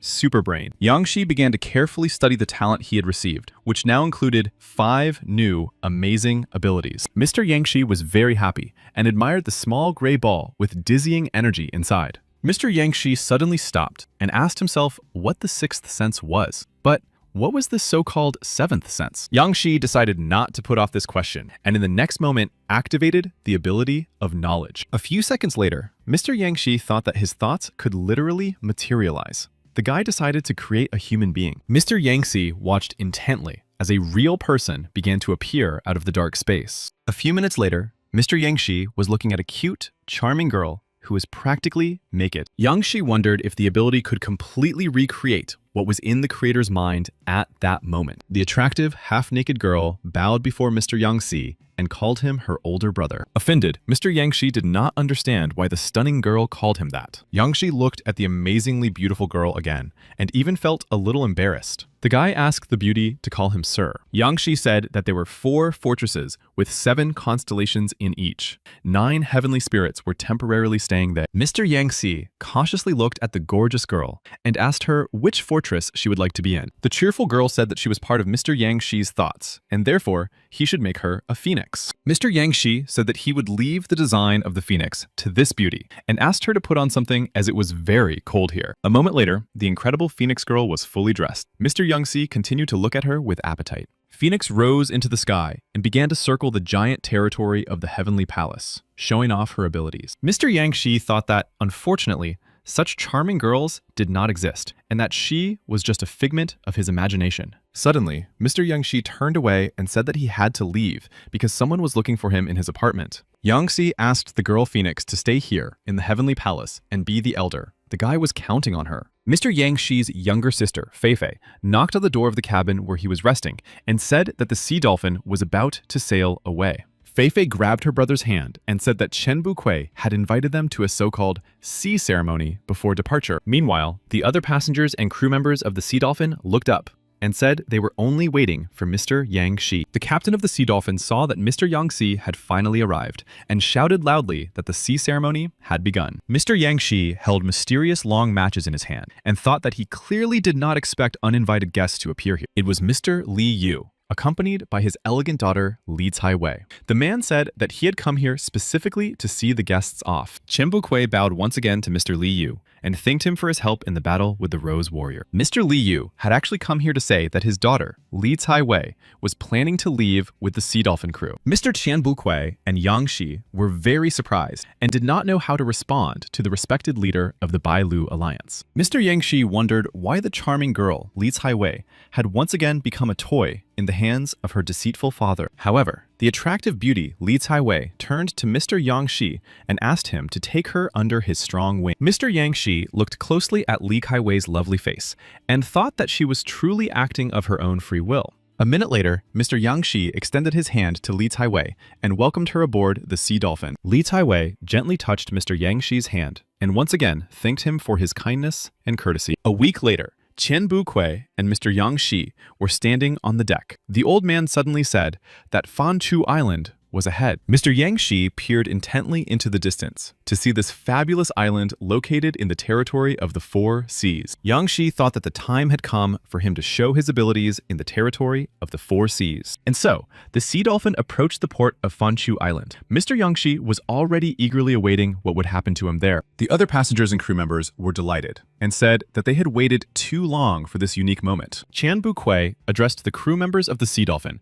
and said that he was now working with the organization of judges. Chan Dodo began to cry because she understood that the organization of judges was capable of restoring her former power and authority. The attractive Yuron was not as sentimental as Chandodo and simply looked at Bukui. The main characters headed to the great estate of the Chan family, which was truly impressive with its dizzying structures. Mr. Yang Shi told Chen Bukui that when a person from the organization of judges arrived on Fanhai Island, they should begin the first stage. Mr. Chen Bukui asked Yang Shi who would be visiting them in the near future. The old man also asked if anything needed to be prepared. Mr. Yangsu thought that Chen Bukui would obviously be delighted when he first saw the beauty of the charming girl Phoenix. Mr. Yangshi said that Phoenix was higher in rank than the other zodiac signs and supreme judges. It was she who invented the elixirs. Yangshi also noted that this time he would ask Chen Bukui for help in arranging a meeting with several journalists. Yangshi said that he planned to make a shocking announcement that would subsequently make the people of the Four Seas stronger. Mr. Chen Bukui thanked Yangshi and said that they would indeed make a sensational press release soon. Mr. Yangshi went to the Heavenly Tiger Palace. The guy noticed that it was in a great location. Ms. Phoenix said that there were also 3 types of tasks here: regular missions, information gathering missions, and secret missions. Ms. Phoenix began to explain that she would use the spheres of ability to improve weapons later. Yangshi was impressed. Ms. Phoenix also said that a regular mission was just gathering daily resources while fighting monsters. Ms. Phoenix reiterated that her thoughts were simply a reflection of Mr. Yangshi's. The girl had not come up with anything new. Mr. Yangshi thought about it and realized that Miss Phoenix was indeed right and could not be wrong about the details. Phoenix said that gathering information meant exchanging the collected information for so-called points. Phoenix turned to Mr. Yangshi and said that this type of task required a precise time and place as soon as it began. Mr. Yangshi asked Phoenix what she had come up with regarding the distribution of the heavenly masks. It was a unique way to attract attention. Miss Phoenix replied in a quiet voice that the first dizzying weapon would appear soon. Meanwhile, on Candy Island, on a randomly chosen pasture, a mysterious boy fell asleep next to a sheep. The boy slept and spoke in his sleep that he would do everything possible to become stronger and save his little sister from demonic captivity. The poor boy's peaceful, measured sleep was interrupted by a dizzying rain that created a terrible thunderstorm and lightning. Frightened by the loud noise, the boy stood up and did not know what to do to avoid getting wet. The naive boy did not yet understand that he would soon receive his first heavenly mask from the organization of judges. The frightened boy took the mysterious mask in his hand and shouted loudly that he did not understand this heavenly sign. Despite his overwhelming sense of panic and fear, the young man nevertheless put the mysterious mask on his face and suddenly found himself near the heavenly palace. The door to the giant heavenly palace was suddenly opened by the serpent from the organization of judges, who said that the boy had become the first lucky one. The serpent from the organization of judges patted the frightened boy on the head, who was already planning to cry. The guy asked him not to cry. The serpent from the organization of judges asked the boy his name. The young man replied that his name was August. The serpent asked him to put on his heavenly mask. A second later, Zmei from the judges organization asked August that after he put on the mask, he should no longer answer questions. The snake from the judges organization said he would show August around and tell the boy the necessary information. An hour later, the boy was very tired, so he sat down on the nearest bench. August seemed to be very upset. Zmei from the judges organization said that August had just joined a special company and needed to be a little more cheerful. August raised his head and said that he didn't really have any abilities and wouldn't be able to handle a D-rank monster. The snake from the judges organization thought for a moment and turned his attention to his assistant, Miss Phoenix. The boy asked for her opinion. Phoenix said that people without abilities could be allowed to gather information and exchange points for C-rank elixirs. Zmei from the judges organization thought that now August would have to kill a D-rank monster almost every day. Ms. Phoenix said that this was only the beginning and that it was reckless to force poor August to fight. Ms. Phoenix reiterated that she was only voicing Mr. Yangshi's thoughts and that August could also engage in gathering resources. The snake from the judges organization thought about it and agreed with Ms. Phoenix. The guy said that this step would be called a credit of assistance. The snake from the judges organization said that August, as the first lucky one, was destined to play a dizzying lottery with him. The joyful boy August began to spin the huge wheel of this so-called lottery and eagerly awaited the final result. The pointer of the giant lottery wheel stopped at category B. August looked into the face of Snake from the judges organization. Zmei from the judging organization said that August was very lucky. He had to go back, and his prize would be delivered to him shortly. A moment later, the cheerful and happy boy August found himself near a small wooden house where roosters were crowing. August opened his eyes to find that a mysterious stranger had poured a whole bucket of water on him. The boy was very frightened. August realized that his so-called father was standing there with a whip in his hands, saying that he had already sold his sister for cheap. The strict parent asked the boy why he had fallen asleep again. August begged him to stop beating him with the whip. The cruel father insulted his offspring with harsh words and said that he was just as stupid as his silly little sister. The harsh father turned his back on the boy August and ordered him to return to work immediately, or he would be whipped again. August looked at his heavenly mask and thought that perhaps he had dreamed it all, and that no organization of judges had ever existed. However, a few minutes later, August's heavenly mask began to glow brightly and suddenly blinded the naive boy. The charming Lady Phoenix appeared before Augustus and handed him an elixir with the ability of rank B. Frightened, August at first couldn't believe his eyes and even thought he had fallen asleep again, but suddenly grabbed the flask with the elixir. August asked Phoenix if he should drink it right now. The girl nodded, and the boy immediately drank it all. Meanwhile, August's cruel father was tormenting the frightened girl in the house. The man was beating his victim with a whip. Suddenly, the man stopped abruptly because of a loud noise and went out into the yard. The father immediately recognized August,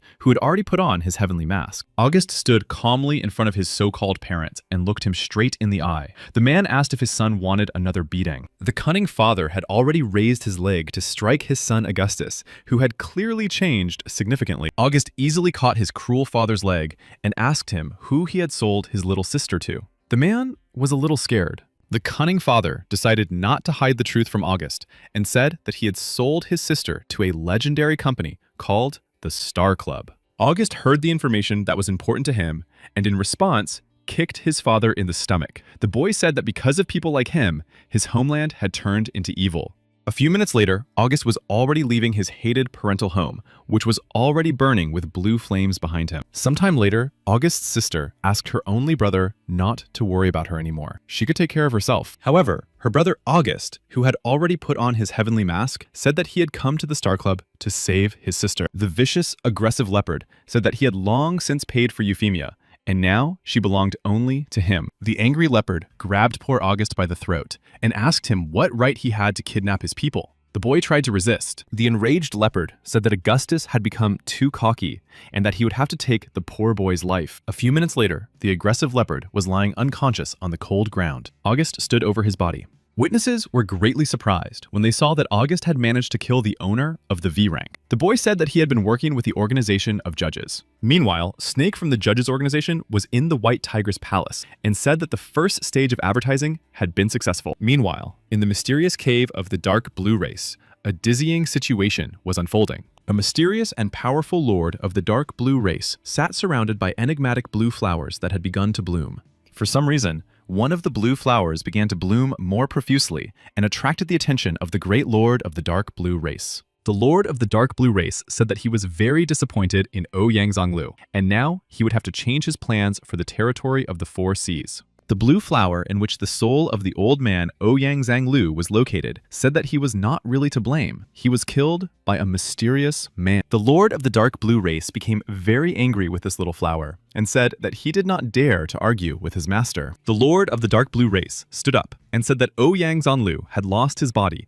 and now a new ruler had to be found for the island of Moonlight. The blue flower said that their plan was progressing more than successfully and that they would indeed be able to arrange a dizzying surprise. The lord of the Dark Blue race said that a press conference would be held soon and that in the meantime they would monitor the situation. Meanwhile, Yang Shi lay on a bench in the White Tiger Palace and thought about asking Arthur about the famous castle that Feifei had seen in her dream. Yang Shi activated his puppet control ability. Arthur was on the island of the third chain of Posey. Arthur was very surprised that his master, Yang Shi, was able to connect with his mind and thoughts from such a great distance. Master Yang Shi ordered Arthur to report on the current situation. The boy replied that he was planning to go to a family dinner. Yang Shi asked Arthur who would be at the meeting. Arthur quickly replied that his brother Chris Green and his sister Victoria, a V rank holder, would be coming to dinner. Yang Shi nodded and asked him to first look at the photo of the castle that the gentleman had sent him the day before. Meanwhile, in the dining room of the huge castle,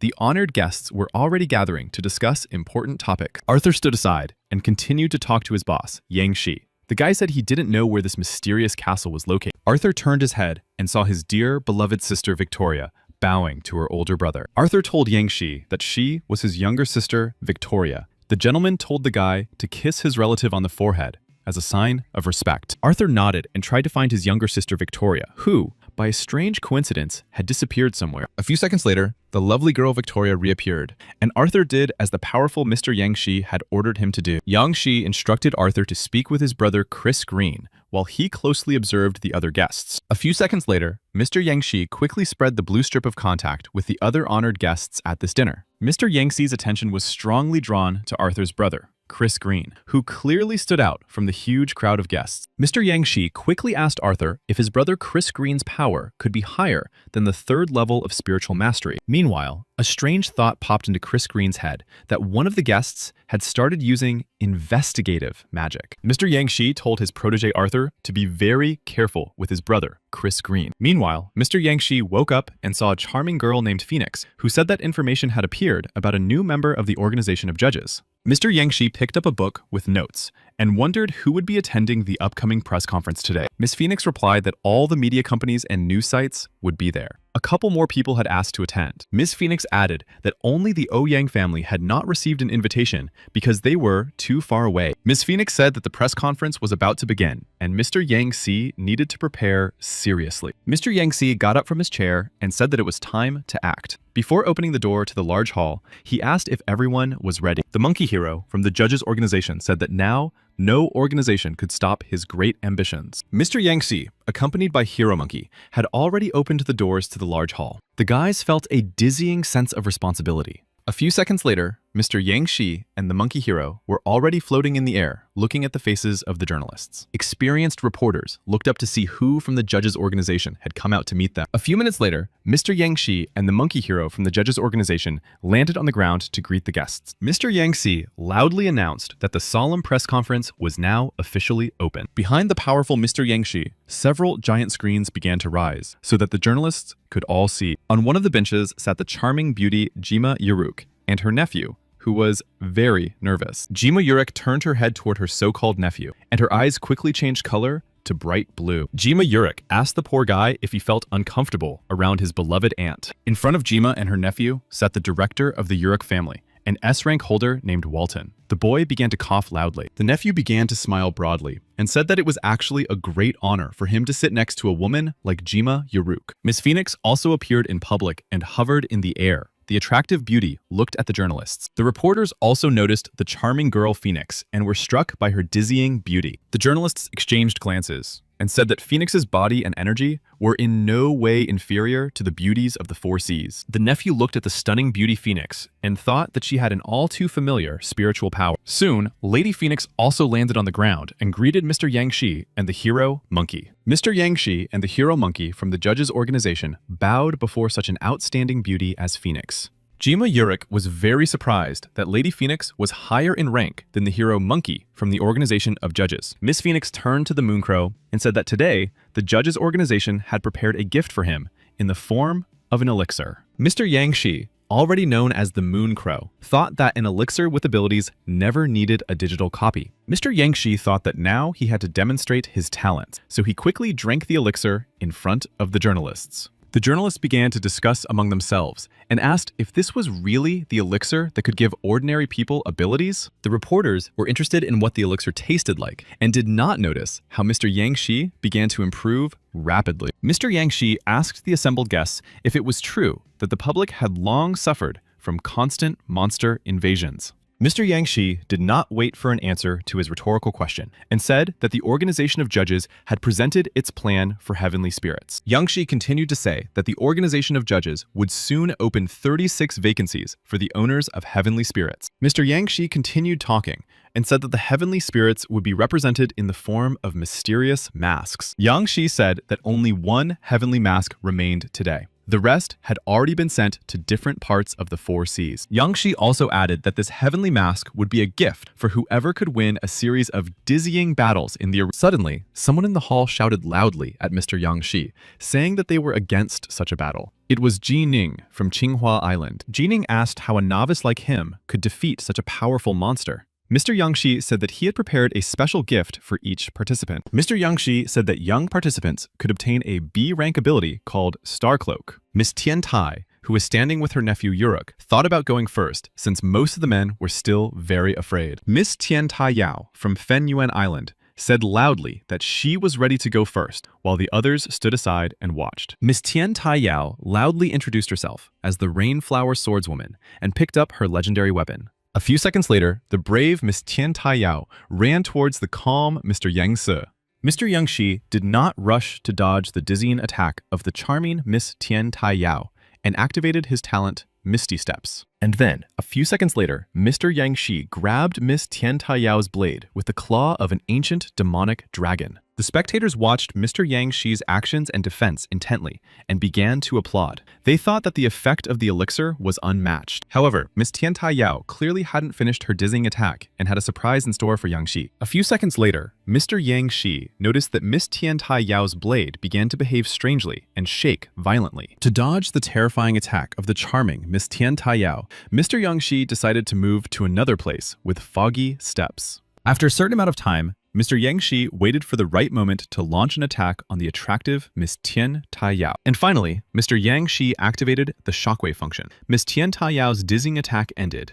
Miss Tian Taiyao thought that Yang Shi was clearly not even in the top 30. But after taking the elixir, he became so strong. Miss Tian Taiyao continued to think that even if she used too much strength and energy now, she had to block Yang Shi's attack. A few minutes later, Miss Tian Taiyao activated the magic defense circle function, and an amazingly terrifying explosion sounded. The piercing sound after the explosion caused the audience and journalists to cover their ears with their hands and scream loudly in pain. The reporters saw Mr. Yang Shi step on Miss Tian Taiyao's legendary sword with his foot. Mr. Yang Shi bowed his head and said that he was very grateful to the charming Miss Tian Taiyao for her courage and bravery. Behind Mr. Yang Shi, a mysterious stranger was approaching. The man said that defeating a girl was no reason to be proud. Mr. Jining from Jihua Island challenged Yang Shi to a fair fight. The guy looked slyly at his friend, Miss Tian Taiyao. However, the charming Miss Tian Taiyao smiled noticeably as she understood that Jining would also lose the upcoming battle. Mr. Jining asked to test the power of his flying fire claw of the god of lightning. The guy was already anticipating the sweet taste of victory. A few seconds later, Mr. Jining was already running towards the calm and friendly Mr. Yang Shi. Meanwhile, journalists said that Jining's technique called the lightning heart attack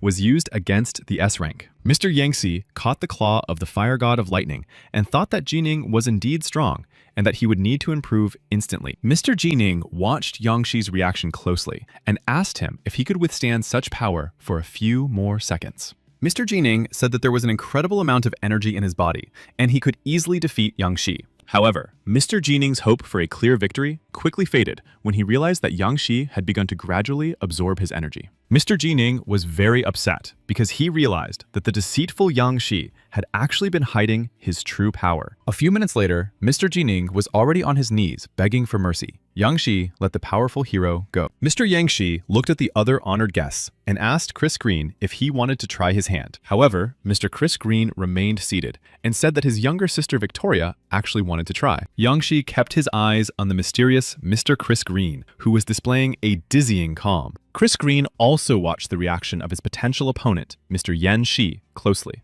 Yan Shi thought that Mr. Chris Green's spiritual power was clearly above the 3rd level. Something was wrong. Chris Green was already in a fighting stance. Yang Shi thought that during the fight, he needed to seal the particles in his body to track their location. Mr. Yang Shi had already put on his gloves of light and thought that Chris Green's ability was called the Bloody Viscount and that he was weak against holy light. During the dizzying blow, Mr. Yang Shi thought that he would now place the F-rank sphere directly into Chris Green's body. From Mr. Yang Shi's crushing blow, poor Chris Green bounced back several meters. The guy clearly did not expect to be injured. A few seconds later, a bright, piercing light began to swirl around the arena, literally blinding the journalists. Chris Green tried to dodge the numerous blows from Yang Shi, who thought that he was simply avoiding him and not trying to attack. Mr. Yang Shi decided to activate the explosive tidal wave function to deal with the agile and nimble Chris Green.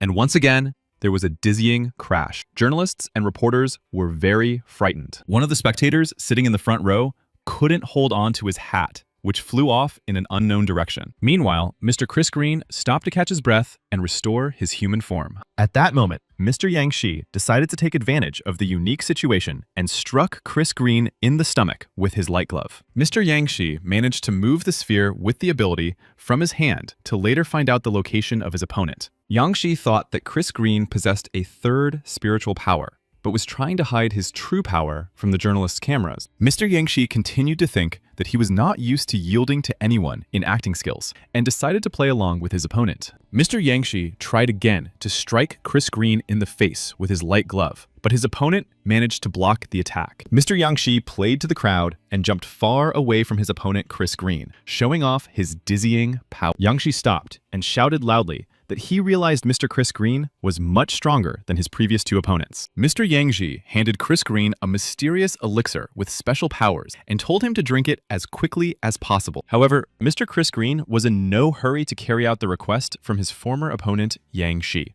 The guy was very surprised. Chris Green turned to his younger sister Victoria and said that he would give this powerful elixir to her. Mr. Yang Shi thought that Victoria would be the first person to drink this elixir, and she was not yet a representative of the judge's organization. The attractive Miss Victoria drank the flask of mysterious elixir without much hesitation and waited for the results. A few seconds later, the charming Miss Victoria shouted loudly that she could now fly. The surprised journalists and other spectators began to clap their hands as Miss Victoria mastered the ability to levitate. Mr. Yang Shi said loudly that now all the guests present had witnessed that the elixir really worked. Mr. Yang Shi stretched out his hand and asked the great Mr. Ni Shaoguan of the Campbell family to come out onto the stage. Mr. Ni Shaoguan from the majestic Campbell family was already climbing onto the stage and saying that he would easily obtain this heavenly mask. Suddenly, someone from the audience stood up and asked that Walton from the Chamber of Commerce be the first to enter the arena. The audience began to whisper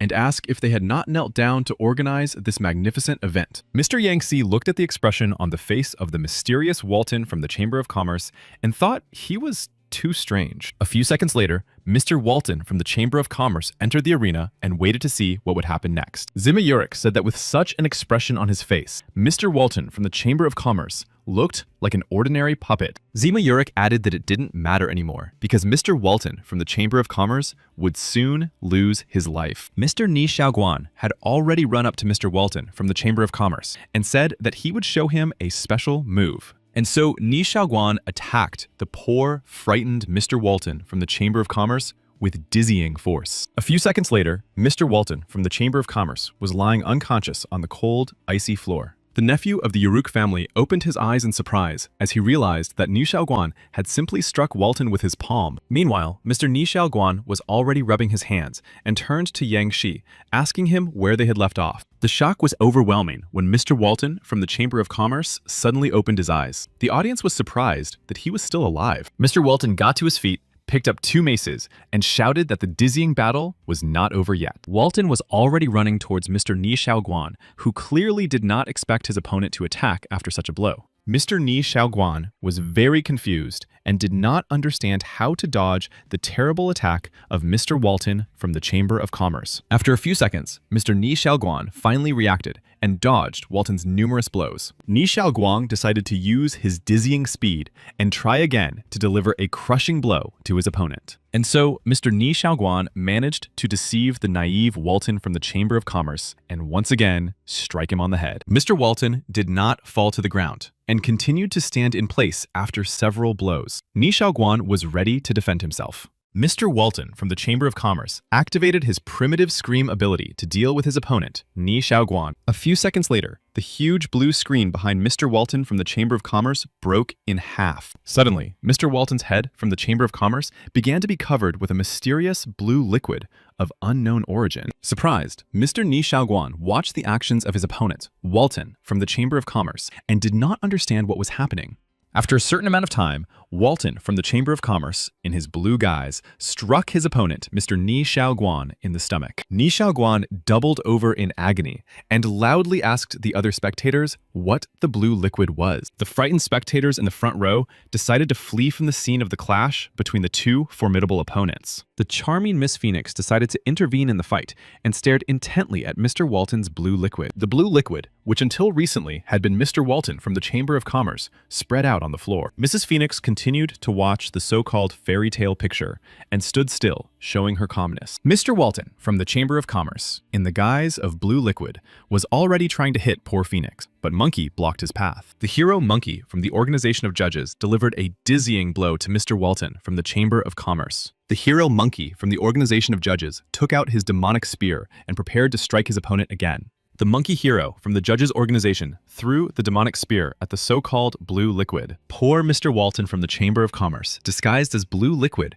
was seriously injured and continued to lie on the floor. Meanwhile, the charming Jima Yurik asked Monkey from the Judges Organization if they were capable of defeating such an opponent. The hero Monkey from the Judges Organization understood that Jima Yurik was behind him, but he did not rush to turn to face her. The attractive beauty Jima Yurik shouted loudly that the Organization of Judges was too weak and pathetic. Meanwhile, the blue liquid reappeared, and the demonic spear of the hero Monkey from the Judges Organization did not help. A few seconds later, the huge blue hand of Mr. Walton from the Chamber of Commerce grabbed the poor monkey from the Judges Organization. This mysterious blue hand pulled the frightened hero Monkey from the Judges Organization down. The guy was thinking about how to avoid negative consequences. For some strange reason, the blue liquid suddenly began to glow, and the piercing light forced the audience to turn away from the arena. Jima Yurik approached Mrs. Phoenix and said that it was time to stop playing and that she needed to taste her country of ravens. A dark stream called the Land of the Mighty Black Crows appeared from the eyes of the charming beauty Jima Yurik. This huge dark stream, called the Land of Black Crows, was rapidly approaching the innocent and charming Mrs. Phoenix. And so Mrs. Phoenix found herself in a strange and terrifying world. Jim Urik's voice said that now she was mired in the world of her own dreams. Nightmarish skulls began to fly around the gorgeous body of the charming Miss Phoenix, biting her hair. After a few seconds, Miss Phoenix noticed that everything around her began to shine, and the nightmarish skulls completely disappeared. Jima Yurik said that even those with the third spiritual power could not cope with her dizzying power. A few minutes later, poor Miss Phoenix fell onto some strange rainbow field. There was no one around. Phoenix continued to lie on this mysterious rainbow field in complete solitude. The poor girl did not get up. Soon, the charming Miss Phoenix noticed that flowers were growing on this rainbow field that could injure or wound her. Gradually, Miss Phoenix's stunning body began to be enveloped by these nightmarish flowers that could bite the poor girl. Jima Yurik appeared in the form of a cloud and said that she knew perfectly well that no one could escape from her country of black crows. But Miss Phoenix continued to show her incredible calm and soon began to burn with a strong fire. Jima Yurik, in the form of a huge cloud, opened her mouth in surprise and said that Miss Phoenix should have already fallen. Jima Yurik sent the powerful Lady Phoenix to the third world of dreams, where the poor woman drowned in the depths of the sea. The attempt to take Phoenix's life failed, and Jima Yurik sent her to the fourth world of dreams, where she had to literally burn alive. However, this attempt also ended in failure. Then, Jima Yurik sealed Phoenix in ice in the fifth world of dreams. Jima Yurik, in the form of a giant cloud, said that she had finally succeeded in killing the hated Lady Phoenix. Miss Jima Yurik's joy and merriment ended when suddenly a huge piece of ice broke off and Lady Phoenix emerged as if nothing had happened. Jima Yurik opened her mouth again and said that she was already practically at the third level of spiritual mastery. Mrs. Phoenix did not say a word and continued to stand in place. The attractive girl waited for her turn to attack, and finally, Miss Phoenix raised her hand to deliver a crushing blow to her opponent, Miss Jima Yurik. Everything around them began to crack. Frightened, Jimmy Yurik was very scared and asked who Mrs. Phoenix really was. A few minutes later, Miss Phoenix was standing over the poor, frightened Miss Jima Yurik and asked her to tell her real name. Jima Yurik knelt and nodded her head. The girl replied that her real name was Mandina Pessi. Mrs. Phoenix said that Mandina Pessi would now be put on trial for committing a crime against honor. The strict but fair Mrs. Phoenix reached out her hand and activated her amazing ability called fire torture. A second later, Mandina Pessi was completely engulfed in flames. The poor, attractive girl screamed in agony. Soon, a blue streak flew out of the body of the charming Miss Mandina Pessi, saying that she would not receive the punishment she deserved. Mr. Yangtze saw that the blue streak was trying to escape in an unknown direction, but he had already surrounded the area with spiritual power. The brave Chris Green came to the rescue and shouted that the sworn enemy must not be allowed to escape. Mr. Chris Green released a mysterious red scarf that completely covered the enigmatic blue streak. The powerful Mr. Chris Green tried to control his red scarf, which was fluttering from side to side. But poor Mr. Chris Green could not have foreseen that at the most unexpected moment, the red scarf would disappear right before his eyes. Chris Green turned his head and saw that his red scarf was in the hands of Mr. Yang Shi. The guy noted the strength of his former rival. Mr. Yang Shi watched closely as the blue stripe of Mandina Pessi lost its life inside the red scarf. Yang Shi looked at Chris Green and thought that he was indeed strange for not using his vampire energy. Mr. Yang Shi wondered what would happen if he tried to take away the abilities of the dark blue race. After all, Mandy and Pessi no longer needed them. And so, in Mr. Yang Shi's hands appeared the first ability of the dark blue race, which originated from the dark blue mother plant. Yang Shi noticed that this ability was classified as S rank. The guy thought it was an excellent catch. Meanwhile, Lady Phoenix approached her master, Mr. Yang Shi, and said that the problem had been eliminated and she needed to return. A few minutes later, the hero Monkey from the organization of judges flew out of a huge hole in the floor. The audience gave the hero a standing ovation. Monkey from the judges organization said loudly that he clearly did not like this slippery and sticky abomination. The hero Monkey from the judges organization approached Mr. Yang Shi and said that now all power was in his hands. Meanwhile, Mr. Ni Xiaoguan was kneeling and treating his numerous wounds. The guy was clearly exhausted. Mr. Yang Shi approached Ni Xiaoguan and said that the mask was now his. He hoped that the young man would use it for good purposes. Ni Xiaoguan looked closely at the mysterious heavenly mask and thought that he was very lucky to have obtained such an artifact. Mr. Yang Shi and his younger sister Feifei wondered how many people had already received masks. The young man replied that there were 6 people in the Free Union. Lady Phoenix replied that among the heroes of the 4 seas was a mutual acquaintance, the Dragon Lord Luo Mu. Mr. Yang Shi was very surprised and asked Phoenix when this unique guy had managed to move to the territory of the 4 seas. Lady Phoenix asked her lord if he had figured out how to get rid of the hated Dragon Lord Lo Moon. However, Lord Yang Shi replied that he did not wish to deal with Lo Moon. The guy would allow him to work for the organization of judges and bring at least some benefit. Mr. Yang Shi said that they had already collected enough S-rank spheres, and now they could upgrade the cube from the parallel world to the SS category.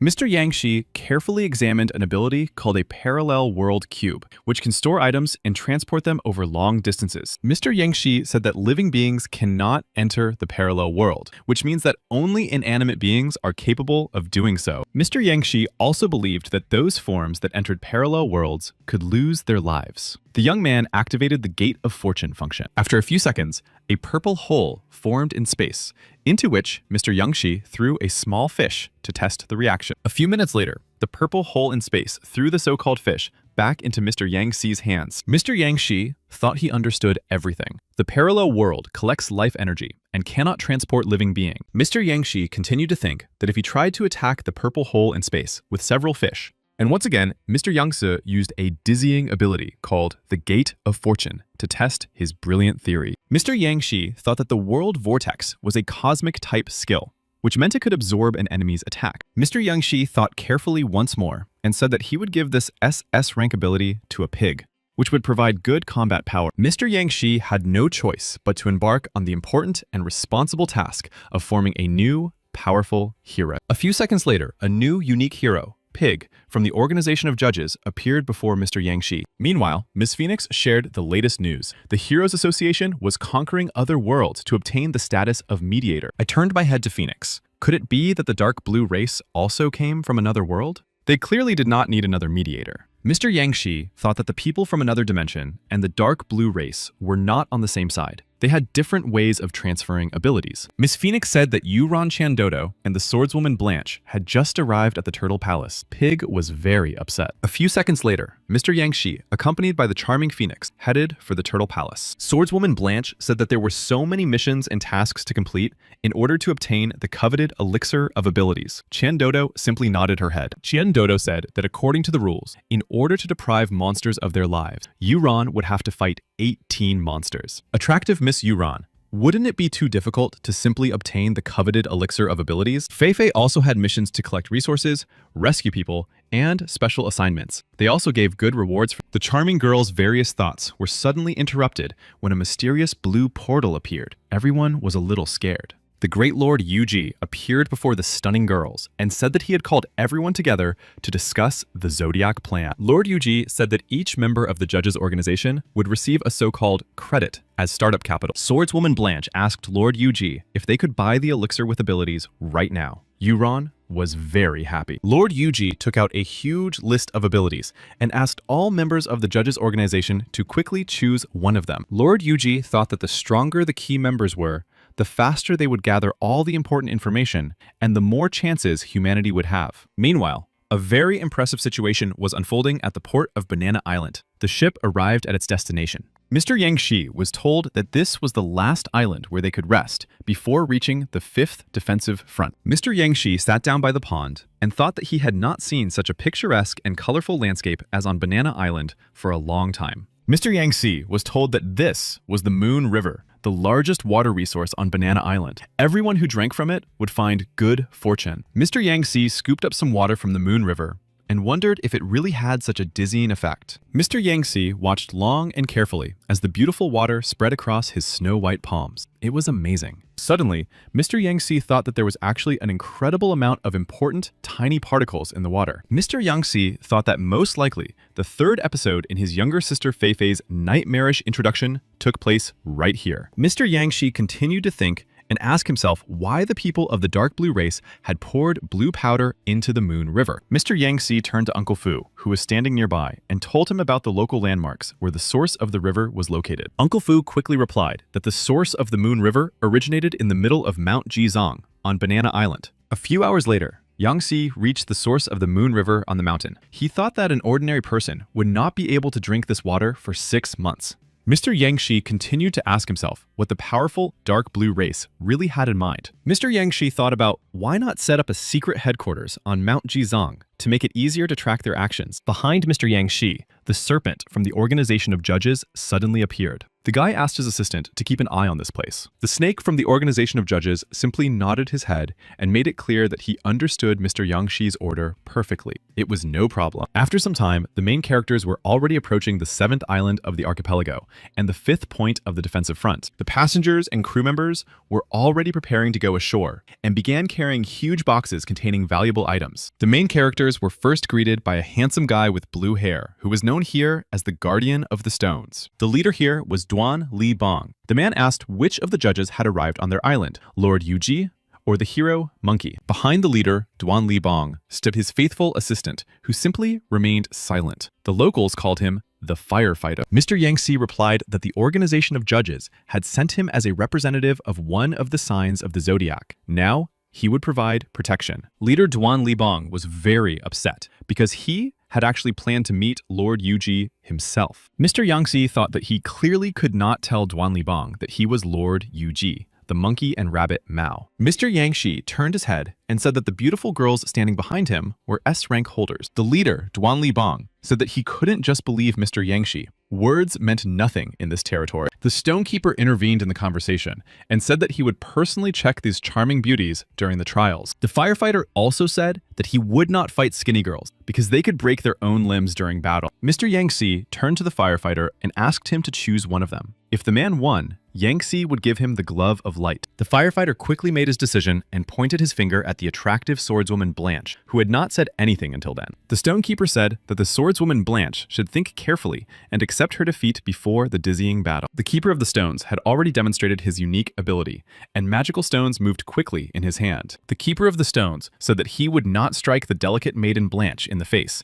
for he was, in fact, a gentleman. The swordswoman Blanche did not respond to the rude and insolent keeper of stones and kept a close eye on the stones. Blanche thought that if the stonekeeper knew what trials she had already gone through, he would understand that his words had no effect on her psyche. Swordswoman Blanche prepared to repel the dizzying attack of her opponent, the Guardian of the Stones. A few seconds later, the brave swordswoman Blanche struck a crushing blow with her legendary sword at the stone. Swordswoman Blanche ran at lightning speed toward the surprised Guardian of the Stones, who tried to dodge the blow. Blanche jumped high and prepared to strike with her sword at the huge shield of stones formed by the Guardian of Stones. After the amazing blow, the Stone Guardian's magic stones began to break and fall to the cold ground. A second later, the legendary sword of the brave swordswoman Blanche was already near the neck of the frightened Stone Guardian. Duan Li Bong began to smile broadly and asked for this crazy fight to end. He planned to visit the commander's house. Duan Li Bong stretched out his hand and politely asked the honored guests to follow him to the commander's house. Mr. Yangshi, along with the swordswoman Blanche Feifei and Chen Dodo,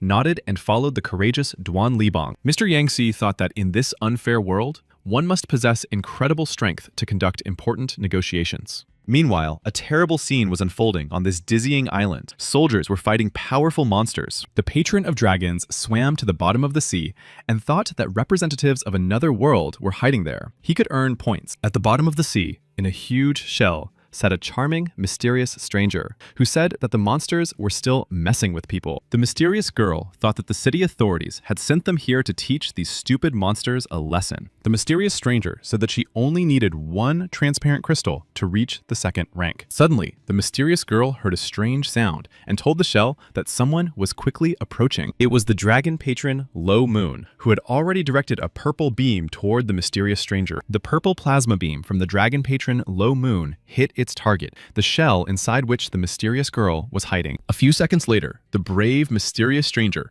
jumped out of her shell and shot an arrow from her bow at Low Moon. The dragon patron Low Moon reacted quickly and dodged the arrow. The guy looked closely at the mysterious girl. Only the evil demon Low Moon did not expect that the arrow fired by the mysterious stranger would make a dizzying turn. The dragon patron Low Moon was very afraid that he would soon be seriously wounded by the mysterious girl. The mysterious stranger asked the dragon patron Low Moon if he knew how to dodge homing arrows. The mysterious girl whispered quietly to herself so that the arrow she had shot would begin to grow. A few seconds later, the dragon patron Low Moon noticed that green magical plants began to wrap around his limbs. The mysterious stranger thought that her opponent did not even possess magic and could not fight her on equal terms. The mysterious girl plunged back into her giant seashell and disappeared in an unknown direction. Mr. Yangtze stared intently at the huge screen. Miss Phoenix said that this recording had been sent to them by the dragon patron Low Mun. Mr. Yangtze thought that people were planning to fight against the powerful inhabitants of the Osid Plain. Yangtze thought that, first of all, they had to become much stronger. They were not only the best at leveling up their abilities. Miss Phoenix said that, fortunately for them, there were many people, and every day, new geniuses appeared among them. Mr. Yangtze turned to the charming Miss Phoenix and asked how their brilliant plan for the heavenly spirits was progressing. Phoenix said that the three clans had already found the heavenly mask, and Ni Xiaoguan's mask had been stolen by representatives of the Ouyang family. Meanwhile, a terrible scene was unfolding in the Ouyang family. The man told Jingzhu that he was leaving this heavenly mask to her. The modest girl Jingzhu said that the organization of judges was capable of creating elixirs with abilities and needed to be conquered. The man replied that everything should take its course. It was difficult for the organization of judges to fight against the Iron Blood army. Jingzhu asked the head of the Ouyang family if she should bring the coveted elixir she had exchanged the day before. The head of the Ouyang family quickly replied that there was no need to do so, as he still had things to do within the clan in the near future. The cunning and arrogant gaze of the head of the Ouyang family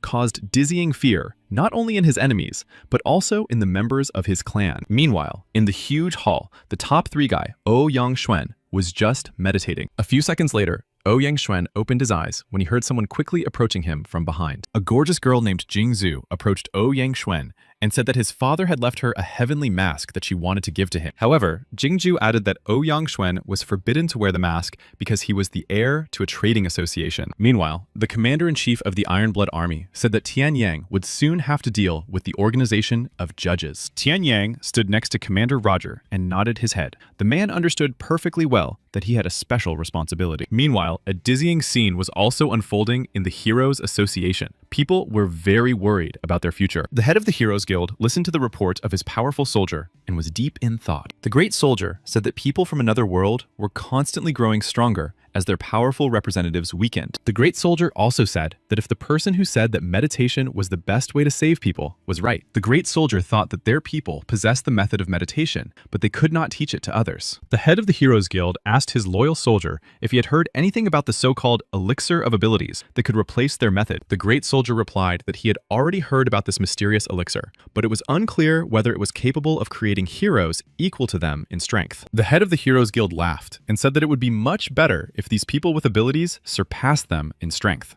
The great soldier said that the matter of organizing the judges should be left to his best student, Yu Bei. Mr. Yangsu thought that it seemed to him that no one wanted to look for the Stone of Wisdom, but were simply trying to understand how people from another world were pumped up. A mysterious man approached Mr. Ouyang Xuan and asked him if he had already chosen an ability for himself. It was Ouyang Lan, who said that he had already chosen an ability with the unique name of Dragon Messenger. Ouyang Lan also noted that thanks to Ouyang Xuan, he had been given the dizzying opportunity to become much stronger. The calm conversation between Ouyang Lan and Ouyang Xuan was suddenly interrupted when the powerful Lady Phoenix appeared before them. The poor guys were very frightened by the appearance of the uninvited guest, who possessed astonishing beauty. Ouyang Lan and Ouyang Xuan noticed that the stunningly beautiful Phoenix was wearing expensive, bright shoes this time. Ouyang Lan thought that this was the first time such an event had happened to him, as he had not sensed the approach of the charming Lady Phoenix. Lady Phoenix turned to Ouyang Lan and asked him if he was ready to receive his coveted elixir with abilities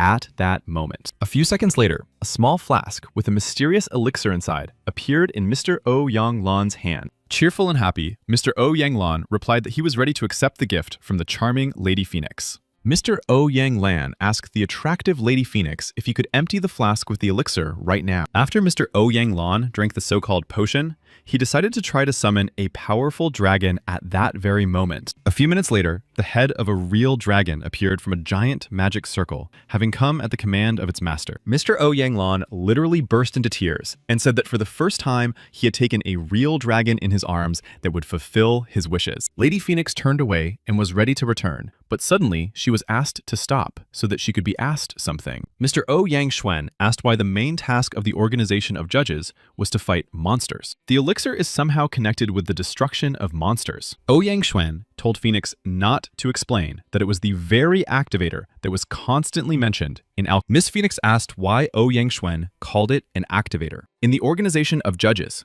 it was a gene with abilities. Mr. Ouyang Xuan explains that for many years, alchemists had called this gene with abilities an activator. Mr. Yangshi listened carefully to Ouyang Xuan's remarks and thought that he should make him his subordinate. Meanwhile, at the top of Mount Jingshang, where the secret headquarters of the Organization of Judges was located, a peaceful scene unfolded. The snake from the Judges Organization was peacefully reclining on a comfortable sofa and reading interesting books to keep himself entertained. Suddenly, Mr. Yang Shi entered the room and asked the snake from the Judges Organization if he was comfortable there. A minute later, Mr. Yang Shi held out his hand and told the snake from the Judges Organization to take the SS rank plasma sphere from him. Unexpectedly, Mr. Yang Shi stopped and thought that something terrible had happened somewhere. The guy needed to figure it out. The fact was that the F-rank sphere inside Chris Green's body had detected activity on the territory of Banana Island. Mr. Yangshi activated his unique ability called Control, and soon he found himself in Arthur's body. Arthur was at an internal meeting of the powerful Green family. The guy was sitting in a comfortable chair.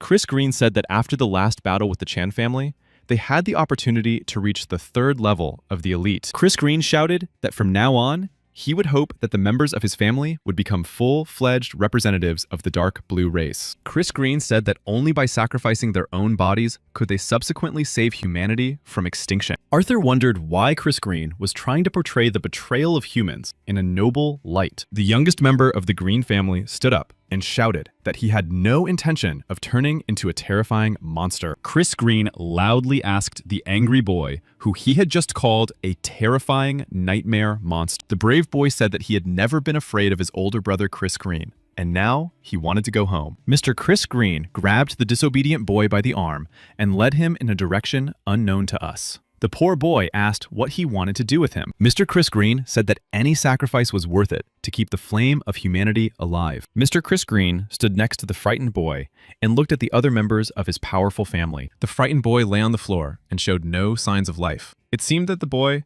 had lost his life. The frightened members of the Green family stood silently in place, watching the scene unfold. No one showed fear. Arthur decided to break the terrible silence and said that he would follow Mr. Chris Green in order to save civilization. Mr. Chris Green began to smile broadly and replied that the meeting was going very well for him. Arthur was in the VIP room of a hotel on Banana Island, thinking that he had only 3 hours left, unaware of what the dark blue race had in mind. Meanwhile, in room 68, there was the 8-armed fist fighter, Nai Peng Basalan, who had been kidnapped the day before.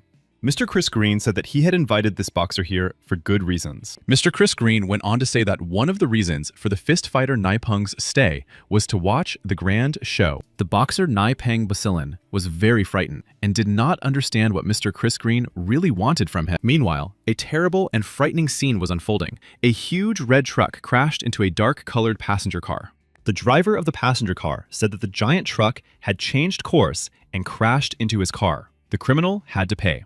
A few minutes later, the driver of the huge red truck got out of the cab and seemed to be hiding his head. The driver of the passenger car watched the actions of the other driver from the red truck closely. The driver of the passenger car was very frightened and told the red truck driver that his gas pedal was probably broken. The driver of the passenger car shouted loudly that he had warned the driver of the red truck that if he took a step, he would call the police. A few seconds later, the red giant truck activated its unique transformation ability and took on the appearance of a monster. Fist fighter Nai Pang Bacillin asked Mr. Chris Green if he had spread the virus throughout Banana Island. Mr. Chris Green replied that they had never used such low methods. He used 3 driving forces for the dark blue race. Mr. Chris Green said that the inhabitants of Banana Island were already drinking water with tiny particles in it. The concentration was insignificant. Mr. Chris Green said that there were thousands of inhabitants on the island, and that these 3 provoking factors would grow to the 3rd rank. Chris Green watched as a terrifying monster pulled elementary blue particles from the cold body of the car driver. Mr. Yang Shi, who was in Arthur's body, thought that he had to urgently figure out how to stop this terrifying phenomenon. Fighter Nai Pang Basilan said that Chris Green had gone mad because he was using living people to create a 3rd rank elite. Fist fighter Nai Pang Bacillin said that Mr. Chris Green should prepare to lose his life because he would make any sacrifice. Mr. Chris Green watched the reaction of the crazy boxer Nai Pan Basilan and stood still. Meanwhile, fist fighter Nai Pang Bacillin clenched his fingers into a fist and quickly ran towards his opponent Chris Green. However, Mr. Chris Green did not wait for the crushing blow to hit its target and directed a blue plasma stream at his opponent. This devastating blue plasma stream hit the fist fighter Nai Pang Bacillin's arm directly. The guy was seriously injured. Fist fighter Nai Pang Bacillin grabbed his arm and showed signs of excruciating pain. The guy was really in a lot of pain. Mr. Chris Green demonstrated his strength and told the boxer Nai Pang Bacillin that he should no longer have any desire to engage in combat. To confirm his strength, Mr. Chris Green once again struck his opponent, the boxer, several times. Mr. Chris Green said that he could easily cut off his opponent's limbs and sever the neural connections in his brain. Mr. Chris Green turned to his uncle Baizong and told him that he was leaving the boxer Nai Pang Bacillin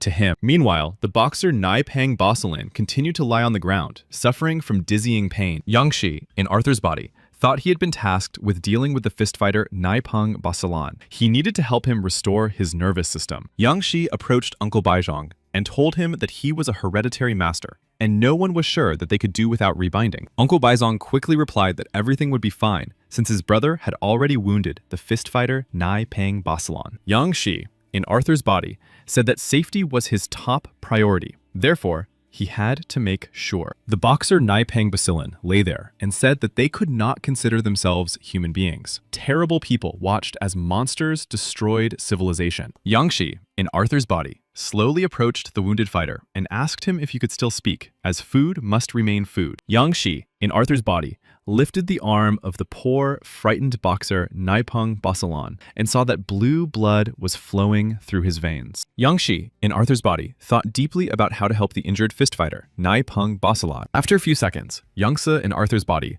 noticed that the small blue particles in the wounded man's blood began to break down. The boxer Nai Pang Bacillin was very surprised because he did not think that Mr. Arthur could help him in such a serious matter. Yang Shi, in Arthur's body, turned to Uncle Baizhong again, this time tying the boxer Nai Pang Basilan more tightly. The boxer Nai Pang Basilan was indeed tied up and continued to lie on the cold, icy ground. Uncle Baizhong carefully examined the knots that Arthur had made and was forced to admit that he had done quite well. Meanwhile, the fist fighter, Nai Pang Bacillin, shouted loudly for all representatives of the dark blue race to leave immediately. Mr. Chris Green had already come downstairs and was standing on the ground. The guy was suddenly surprised when he heard the piercing sound of glass breaking. Mr. Chris Green looked up and thought that his beloved Uncle Baizhong had probably lost his life. Mr. Chris Green saw a huge hole in one of the windows. Bats began to fly into this mysterious hole. Gradually, these bloodthirsty bats began to form a mysterious image resembling a human being. It was truly terrifying. Mr. Chris Green carefully examined the cold body of his beloved Uncle Baizhang and realized that this wound had been inflicted by a fist fighter. The various thoughts in Mr. Chris Green's head suddenly stopped when he heard a suspicious rustle behind him. Overcome with fear, Mr. Chris Green crouched down and saw a dark blue stream of energy heading in his direction. Mr. Chris Green continued to experience incredible fear and asked loudly who was actually lurking in the darkness. Mr. Chris Green once again felt uncontrollable fear and panic when he saw that terrifying bats were flying toward him. A few seconds later, Chris Green was very surprised when he saw that his brother Arthur was just standing there and asked why his older brother had returned. Mr. Chris Green realized that Mrs. Phoenix was hiding somewhere nearby because he felt her dizzying third level of spiritual power. Chris Green said that when Mr. Say arrived on Banana Island, he was already completely under the control of the Organization of Judges. Chris Green also added that their leader planned to deal with the Organization of Judges, and taking Phoenix's life would be the first step on that path. Mr. Chris Green began to quickly approach his so-called brother Arthur,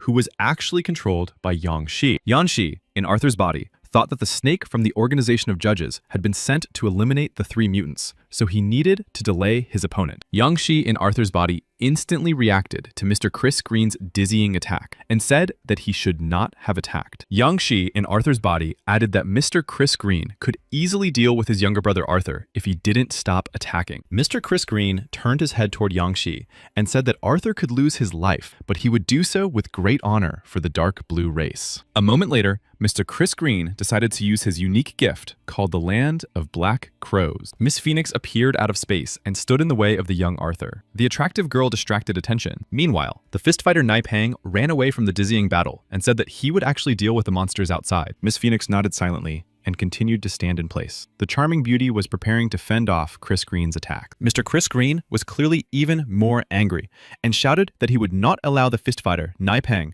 to flee the scene of the crime. And then, Mr. Chris Green made a crazy leap toward the naive fist fighter Nai Pang, who was already approaching the door. The fist fighter Nai Pang stopped near the exit because he felt that Chris Green could seriously injure him at any moment. Yang Xi, in Arthur's body, thought that on Banana Island, the only ones who could deal with the terrifying monsters were him and Nai Pang. Arthur took out his legendary sword to protect the poor fist fighter Nai Pang, who could lose his life in the next moment. Arthur was distracted for a moment, and when the guy thought he could save Nai Pang, his older brother Chris Green dealt him a crushing blow. Meanwhile, in the business district of Banana Island, nightmarish giant monsters were already attacking innocent people. Popular blogger Ken D filmed everything that was happening around him on his phone and reported live that the monsters were attacking all the residents. Ken D watched closely as a mysterious man in a cowboy costume tried to fight back against the giant green monster. Ken D did not immediately recognize that the mysterious man resisting the monster was his older brother, Sheriff Ferrero. During the battle with the powerful monster, Sheriff Ferrero thought that he just needed to hold out until the 8-fisted fighter appeared. Sheriff Ferrero noticed that his huge opponent, the monster, was quickly moving towards him. The guy tried to dodge. After a few seconds, Sheriff Ferrero realized that he could be seriously injured by this nasty monster. Sheriff Ferrero tried to hide from the giant monster, but the beast eventually found the frightened man. Kin D continued to stand around the corner and watched the monster's actions closely. Then, the monster turned its head directly toward him. Kin D tried to record everything with his phone until the very last moment, but soon, the image disappeared completely. Poor blogger Kin D screamed loudly and called for help, thinking that the monster would easily defeat him in a fair fight. Suddenly, the situation changed dramatically when blogger Ken D saw some kind of plasma beams flying toward the bloodthirsty monster. In an instant, the giant's bloodthirsty monster was lying on the cold ground, showing no signs of life. Blogger Ken D was happy that someone had finally saved him from certain death. The guy even jumped for joy. Poor frightened boy Ken D looked intently at the back of the head of the powerful snake from the Organization of Judges. The snake from the Judges organization held a purple ball of energy in his hand and told blogger Ken D to find a safe place to hide. The snake from the Judges organization struck another crushing blow to the head of the huge monster to make sure to kill it. In the next moment, Snake from the Judges organization had already activated his unique ability called Talent Theft. The Snake from the Judges organization began to study this ability of the dark blue race with a mutation. The guy was again delighted with the worthy reward. Mr. Yang Si wondered if this mysterious ability with mutation could completely rid his sister Fei Fei's body of the blue particles. The snake from the judges' organization thought that a fighter from the Chen family named Chen Bu Cho had a similar situation and that he should try it on him first. Meanwhile, blogger Ken D grabbed the legs of the powerful snake from the judges' organization and asked him if he could go with him. The snake from the judges' organization said that first, blogger Ken D had to let go of his legs, and only then could they talk. Meanwhile, Mr. Yang Si, in the body of Arthur Say, was experiencing dizzying anger. The guy didn't understand how it was possible to take his brother's life. Mr. Chris Green asked loudly why he was now experiencing uncontrollable anger and rage. Mr. Yang Shi, in Arthur Say's body, told Chris Green that he would soon bring the treacherous and insolent attacker to justice. Mr. Chris Green was once again very frightened and asked who would actually conduct this solemn trial. Suddenly, Miss Phoenix appeared on the horizon, hovering in the air. The girl said that Chris Green had committed the sin of greed and must admit his guilt. Mr. Chris Green knelt before the charming girl Phoenix and tried to find the right words. However, Miss Phoenix had no intention of listening to excuses from the self-centered Chris Green and sentenced him to torture by lightning. A few seconds later, Mr. Chris Green was completely engulfed in dizzying yellow flames. He screamed in intense pain. Chris Green thought to himself that if the situation continued in this vein, he would have to say goodbye to this body forever. Miss Phoenix turned her face toward the hole in the window and said that Mr. Chris Green should suffer in agony. A few minutes later, Mr. Chris Green crawled over to the cold body of his younger brother, Arthur Say. Chris Green tried to apologize to the powerful Mr. Arthur Say and said that he was a true friend and comrade to him. Mr. Chris Green hugged the icy body of his younger brother, Arthur Say, tightly and thought that he was too angry now.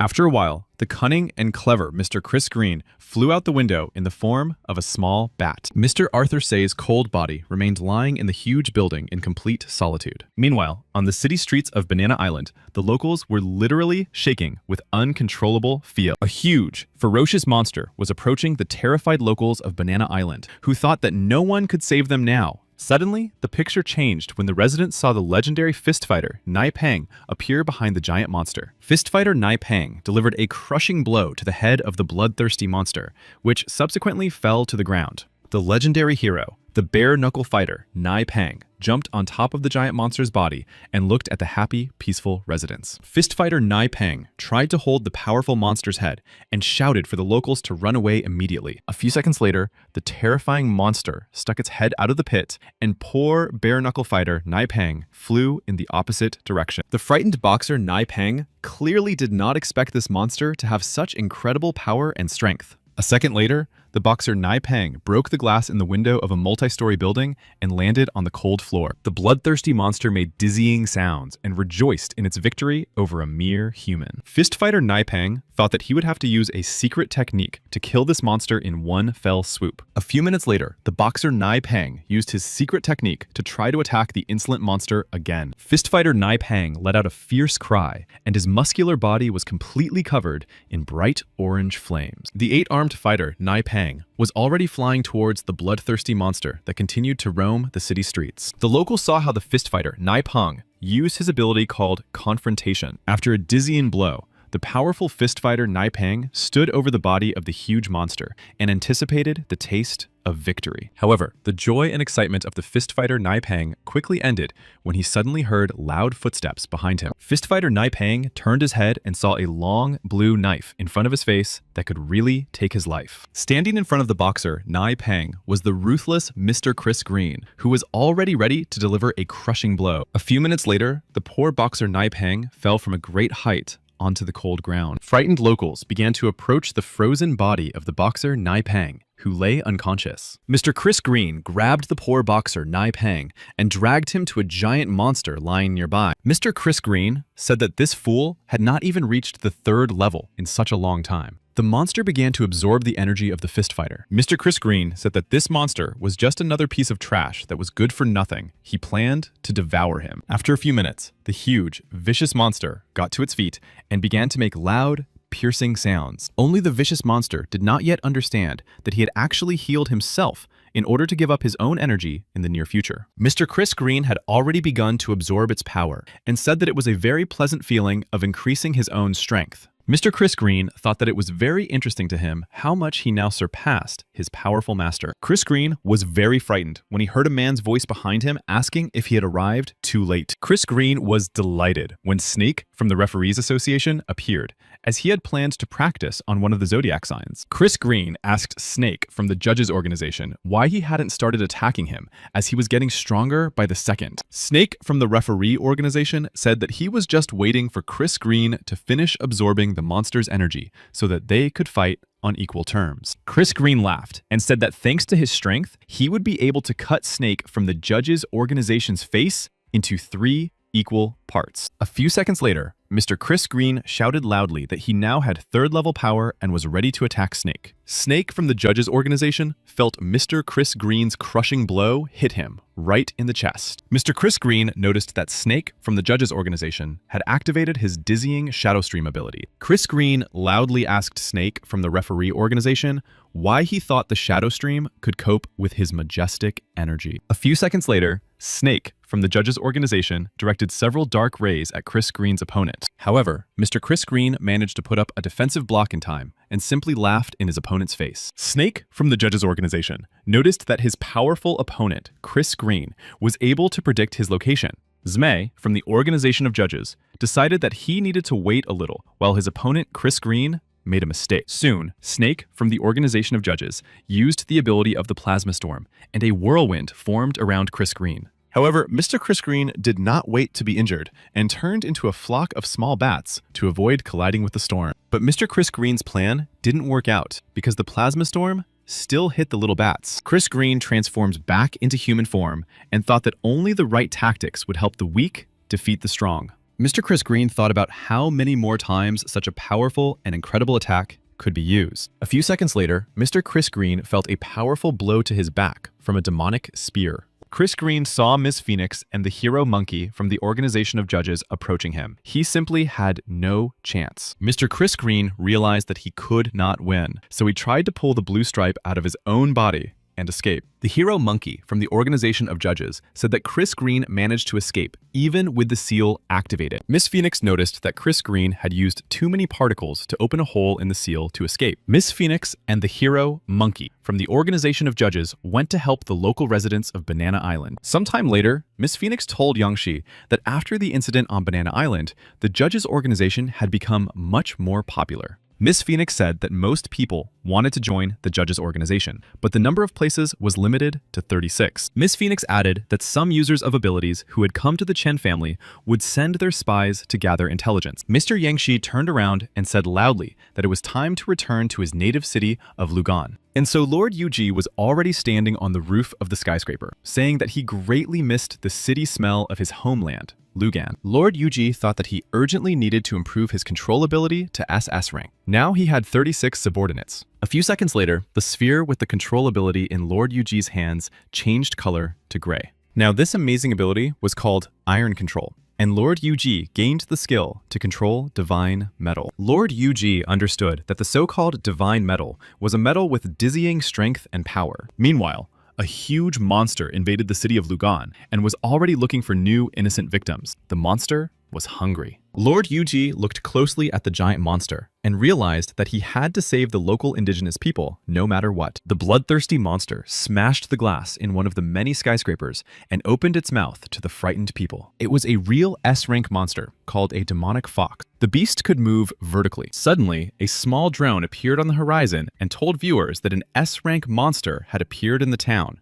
The poor local resident, who was about to fall from a great height, opened his eyes and asked if he was still alive. Meanwhile, the demonic fox attacked a red passenger car driven by a charming girl. Mr. Liu Yuan, accompanied by his mysterious assistant, was preparing to attack the demonic fox. The mysterious assistant was already running towards the powerful beast, which clearly surpassed him in strength and agility. Meanwhile, Mr. Liu Yuan had already transformed into a shaggy werewolf and was preparing to help his gifted assistant. In the television booth, Director Ge said that such a monster could indeed cause enormous damage and losses. Director Ge also noted that the heroes would have to try very hard to restrain the monster after the appearance of the powerful soldier Luo Chuan. Mr. Liu Yuan's partner dodged the numerous glowing spheres formed by the demonic fox. Suddenly, Mr. Liu Yuan's partner stopped when he heard someone behind him asking him to be careful and cautious. It was Mr. Liu Yuan, who had already taken on the appearance of a shaggy werewolf. He was trying to restrain the demonic fox's huge paw. Liu Yuan, in the form of a werewolf, turned to his responsible partner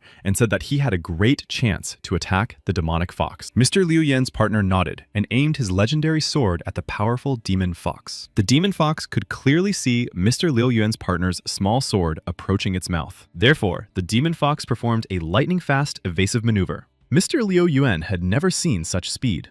In a second, the demon fox's huge mouth was already near the face of Mr. Liu Yuan's frightened partner. Unfortunately for the demon fox, an arrow from a mysterious archer hit its beautiful eye. It was the brave girl, Lu Zetian. The courageous heroine looked at the giant body of the demon fox, which was screaming in pain. Lord Yuji thought about it and was very surprised that the heroine, Lu Zetian, had hidden from the public that her skills had improved to S rank. Lord Yuji also noted that according to spiritual scanning, Lu Zetian's improvement had occurred in a short period of time. Director Ge from the television booth said that all the people on Orchid Street were still alive. A man who could control metal appeared. Director Ge thought for a moment and said that this person who could control metal could be Lord Yuji. Meanwhile, a mysterious purple portal appeared in the sky, which had not been there a few minutes ago. The frightened werewolf Liu Yuan and his loyal partner opened their mouths in surprise and did not understand what was happening. It turned out that the demonic fox had activated its night uprising ability, which meant that the heroes would have to try to save the town of Lugan. The demonic fox began to let out a dizzying roar, as if calling for helpers. The heroine Lu Zetian was preparing to shoot her arrow again, but for some reason, she felt confused. Before Lu Zetian could release her arrow, the demonic fox jumped at lightning speed toward the darkness. Director Ge from the television booth noted that this demonic fox could use the darkness to hide from any attack. Director Ge continued to say that due to the incredible speed of the demon fox, it was difficult for the heroine Li Zetian to aim. Suddenly, the paws of the giant demon fox found themselves in the hands of the powerful werewolf Liu Yuan, who was trying to hold it back. The werewolf Liu Yuan turned to the charming heroine Lu Zetian and asked her to shoot the demon fox immediately. The heroine Lu Zetian nodded and loaded her bow with a majestic arrow. It seemed that she would definitely hit the target.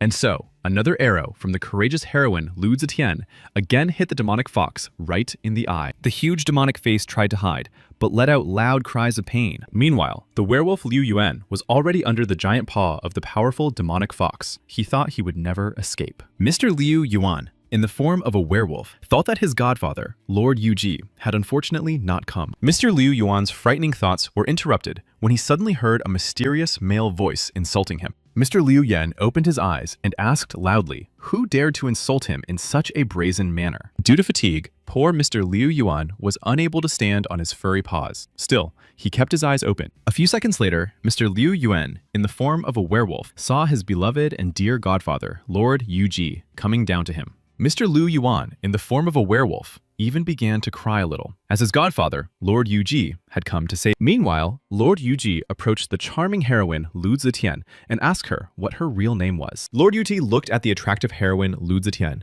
and said that she had done well. The modest heroine Lu Zetian, for some reason, said nothing and continued to stand still. In the television building, Director Ge met the charming Miss Lin Naishui and said that today's report on the metal hero was important. Miss Lin Naishui thanked Director Ge for his kind words and said that if he no longer needed her, she would have to leave. The charming Miss Lin Naishui was already planning to leave the building where she had been working hard, but suddenly, Director Ge asked her to stay. Director Ge said that Miss Lin Naishui had been doing well lately and would soon be able to become a senior reporter. Miss Lin Naishui once again began to thank her immediate supervisor, who was actually inviting the beauty to dinner. Miss Lin Naishui was very surprised and was already trying to find the right words in her lovely head to refuse. Suddenly, her beloved Yang Shi approached Miss Lin Naishui from behind and told Director Ge that the girl was busy that evening. The lovely Lin Naishui looked at her fiancé, Yang Shi, with loving eyes and asked why he had come there. The brave young man, Yang Shi, quickly replied that he had actually planned to pick up his beloved Lin Naishui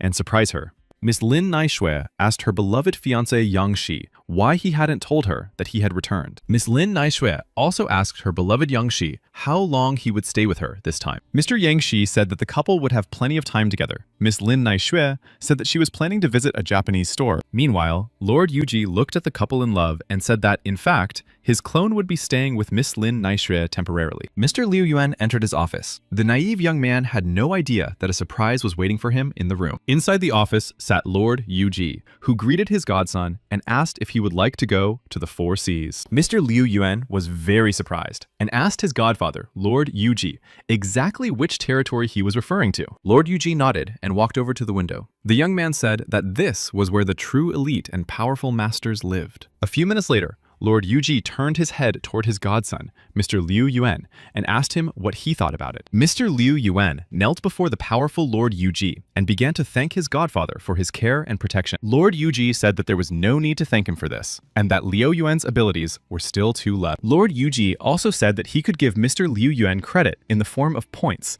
so that he could exchange them for an S-rank elixir. Lord Yuji and Mr. Liu Yuan were already on their way to the Turtle Castle. Yuji asked his godson what ability he would like to obtain. Master Liu Yuan quickly replied that he would like to improve his werewolf ability to the maximum limit. Lord Yuji replied that for the first time, his godson, Liu Yuan, had acted wisely, and he also reminded him of his own promise. Mr. Liu Yuan thought that Lord Yuji planned to become his real father, which would be very cool for the boy. Lord Yuji handed Mr. Liu Yuan a heavenly mask of a tree wolf and said that now this mask was his. Mr. Liu Yuan thought that they could become real relatives, but only after the organization had finished forming. Mr. Liu Yuan once again thanked his beloved and dear godfather, Lord Yuji. Lord Yuji put his hand on the shoulder of the brave Mr. Liu Yuan and told him not to worry, as that day would soon come. Lord Yuji thought deeply about what his clever godson, Mr. Liu Yuan, had said. Lord Yuji said that the tree wolf belonged to the White Tiger Castle. Together with Liu Yuan, another person would go west to the Free Union. Lord Yuji asked Mr. Liu Yuan to finish his important business within a few days and then follow him. Mr. Liu Yuan looked at this mysterious tree wolf mask and thought that dizzying adventures were surely awaiting him. Mr. Liu Yuan stretched out his hand and said that soon the organization of judges would become even more powerful. Lord Yuji had already stood on his metal board and, unexpectedly, sneezed loudly. The boy thought that someone was thinking of him. Meanwhile, on the roof of one of the many skyscrapers, the brave boy Yu Fang was training and doing push-ups. Suddenly, Yu Fan felt someone approaching him quickly, and his aura was as strong as that of his teacher. It was the great Lord Yu Ji, who was already asking the boy Yu Fan how things were going. The boy Yu Fan knelt on one knee before his master, Lord Yu Ji, and greeted him. Lord Yuji said that he had already heard that Yu Fang had won first place in the competition. The young man should have already received an important invitation. Yu Fang nodded and said that Li Zetian, Luo Su Aochao, and Hua Jiu had also received invitations from the Heroes Association. Lord Yuji asked Yu Fan how close he was to the charming girl Li Zetian. Yu Fan replied that he hardly knew her. Lord Yuji asked if the girl had any special habits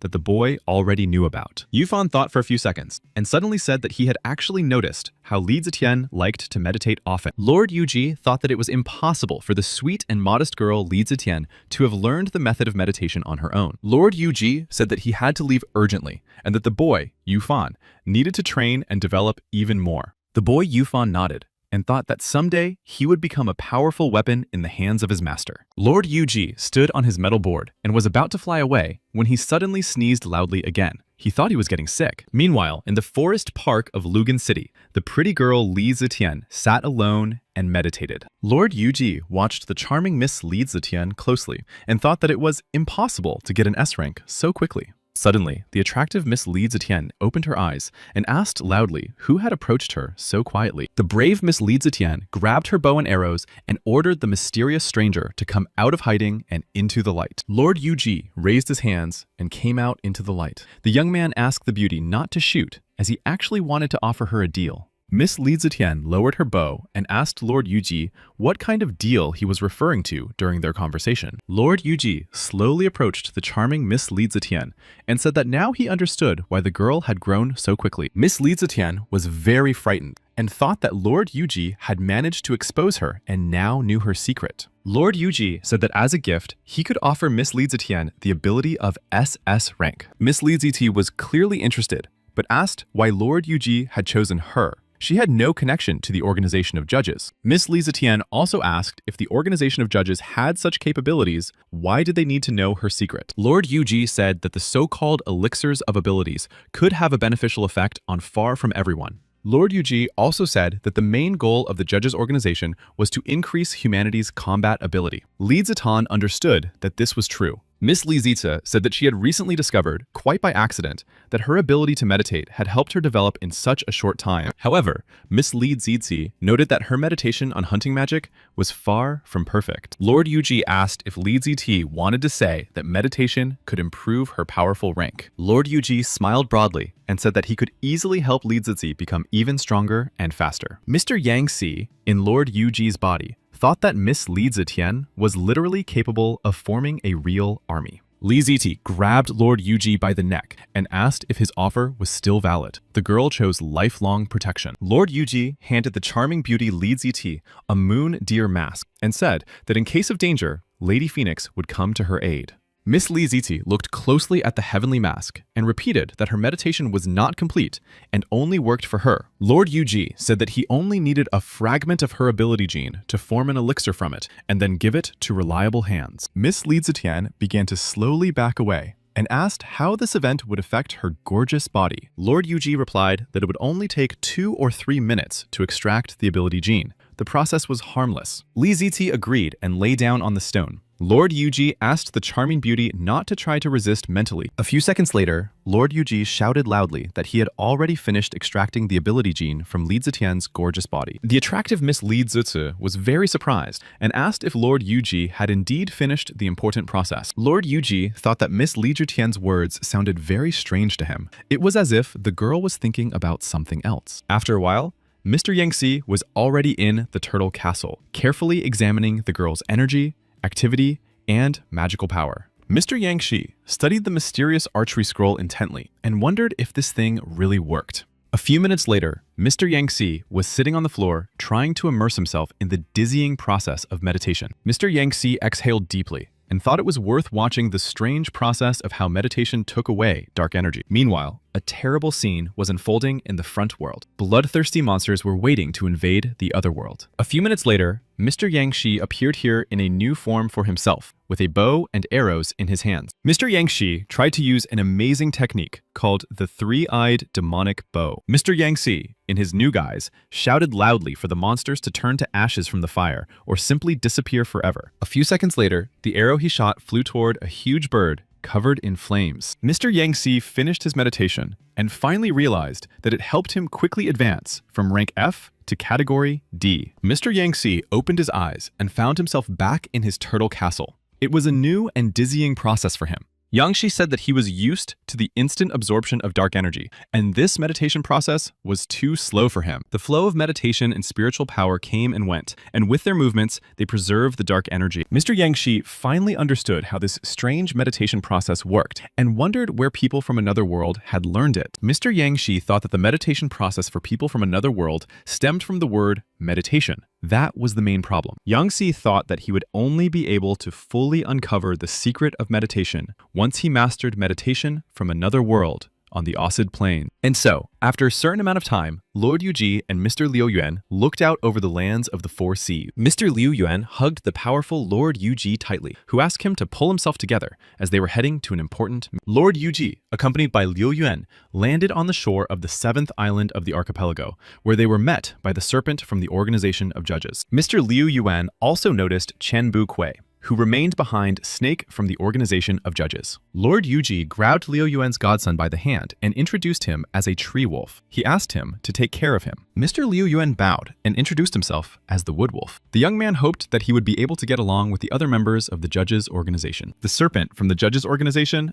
also bowed to the wood wolf and called him by his real name. Mr. Liu Yuan turned his head toward Lord Yuji's godfather and thought that the honorary members of the judges' organization knew his true identity. Lord Yuji said that he personally trained the moon crow, or snake, and that was why he had revealed certain information about him the day before. Lord Yuji said that the moon crow, or snake, was responsible for defending the 5th front and needed help lately. Mr. Liu Yuan thought that in reality, Lord Yuji was not on the best of terms with the Moon Crow. Mr. Liu Yuan also thought that Lord Yuji had deliberately sent him here to prevent the pawn from getting out of control. Mr. Liu Yuan smiled broadly and continued to think that his godfather Yuji trusted only him. Yo Yuan turned his head toward Lord Yuji and loudly declared that they would soon be able to regain the lost territories. Lord Yuji watched his godson, Mr. Liu Yuan, closely and wondered if he had understood everything correctly.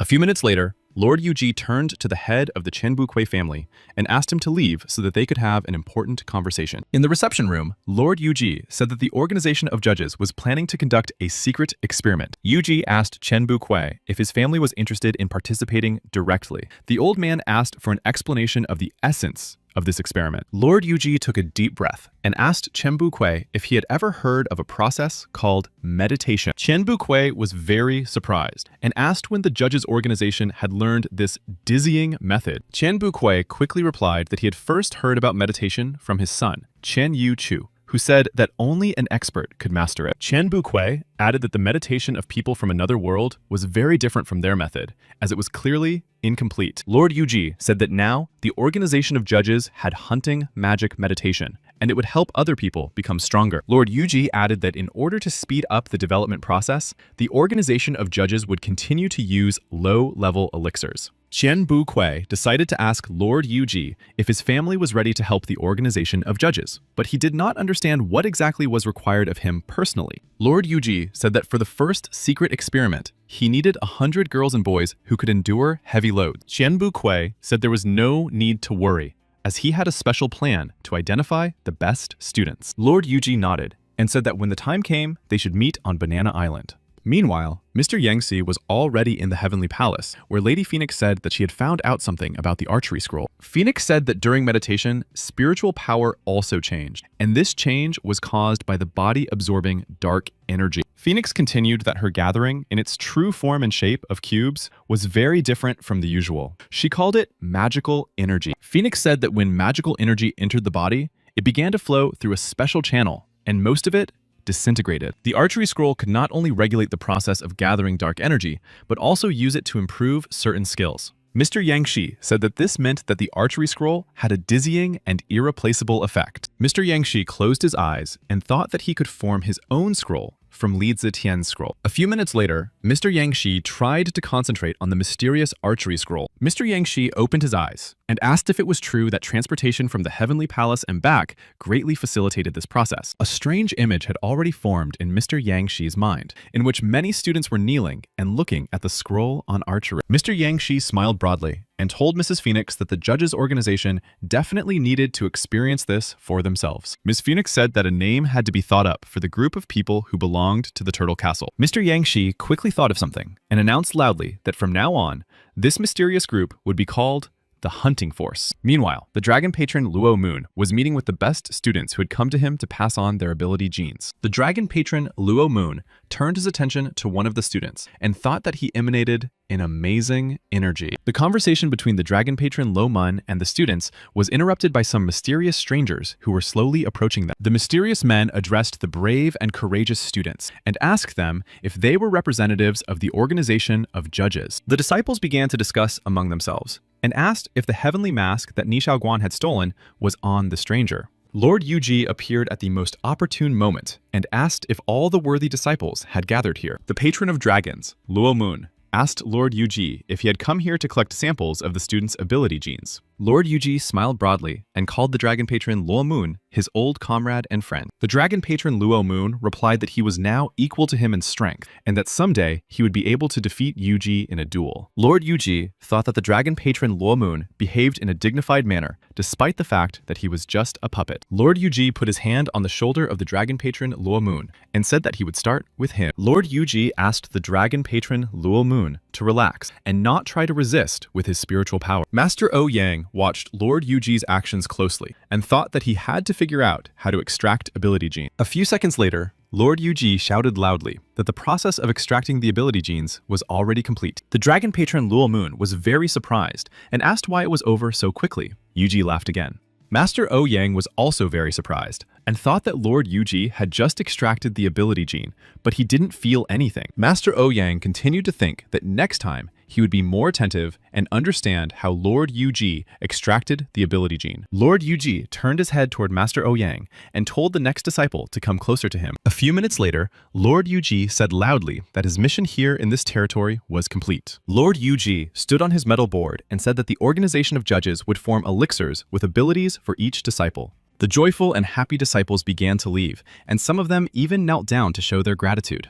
Master Ouyang raised his hand and loudly asked Lord Yuji to stay for an indefinite period of time. Master Ouyang asked Lord Yuji to explain how the process of extracting the ability gene actually worked. Lord Yuji looked at the disciple of the Storm God and said that he had to refuse his curiosity. Master Ouyang said that he could reveal one mind-boggling secret in exchange for the information. Yuji was interested. Master Ouyang asked Lord Yuji if he knew that some masters of the Four Seas used special skills. Master Ouyang said that Blast Tuantian and even his powerful father, God of Storms, practiced a special method called meditation. Master Ouyang also said that each powerful hero had their own unique path. Lord Yuji asked Master Ouyang if he planned to use the information from the organization of judges to find his own path. Lord Yuji told Master Ouyang that if he wanted to advance a little in meditation, he could indeed help him with that. Lord Yuji told Master Ouyang that in a few days, a secret experiment called hunting magic would take place on Banana Island. Lord Yuji quickly replied that they needed to find a special place to discuss this experiment in private. The main characters had already disappeared over the horizon,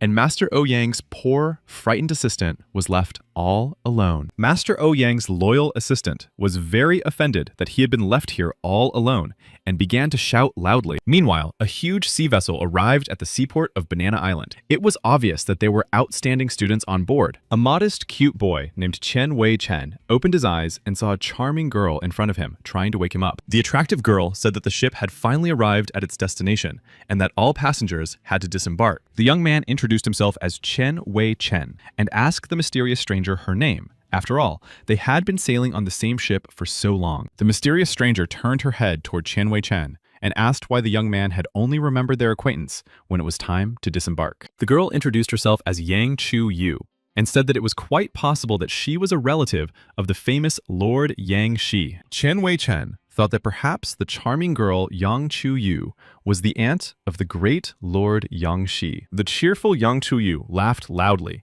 and said that she was probably Chen Wei Chen's grandmother, since he called Yang Shi his brother. Chen Wei Chen also smiled and said that his grandmother always gave him pocket money every time they met. Yang Chu Yu's fun and joy suddenly ended when she heard a dizzying sound behind her. Lord Yuji was standing nearby, carefully examining each passenger as they disembarked from the ship. Lord Yuji slowly approached the young man Chen Wei Chen and told him that he was glad he had finally returned. Yang Chu Yu was very frightened because she thought Lord Yuji had heard her jokes and was upset. Chen Wei Chen said there was no need to be afraid. Lord Yuji thought that he would have to remember this cheerful couple, his aunt Yang Chu Yu and his brother Chen Wei Chen. A few minutes later, Lord Yuji turned to the passengers and students and asked if they wanted to become stronger. The passengers and so-called disciples shouted for Lord Yuji to choose them to receive the elixir with ability. Lord Yuji did not respond to the numerous disciples and passengers and simply thought that the situation was developing perfectly. A few seconds later,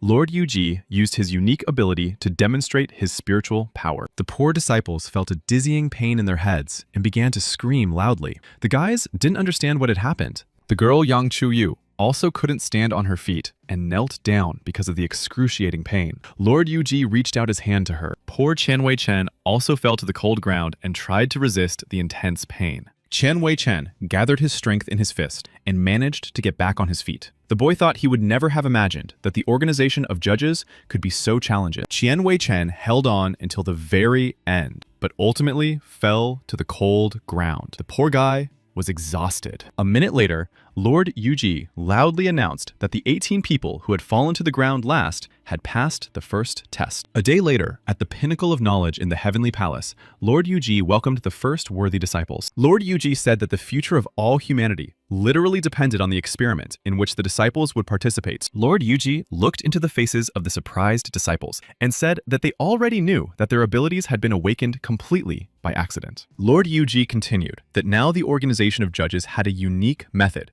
called hunting power meditation. One of the happy students asked Lord Yuji if it was true that from now on, ordinary people could obtain abilities. Lord Yuji nodded and replied that soon the disciples would see how effective meditation was. Yuji said that they would be divided into two teams. The first team would receive F-rank hunting magic bow abilities, while the second team would have to awaken their abilities themselves. Lord Yuji asked those who planned to study the unique meditation process to take a step forward. Lord Yuji actually used his mind control ability to control every move the students made. Qian Wei-Chen and Yang Chu-Yu stepped forward and loudly declared that for the sake of humanity's future, they chose meditation. Lord Yuji mentally applauded his talented disciples and said that they could begin in a few minutes. After a certain amount of time, the disciples were already sitting on the cold ground and trying to learn the amazing process of meditation. Lord Yuji thought that the universality of this so-called meditation was too small. Anyone who wanted to could develop it. The dizzying learning process was suddenly interrupted when Lord Yuji realized that the southern continent and the chain of islands were calling him. Lord Yuji thought that what he had just spoken aloud had happened too quickly. It was very strange. Meanwhile, the organization of judges was already preparing for the upcoming dizzying battle with powerful monsters. The Moonwolf stood at the front, telling the other members of the organization of judges to prepare to attack the monsters. A few minutes later, loud, piercing explosions rang out from the clash between the members of the judges' organization and the monsters. Mr. Liu Yuan, in the form of a shaggy werewolf, also fought the bloodthirsty monsters and tried not to fall face down in the mud. Mr. Liu Yuan dodged the monster's terrifying blow and even managed to grab it by its huge paw. A few seconds later, Liu Yuan, in the form of a huge werewolf, slammed the monster to the ground and said that it had no right to attack first. The Moonwolf watched the actions of the powerful Lord Liu Yuan closely and thought that the battle was going quite well.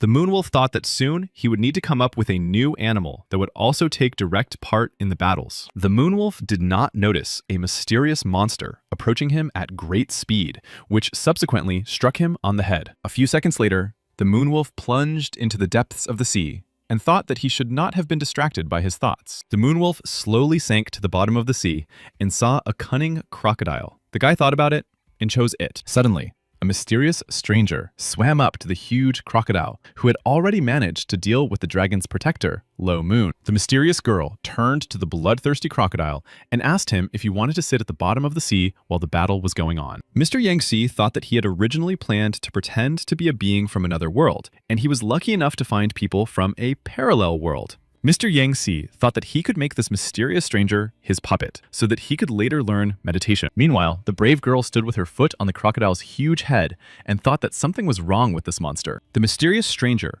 realized that there was not a single wound on the crocodile's body, but it was pretending to be dead. The mysterious girl saw the huge crocodile open its eyes and asked it where it was looking. A few seconds later, the mysterious stranger froze in place, as Mr. Yangxi had already activated his ability to control. Mr. Yangxi had already immersed himself in the inner world of the mysterious girl, and wondered if he would be able to find the episode with meditation here. After a certain amount of time, Mr. Yangxi was very happy, and shouted that he had managed to find the necessary fragments in her memory. Mr. Yangxi had already selected the desired episode and prepared to watch the selected picture. The guy anticipated victory. Meanwhile, the mysterious stranger somehow began to glow dark blue, and a strange pattern appeared on her forehead. Mr. Yangxi did not understand what had happened and was very frightened because he felt resistance to control for the first time. Mr. Yangxi realized that when he tried to interact with his memories of meditation, some kind of magical seal had been activated. Mr. Yangxi continued to think that the body of a person from another world could burn to ashes in order to protect information about meditation. Mr. Yangxi thought he was very lucky that he quickly fixed everything, as it could have ended very sadly. Meanwhile, the battle between the members of the organization of judges and monsters from another world was over. The monsters lost badly. The mysterious girl sat astride a huge whale and tried to escape from the scene of the dizzying battle. The mysterious girl thought she had to leave this place temporarily, but she promised to return soon. The mysterious stranger headed towards the 9th island of the archipelago, called Red Frost. And so, the charming, mysterious beauty took a step and set foot on the dry land of the island of Red Frost. The mysterious stranger walked to the appointed place and thought that the situation in the captured lands was very unfavorable. It was impossible to breathe here. Mr. Yangxi continued to monitor the movements of the mysterious girl and thought that people from another world had not begun to restore these lands. Mr. Yangxi in the body of the charming girl, thought that only the guild building and a few other administrative centers were located in the center. A few minutes later, Mr. Yang Si, in the body of the mysterious stranger, approached the doors of the guild on Red Frost Island. At the entrance, the attractive beauty was met by a guard, who asked her if she really wanted to receive a reward for completing the mission. Mr. Yang Shi now learned the name of this mysterious stranger, who was called Anastas. The girl nodded her head. The guard held out her hands and said that there were 9 gamma rank crystals here, and now they would go to the beautiful Anastas. Yang Shi, in Anastas's body, thought that this was about 100 units of dark energy, but he did not understand how to use it properly. Yang Shi, in Anastas's body, left the guild and thought that it would be better for him to find the Stone of Wisdom soon, as he could feel its energy. Yang Shi was very happy that this charming girl, Anastas, had wings, and he could easily fly away in the right direction. After some time, Yang Se, in the body of the attractive stranger Anastas, landed near a giant cave. Mr. Yang Shi's calmness in Anastas's body was shattered when he saw a snake's head approaching near the huge cave. Anastasia looked closely at the head of the giant snake, which began to hiss strangely when it saw the cute, modest girl. Mr. Yang Shi, in Anastas's body, loudly ordered the bloodthirsty, insolent snake to shut its mouth. The beast was greatly surprised and even frightened. The giant snake obeyed the order and slowly slithered away. Anastas rejoiced in her so-called victory over the monster. Mr. Yang Shi thought that he needed to understand how Anastas made the other monsters obey her and carry out her orders. And now Anastas was once again approaching the mysterious door. Mr. Yang Shi noticed that people had been living here for a long time. Mr. Yang Shi, in the body of the charming beauty Anastas, wondered if behind this door was the very same diamond who kept the Stone of Wisdom. Mr. Yang Si, in the body of Anastas, slowly opened the door to see what was really behind it. Mr. Yang Si, in the body of the charming girl Anastas, decided to enter the room and stopped in the center of the room to look around. Mr. Yang Si began to worry greatly when something started to happen to the body of the attractive beauty Anastas. A few seconds later, Mr. Yang Shi saw a magical window of unknown origin appear in the space. The mystical window was a kind of amazing labyrinth, which later turned out to be the right decision. A door opened, behind which was a huge chest. Mr. Yang Si, in Anastas's body, did not understand anything and came closer. Anastas looked closely at the mysterious chest and did not understand how it could actually be opened. Mr. Yang Si's calmness in the body of the charming girl Anastas was shattered when a strange man appeared behind him. The mysterious man asked Anastas if she was from the Sekal family and how the colonists from the Osid Plain had managed to break through the defenses. The mysterious man was very upset because he thought that the blue star was supposed to perform a real miracle. Yang Shi transformed and said that he was the lucky one who managed to find the reference book. The guy introduced himself as a member of the blue race. Mr. Yan Si realized that he was standing before the legendary Master Daimon, who had hidden the book with the secret records. Master Daimon said that he was interested and asked the boy to tell him his name so that he could understand who he was dealing with. Mr. Yang Si decided to trick Master Daimon and introduced himself as the legendary Mr. Liu Yuan. Meanwhile, somewhere far from their conversation, Mr. Liu Yuan sneezed loudly and thought that someone was remembering him. Master Daimon said that before Mr. Yang Si could receive the coveted Stone of Wisdom, he had to talk to him. Mr. Yang Shi asked Master Daimon what exactly he planned to talk about. Daimon asked how things were going with the Blue Star race. Mr. Yang Shi began to tell Master Daimon the latest dizzying news, and after an hour, he even sat down on the floor. Master Daimon finally said that in order for Mr. Yang Shi to obtain the magic crystal, he had to pass a series of tests. Master Daimon looked at Mr. Yang Shi again and said that he would definitely be able to handle a series of dizzying trials. Master Daimon told Mr. Yang Shi to prepare himself to see the true wonder of the Osid Plains. The young man waited eagerly. Mr. Yang Shi kept his eyes fixed on the mystical box standing next to Master Daimon. Soon, for some reason, the mystical chest began to open slightly. Mr. Yang Shi felt a strange sensation again. Master Daimon loudly declared that inside was the true power of life, which was constantly changing and did not obey the rules. Finally, the chest opened completely, and Mr. Yang Shi was already looking at the mysterious pink Stone of Wisdom. Mr. Yang Shi slowly reached out his hand to touch the dizzying power of the Stone of Wisdom. However, his attempts to grab the Stone of Wisdom ended in failure, as Mr. Yang Xi's hand passed right through it. Master Daimon loudly asked Mr. Yang Xi what he was waiting for. He had to get this Stone of Wisdom as quickly as possible. Mr. Yang Xi wondered why he had been unable to touch the mysterious Stone of Wisdom. Mr. Yang Xi decided to make another painful attempt to grab the mystical Stone of Wisdom, but it also ended in failure. Master Diamond said that the situation in which Mr. Yang Si was unable to touch the Stone of Destiny was strange. It was as if the stone hated him. Suddenly, Mr. Yang Si stood up and said that someone was approaching quickly and that they needed to hide as soon as possible. However, Master Daimon replied that he had waited too long for his guests to arrive and was not going to hide from honorable and respected people. But Mr. Yang Si was no longer listening to the powerful Master Daimon and closed the mystical door. Poor Master Daimon shouted that Mr. Yang Si should not have done so, as she wanted to talk a little more. Mr. Yang Si quickly transformed into the charming girl Anastas and soon heard a man's voice asking a strange question. It was the son of the Lord of the Bright City, Duran Kate, who turned to Anastas and asked the beauty what she was doing there. Mr. Yang Si, in Anastas's body, realized that Duran Keith was one of her suitors who wanted to marry her because of her pure lineage. Mr. Yang Si, in the body of the charming girl Anastas, decided to respond very arrogantly and boldly and said that it was none of his business. Offended, Duran Kate tried to stop the insolent girl Anastas and said that he had already done a lot for her. Duran Kate continued to ask questions and told Anastas to stop turning her nose up at him and agree to his marriage proposal. The brave Duran Keith ordered his beloved Anastas to finally give in and become his wife, for the sake of a bright future for their race. Suddenly, the cunning and treacherous Duran Keith decided to demonstrate his abilities and began to transform into a monster. Mr. Yang Si, in the body of the charming girl Anastas, decided to respond to the attack and fired a blithe arrow at the criminal.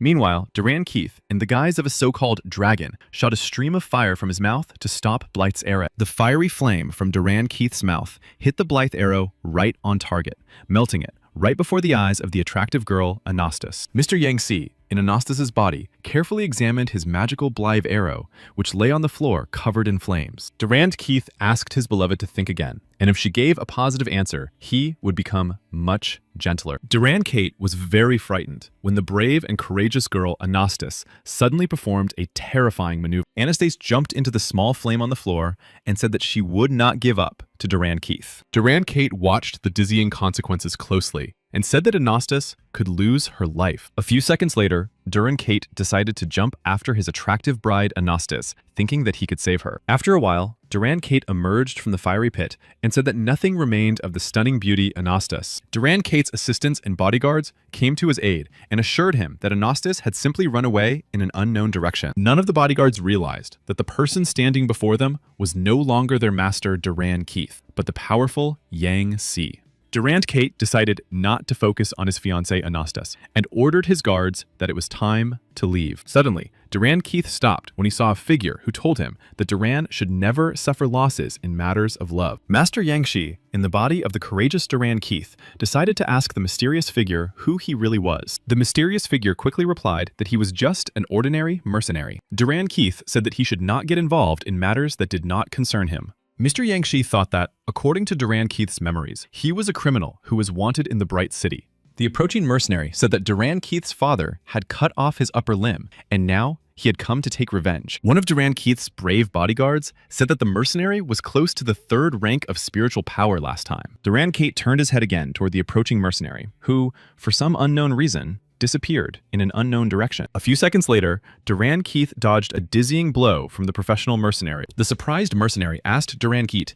how he managed to predict his terrifying movements. The guy replied that he just guessed. The battle between Duran Keith and the professional mercenary temporarily ended when a dizzying explosion sounded. Mr. Yang Si, in the body of Duran Keith, turned his head and realized that the door behind which Master Diamond was hiding had exploded. Master Damon said that this alchemical matrix could indeed be used to escape the trap. Master Damon quickly flew up to the brave Duran Kate and said that he would give him a hint soon. Meanwhile, the professional mercenary said that Duran Kate had the Philosopher's Stone and therefore could not count on mercy. Duran Kate's brave bodyguards asked him to immediately leave the battlefield and report to his powerful father. The two brave guards argued fiercely over which of them would stay and tried to detain the professional mercenary. Mr. Yang Si, in the body of Duran Kate, thought that people in this world also had no divisions between good and evil. Master Damon said that two people with the third level and two with the second level would never be able to fight him on equal terms. Master Damon turned to the brave bodyguard Duran Kate and asked him to hit as hard as possible to absorb his energy. Meanwhile,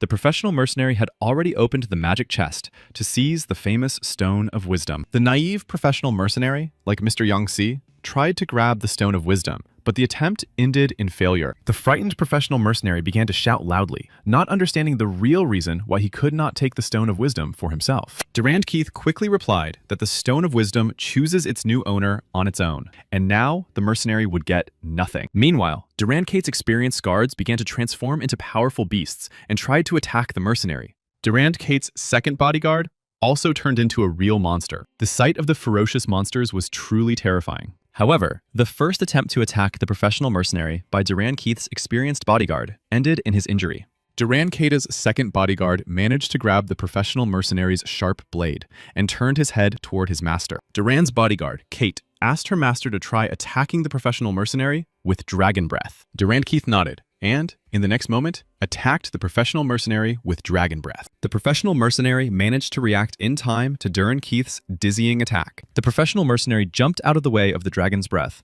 and miraculously survived. The poor guy was exhausted. Durand Keith approached his responsible bodyguard and took him by the hand. They tried to flee the battlefield. Meanwhile, the powerful Master Diamond constantly absorbed the dark energy that emanated during the dizzying battle. A few seconds later, Master Diamond raised his finger as if pointing to the sky and stood still in a waiting mode. A terrifying pink stream of crazy energy descended toward Master Diamond, indicating that he had almost completely recovered. Master Diamond looked intently at the sky and said that he did not expect such a huge hole to form after his recovery. Master Diamond said that a strong and very greedy person would return as soon as possible for another meeting. Meanwhile, huge, bloodthirsty birds began to fly out of the spatial portal in the sky, clearly planning to attack people. The giant bird constantly circled in the sky, as if looking for its next victim to attack. The disciples who were hanging in the air asked each other what those pink rays of light were from which the terrible beasts had flown out. One of the outstanding students said that these birds were most likely guarding secret treasures, as they were much more sensitive than ordinary people. Master Damon flew up to Durand Keith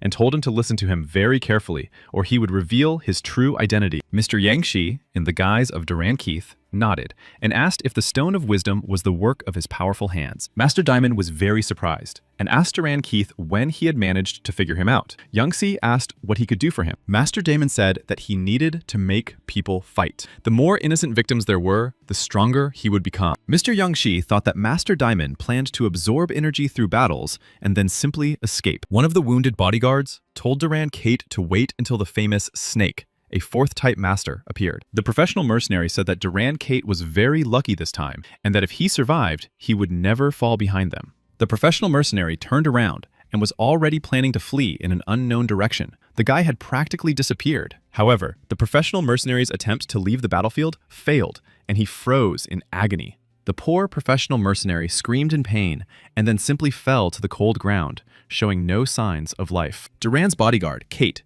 had already transformed into human form and asked her master if he should check on the mercenary. Mr. Yangshi wondered what the real reason was that the Stone of Wisdom had taken the life of this professional mercenary. However, the situation changed dramatically when the immobilized professional mercenary began to glow with a pink light. In a moment, the mercenary stood up and shouted loudly that he now possessed permanent energy regeneration. Mr. Yangshi, in the body of Durand Keith, looked at Master Daimon and tried to find the words to ask him what had happened. The professional mercenary shouted loudly that from now on he was immortal and nothing could scare him anymore. He was ready to fight Durand Keith. Durand Keith slowly approached his wounded guard and pulled the knife out of his hand. The poor bodyguard cried out in pain. A few moments later, Durand Keith threw the sharp blade toward the huge hole that had been created by the explosion of pink energy. Durand Keith was not at all surprised when the sharp blade that belonged to the professional mercenary hit the huge bird directly. Meanwhile, the professional mercenary was very surprised that Durand Keith was able to hit the huge bird from such a distance. In fact, Mr. Yangshi, in Durand Keith's body,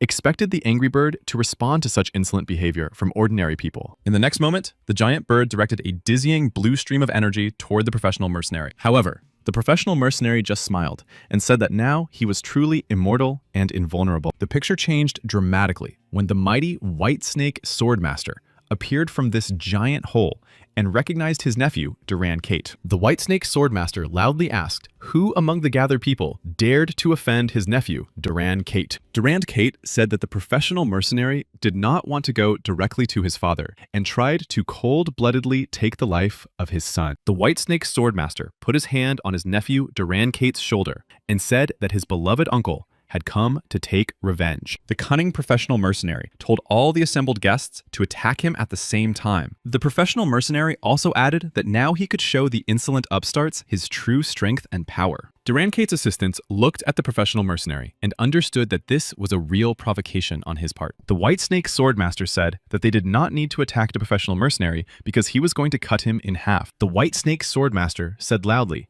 that he wanted to see how long the professional mercenary could withstand his attack. A few seconds later, the White Snake Swordmaster raised his legendary sharp blade, and something strange began to happen. A thick fog spread around the gathered people, obscuring their vision. However, the professional mercenary eventually managed to make out a huge, poisonous snake appearing in the fog. The professional mercenary even tried to stab his leg with a knife, so that the excruciating pain would help him come to his senses. Meanwhile, the giant poisonous snake had almost crushed the poor professional mercenary, who was suffering from dizzying pain. The White Snake Swordmaster asked her nephew, Duran Kate, if that mythical crystal was indeed the Stone of Wisdom. Duran Kate shrugged, and it didn't matter, because soon the Stone of Wisdom would belong to the White Snake Swordmaster. The White Snake Swordmaster began to laugh loudly and said that when he got the Stone of Wisdom, he would definitely share the reward with his nephew. Meanwhile, around the corner, Master Diamond watched the situation closely and thought that the mercenary was still useless. Master Damon continued to think that he had only given the mercenary a unique chance, but now he would have to act on his own anyway. A few seconds later, the professional mercenary stopped screaming in agony as a pink beam flew into his head. After a while, the professional mercenary seemed to be reborn and turned his head toward the bloodthirsty snake. The professional mercenary cut the poor, poisonous snake in half with a single blow of his sharp blade. The professional mercenary laughed loudly and said that this was all that the legendary White Snake Swordmaster was capable of. The professional mercenary continued to stand still and looked into the face of the White Snake Swordmaster, who said that he was very lucky. The White Snake Swordmaster shouted loudly that he would now show the insolent upstart what a real, decisive, and crushing blow was. The White Snake Swordmaster raised his legendary sword and summoned his unique ability called Snake Waterfall. A few seconds later, a real dizzying snake waterfall fell on the head of the confused professional mercenary. One of the White Snake Swordmaster's loyal assistants said that the final attack was literally uncontrollable. The frightened assistants of the White Snake Swordmaster were terrified when they saw that his poisonous snakes were already crawling everywhere. The poisonous snakes quickly spread across the territory and were ready to carry out the orders of their master,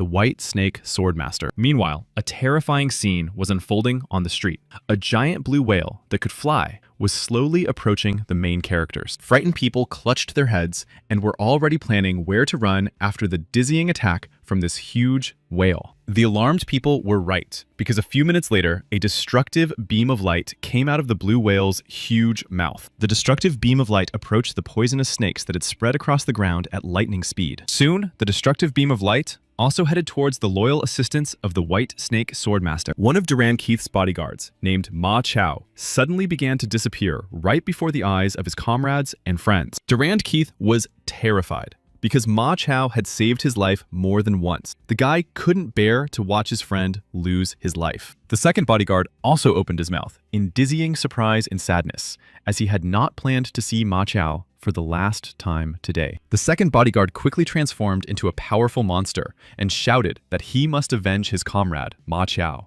However, Durant Keith decided to stop the naive bodyguard, who was clearly unable to withstand such a powerful force. Durant Keith said that he would swear, here and now, that he would soon deal with this hateful blue whale. The second bodyguard obeyed and stopped. The man turned his head and noticed that the cold bodies had begun to disappear for some reason. Durant Keith also turned his head and saw that a mysterious alchemical circle with enigmatic patterns inside had appeared on the floor. Durant Keith continued to watch as the cold bodies of his companions literally began to disintegrate into pink particles before his eye. Meanwhile, one of the White Snake's living assistants, a swordmaster, noticed that this pink light helped him reach the second level of spiritual power. Yanxi, in Durant Keith's body, thought that taking a life was stronger than another person. Such was the cultivation of the Stone of Wisdom. The White Snake Swordmaster approached his nephew, Duran Kate, and said that the situation had gotten a little out of control. The White Snake Swordmaster also said that each taking of a life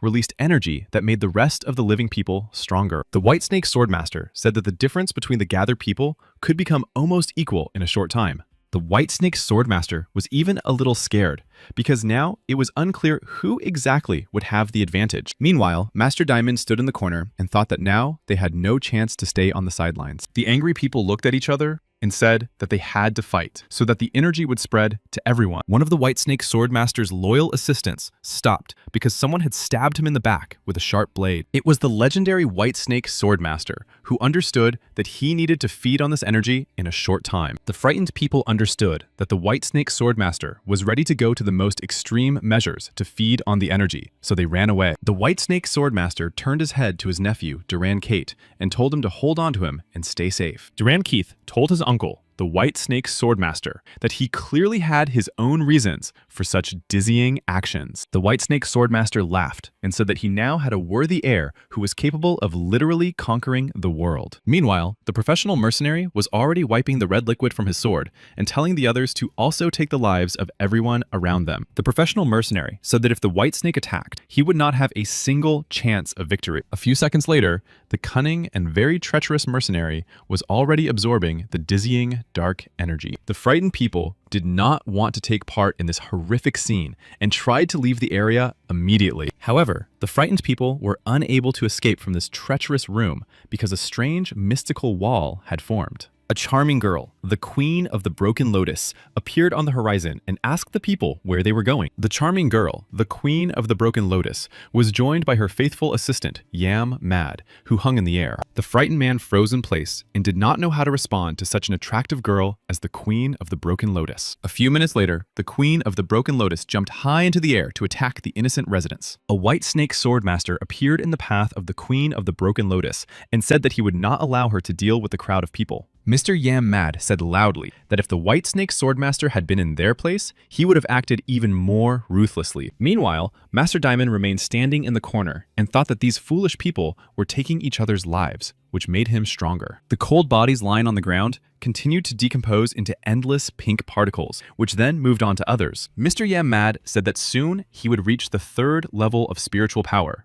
and then they would be forced to fight. However, the White Snake Swordmaster did not plan to wait until his opponents truly reached dizzying power. The White Snake Swordmaster used his unique ability, and a thick fog formed around Mr. Yam Mad. The White Snake Swordmaster struck the thick fog with his sword with astonishing force and commanded it to explode. A few seconds later, there was a dizzying explosion of terrifying power. Everything around literally stopped. Gradually, the thick pink fog began to dissipate. However, it was still impossible to see anything. The Queen of the Broken Lotus and Mr. Yam Mad licked their wounds after the devastating and terrifying explosion. Mr. Yam Mad asked the White Snake Swordmaster if he was friends with his head, as the poor man had lost his own arm. However, the brave White Snake Swordmaster said that he had his own plans for a bright future. The White Snake Swordmaster also lost his arm for some reason and suddenly noticed a professional mercenary approaching him. Naturally, the White Snake Swordmaster managed to dodge the professional mercenary's dizzying attack and stabbed his sword into his chest. The professional mercenary just laughed and said that the White Snake Swordmaster must have forgotten that he had infinite regeneration. However, the White Snake Swordmaster looked into the eyes of the professional mercenary and asked him if he was 100% sure. The frightened professional mercenary looked at his numerous wounds and did not understand why they were not healing. The White Snake Swordmaster said that he felt sorry for the mercenary because the Stone of Wisdom had ultimately chosen him. The professional mercenary still did not believe the words of the White Snake Swordmaster and said in a quiet voice that the Stone of Wisdom was on his side. However, the White Snake Swordmaster kicked the naive mercenary in the head, and his opponent's cold body fell to the ground. The Queen of the Broken Lotus and Lord Yam Mad stood opposite the great White Snake Swordmaster and thought about how to deal with him. The White Snake Swordmaster said that their powers were equal, but he was already considered immortal, and now they could not withstand his attacks. Lord Yam Mad raised his hand and said that they needed to take the nephew of the White Snake Swordmaster, Duran Keita, hostage. A few seconds later, a huge armed army of bloodthirsty people approached the terrified Duran Keita. Duran Keita thought for a moment and made the only right decision. The guy shouted that he would no longer take part in this circus. A moment later, Duran Keita's stern face changed dramatically, and he announced in a loud voice that the rest of the people should prepare to feel fear. After a while, Duran Keita appeared before his opponents in the form of a huge fire-breathing dragon. Mr. Yam Mad said that this could not be true, as this fire dragon possessed the 3rd level of spiritual power. Next to Mr. Yammad was his loyal comrade, who also opened his mouth in dizzying amazement. In the next moment, the giant, fire-breathing dragon grabbed one of his bloodthirsty rivals and bit him in half. The fire-breathing dragon struck the second opponent hard on the head with its long tail, and the poor guy fell back several meters. A few seconds later, Duran Kate, in the form of a giant, fire-breathing dragon, once again delivered a crushing blow to the head of one of his enemies. The Queen of the Broken Lotus watched the fire dragon's actions closely, and literally trembled with uncontrollable fear. Duran Keith, in the form of a fire dragon, said that he was from a noble family and had no equal among the 2nd and 3rd levels of spiritual power. Meanwhile, the cold bodies that continued to lie on the ground dissolved into pink particles. The fire dragon turned to the White Snake Swordmaster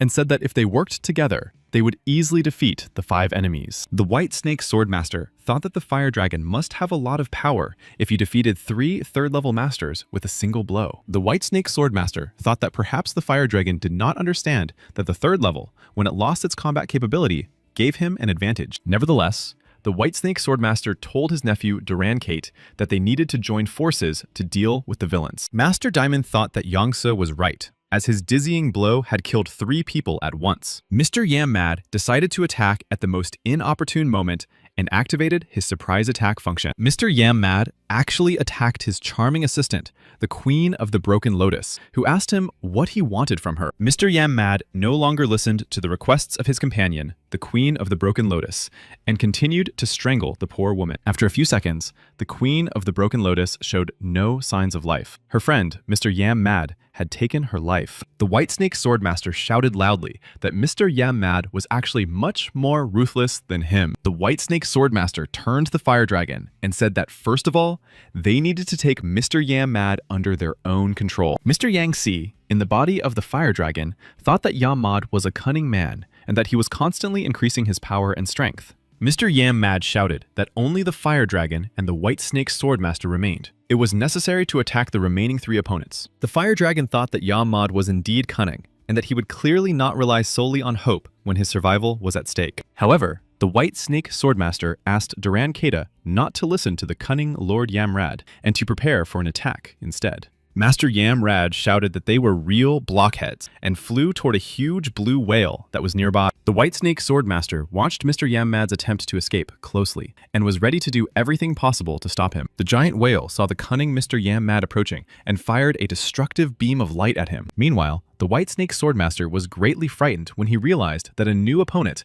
a 4th-level master, had appeared. Mr. Yammad was quickly approaching the blue whale and suddenly stopped because he was really shocked. A few seconds later, poor Mr. Yammad was already on the ground. There was a dizzying crash from his fall. It was the great Master of Light Eclipse who had deflected Mr. Yammad's attack with incredible ease. Mr. Yammad got to his feet and raised his head to see who dared to launch such a powerful attack. The White Snake Swordmaster understood perfectly well that the Master of Light Eclipse from the Alfonso family possessed the 4th level of spiritual power. The Master of Light Eclipse landed on the ground and saw the White Snake and Mr. Yammad bowing before him in greeting. The Master of Light Eclipse said that Master Damon had not lied to him and that he had indeed found the legendary Stone of Wisdom here. The Master of the Light Eclipse laughed loudly and said aloud that he would finally be able to revive his beloved daughter. The Master of Light Eclipse literally burst into tears and said that he would do everything possible to make his plan a reality. The Master of Light Eclipse raised his hand forward and his limb began to glow with a dazzling bright light. Meanwhile, Master Diamond stood in the corner and wondered why the Master of Light Eclipse made him hate him. Master Damon thought that the Master of the Light Eclipse's body possessed enough energy to break his terrible seal. Master Damon continued to think that if the Master of Light Eclipse used even a little of his potential, he had a chance to break free. After a few seconds, the Master of Light Eclipse lowered his hand and put it in his pocket. He continued to look ahead. Yan Shi, in the body of the fire dragon, thought that this was the first time he had seen what a person with 4th-level spiritual power was capable of. Meanwhile, Diamond decided to be cunning and ordered the others to attack the Master of Light Eclipse, and he would grant them triple healing. The Master Master of Light Eclipse turned toward the Fire Dragon, the White Snake Swordmaster, and Mr. Yam Mad. The White Snake Swordmaster spoke first, asking the Master of Light Eclipse if he wanted to receive the Stone of Wisdom. The White Snake Swordmaster hovered in the air and said that the Master of the Light Eclipse should first ask his sword for permission. The Master of the Solar Eclipse began to slowly rise into the air and asked the White Snake Swordmaster why he dared to stop him. The Master of Light Eclipse turned his head toward the Fire Dragon and asked if he was also on the side of the White Snake Swordmaster. Yang Shi, in the body of the Fire Dragon, thought that he still had an ace up his sleeve, but he really wanted to see the power of the 4th level. Yang Shi, in the body of the huge Fire Dragon, approached his so-called uncle, the White Snake Swordmaster. Durand Keith, in the form of a Fire Dragon, said that the White Snake Swordmaster was his uncle and that he would fight exclusively on his side. Mr. Yam Mad also thought that it would definitely not hurt him to experience the dizzying power of the 4th stage for himself. The Master of Light Eclipse thought that the situation was developing in an unusual way and that he needed to train first. The Master of the Light Eclipse grabbed the legendary blade in his hand and prepared to attack his naive opponents. The Master of Light Eclipse said that his opponents were well aware of their level and still decided to go against such a powerful opponent. The White Snake Swordmaster prepared for a dizzying attack, and a terrifying poisonous snake appeared behind him. The Master of Light Eclipse said that the guys probably did not understand the difference between the 3rd and 4th levels of spiritual power. A few seconds later, a mysterious sphere appeared near the Master of Light Eclipse, which he controlled. All he had to do was give it a slight flick. The magical sphere from the Master of Light Eclipse was directed straight into the mouth of the huge poisonous snake that was standing near the White Snake, the Master of the Sword. In the next moment, the poor giant snake swallowed this mysterious sphere from the Master of Light Eclipse. The Master of Light Eclipse quietly commanded his sphere to destroy the powerful enemy. The next moment, the giant poisonous snake formed by the White Snake Swordmaster began to disintegrate into small particles. The White Snake Swordmaster began to scream loudly because the poisonous giant snake that had disappeared was actually his right hand. After a certain amount of time, the White Swordmaster's arm began to gradually recover. The guy thought he was very lucky. Then, the Master of Light Eclipse ordered his mysterious sphere to attack again and pointed his finger at Mr. Yam Mad. A second later, Mr. Yam Mad howled in agonizing and terrible pain. The poor guy began to disintegrate into elementary particles again. The wounded Mr. Yam Mad continued to scream and said that he should not have fought a 4th level master with such idiot. Yan Si, in the form of a Fire Dragon, wondered if this magic ball or sphere from the Master of Light Eclipse was really such a threat. The cunning Master Daimon, who was standing around the corner, thought that even a trace of his complete cleansing could wipe them off the face of the earth with incredible ease. The White Snake Swordmaster began to transform into a snake and said that he did not believe that the Master of Light Eclipse was stronger than him. The White Snake Swordmaster ran at lightning speed toward the approaching mysterious sphere and put his hand forward. The White Snake Swordmaster tried to block the hated sphere from the Master of the Solar Eclipse. The Master of Light Eclipse closely watched the actions of his powerful opponent, the White Snake Swordmaster. Meanwhile, Master Damon, standing in the corner, said that White Snake would soon finally reach the 4th level. The White Snake Swordmaster froze in midair and could not make a single movement. The poor man thought he had already lost the dizzying battle. After a few seconds, the White Snake Swordmaster managed to spread his arms in different directions and said that he felt such pleasant sensations for the first time. The White Snake Swordmaster seemed to have become much stronger and, surrounded by several poisonous snakes, tried to attack the Master of Light Eclipse. Master Damon spoke in a quiet voice, telling the White Snake Swordmaster to use more force to break the seal. The Master of Light Eclipse was a little scared because he felt that the White Snake Swordmaster had almost reached the next level. Yang Shi, in the body of Duranketa, also noticed that the White Snake Swordmaster was on the verge of reaching the 4th level of spiritual power. For some reason, Yang Shi in Durand Keta's body began to feel a certain vulnerability in his unique ability to steal talents. Mr. Yang Si continued to wonder if the White Snake Swordmaster could melt or even turn into real energy. Meanwhile, the Master of Light Eclipse said that as soon as he obtained the coveted Stone of Wisdom, he would resurrect his beloved daughter. The cunning Master Diamond smiled and said that there was very little left to finally break the hated seal. Master Diamond saw that the Master of the Light Eclipse had decided to use a sneak attack. He couldn't let that happen. The Master of Light Eclipse directed several streams of light rays at Diamond, which were supposed to seriously injure him. But the light arrows collided with a pink barrier in the air. Not a single arrow hit Damon's body. Master Damon thought that thanks to this pink barrier, the arrows from the Master of Light Eclipse had become significantly weaker. The Master of Light Eclipse thought that the Stone of Wisdom was just a stone, and that its qualities and merits should not be overestimated. Gradually, it became clear that the light rays from the Master of Light's eclipse had ultimately broken through the pink barrier. And then, the rays of light and arrows hit the body of the White Snake, the Sword Master. The guy screamed loudly and said that it hurt him very much. The White Snake Sword Master raised his hand and seemed to see something in the sky. The guy whispered something quietly to himself. After a few seconds, the White Snake Swordmaster realized that he had indeed seen something divine in the sky. No one expected that in the next moment, there would be a dizzying explosion. Everything around them shone brightly. A few minutes later, it became clear that the witnesses were looking at a new White Snake Swordmaster who already possessed the 4th level of spiritual power. The Master of the Light Eclipse approached his opponent and said that his attacks were a little late because he had managed to reach the next level. The White Snake Swordmaster thought about how to repay the Master of the Solar Eclipse, maybe by hurting him as much as he had hurt him. The White Snake Swordmaster thought that this was actually not a bad idea, but first, he had to do one more important thing. Meanwhile, Mr. Yammad was very frightened when he realized that the White Snake Swordmaster was planning to attack him. And then, a few seconds later, the giant poisonous snake controlled by the White Snake Swordmaster swallowed Mr. Yammad. The White Snake Swordmaster turned to Duran Kate and said that as soon as he defeated the Master of the Solar Eclipse, he would share the Stone of Wisdom with him. The Master of the Solar Eclipse told the White Snake not to rush, as 2 more rivals would soon arrive. The White Snake Swordmaster paused and thought that he could indeed sense the approach of 2 powerful energy fields. The first muscular Atlantean was the Wind God, Ouyang Guanhe. He was indeed a powerful hero. The second worthy Atlantean was a dark blue gentleman. His charming mustache made the surrounding crowd smile. The 2 companions looked at the so-called Stone of Wisdom and thought that with its help, they could become nobles. The Master of Light Eclipse greeted the 2 friends and asked them to make a deal. He wanted the Stone of Wisdom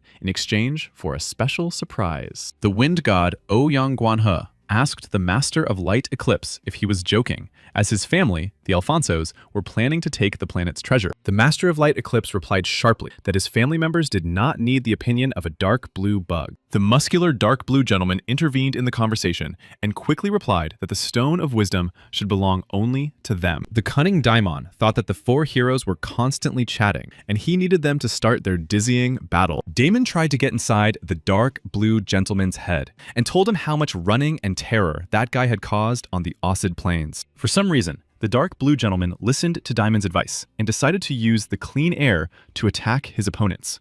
And in the next moment, the cunning dark blue lord attacked the harmless White Snake Swordmaster. The dark blue gentleman clearly did not expect that his crushing blow would hit the air and the head of the White Snake Swordmaster would dissolve. The Master of Light Eclipse smiled when he saw such a funny picture. Now the rivals were on equal terms.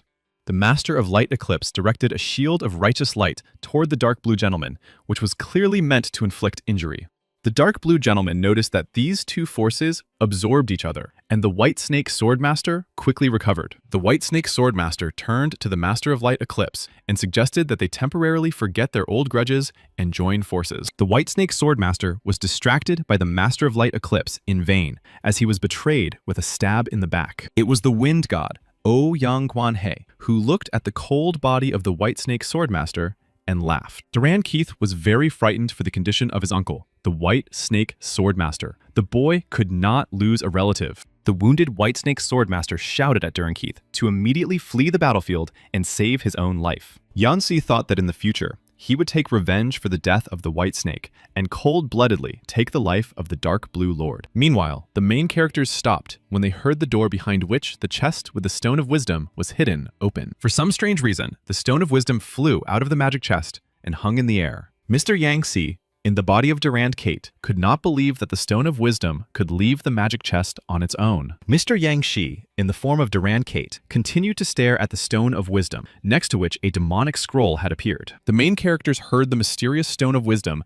say that it was finally free. The Stone of Wisdom headed for the sky, and now the Master of the Light Eclipse shouted that this stone should belong only to him. The Dark Blue Gentleman and the Wind God Ouyang Guanhe turned their heads when they heard a voice saying that the Stone of Wisdom was in the hands of the Organization of Judges. It was Pig from the Organization of Judges who controlled the demonic scroll. The guy ordered the Stone of Wisdom to land in his hands. The Stone of Wisdom whispered quietly that Diamond had deceived him once again, and that he had to obey the orders of Pig from the Organization of Judges. And finally, the Stone of Wisdom ended up in the hands of the hero Pig from the Organization of Judges. The guy looked at it closely.